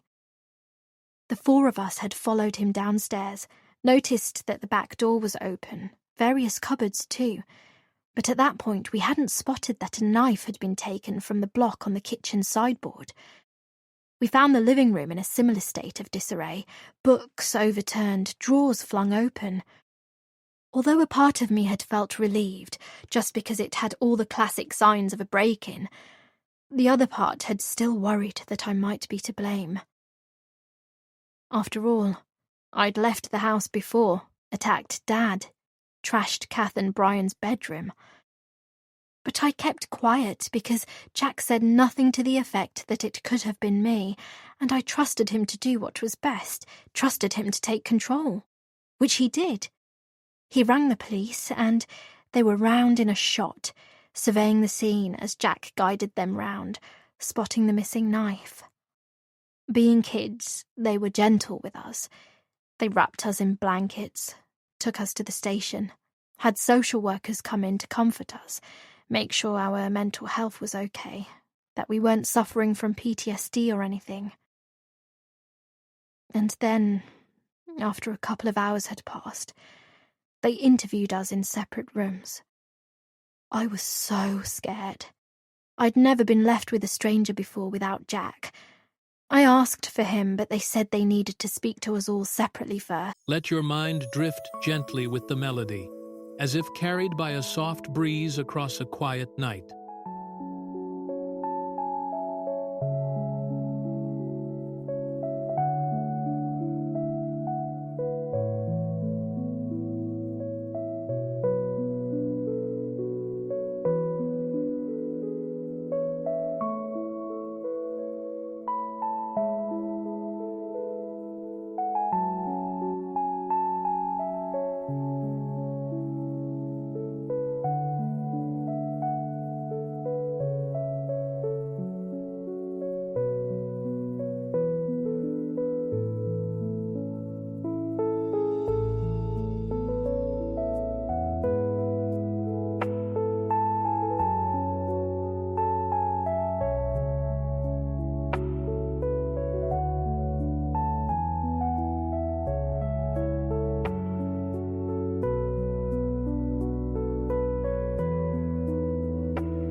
but that a social worker would be allowed to stay with me.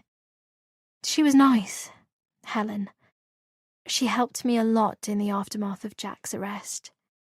I wasn't brave like Jack, and I was terrified of what lay ahead for me if it turned out I'd stabbed Kath and he wasn't around to comfort me. Helen had sat beside me while a police officer questioned me. I told him everything I knew, which was very little. Said I'd been in bed the whole time, fast asleep, and that hearing Daisy's ear-splitting scream had roused me from my peaceful slumber. I didn't dare tell them how Kath had beaten me the night before. Although I was only 12, I understood enough to realise they'd think I'd have a motive for harming her. I didn't know that by this point Brian was back, hysterical. That he'd named me as the troublemaker, told them about my history of violence, and that, by definition, it had to have been me who'd killed his wife. The police officer went away after a time, and then, after what felt like forever, he came back, having heard what Brian had to say. The other kids told the police how Kath had beaten me badly, so, thankfully, it wasn't long before he got his comeuppance. The trouble was that this, along with Brian's statement, meant the evidence pointed heavily towards me being the one who'd killed Kath. And as much as it had terrified me to admit it, my gut had told me I was guilty. I pause, just because it's so painful reliving that time. What then, Natalie? Dr. Jenkins probes gently. I think back to that moment. The moment that changed my life and ended Jack's before he'd had the chance to reach adulthood. I was in a state, shaking. Helen had tried to calm me down, told the police officer to bring Jack in. She could see that I was scared and needed my brother, which I did, badly. They told Jack what they thought had happened, and that's when he made the ultimate sacrifice. Like I already mentioned, he and I were so close we knew what the other was thinking just by looking into each other's eyes. And as he'd looked into mine, I knew what he was trying to say. He was telling me it was okay, that it wasn't my fault, that he knew I'd never intentionally murder another human being, which is why he'd tried to cover it up. And that's when he'd told them he'd done it. He knew I wouldn't be strong enough to survive what was to come if they arrested me. He told the police that seeing Kath beat me the previous night had been too much, that he was worried she might kill me, kill one of the others one day. He said he had stabbed Kath to death so she wouldn't hurt any more kids, and we'd all be free of her and her husband's evil clutches. He even gave them the location of the knife, which he had buried under the floorboards. Wiped clean of my fingerprints, of course, so that nothing could be traced back to me. I'll never know how he managed to get the blood off my nightie, but somehow he did. He also told them he'd opened the back door to make it seem like there'd been a random intruder. I stop for a while, feel emotionally drained, and yet it's a relief to get it all off my chest. This burden I've been carrying for 18 years. Are you okay, Natalie? Yes, Dr. Jenkins, I'm okay. I'm so sorry you went through all that. Thank you. But I'm the one who should be saying sorry. I open my eyes, slowly raise myself to an upright position, slide off the couch, and go back to my chair facing Dr. Jenkins. I wrote to him in the children's prison where they locked him up. I still can't believe they treated him like a murderer. I mean, yes, he killed someone in their eyes, but surely they should have seen that he was driven to it. I had expected them to treat him differently, realised the trauma we'd all been through at Kath and Brian's evil hands, allow some leniency for that. But for some reason, they didn't. Jack always wrote back to me. He never let me down until the day he died. Never gave any hint of how miserable he might have been. He remained true to his word, as strong as ever, telling me he was okay, that one day he'd be out of there and he'd be able to look after me again, that it would always be him and me until the end. I pause, then add, he had such a way with words. He convinced me it would be okay, just because I knew how smart, how strong he was. But he wasn't as strong as he'd thought he was. He was a boy in his teens, after all, stuck in a place with kids far more dangerous than him. I pause again, tears streaming down my face. If I'd spoken up, Jack would still have been alive. He'd have a wife and kids, a brilliant job, another 50 years of his life to look forward to. I was weak, and I let him suffer when I should have been the one to suffer. But you have been suffering, Natalie. You've been suffering ever since he took the fall. But that was his choice, and you cannot blame yourself entirely. Jack was smart, as you said. He knew what he was doing. Jack was a boy! I yell. Yes, he was mature for his age. The life he'd been born into had forced him to be. But he was still only 13 when they took him away. A gentle soul who wouldn't hurt a fly. But that's not how he'll be remembered. He'll be remembered as a murderer because of me. I'm suddenly sobbing hysterically, nearly 2 decades of guilt pouring out of me. You can change that, Natalie, Dr. Jenkins says. I slowly look up at her, and seeing the expression on her face, I know exactly what she means. Yes, I know, I say, the old woman's words at the cemetery echoing through my mind. Don't worry, I know what I have to do. I'm going to tell D.I. Bailey everything. Chapter 42. Grace. Tuesday, 24th July, 2018. Why did you lie to me, Grace? There's no point playing dumb or innocent. It's clear to me that D.I. Bailey knows the whole story, and I've been such a fool for thinking I could keep my past from him all this time. You've been delusional, I hear Jim whisper into my ear. Delusional for thinking you could keep a secret like that all this time. Grace, did you hear what I said? I don't mention to D.I. Bailey that right now he's competing for my attention. Just as Natalie was at the club last Friday when she asked me if I'd said something. I had heard Jim's voice in my ear telling me what a spiteful thing I did, sending photos of Lance with Jade to Susan, that I'd get found out. Deep inside my heart, and in that bit of my brain that's still capable of rational thought, I know I'm not well. I've not been well for a long, long time. Even before Jim and I were married, to be honest, although it was Dad's death and everything that happened after which accelerated things, not helped by the pills, of course.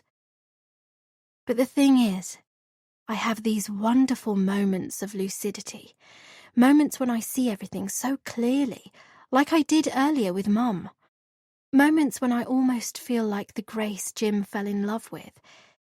And it's confusing. It makes me think I'm okay, when really, I'm not. Far from it. Why do you tell everyone that you live with your husband and children? Have a job? I know what happened in Southampton, so there's no point in denying it. I don't answer immediately. Then I say, "You have a family, D.I. Bailey. You told me so." He nods. And isn't it the greatest feeling? Doesn't it make your heart swell with pride to talk about your wonderful wife, your beautiful children? Above everything else in your life, your job, your achievements, your time at college with your friends, isn't it your wife and children who you are most proud of? For whom you'd give up all that other stuff in a heartbeat? Another nod. I would. I enjoy talking about my husband and my kids to people who don't know me from before, don't know what I did, what I lost, because it brings me solace. Just for that time, when I am at the club, having a drink with the women there, exchanging stories about our days, I can pretend all is well, pretend to live that life again, because there is no one there who knows otherwise, until I come back to this empty house and the reality hits me like my heart's been ripped out. But there is one person who knows otherwise, isn't there, Grace? I swallow hard. I suppose this means Jade wrote about me in her diary. I guess I shouldn't be surprised, now that I know what a compulsive liar she is. How could I ever have trusted her to keep her mouth shut? And yet, the guilt I can't help feeling, and which I confess to my mother, is still there, fermenting inside me, all because I never intended for Jade to get hurt. I just wanted her humiliated, run out of town. Yes, I say calmly. Jade. Jade? Or do you know her better as Annabelle? I flinch. I guess you learned that from her diary too. In answer to your question, we learned very little about your history with Jade from her diary. Oh. I feel a twinge of guilt. It's like the universe is conspiring against me to make me feel bad about myself. I'm guessing D.I. Bailey must have taken it upon himself to look into my past. With Jade missing all this time, he was bound to check out the background of everyone she associated with. Natalie Marsden gave us the initial heads up, and my team has since dug deeper into your past. Natalie? Jade told her. How long has she known? I'm puzzled, just because I've never sensed any bad vibes from Natalie. Always had the feeling she quite liked me. This is all getting stranger by the minute. Or is it my mind telling me that? Just because I haven't been able to think straight in a long time. You know how close Jade and Natalie are, how worried Natalie's been about her. She took it upon herself to visit Jade's old flatmate in Southampton to see if she might be able to shed any light on Jade's disappearance, a woman named Megan Stanley. Jade never told Natalie about what happened in Southampton. He gives me a stern look, as if to say he knows it's crossed my mind that she might have done. Or spoke ill of you in her diary. She did say you both shared a painful secret, hinted at you acting slightly off with her, as if she'd done something to upset you, but she couldn't think what it was. I bite my tongue, try not to react. I thought I'd disguised my feelings well, but clearly not. According to Natalie, Jade was never very forthcoming about her time in Southampton. Simply said, there wasn't much to tell and that it felt like another lifetime ago. Jade lived with Megan for 9 years, so they were very close. Knew everything there was to know about each other. I sense where this is going, and my palms are suddenly clammy. I want to rub them together, just for something to do, but I know it will only draw attention to my awkwardness. With nothing else to go on, Natalie went to see Megan on Sunday afternoon, before my press conference.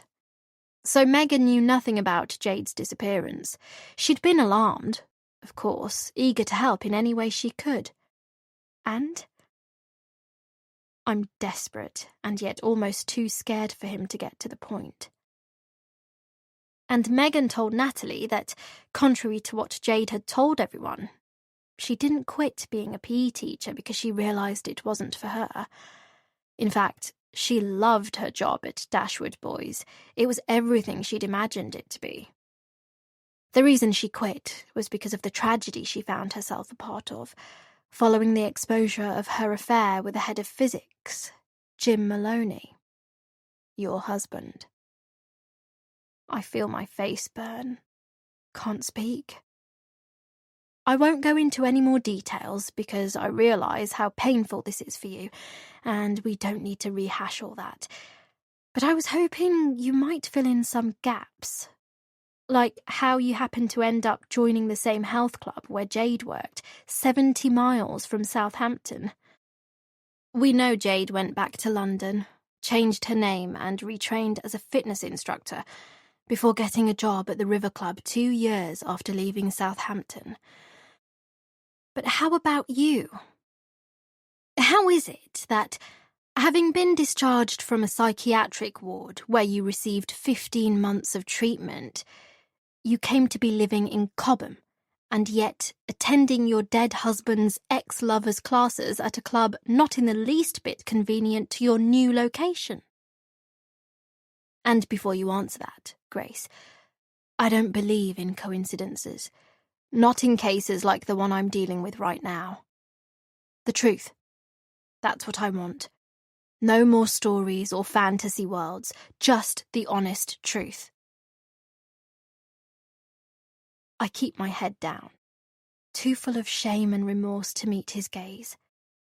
Not just a detective facing me, but a father who no doubt thinks I must be Satan's spawn to have nearly led my children to their deaths, even though I was out of my mind at the time. I tried to justify my actions to him, tell him that Jim had been perfect to me in every way, just as I had thought I was perfect to him, but that I let things get on top of me. I neglected him, I say. Took sleeping pills, drank too much, because despite being ready to drop and at the behest of everyone, I was too wired to sleep. Sex was the last thing I was interested in, and it pissed me off that he didn't seem to get what I was going through with my parents. I guess he picked up on that, and eventually looked elsewhere. So you grabbed your kids from their beds in the middle of the night, high on drink and prescription medication, and drove them off the road to get revenge? At this, I feel the anger and pain consume me. Of course not! That was never my intention. I was angry, distraught on learning that the love of my life was having an affair with a young and beautiful woman.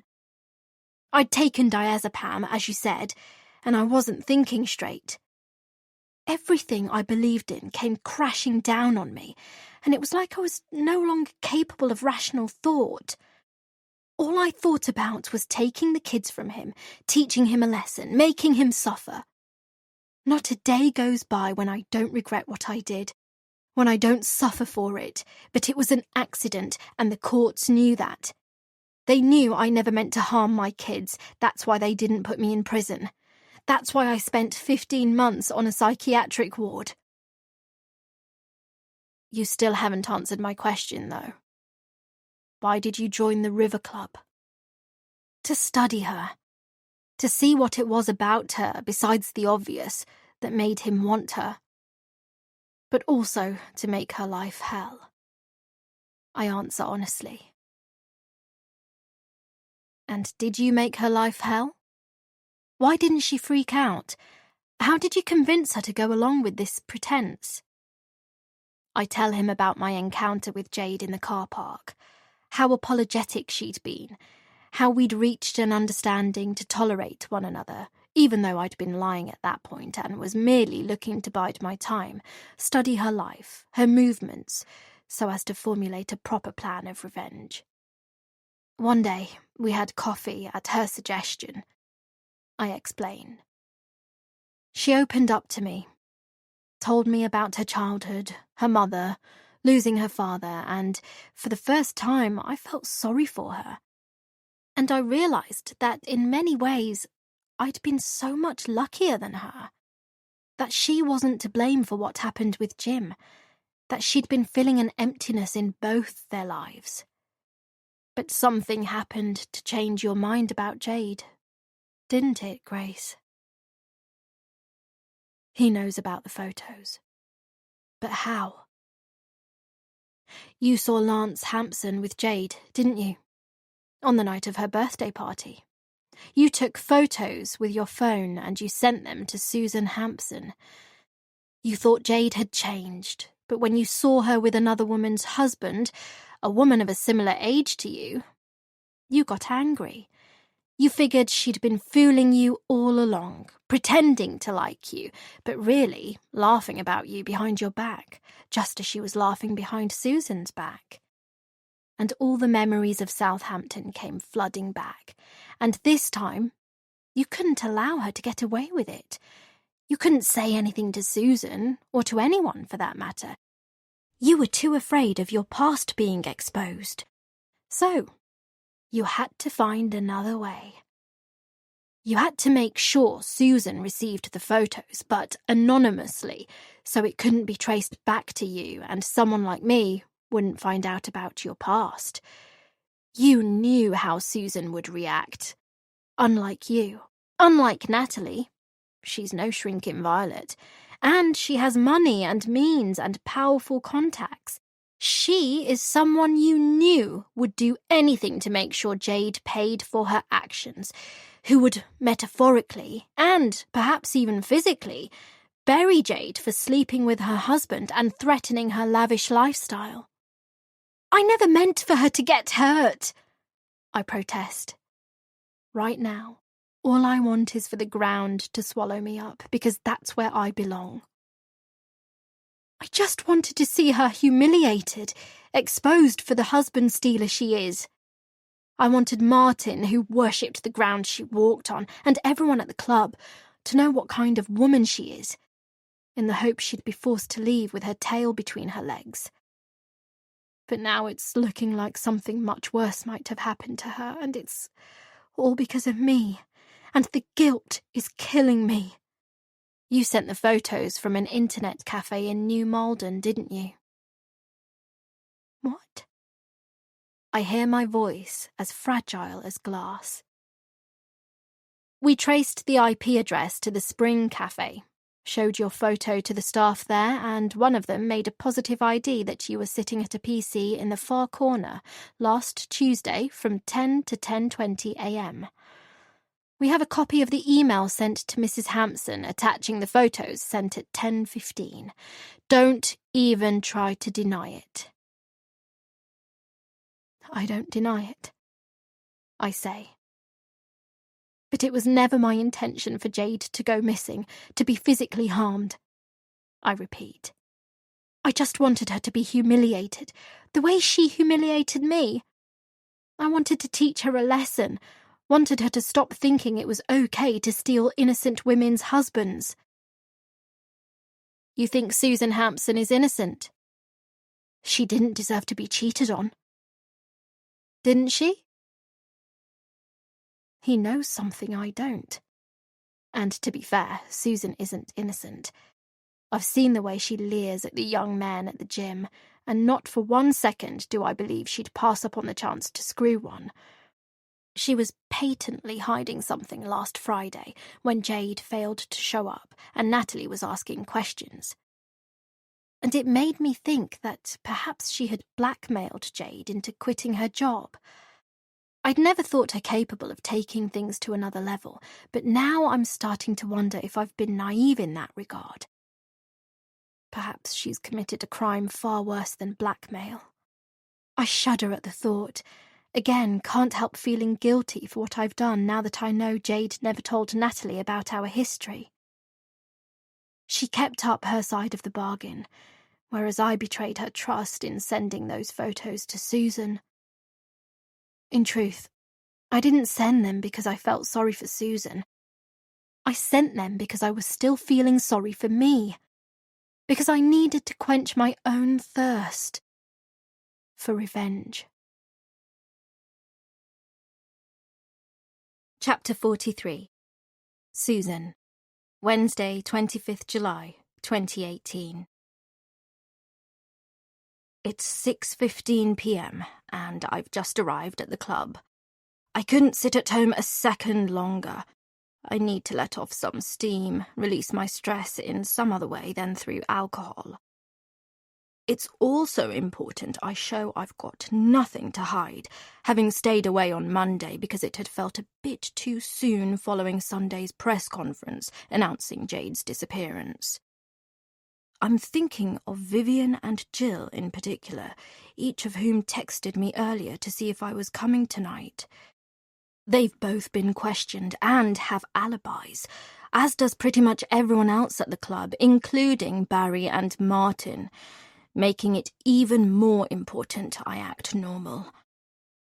Okay, so the police know I confronted Jade about her and Lance, that I got Lance to break things off with her on Wednesday night.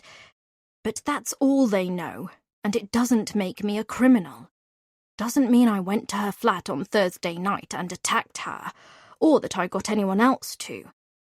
They have nothing that enables them to make that connection, from what I can tell. Jade might still have been the victim of a random prowler for all they know. Sure, she wrote something in her diary about me, letting her in on a secret. And maybe they assume she threw that back in my face when I told her to stay away from Lance. But that's all they have. Assumptions. It's my word against a missing girl's.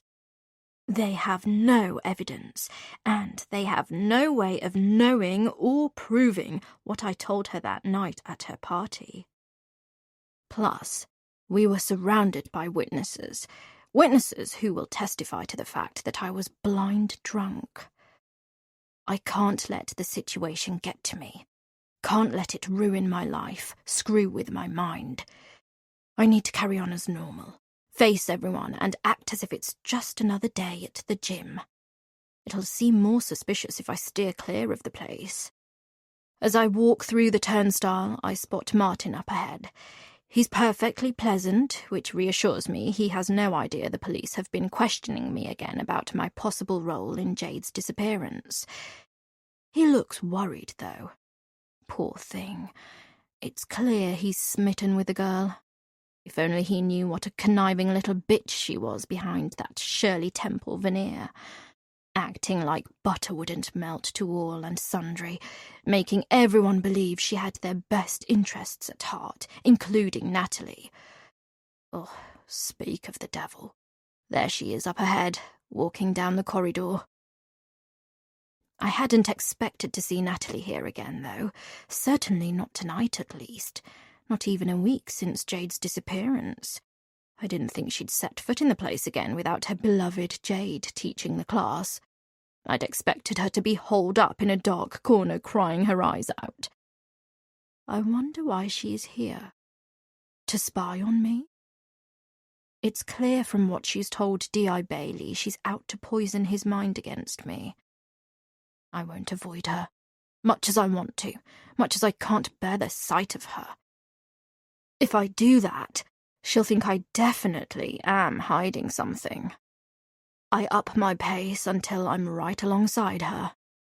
"Hello, Natalie." I project my voice deliberately, and she jumps out of her skin. I try not to laugh.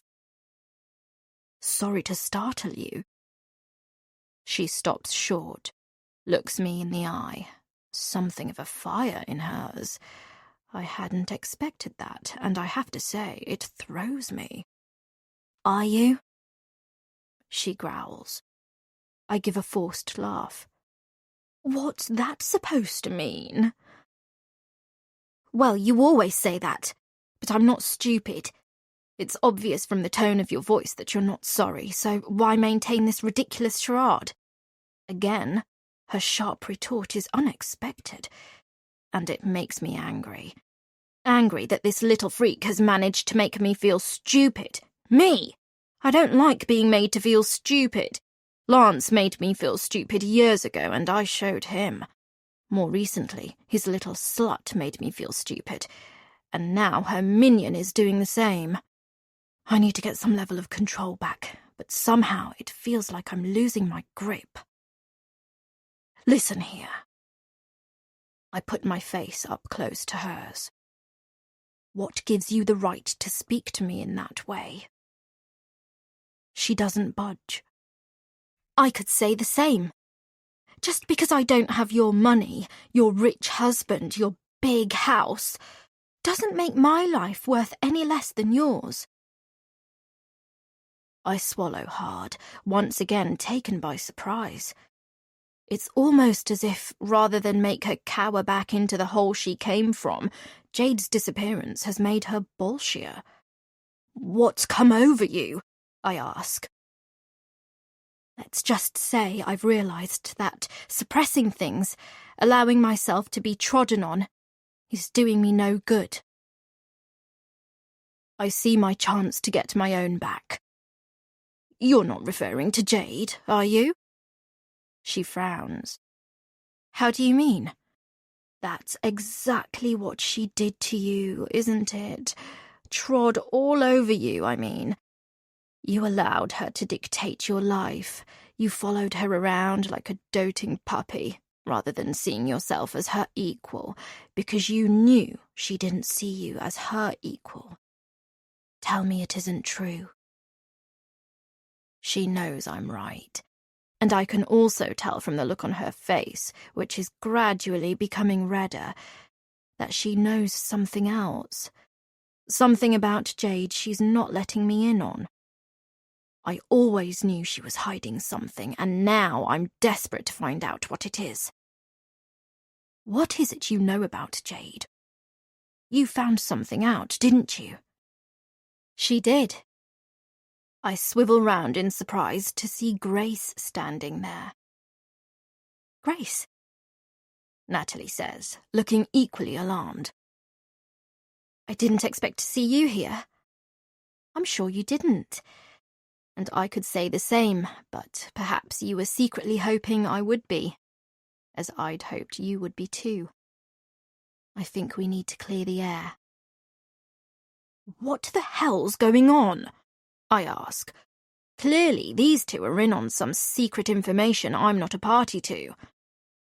I look at my watch. The class is about to start. Forget the class, Grace says. The three of us need to talk. What about? I ask. Like Natalie, Grace seems different. There's a conviction in her voice I've never heard. Suddenly, I feel the most vulnerable one here. How is this happening? From her tone, I can tell she's not taking no for an answer. Let's go to the bar. It's quiet in there at the moment, she says. 5 minutes later, we're seated around the table in the bar that's furthest away from the counter. Only a couple and another group of 4 sitting far enough away for us not to be heard.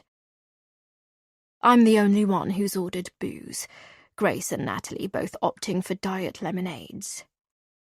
I sent you the photos of Jade with Lance, Grace says. I'm flabbergasted, and it makes me wonder what else she knows. You? Why? Grace proceeds to explain, and after she's finished, I can't speak. Finally, I say, You knew. It's obvious to me from her impassive expression that this hasn't come as a surprise to Natalie. I knew about Grace and Jade's history, yes, but not about the photos Grace sent to you. Now it's starting to make sense. What do you mean it's starting to make sense? How do you know about their history? After she's done explaining, the sliver of regret I was starting to feel with regard to Jade has been pulverized to oblivion. I feel no remorse whatsoever. She got exactly what she deserved. What have you done with her, Susan? Natalie asks. Is that why you came here tonight? I say. To interrogate me. Ever since Jade didn't turn up last Friday, you've displayed no concern whatsoever, Natalie says. You seemed positively pleased about it. Why should I have been concerned? She's not my best friend. And judging by what you've just told me, it's good riddance. No, she's not your best friend. She's your enemy. She was sleeping with your husband, so of course you'd want to be rid of her. The police know you told her to back off and that you used the photos as leverage. That was my intention, I'll admit, Grace says. But it was never my intention for her to get hurt. I just wanted her run out of town. You told Jade something at the party that night, didn't you? Natalie says, her eyes icy. And when you threatened to show the photos to Barry and Martin and God knows who else, she made a threat of her own, didn't she? I pick up my wine glass, take a big gulp. Right now, it's like swallowing acid. Who are you, fucking Miss Marple? I say. Answer the bloody question! Natalie demands, getting up from her seat. It almost feels like she's going to attack me. Sit down, Natalie. All three of us turn to see D.I. Bailey and D.S. Khan standing there before making their way towards us. Thank God, I say. This girl is nuts. You might want to think about arresting her. Susan Hampson, I'm arresting you on suspicion of the abduction of Jade Pascal. You do not have to say anything. What the fuck? I scream, edging back as the room seems to shrink, everyone looking my way. But it may harm your defence if you do not mention when questioned something which you later rely on in court. Anything you do say may be given in evidence. He grabs my arm, places the cuffs around my wrists, proceeds to lead me out like a common criminal. Natalie is shooting daggers at me, while Grace is giving me an equally stern look. The same look my son gives me. A look to say, I don't trust you. Chapter 44. Natalie. Wednesday, 25th July, 2018. I'm dumbstruck, and yet, for the second time in less than 2 days, I feel some level of relief. It's as if two great weights have been lifted from my shoulders. The first, confessing to Dr. Jenkins that I was the one who killed Kath. The second, realising that I can't have had anything to do with Jade's disappearance. Although I don't know the grounds on which Susan has been arrested, the police must have strong evidence to have made such a move. I just hope and pray Jade's alive and that they find her soon. It's just on 8 p.m. as I switch on the kettle. After the police took Susan away, I didn't hang around long. I would have left sooner had Grace not asked me to stay a short while so she could explain. At first, I'd found it hard to look her in the eye, knowing she'd lied through her teeth, lied about her husband, her children, her job, what she'd done, her history with Jade. But then I realised how hypocritical that would have been of me, having killed someone with my own hands, having been indirectly responsible for my brother's death, even though I was persuaded by him that it was the only way. I've yet to tell the police. I promised Dr. Jenkins that I would, and I will. I'm just not quite strong enough to do that yet. I will, though, once I know for sure what's happened to Jade. Once the whole business is sorted and I am fully in the clear. Hopefully, I won't have to wait too much longer now. As I listened to Grace tell her story, hearing the regret in her voice, I couldn't help feeling some level of sympathy for her. She loved her husband, really loved him, and she didn't deserve to be cheated on. He was at fault too. He was weak. He should have talked to her, told her what he was feeling, just as my brother should have talked to me. Not that my brother was weak. He was the strongest person I knew, and I've no doubt the reason he never told me how bad things were inside the prison was because he wanted to shield me from all that. That was his mission in life, to protect me. Even so, I wish he'd let me in that one time, allowed me to help him. All this time, I've tried to keep my life, my temper in check with rules and rituals. But now I realise this was my way of burying my secret. By focusing on routine, my mind had no time to focus on anything else, including my guilt. It's not the doctor's fault. I hid the truth from them, made them believe it was my father and foster parents' abuse that made me angry, and then later, my brother's untimely death. They didn't know I was carrying another form of anger, an anger that was consuming me inside, anger with myself for allowing Jack to take the blame, for allowing him to die. It's funny how it's taken Jade's disappearance to bring that out of me. I only wish I could see her again, tell her I'm sorry for not being truthful with her, sorry that she didn't feel able to confide in me about her past. I take my herbal tea into the living room and switch on the TV, already tuned to the news channel. My attention immediately caught by the reporter who's standing in front of the River Club. A 52-year-old woman has been arrested in connection with the disappearance of fitness instructor Jade Pascal. I'm standing in front of the River Club where Jade worked and was last seen on Thursday evening, having taught a Zumba class. According to the police, important evidence came to light earlier today, connecting the accused to Jade's disappearance. If anyone thinks they may have seen or heard anything or have any information whatsoever relating to Jade's disappearance, they should contact the number appearing at the bottom of the screen now. The image reverts back to the newsreader in the studio, and as it does, I get a stabbing sensation in my head. Blurry images flashing through my brain. I press the palm of my hand against my temple and realise it's just stress. The stress of not knowing what's happened to Jade. It's why I've been dreaming of her in the shower. It's my mind imagining what might have played out that evening rather than what actually did. Hopefully, the wait will be over soon, and one way or another, we'll know the truth. Chapter 45. Susan. Wednesday, 25th July, 2018. 8:30 p.m. I wait for the interrogation to start. D.I. Bailey and D.S. Khan have just sat down in front of me, having made me wait on my own in the confines of this dreary interview room for 30 long minutes. No doubt they've been conspiring with one another as to how to play things with me. I'm betting D.S. Khan will start the ball rolling, playing good cop. And then D.I. Bailey will step in, try to break me.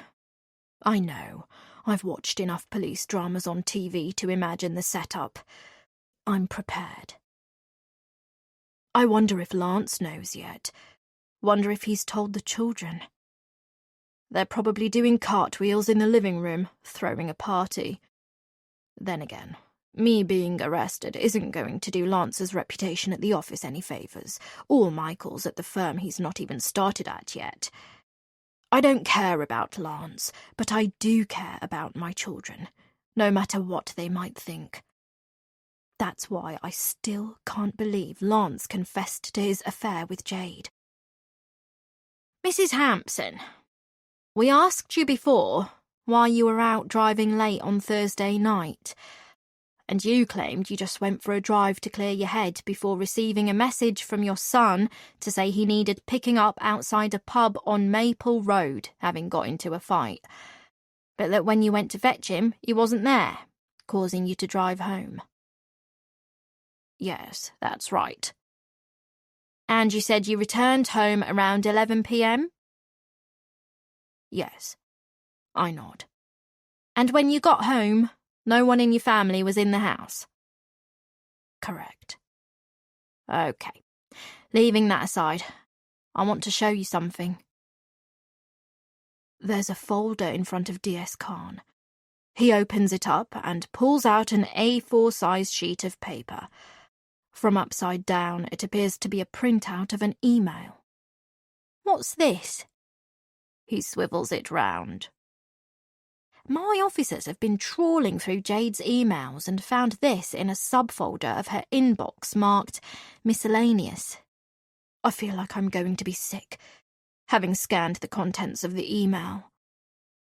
It's from me to Jade, threatening to have her killed. Not in those exact words, but the meaning is pretty clear, if she didn't back off and keep to her word. But the thing is, I didn't write it, so who the fuck did? I didn't write this! I protest. This is your email address, correct? Yes, but... Sent at 2 p.m. on Thursday afternoon. Yes, I can see that. Keep your mouth shut, or I'll get someone to shut it for you. DS Khan holds my gaze, having recited what's written, and my chest is beating so fast I feel like I'm on the verge of a heart attack. I did not send this. I try to keep my voice calm, but it's a struggle. I must have been hacked. DS Khan leans forward ever so slightly, and now I can't even breathe. This is a clear threat on Jade's life. Tell me, did you follow through with your threat, Mrs. Hampson? No. Now D.I. Bailey cuts in.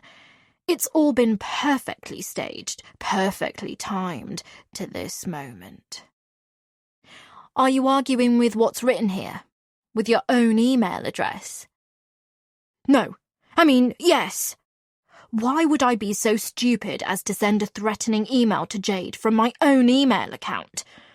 Someone is trying to frame me. Have you talked to Grace? To Natalie? There's something not right with them, and you know it. You know Grace is certified insane. She nearly killed her kids, for Christ's sake, drove her husband, who you also know had an affair with Jade, to kill himself. Surely it's her you should be talking to. How do you know she isn't trying to frame me to get away with killing Jade? She's the one who sent the damn photos to me, for God's sake. I let that sink in as they sit back, appear to mull over my very valid point. I feel a mild sense of triumph. I can tell my idea doesn't seem so far-fetched to them, but I also realise they need something more if I am to solidify my case against Grace.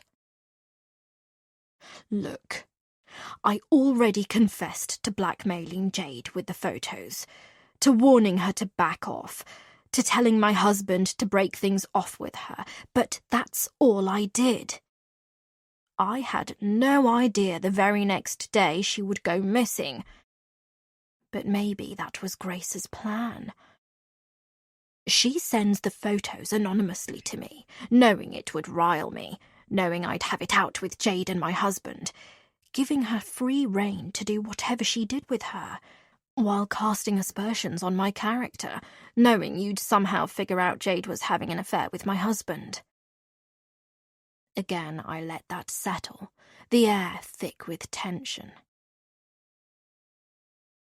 It's a good theory, D.I. Bailey says, but it's still not enough to be able to release you. The fact is, your car was caught on CCTV driving around that night, and we have an email sent from you to Jade that very afternoon threatening her life. He pauses, then says, Is there anything else? I can't hold back anymore. I have to tell them everything in the hope they'll believe I had nothing to do with Jade's disappearance, even if I was glad about it. Okay. I wanted to make sure Jade was gone. Wanted to force her to resign, stay away from my husband. I wasn't sure Lance telling her it was over would be enough. I don't want to name names, D.I. Bailey, but let's just say I have friends with influence. I think of Lorenzo, Lance's client, his richest, most loyal client, but, more importantly, a man who can get things done.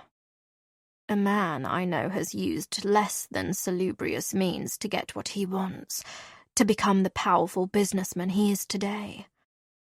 Rich, powerful friends, I continue, who have people who take care of things for them. I asked one such friend for a favour, asked him to send Jade a message. Message? What kind of message? A message to the effect that if she didn't cut all ties with Lance and keep her mouth shut, someone would shut it for her. The exact same wording you used in your email. What a coincidence. I agree. It is a coincidence. But why the hell would I send her an email if I'd already got someone to do the job for me? It doesn't make sense. So you're admitting you had some thug threaten her life? How did they do it? I take a deep breath, then say, I'm not an expert in these things, and I don't know the details, but I'm guessing they cornered her on the street or near her home. It's always more effective in person, so my contact tells me. But they didn't follow through with their threat to harm her. It was too soon. I wanted to give Jade a chance. They wouldn't have acted that same night, and my contact swore to me they hadn't laid a finger on her. D.I. Bailey looks at me like he doesn't believe me, as if to say my supposed email trumps my other convoluted explanation. Why go to such lengths if Lance broke things off with Jade over the phone right in front of you, and knowing you had photos you could show Jade's employers? There's only one explanation I can think of, which is that Jade had something on you. What is it, Mrs. Hampson? I think it's about time you told us the secret you disclosed to Jade on the night of her party.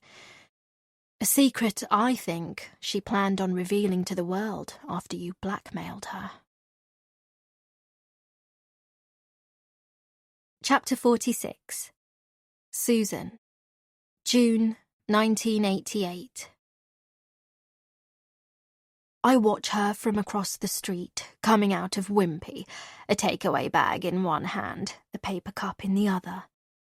She's a pretty little thing, prettier than I'd cared to imagine. Raven-haired, petite and waif-like, so fragile it's almost as if, should a gust of wind come along, she'd be blown away like Dorothy. Even with that unsightly bump of hers on full display.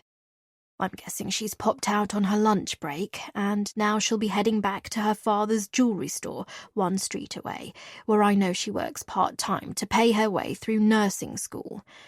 Such a good girl. Such a hard worker. Such a do-gooder. So unlike me. I wouldn't be here, bothering her, if I hadn't heard from Tam that Lance has secretly been trying to win her back. Tam said her spies saw them meeting up for a drink in a cosy corner of a wine bar in Putney. She was on the OJ, of course, and that he'd looked completely love-struck, his hand every now and again taking hers, folding it like a precious jewel he couldn't bear to let go of. He never told me any of this, of course. After 7 months of seeing each other, our dates have become more and more infrequent, and lately, after sex, he gets up and leaves rather than staying over. He's short, distant, and I can tell he's working up the courage to end things, the initial passion having fizzled out, and has only let it go on this long because Tam scares the shit out of him. Alan, his good mate, is good mates with Tam, and perhaps he's afraid of them making trouble for poor, sweet Ellen. Hearing about their rendezvous was bad enough, But learning she's also carrying his child had made me green with envy, and I realized then that there was no time to lose, that I had to act now or lose him forever.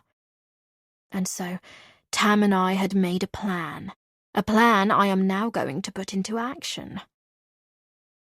Like a powerful and unstoppable gust of wind, I'm going to blow dear little Dorothy away and out of our lives for good. I very much doubt he's mentioned me to her. He wouldn't want to do anything to risk losing her again. Even so, I am slightly nervous as I wait, maybe half an hour, just to give the poor thing some time to eat her lunch. What if she does know all about me? What I look like, and the plan backfires? I tell myself I can't think like that I must act confident, make out I have no idea who or what she is to Lance. Thinking she must be done with her lunch by now, I make my way towards her father's shop. A sly glance through the door, and I see to my delight that she's behind the counter serving a customer who's checking out various silver bracelets. I stick to my plan, go inside and head over to a display cabinet offering a selection of men's wedding bands. After a time, the customer leaves and she and I are alone. I look up, catch her eye across the shop floor. She smiles at me pleasantly, comes over, says, "Can I help you, madam?" "Yes." I smile brightly, the smile of a woman in love, then gush, "My boyfriend asked me to marry him at the weekend." I hold out my left hand, the 4-carat diamond and platinum engagement ring I borrowed from Tam, glimmering under the lights of the shop. I do my best to look elated, and her face lights up like the brightest of stars. A slight guilt tugs at my insides, but I force it down.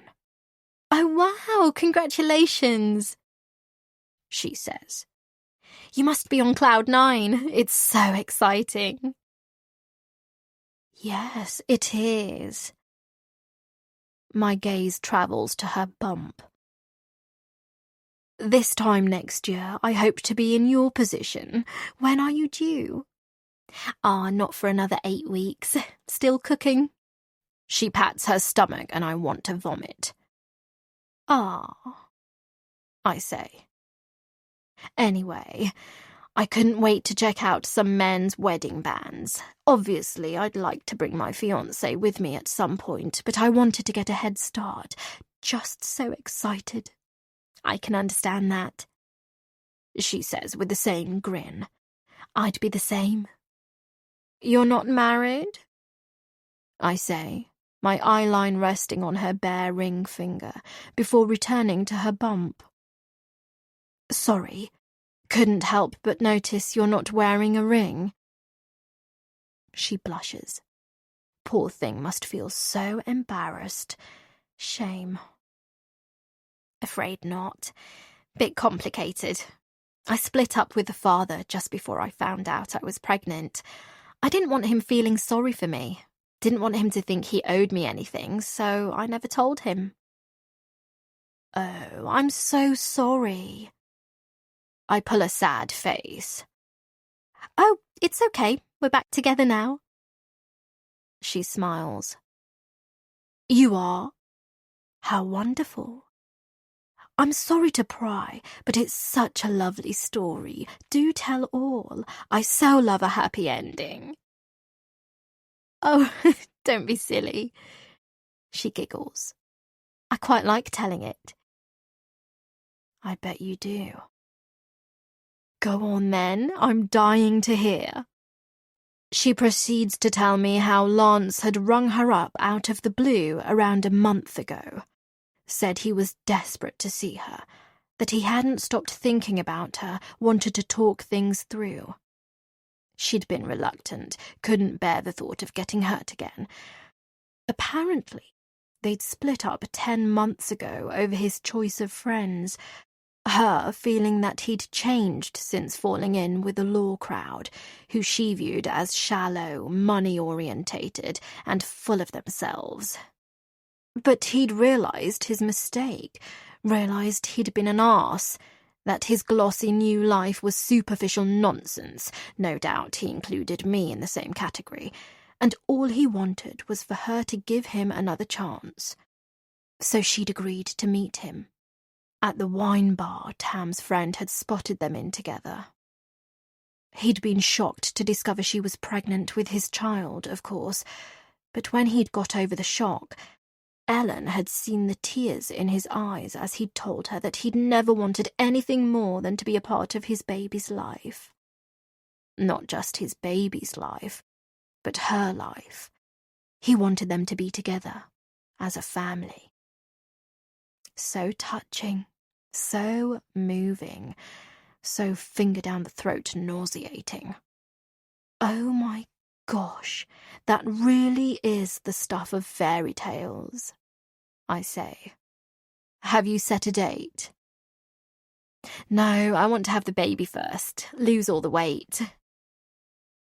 Oh yes, of course, for that dream dress. I'd be the same. I let that settle a moment or two, and then we spend the next 20 minutes looking at men's wedding bands. I tell her I think I know which one he'll go for, but reiterate that I'd like to bring him into the shop one day to have a look for himself. He's not that great on surprises, I say, so I think it's better to be safe than sorry. Absolutely, you want to be sure he'll like it. Indeed. We're quite different. Unlike him, I enjoy being surprised. Are you the same? I think all women are.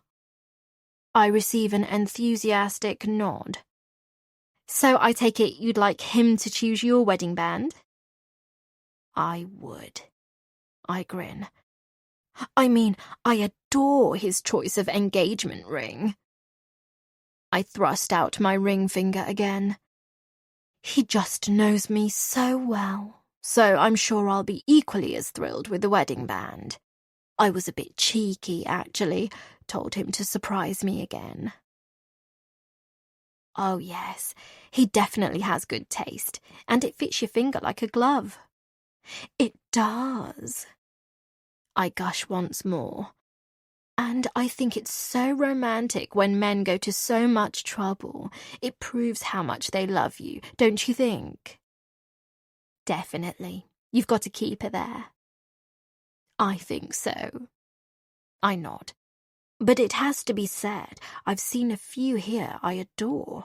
Your shop has some real gems, if you'll excuse the pun. Thank you. The business has been in the family several generations. And it shows. That's why I'm going to recommend he come here to look, rather than some soulless chain or overhyped store on Bond Street. I'd much prefer you having our custom. Another sweet smile. Thank you, that's very kind. Not at all. Do you have a photograph?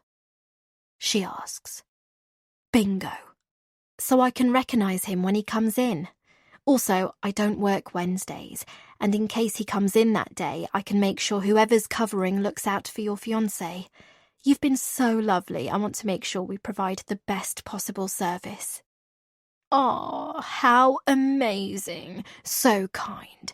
Yes, of course I do. My heart thumping with anticipation, I delve into my handbag and pull out a photo of Lance and me taken at one of Tam's parties around 2 months ago. As usual, we'd drunk too much, our cheeks pressed up against each other, seemingly joined at the hip. No one would be able to tell that he was already tiring of me. He hadn't said anything. I just knew, could feel it. The way only the female of the species can. Here he is, I sigh. The love of my life. I watch her face fall. Her eyes awash with shock, all the colour fading from her blooming cheeks. And then, Before I can say another word, she faints before my very eyes. My work here is done. Chapter 47. Susan. Wednesday, 25th July, 2018. I never expected to feel relief, but I do. I've carried this secret, this burden for so long. It had become a millstone around my neck. It's ironic, really. I wanted Lance to be free of Ellen so that I could have him to myself. But ever since that day, rather than feel free, I've felt trapped. Trapped within my guilt, within a never-ending cycle of self-loathing over the consequences of my actions, and yet never finding it in myself to confess, to seek forgiveness. I didn't mean for her to die, I say. Didn't mean for her to go into early labour and suffer a massive hemorrhage on the operating table, for the child to die from complications too. Both detectives eye me like I'm scum. Not unlike the hatred I'm used to feeling from my husband and, to a lesser extent, my own children. What did you intend? D.I. Bailey asks. Just to get her out of the picture. For her to think Lance was a liar and had been playing her for a fool and that she was better off without him. Lance must have been heartbroken by her death, along with the death of his child. How did you convince him to stay with you?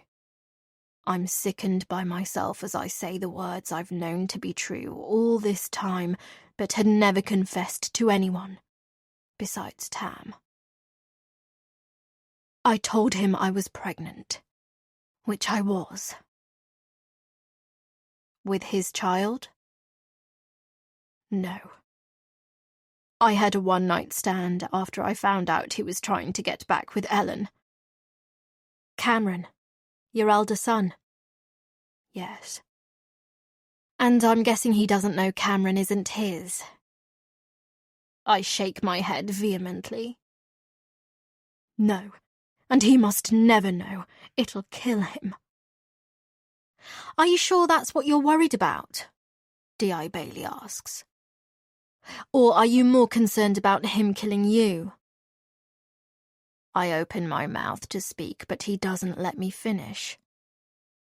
Rather than express remorse for your actions, which, without doubt, led to the death of a young girl and her child, rather than confessing your sins to Lance, you took it upon yourself to capitalize further on his loss and your unexpected pregnancy by lying to him once more. Tell me, how are you able to live with yourself, Mrs. Hampson? My hands are shaking now, and I can't help but flex my jaw to stop my entire body from shaking. The answer to his question is that I'm not sure. Maybe it's just how I'm built. Some defect in me that allows me to carry on despite the guilt metastasizing in me day by day. But it's caught up with me now. And soon Lance will know, and I'll have lost everything I was so desperate to hold on to. Why did you tell Jade? D.I. Bailey stirs me from my thoughts. Why tell a relative stranger, someone you've said yourself was just your class instructor, something so big, when you knew it would be disastrous for you were she to reveal your secret? I'm not entirely sure how it happened. I answer truthfully. I mean, I didn't know she was sleeping with my husband at the time, for a start. I was very, very drunk, I know that, and I tend to say things I shouldn't when I've had too much. I'd also had a bad fight with Lance before the party. It had almost felt like he'd deliberately set out to pick a fight with me. I remember him calling me petty and useless, that I only married him because I wasn't smart enough to stand on my own 2 feet, that I was too selfish and incapable of bringing up a child on my own. He'd made me feel so small, so stupid, like I had no brain.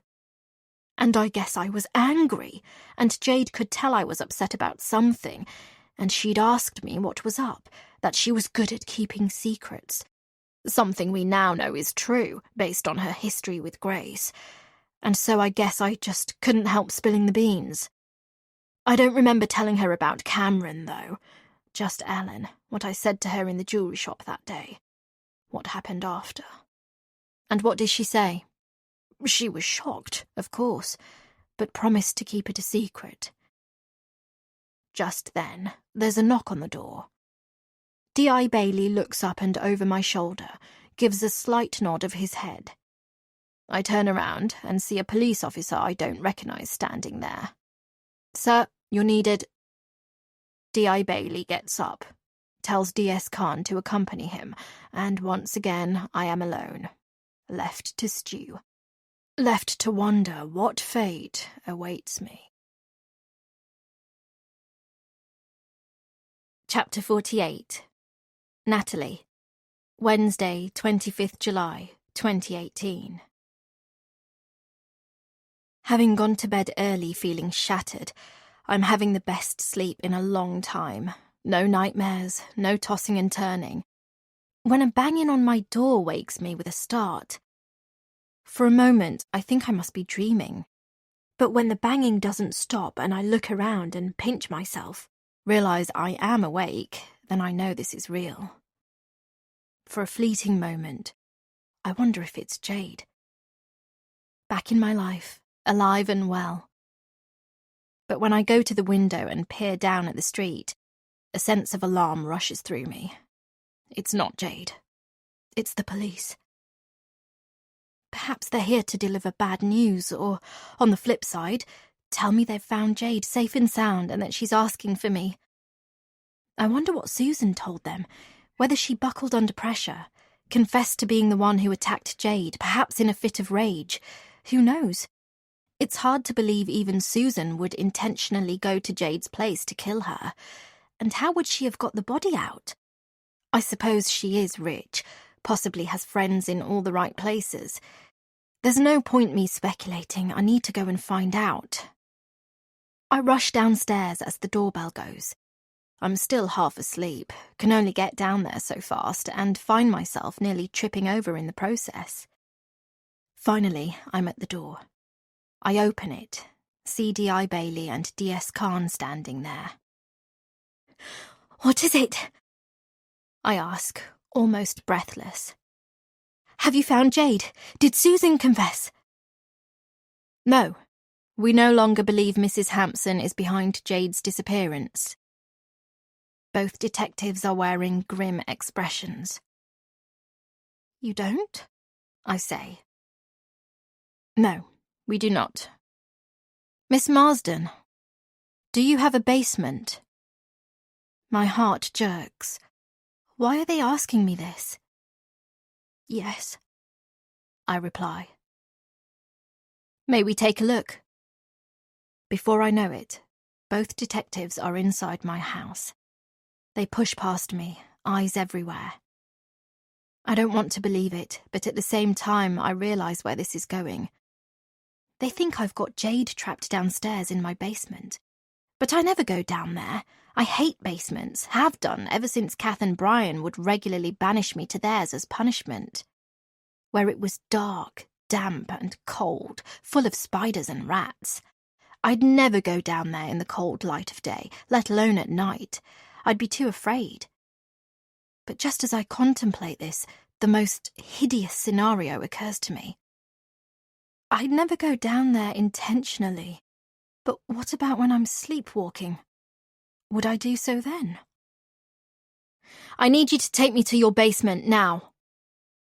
D.I. Bailey's voice is harsher still, an iciness to his glare that tells me I need to do as he says without complaint. Panic takes hold of me, and it feels like something's trapped in my windpipe as I steer them to the door adjacent to the living room, which leads down to the basement. There's a bolt across the top, as well as a Chubb key, which I always keep in the lock. I turn it, unbolt the top lock, push the door to, switch on the light at the top of the stairs.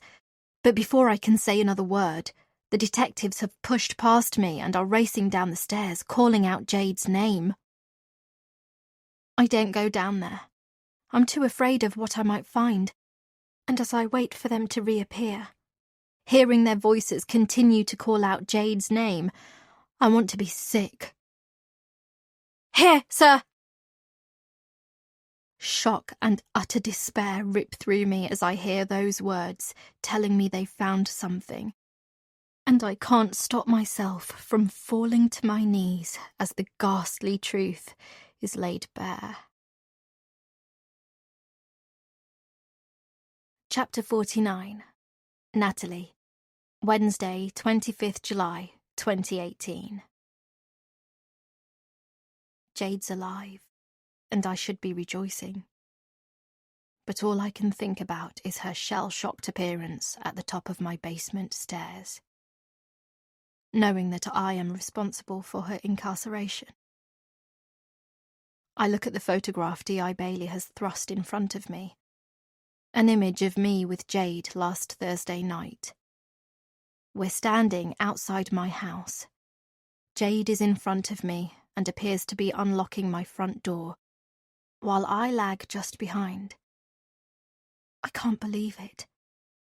There's no arguing with what I'm seeing. I just wish I knew what happened. Unlike the night I attacked Dad and Kath, I want to remember because I still can't believe I'd have hurt Jade. This photo was sent to us anonymously. That's odd, isn't it? I say. Why would the sender want to stay anonymous? It's a police investigation. We get hundreds of anonymous calls and messages. That's not the point, Natalie, because you can't argue with what we're looking at here. You say you don't remember Jade bringing you back to your house that night after you turned up on her street. I shake my head. But I'm guessing that's what happened here.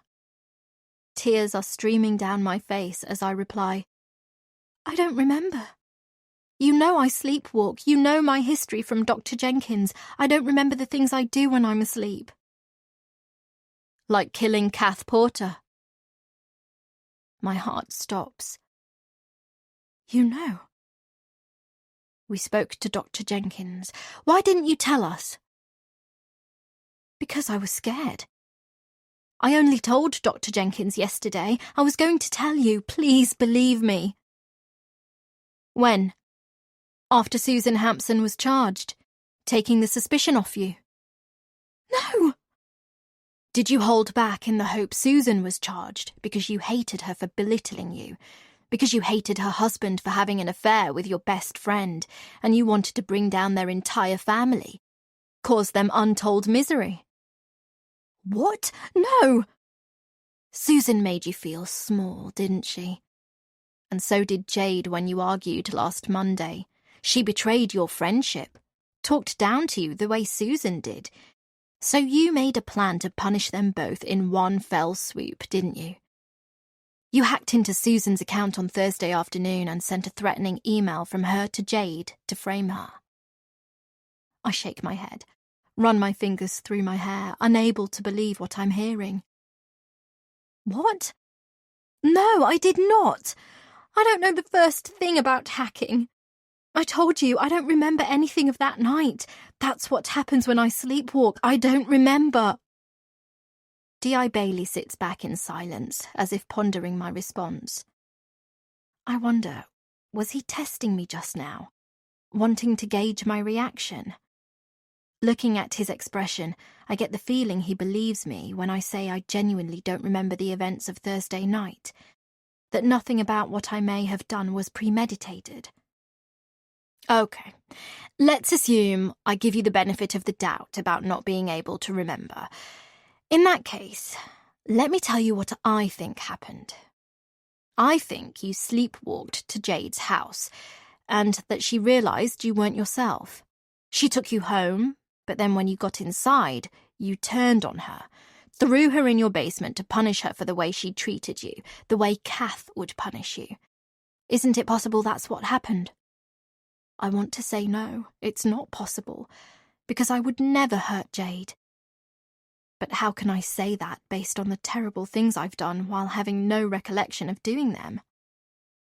And what does Jade say? Is that what she said happened? We've not been able to speak to her properly yet. She's too weak, having survived on the tinned food and bottled water you keep down there. Well, the ring pull ones she was able to open and weren't out of date or inedible. We noticed an excess of toilet rolls and soap, too. What's all that about, Natalie? I like to be prepared in case of an emergency, some kind of national crisis. I've got no one else to look out for me. It's just been me since Jack died and I left foster care. How long have the provisions been down there? Since I moved in. I didn't even put them there. I got the delivery driver to do it for me. I avoid the basement at all costs. Silence, as both detectives continue to stare at me like I'm guilty as charged. Which I might well be, despite having no recollection of that night. I just wish I could have spoken to Jade, but she could barely open her eyes and they'd whisked her off in an ambulance before I'd even had the chance to try. After that, they'd arrested me, and now here I am in a holding cell at Kingston Police Station, being interrogated and made to feel like I'm not fit to be a part of society. Perhaps they are right. Chapter 50. Susan. Thursday, 26 July, 2018. I should feel relieved to be home, to be free and off the hook for Jade's disappearance. But prison might well have been a better option. Last night, when I got home from the station around midnight, after the police released me based on further evidence that had come to light, and which I have since learned led to Natalie's arrest, Lance was waiting for me. Sitting on the sofa, a glass of scotch in one hand, he'd demanded the truth. Why I had been arrested in connection with Jade's disappearance, what I had told the police. There was no running away from it. He would have found out eventually, and I didn't have the energy to keep it from him a second longer. I realized it was karma for my sins, my penance for lying to him not once, but twice all those years ago. For ruining a girl's life, for ruining Lance's, all because of my own selfish thirst to be part of a society I wasn't born into, but which I had craved like water in the desert. As Lance had sat there, his gaze burning through me, the detectives' faces after I'd told them my secret had flashed through my mind. Looks of pure and utter scorn for who I was and what I'd done, and, for the first time in my life, I had felt genuine remorse. I'd carried this burden around with me for so long, and yet I'd never admitted to myself that I was truly sorry for my actions, that I was to blame for Ellen dying and losing her child, for causing Lance a lifetime of unhappiness with a woman he never loved, and in the end, I'd also admitted that Cameron wasn't his child, but that I had pretended he was to secure the trap I'd planned to perfection. As I'd expected, he'd erupted, and at one point I thought he might actually kill me, but somehow he'd restrained himself, telling me I deserved to rot in hell. It's strange. He'd almost seemed more shocked about Cameron than about Ellen, perhaps because unlike Ellen, unlike his dead child, Cameron isn't someone who only exists in his mind. He is someone he must face every day, a constant reminder of my deception and the last 30 years being based on a lie. I suppose it was as if I had caused him to lose 2 children in the space of the 15 minutes in which I had revealed my sins to him, and for that I can never forgive myself. He'd risen from his seat, walked my way, stopped a few inches from me, and I can still hear the words he'd whispered into my ear with a venom that took my breath away. I'm filing for divorce tomorrow, and you will agree to a quiet settlement and the bare minimum.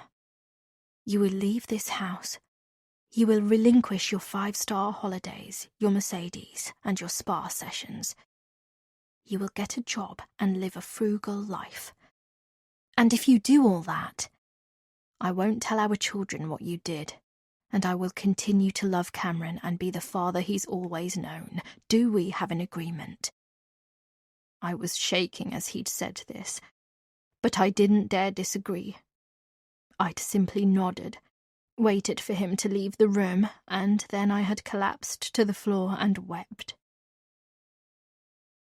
It's 11 a.m. now, and the children, who know nothing of our divorce just yet, are out. As usual, Lance is at work. Before he left this morning, he told me he wants me out by the weekend. But the fact is, I have nowhere to go. The disgrace is too much, and I know that for all my bravado, without money, without the material things in life that have kept me going all these years, I am nothing. I can't bear to live that kind of life. It's too late to mend my ways and be a good person. I was never built for that. I cannot change. So I take the only option that's left for me. Stella always comments how I pop paracetamol like Smarties. Well, now I'm going to prove her right. I unscrew the bottle of gin and pour myself a large glass, neat. Then gather up the 24 capsules I emptied from the stash I keep in my bedside drawer for hangovers. Stuff them in my mouth and wash them down with the mother's ruin. My final thought being how true that saying is. Chapter 51. Grace. Thursday, 26th July, 2018.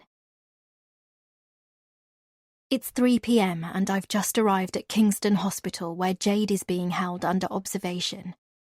There's nothing much physically wrong with her, it's the psychological scars that will take time to heal.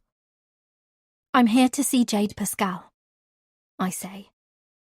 The nurse on reception asks for my name and I give it to her. I called ahead to check if Jade was okay with me coming to see her. I'd half expected her to tell me to go to hell, having learned that I was the one who sent the photos of her and Lance to Susan. But to my surprise, she'd told the nurse on duty it was fine for me to pay her a visit this afternoon. I try not to glean too much comfort from this. Perhaps she plans on telling me to get lost to my face. Anyway, here I am, not quite knowing what it is I'm going to say, terrified of what she might say to me, and yet curious to learn more about the circumstances that have led her here. Since coming clean about my past, my fake life, I've stopped seeing Jim. It's as if no longer pretending to live a life that I lost a long time ago has freed my mind. I cancelled my membership at the River Club. I can't face going back there again after all that's happened, and anyhow, I need to move on, make a fresh start. I intend to make contact with Jim's parents, try and make them see that I've changed, ask if they'd be willing for me to come and see the boys. For even just an hour a week, on the condition I get regular therapy. If they agree, I'll move their way.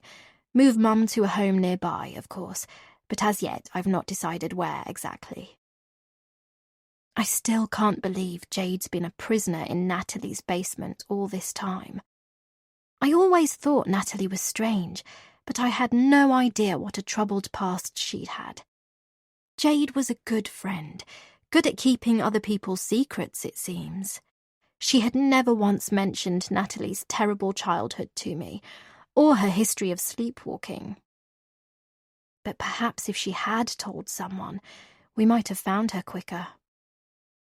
The nurse tells me Jade is in room 6, then lets me through the controlled doors. I reach Jade's door, give it a gentle knock, hear a faint voice telling me to come in. Hospital doors are never locked. I know that from experience. I turn the handle and push the door open, immediately spy Jade lying on the bed, a drip in her arm. She looks pale, a haunted air about her. She turns her head to look at me. "Hello, Grace."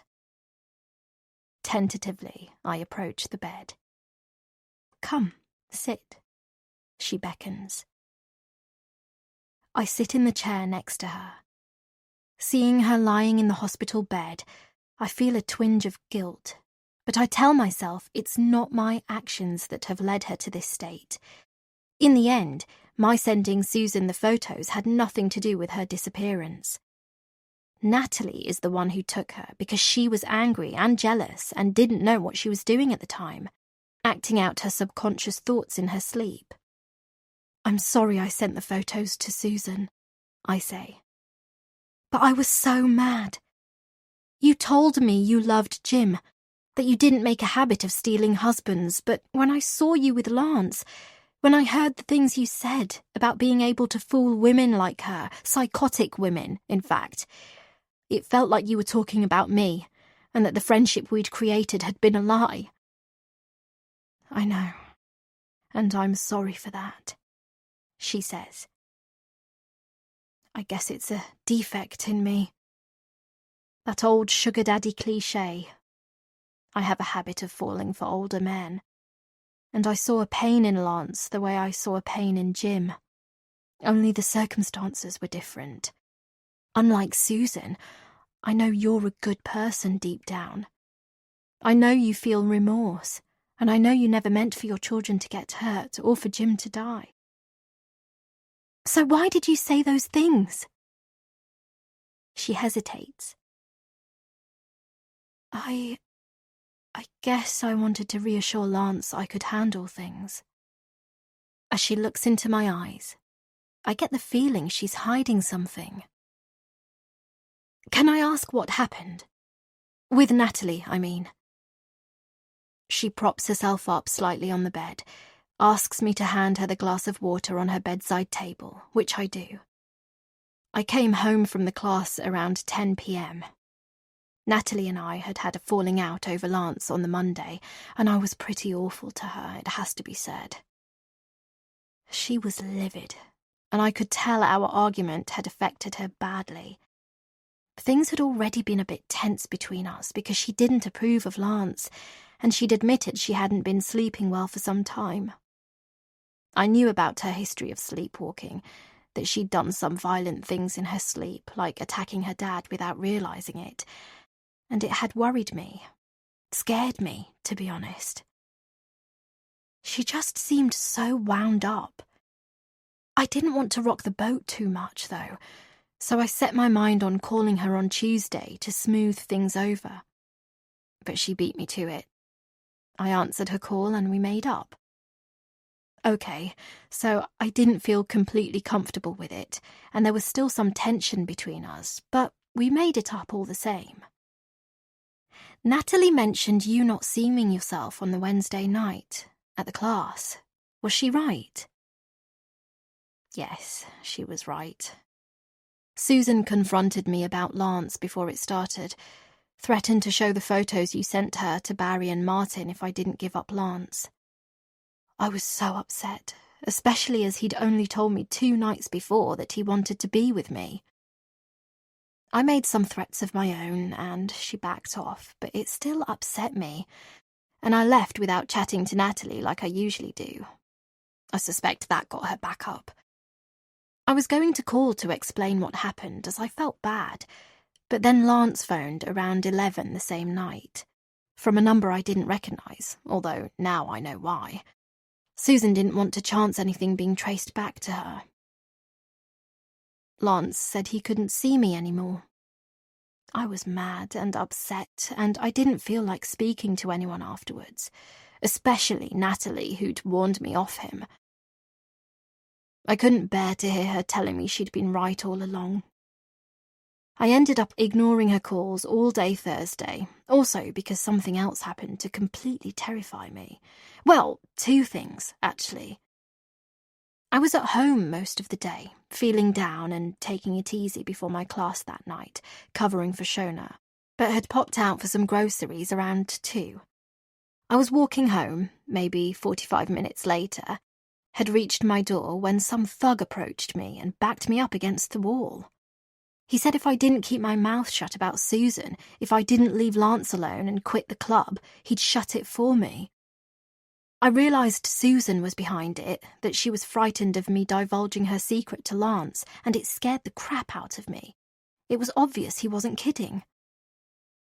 "Oh my God, that's awful," I say. "Yep." Which the police told me is why Susan got Lance to split up with me using an unregistered phone.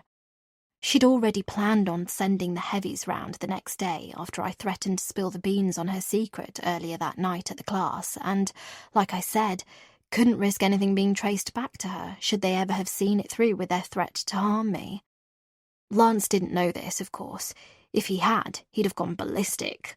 Believe me, after that, as much as I wanted to expose Susan, I was too frightened to say anything, and it was my intention to resign on the Friday before the class. To make matters worse, I got an email from Susan that same afternoon while I'd been out, reinforcing what the thug had said.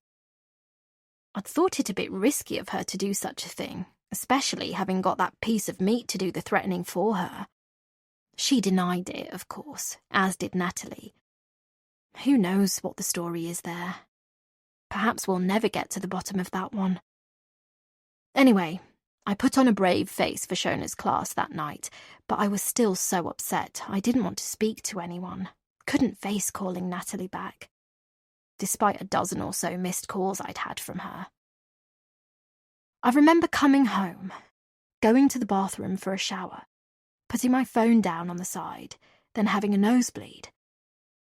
I managed to stop the bleeding, then got undressed, was about to get into the shower when my door buzzer rang. I thought it might have been Lance, hoped it was at least. Hoped he might have told Susan to go to hell, that he had come round to make up, tell me he wanted to be with me after all and we could get out of town. Pretty naive, I know.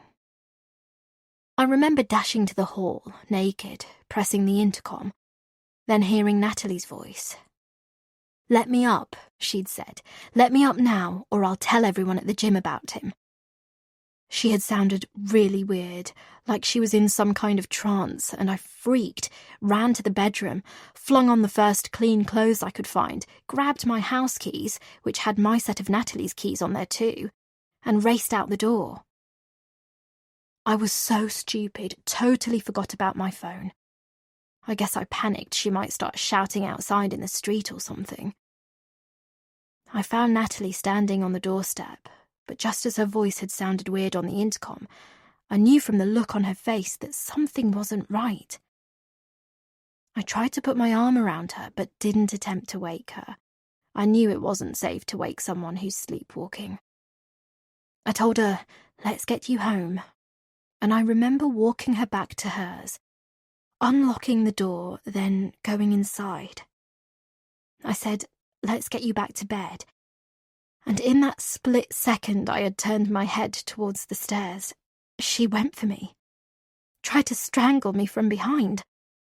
I somehow broke loose and ran for the basement door, where I knew she wouldn't follow me. It was stupid, but it was the nearest door to hand, and I managed to get inside before she could attack me again. I shut the door, frightened she'd follow me down there, then heard the bolt being drawn.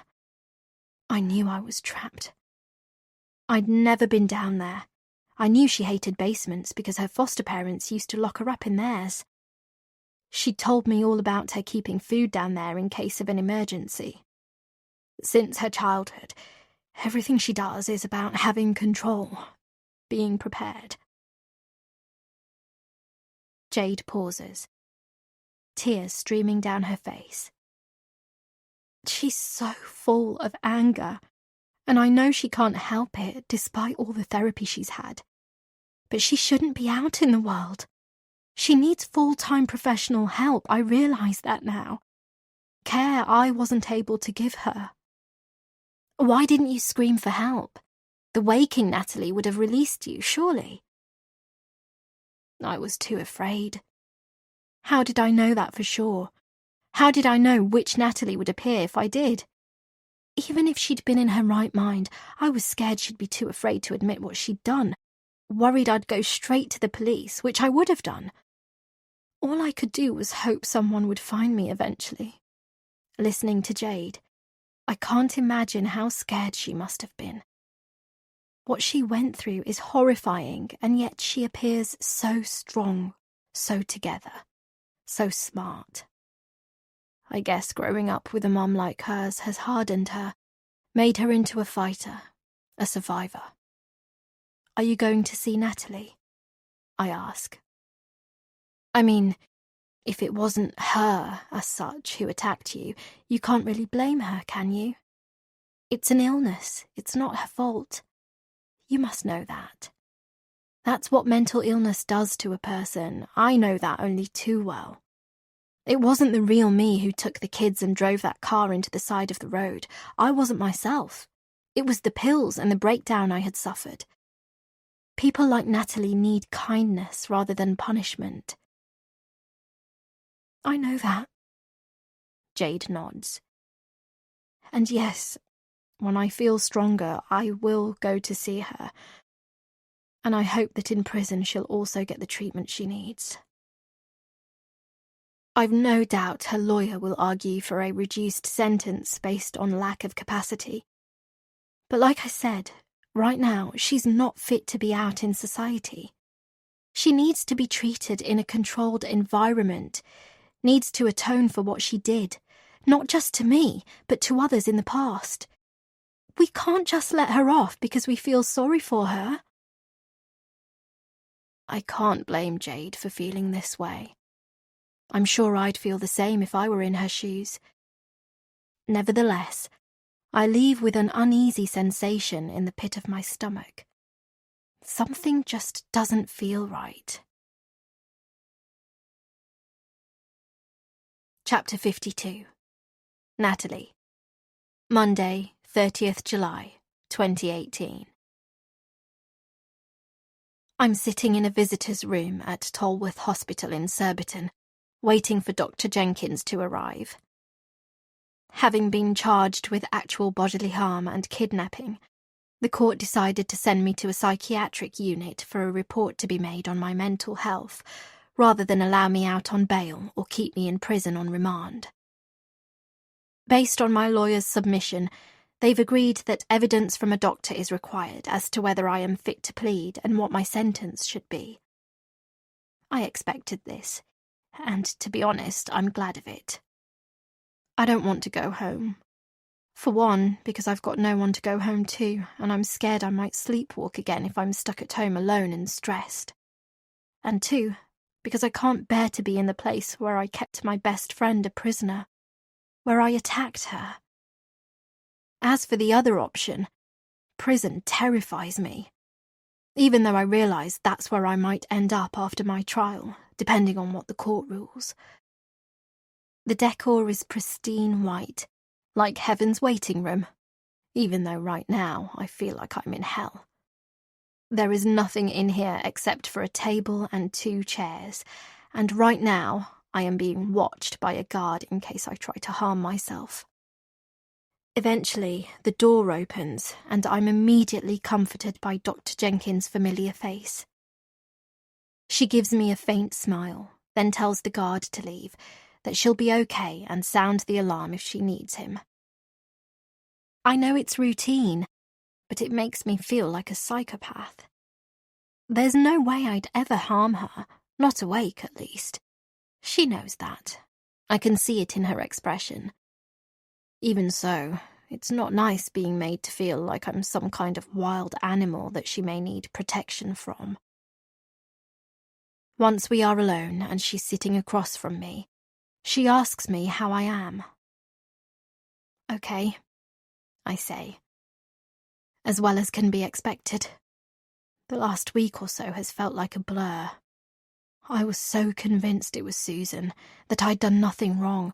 So when they turned up at the house and found Jade, it felt like I was stuck in some nightmare.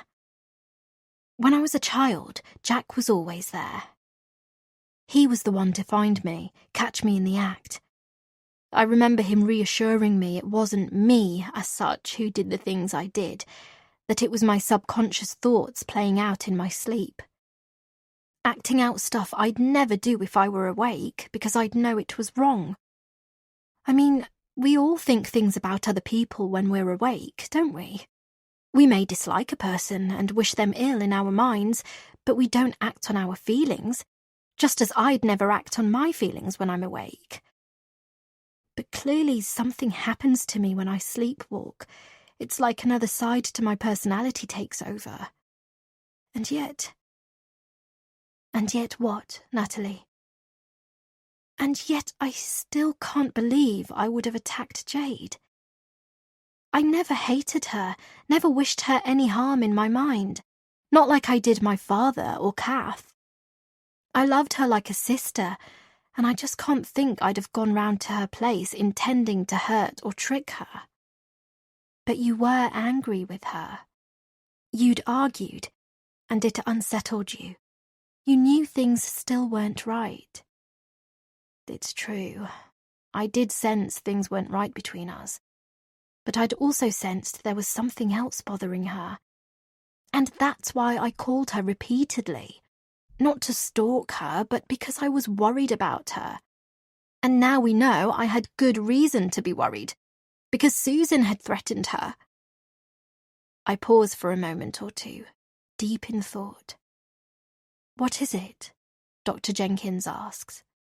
"You mentioned to me in the past about using hypnosis to try and help me overcome the sleepwalking, to remember what happened when I attacked Dad and Kath. What I was thinking at the time. I declined before because I hadn't been honest with you, hadn't told you I was the one who killed Kath, and I was afraid of my secret coming out. But now I have nothing to hide or fear. All I want is the truth." "What are you saying, Natalie?" "I'm saying I want you to hypnotize me, Dr. Jenkins. I want to remember what happened. Not just on Thursday night, but with Dad and Kath. I need to know what was going through my mind when I attacked them. But especially when I attacked my best friend." Chapter 53. Jade. The Present. Tuesday, 31st July, 2018. I pull back the thick powder blue curtain a fraction and peer out of my bedroom window. See the familiar black Vauxhall Astra pull up and come to a standstill. I wait with bated breath. No sign of its passengers just yet, causing my tension to rise, my mind to wonder what they might be talking about, why they are here. What they may have discovered since I last spoke to them only 3 days ago. Finally, the driver and passenger doors open, and I see the detectives exit the car, serious expressions etched across their faces, not unusual in their line of work, but there's something about their demeanour that worries me, a kind of singularly determined look that tells me something's changed, that they've made some kind of breakthrough.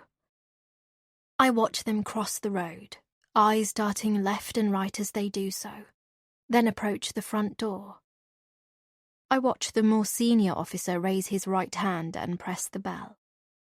It's so quiet in my bedroom, the sound seems to reverberate around me in one thunderous echo. It's grey outside today, chilly too, more like mid-autumn than late summer, and I've even had to turn on the central heating. But it's the sound of my bell being pressed by my visitors that sends a shiver up my spine, rather than the cool temperature. I cannot dither a moment longer, even though the last thing I want is to go downstairs and open the door to my visitors. I leave the bedroom, being sure to close the door behind me, then slowly make my way down to the hallway, the sound of my breathing and the natural creaks of the building all that can be heard. Then I inhale deeply before opening the door to my callers. They're standing there with grave expressions, and when I ask them what's happened, how I can be of assistance, they say there's been a development in the case and inquire if they might come inside. I cannot refuse them. I must stay calm, act surprised, exude an air of innocence, be the best actress I possibly can. It shouldn't be hard. I've been doing that for so long now, it's become second nature, donning another face for the world. Hiding the truth, my past, the things I've done and kept secret from others. In any case, I'm not the only guilty one here. Far from it. I latch onto that thought, flash my most congenial smile, say, "Yes, of course, officers. Anything to help." Then lead them inside and say a silent prayer that my secret is still safe.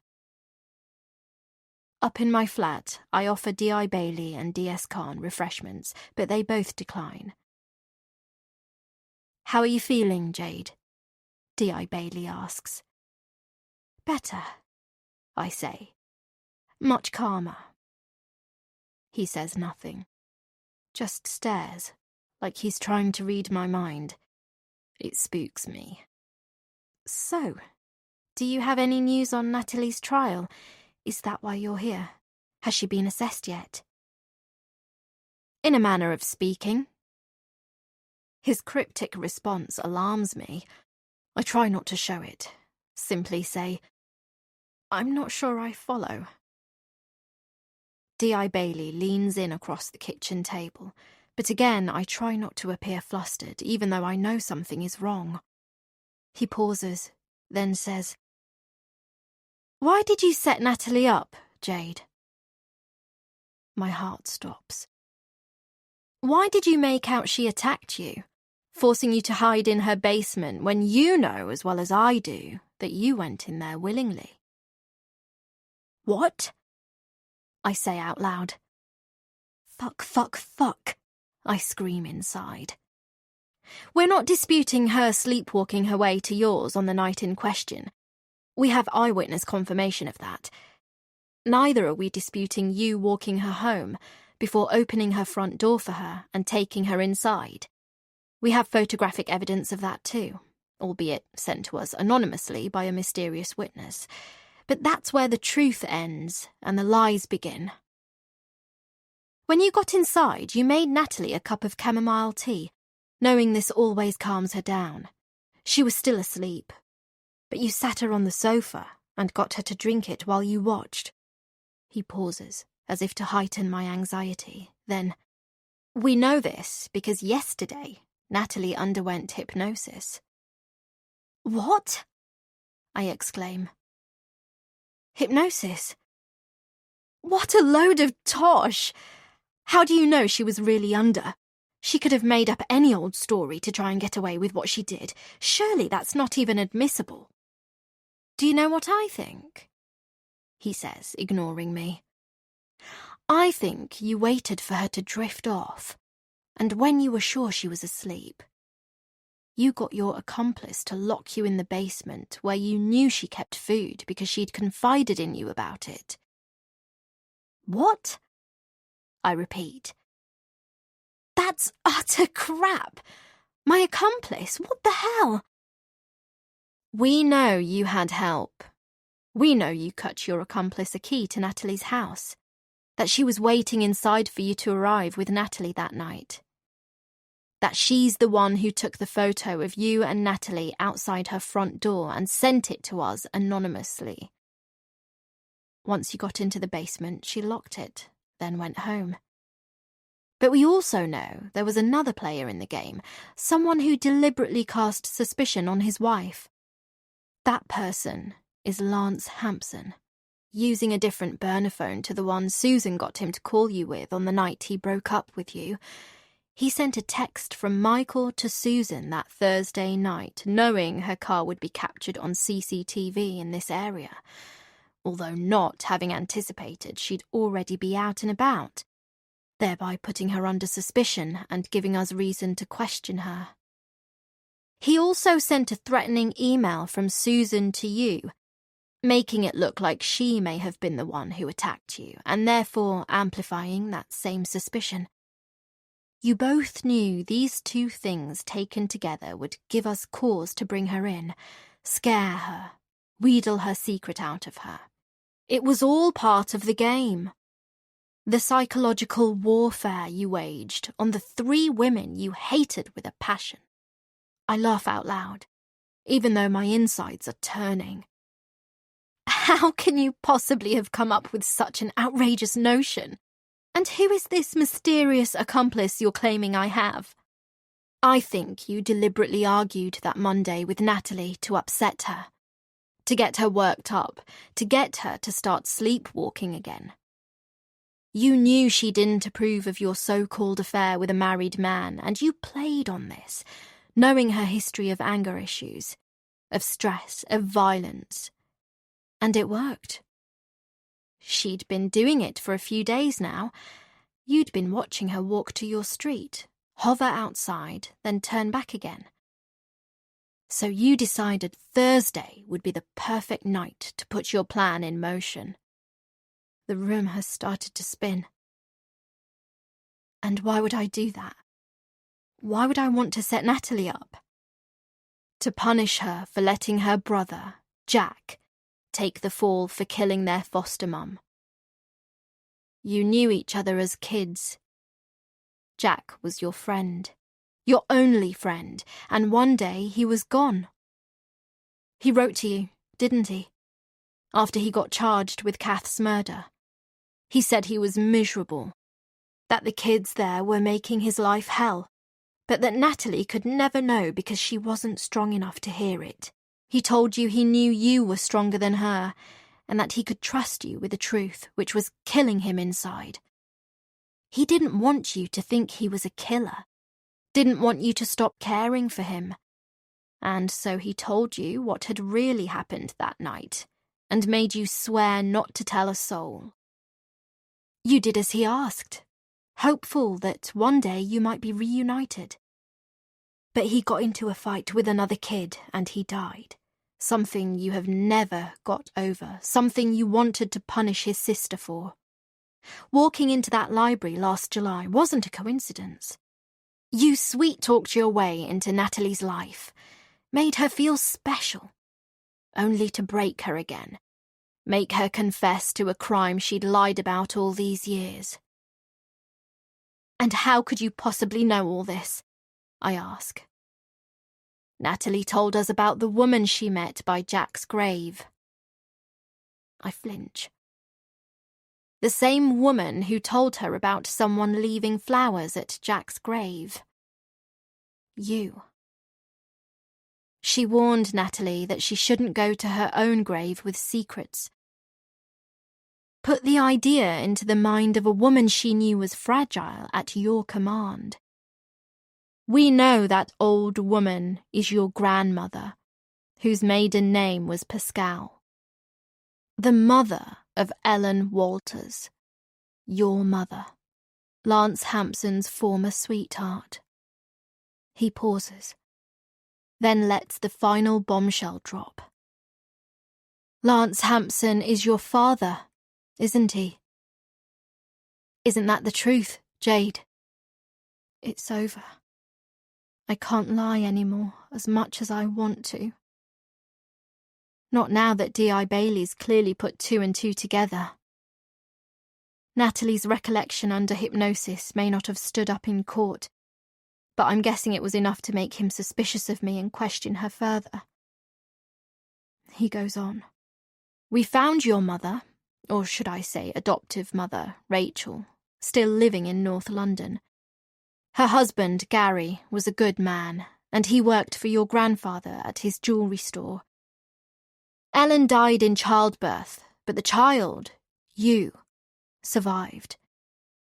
Your grandmother was so heartbroken having discovered from Ellen on her deathbed that Lance had lied to her and was marrying Susan, that she didn't want you to have anything to do with Lance. She made out you'd died too, when in fact you were secretly given up for adoption. And it was Gary and Rachel who took you in, named you Annabelle. Annabelle Richards. Gary was kind, but he died when you were small, leaving you with Rachel, who treated you badly and no doubt helped turn you into the troubled, vengeful woman you are today. You were lost without Jack. Rachel put you in a private school for girls, and there you were bullied by the head of PE, who resented you for being better at gymnastics than her daughter. Another spiteful woman intent on making your life hell. You quit gymnastics at 17, went to Southampton University, far away from your mother, and all thoughts of Natalie were put out of your mind. You thought maybe you could turn a corner, be happy, especially when you met Jim Maloney at the boys' school you found a teaching position at. You fell in love with him, but once again, it ended in tragedy. And your part in a scandalous love triangle came out. It was all over the press, and your grandmother saw the story, knew it was you as she'd been watching you from afar all this time, keen to know how you were doing, that you were okay. She sought you out and told you about your real mother, about her being in love with a man named Lance Hampson, who broke her heart. She told you about Susan, what she'd told Ellen that day, and you made it your mission to seek her out.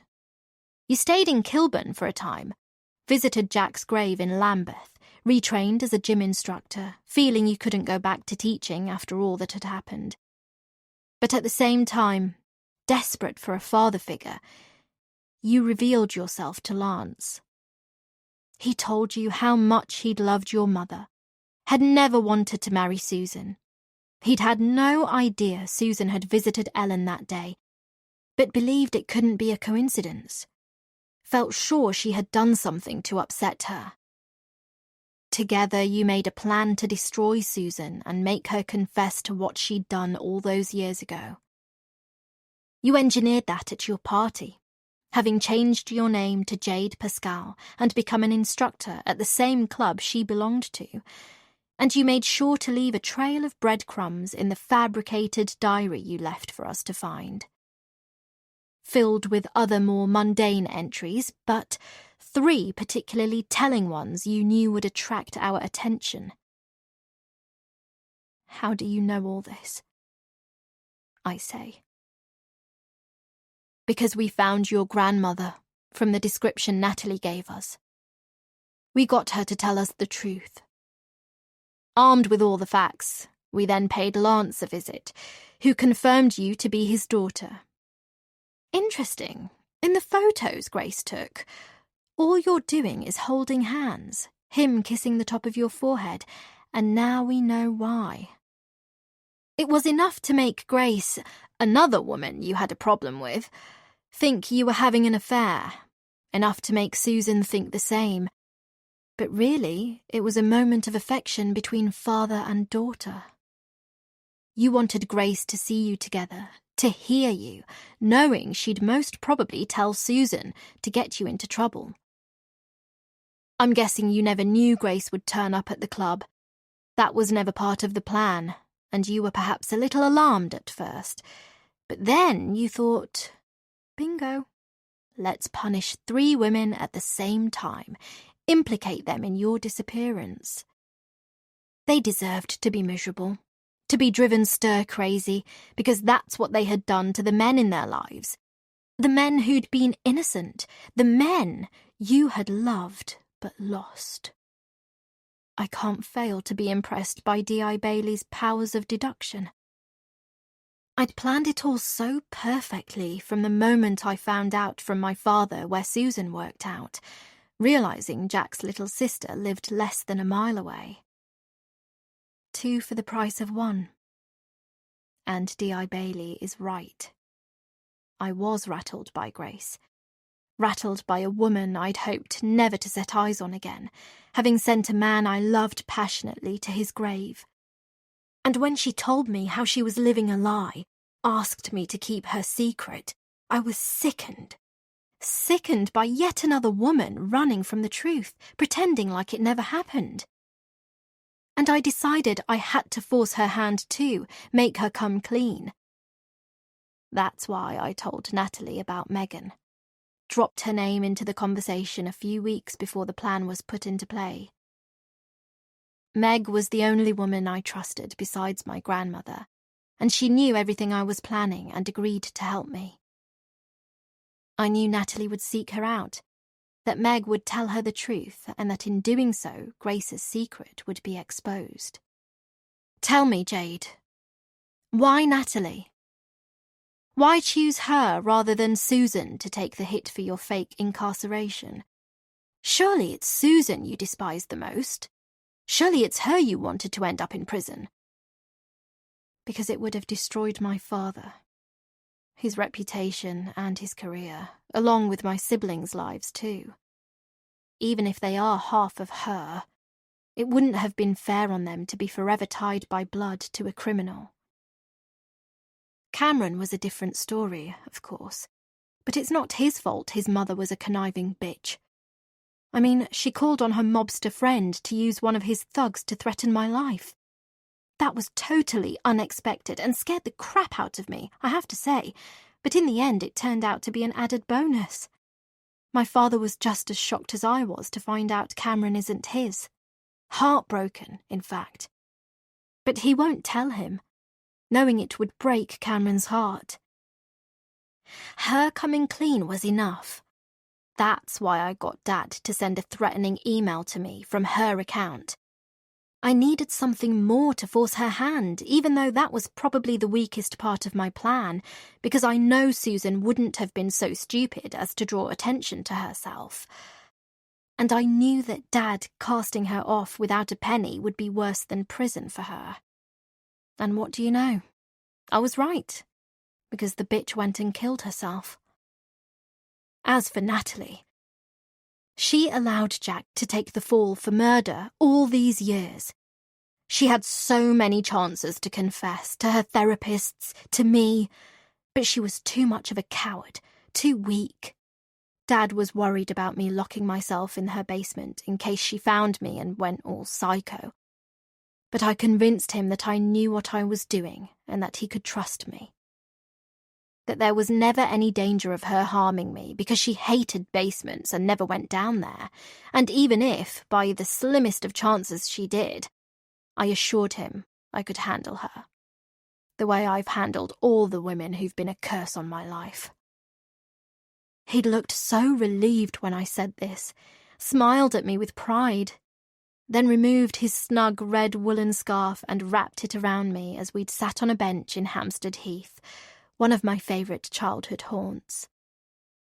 Not for a second do I regret my actions. Natalie deserves to go to prison for what she did, to be punished. If it wasn't for her, Jack might still be alive, and we might have had a future. Jack was an innocent, just like Jim, just like my dad.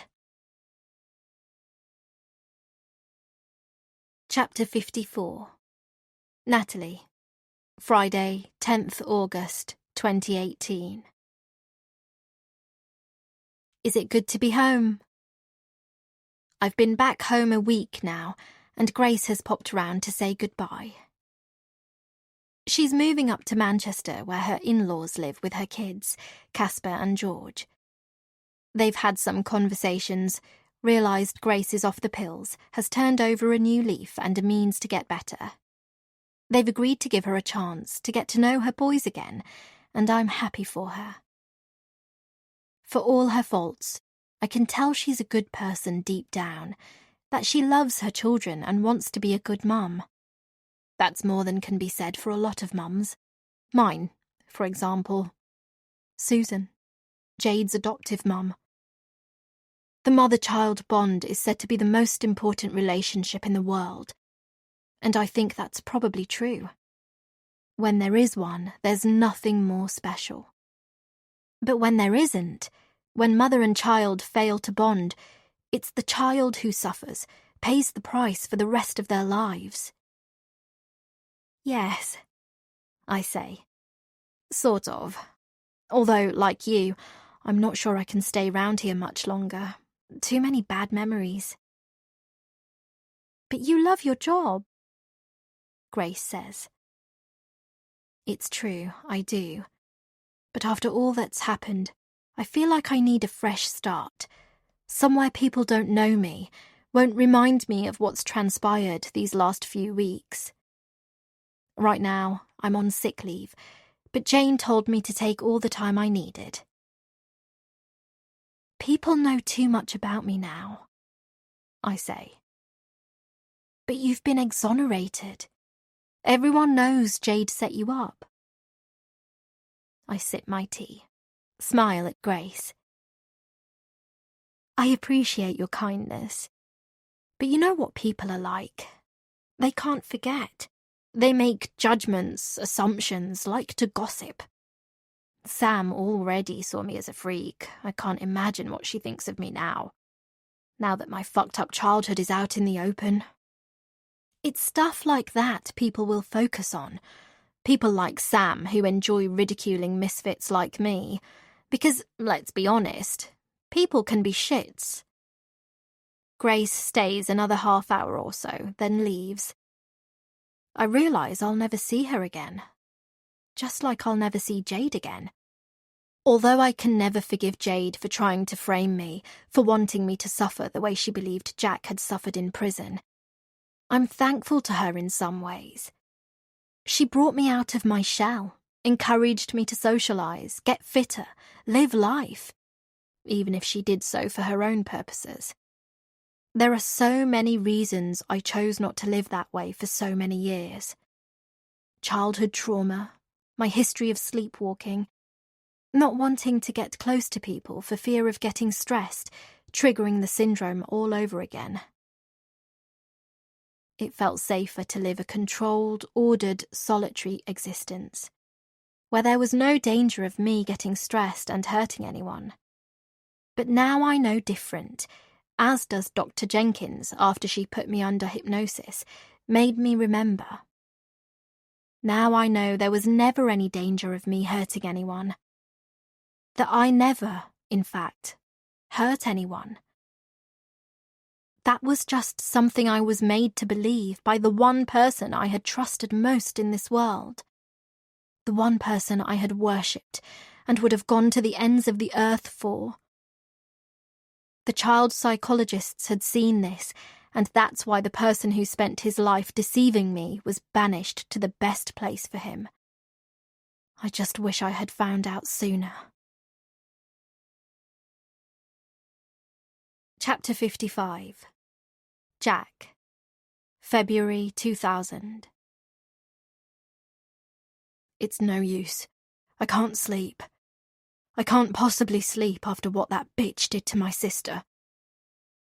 Although I also know that my sister's welfare is not my primary concern here, it's really just an excuse for the urges I'm having. The urges that have been with me long before we came to live with Kath and Brian. I've always had this rage burning through me. A rage I know I can't contain, don't want to contain. It's simmered at the surface for a long time now, since our mother left us to fend for ourselves. Or perhaps I'm using my mother's neglect, my childhood trauma as an excuse for a genetic fault in my makeup that's as unchangeable as the stars in the sky.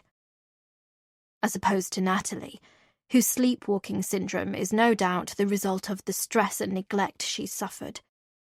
She is a blameless innocent, while I always know exactly what I am doing. I remember stamping on insects as a 5-year-old and enjoying the feeling of crushing the life out of something. The glorious high that came with wielding power over them, knowing I controlled whether they lived or died. It gave me such a buzz, just as it gives me a buzz to manipulate and control my little sister. I know she worships me. That's always been my goal. Her brilliant older brother, who she'd do anything to protect, who she sees as special and unique, someone who can do no wrong. How mistaken she is. That's how Annabelle sees me too. I remember chancing upon her in the park one afternoon when I was 10. Her bitch of an adoptive mother was busy chatting to another mum, and I was kicking a ball around with some mates who lived her way. She was looking a little lost with no one to play with, doing the odd cartwheel to pass the time. I befriended her and she told me how much she hated her mother, how she craved a father to take her away from it all. So I decided to fulfill that role for her. Meeting her in secret once a week, pretending to care for her, sympathise with her, even though I didn't much care one way or another what or how she was feeling. I did it to gain her trust, just because one day I knew it might come in handy. And the more puppets you can control, the greater the puppet master, right? I love that feeling of being able to maneuver weaker souls than myself to do what I want, of being hero worshipped. It's such a rush. Gives me a kick like no other.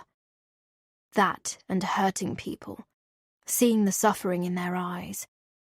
The way I watched my father suffer as I slowly poisoned him to death. Small doses of turpentine in his booze, which gradually saw him off to hell where he belonged. Everyone just thought he drank himself to death, but I know better. Unlike Nat, who was too young, I can still remember our mother's face, thin and gaunt, the result of too many drugs and not enough food, but still with a kind of elfin grace to it. She was slight all over, reminded me of the ballerina that went round inside the jewellery box I gave Nats for her 10th birthday, and which she keeps hidden from Kath because the fat, ugly munter would only take it away from her. Nats told me it was the best present she'd ever had. She doesn't know I stole it from a shop. I've never told her this, not because it's the kinder thing to do, but because I worry it might tarnish her saintly image of me. I daren't do anything that might jeopardize her love and admiration for me. I feed off that, and I cannot, under any circumstances, lose her respect. That's why I've never told her about Annabelle. I can't have her being jealous, thinking any less of me. She needs to think I am devoted to her and her alone. I hate Kath and Brian like I hated our father. Like I hate a lot of people. It's a struggle sometimes not to act out more, but like I said, it's all about control. And if there's one thing I'm certain of, it's that I'm 100% in control of my actions. Unlike Natalie. Nat started sleepwalking when she was 7. She's never done anyone any harm in the process, but I made her feel that she had. It's cruel of me, I know, but I don't really care. I feed off her dependency on me, and I can't risk losing that. I knew exactly what I was doing when I attacked our father with the back of his shoe. The same shoe he used to beat Nats and me with, in his bed the night of my 9th birthday. Not 2 hours after he'd come to our bedroom and abused Natalie, unaware that I was awake and listening. I knew Nats would be up around 10:30 p.m., like clockwork, and so I timed my attack expertly, made sure she was there in the room while I did it. Locked in her sleep, unaware of what was going on, but a scapegoat for when Dad woke up and saw the both of us. I made out she'd done it, and that I'd intervened just in time to stop something fatal from happening. Hoping they'd both be grateful to me. That my father might actually show some respect for me. I wanted them both under my control, puppets whose strings I pulled to perfection. But our fucking shit of a father was never grateful to me, and so later I killed him. Natalie was grateful, though. Grateful I'd stopped her from causing fatal damage in the nick of time. After our father died, they sent us into foster care, and we got lumped with Kath and Brian. It wasn't long before I wanted to do them harm, and trashing their bedroom was a form of me acting out on my urges, even though it never gave me the same buzz as taking a life. That was one of many nights they'd stayed out late at the pub, leaving us kids to fend for ourselves. Again, I made out Nats had trashed the room in her sleep, and that I'd been the one to stop her. And they believed me. It's such an exhilarating feeling, not just the act itself, but the deceit. It's the getting away with it that gives me the real buzz. They weren't grateful, though. Just like my father. But Natalie was, and she realized she needed me even more after that. I look at Nats lying on her side in bed, the side that's taken less of a beating, her sleep restless, as it always is. Even though after Kath banished us to our room, I tended to her wounds and soothed her to sleep with her precious ballerina's lullaby. I know she'll get up soon, start walking, just because she follows the same pattern every night. The beating was especially bad today, and I can't stand for it anymore. One day I think Kath might go too far and kill her, and I can't have that. I can't lose the person who worships the ground I walk on. And that's why I'm going to make sure that never happens. Although this time will be different. This time, I won't place the blame on Natalie because murder is a different story, and I can't risk losing her to some children's prison's control. She'll never survive, and so I need to be smarter about things. I look at my watch. It's nearly 10:30 p.m. Nearly time for Nats to get up and wander. I have to be quick. I strip down to my boxers to avoid having to endure the tedious rigmarole of disposing of any blood that might spray onto my pajama bottoms or t-shirt. I can easily wash blood off my skin with a hot shower. Then, I quietly crawl out of bed and make for the door. As I do, a familiar rush of excitement pulses through me, at the thought of hurting another human soul, especially someone I despise through and through. I can't help it. It's like a drug I can't resist. Tentatively, I open it, pop my head out, listen for any noise. I can't risk the other kids being awake. Satisfied they're fast asleep, I go downstairs to the back door and open it. The lock has always been dodgy, and I want to draw the police's attention to this when they arrive at the crime scene. I open a few cupboards to make it look like an intruder was here, do the same in the living room, overturn some books and other stuff on the floor, then return to the kitchen and grab the bread knife from the block Kath keeps on the sideboard. It's a bit risky keeping the back door open, but it's a rainy night and hopefully no one will notice or be tempted to come inside. As for my fingertips, they'll just be amongst the dozens of fingerprints around the house. There's no reason for me to be singled out.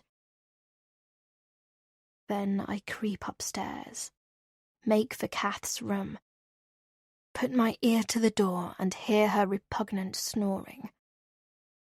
I close my eyes and think back to about 5 hours ago, watching her strip Nat's nightie off, making her bend over, whipping her with Brian's belt, making all of us watch.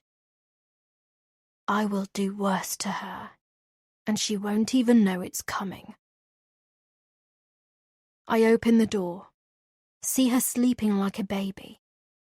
Not an ounce of remorse for what she's done affecting her slumber, even though, I guess, I am not one to talk. I enter the room, move closer. Closer still until I reach her side of the bed, can see her fat face, the face she stuffs every day with food she fails to share with the rest of us. I waste no time and raise the knife high above my head, bring it down hard into her neck, hitting the artery. Caught unawares, she has no time to think, to react, but I bring it down once again into her stony heart, just to be sure, blood spraying across my bare chest. She is dead, and I am tingling all over with a feeling akin to ecstasy. I turn around, think I can make it back before Natalie starts roaming, but I see her standing there, watching me, and yet seeing right through me. I know she won't remember what she saw, and I must get her back to bed before they come and find us. I can't have them thinking it was her who killed Kath. That would never do. She'll be sent away if they think she did this. But neither can I get caught. I am the hero in her life, and I don't want her knowing the same rage that consumed our father consumes me. Not that he was a patch on me. Not even close. I don't try to wake her, but I do guide her back to our room with my unbloodied hand, the knife still gripped in my right. We reach our bedroom, and I gently coax her into bed, and before long her eyes are closed. I go to the bathroom and have a quick shower, hoping it won't wake the others, which thankfully it doesn't. At the same time, I rinse the blood off the knife, dry it with a towel, then return to our room before placing it inside a polythene bag, which I double knot just to make sure it's secure. Then, I crouch down and feel under the bed for the loose floorboard, pull it up and place the bag inside before replacing the board with pinpoint precision. Part of me was tempted to put the knife back in the block, having cleaned it, but I couldn't be sure my DNA was wiped clean, and I wanted it to seem like some random intruder had picked it up on the spur of the moment. I just hope the police fall for it, and that I haven't, being only 13, although smarter and more mature than most boys my age, miscalculated the situation. Having done all that, I creep into bed beside my sister and fall straight to sleep. I'm woken by a piercing scream, as is Nat's. It's Daisy. I act as surprised as everyone, rush to where the other kids have assembled. Daisy is shivering uncontrollably, clearly in shock at the sight before her. Kath's blood is all over the sheets, her face as pale as snow, her body steadily hardening. A quick glance at Nat's tells me she's in shock too, but there's also something in her expression that tells me she feels relieved to be free of the bitch lying dead before her. I can't help but smile inside, can't help congratulating myself for being her saviour once more. I tell her to stay calm, to take care of Daisy. Then I lead them all downstairs and act shocked, seeing the place in disarray, although no one spots the missing kitchen knife, so I don't mention it. I take charge, call the police, and in no time at all, they are here, surveying the scene. Unlike the children, they spot the misplaced knife. It's no surprise, it's what they are trained to do, and I hear one of them say, "Looks like a possible burglary gone wrong, sir." Natalie is frightened, and I comfort her, tell her it will all be okay, like I always do. We are wrapped in blankets and taken to the police station. Social workers are called, but I am parted from Natalie. I see the look of horror in her eyes, that it's torture for her not being with me in this strange place. I try to hide the satisfaction that I feel from this, knowing she can't do without me. But I also worry what she might say without me there to guide her. I am questioned by a police officer, a social worker at my side. I explain that my sister and I were asleep all night, but were woken by Daisy's scream. I point out finding the back door open, the downstairs living room and kitchen in chaos, reinforcing the idea in their heads that it must have been a random intruder, as the evidence suggests. It's some 4 hours before I see Nats again. They lead me into a different room where she is being held. They tell me Kath's husband has been notified, that they have spoken to him. That they know about Nat's sleepwalking, know she trashed his and Kath's bedroom and attacked our father, which I stopped in time. Know she has been seen wandering out of the house. They also know from the other children that Kath beat her last night. Nats is trembling now, and I realise they think she did this.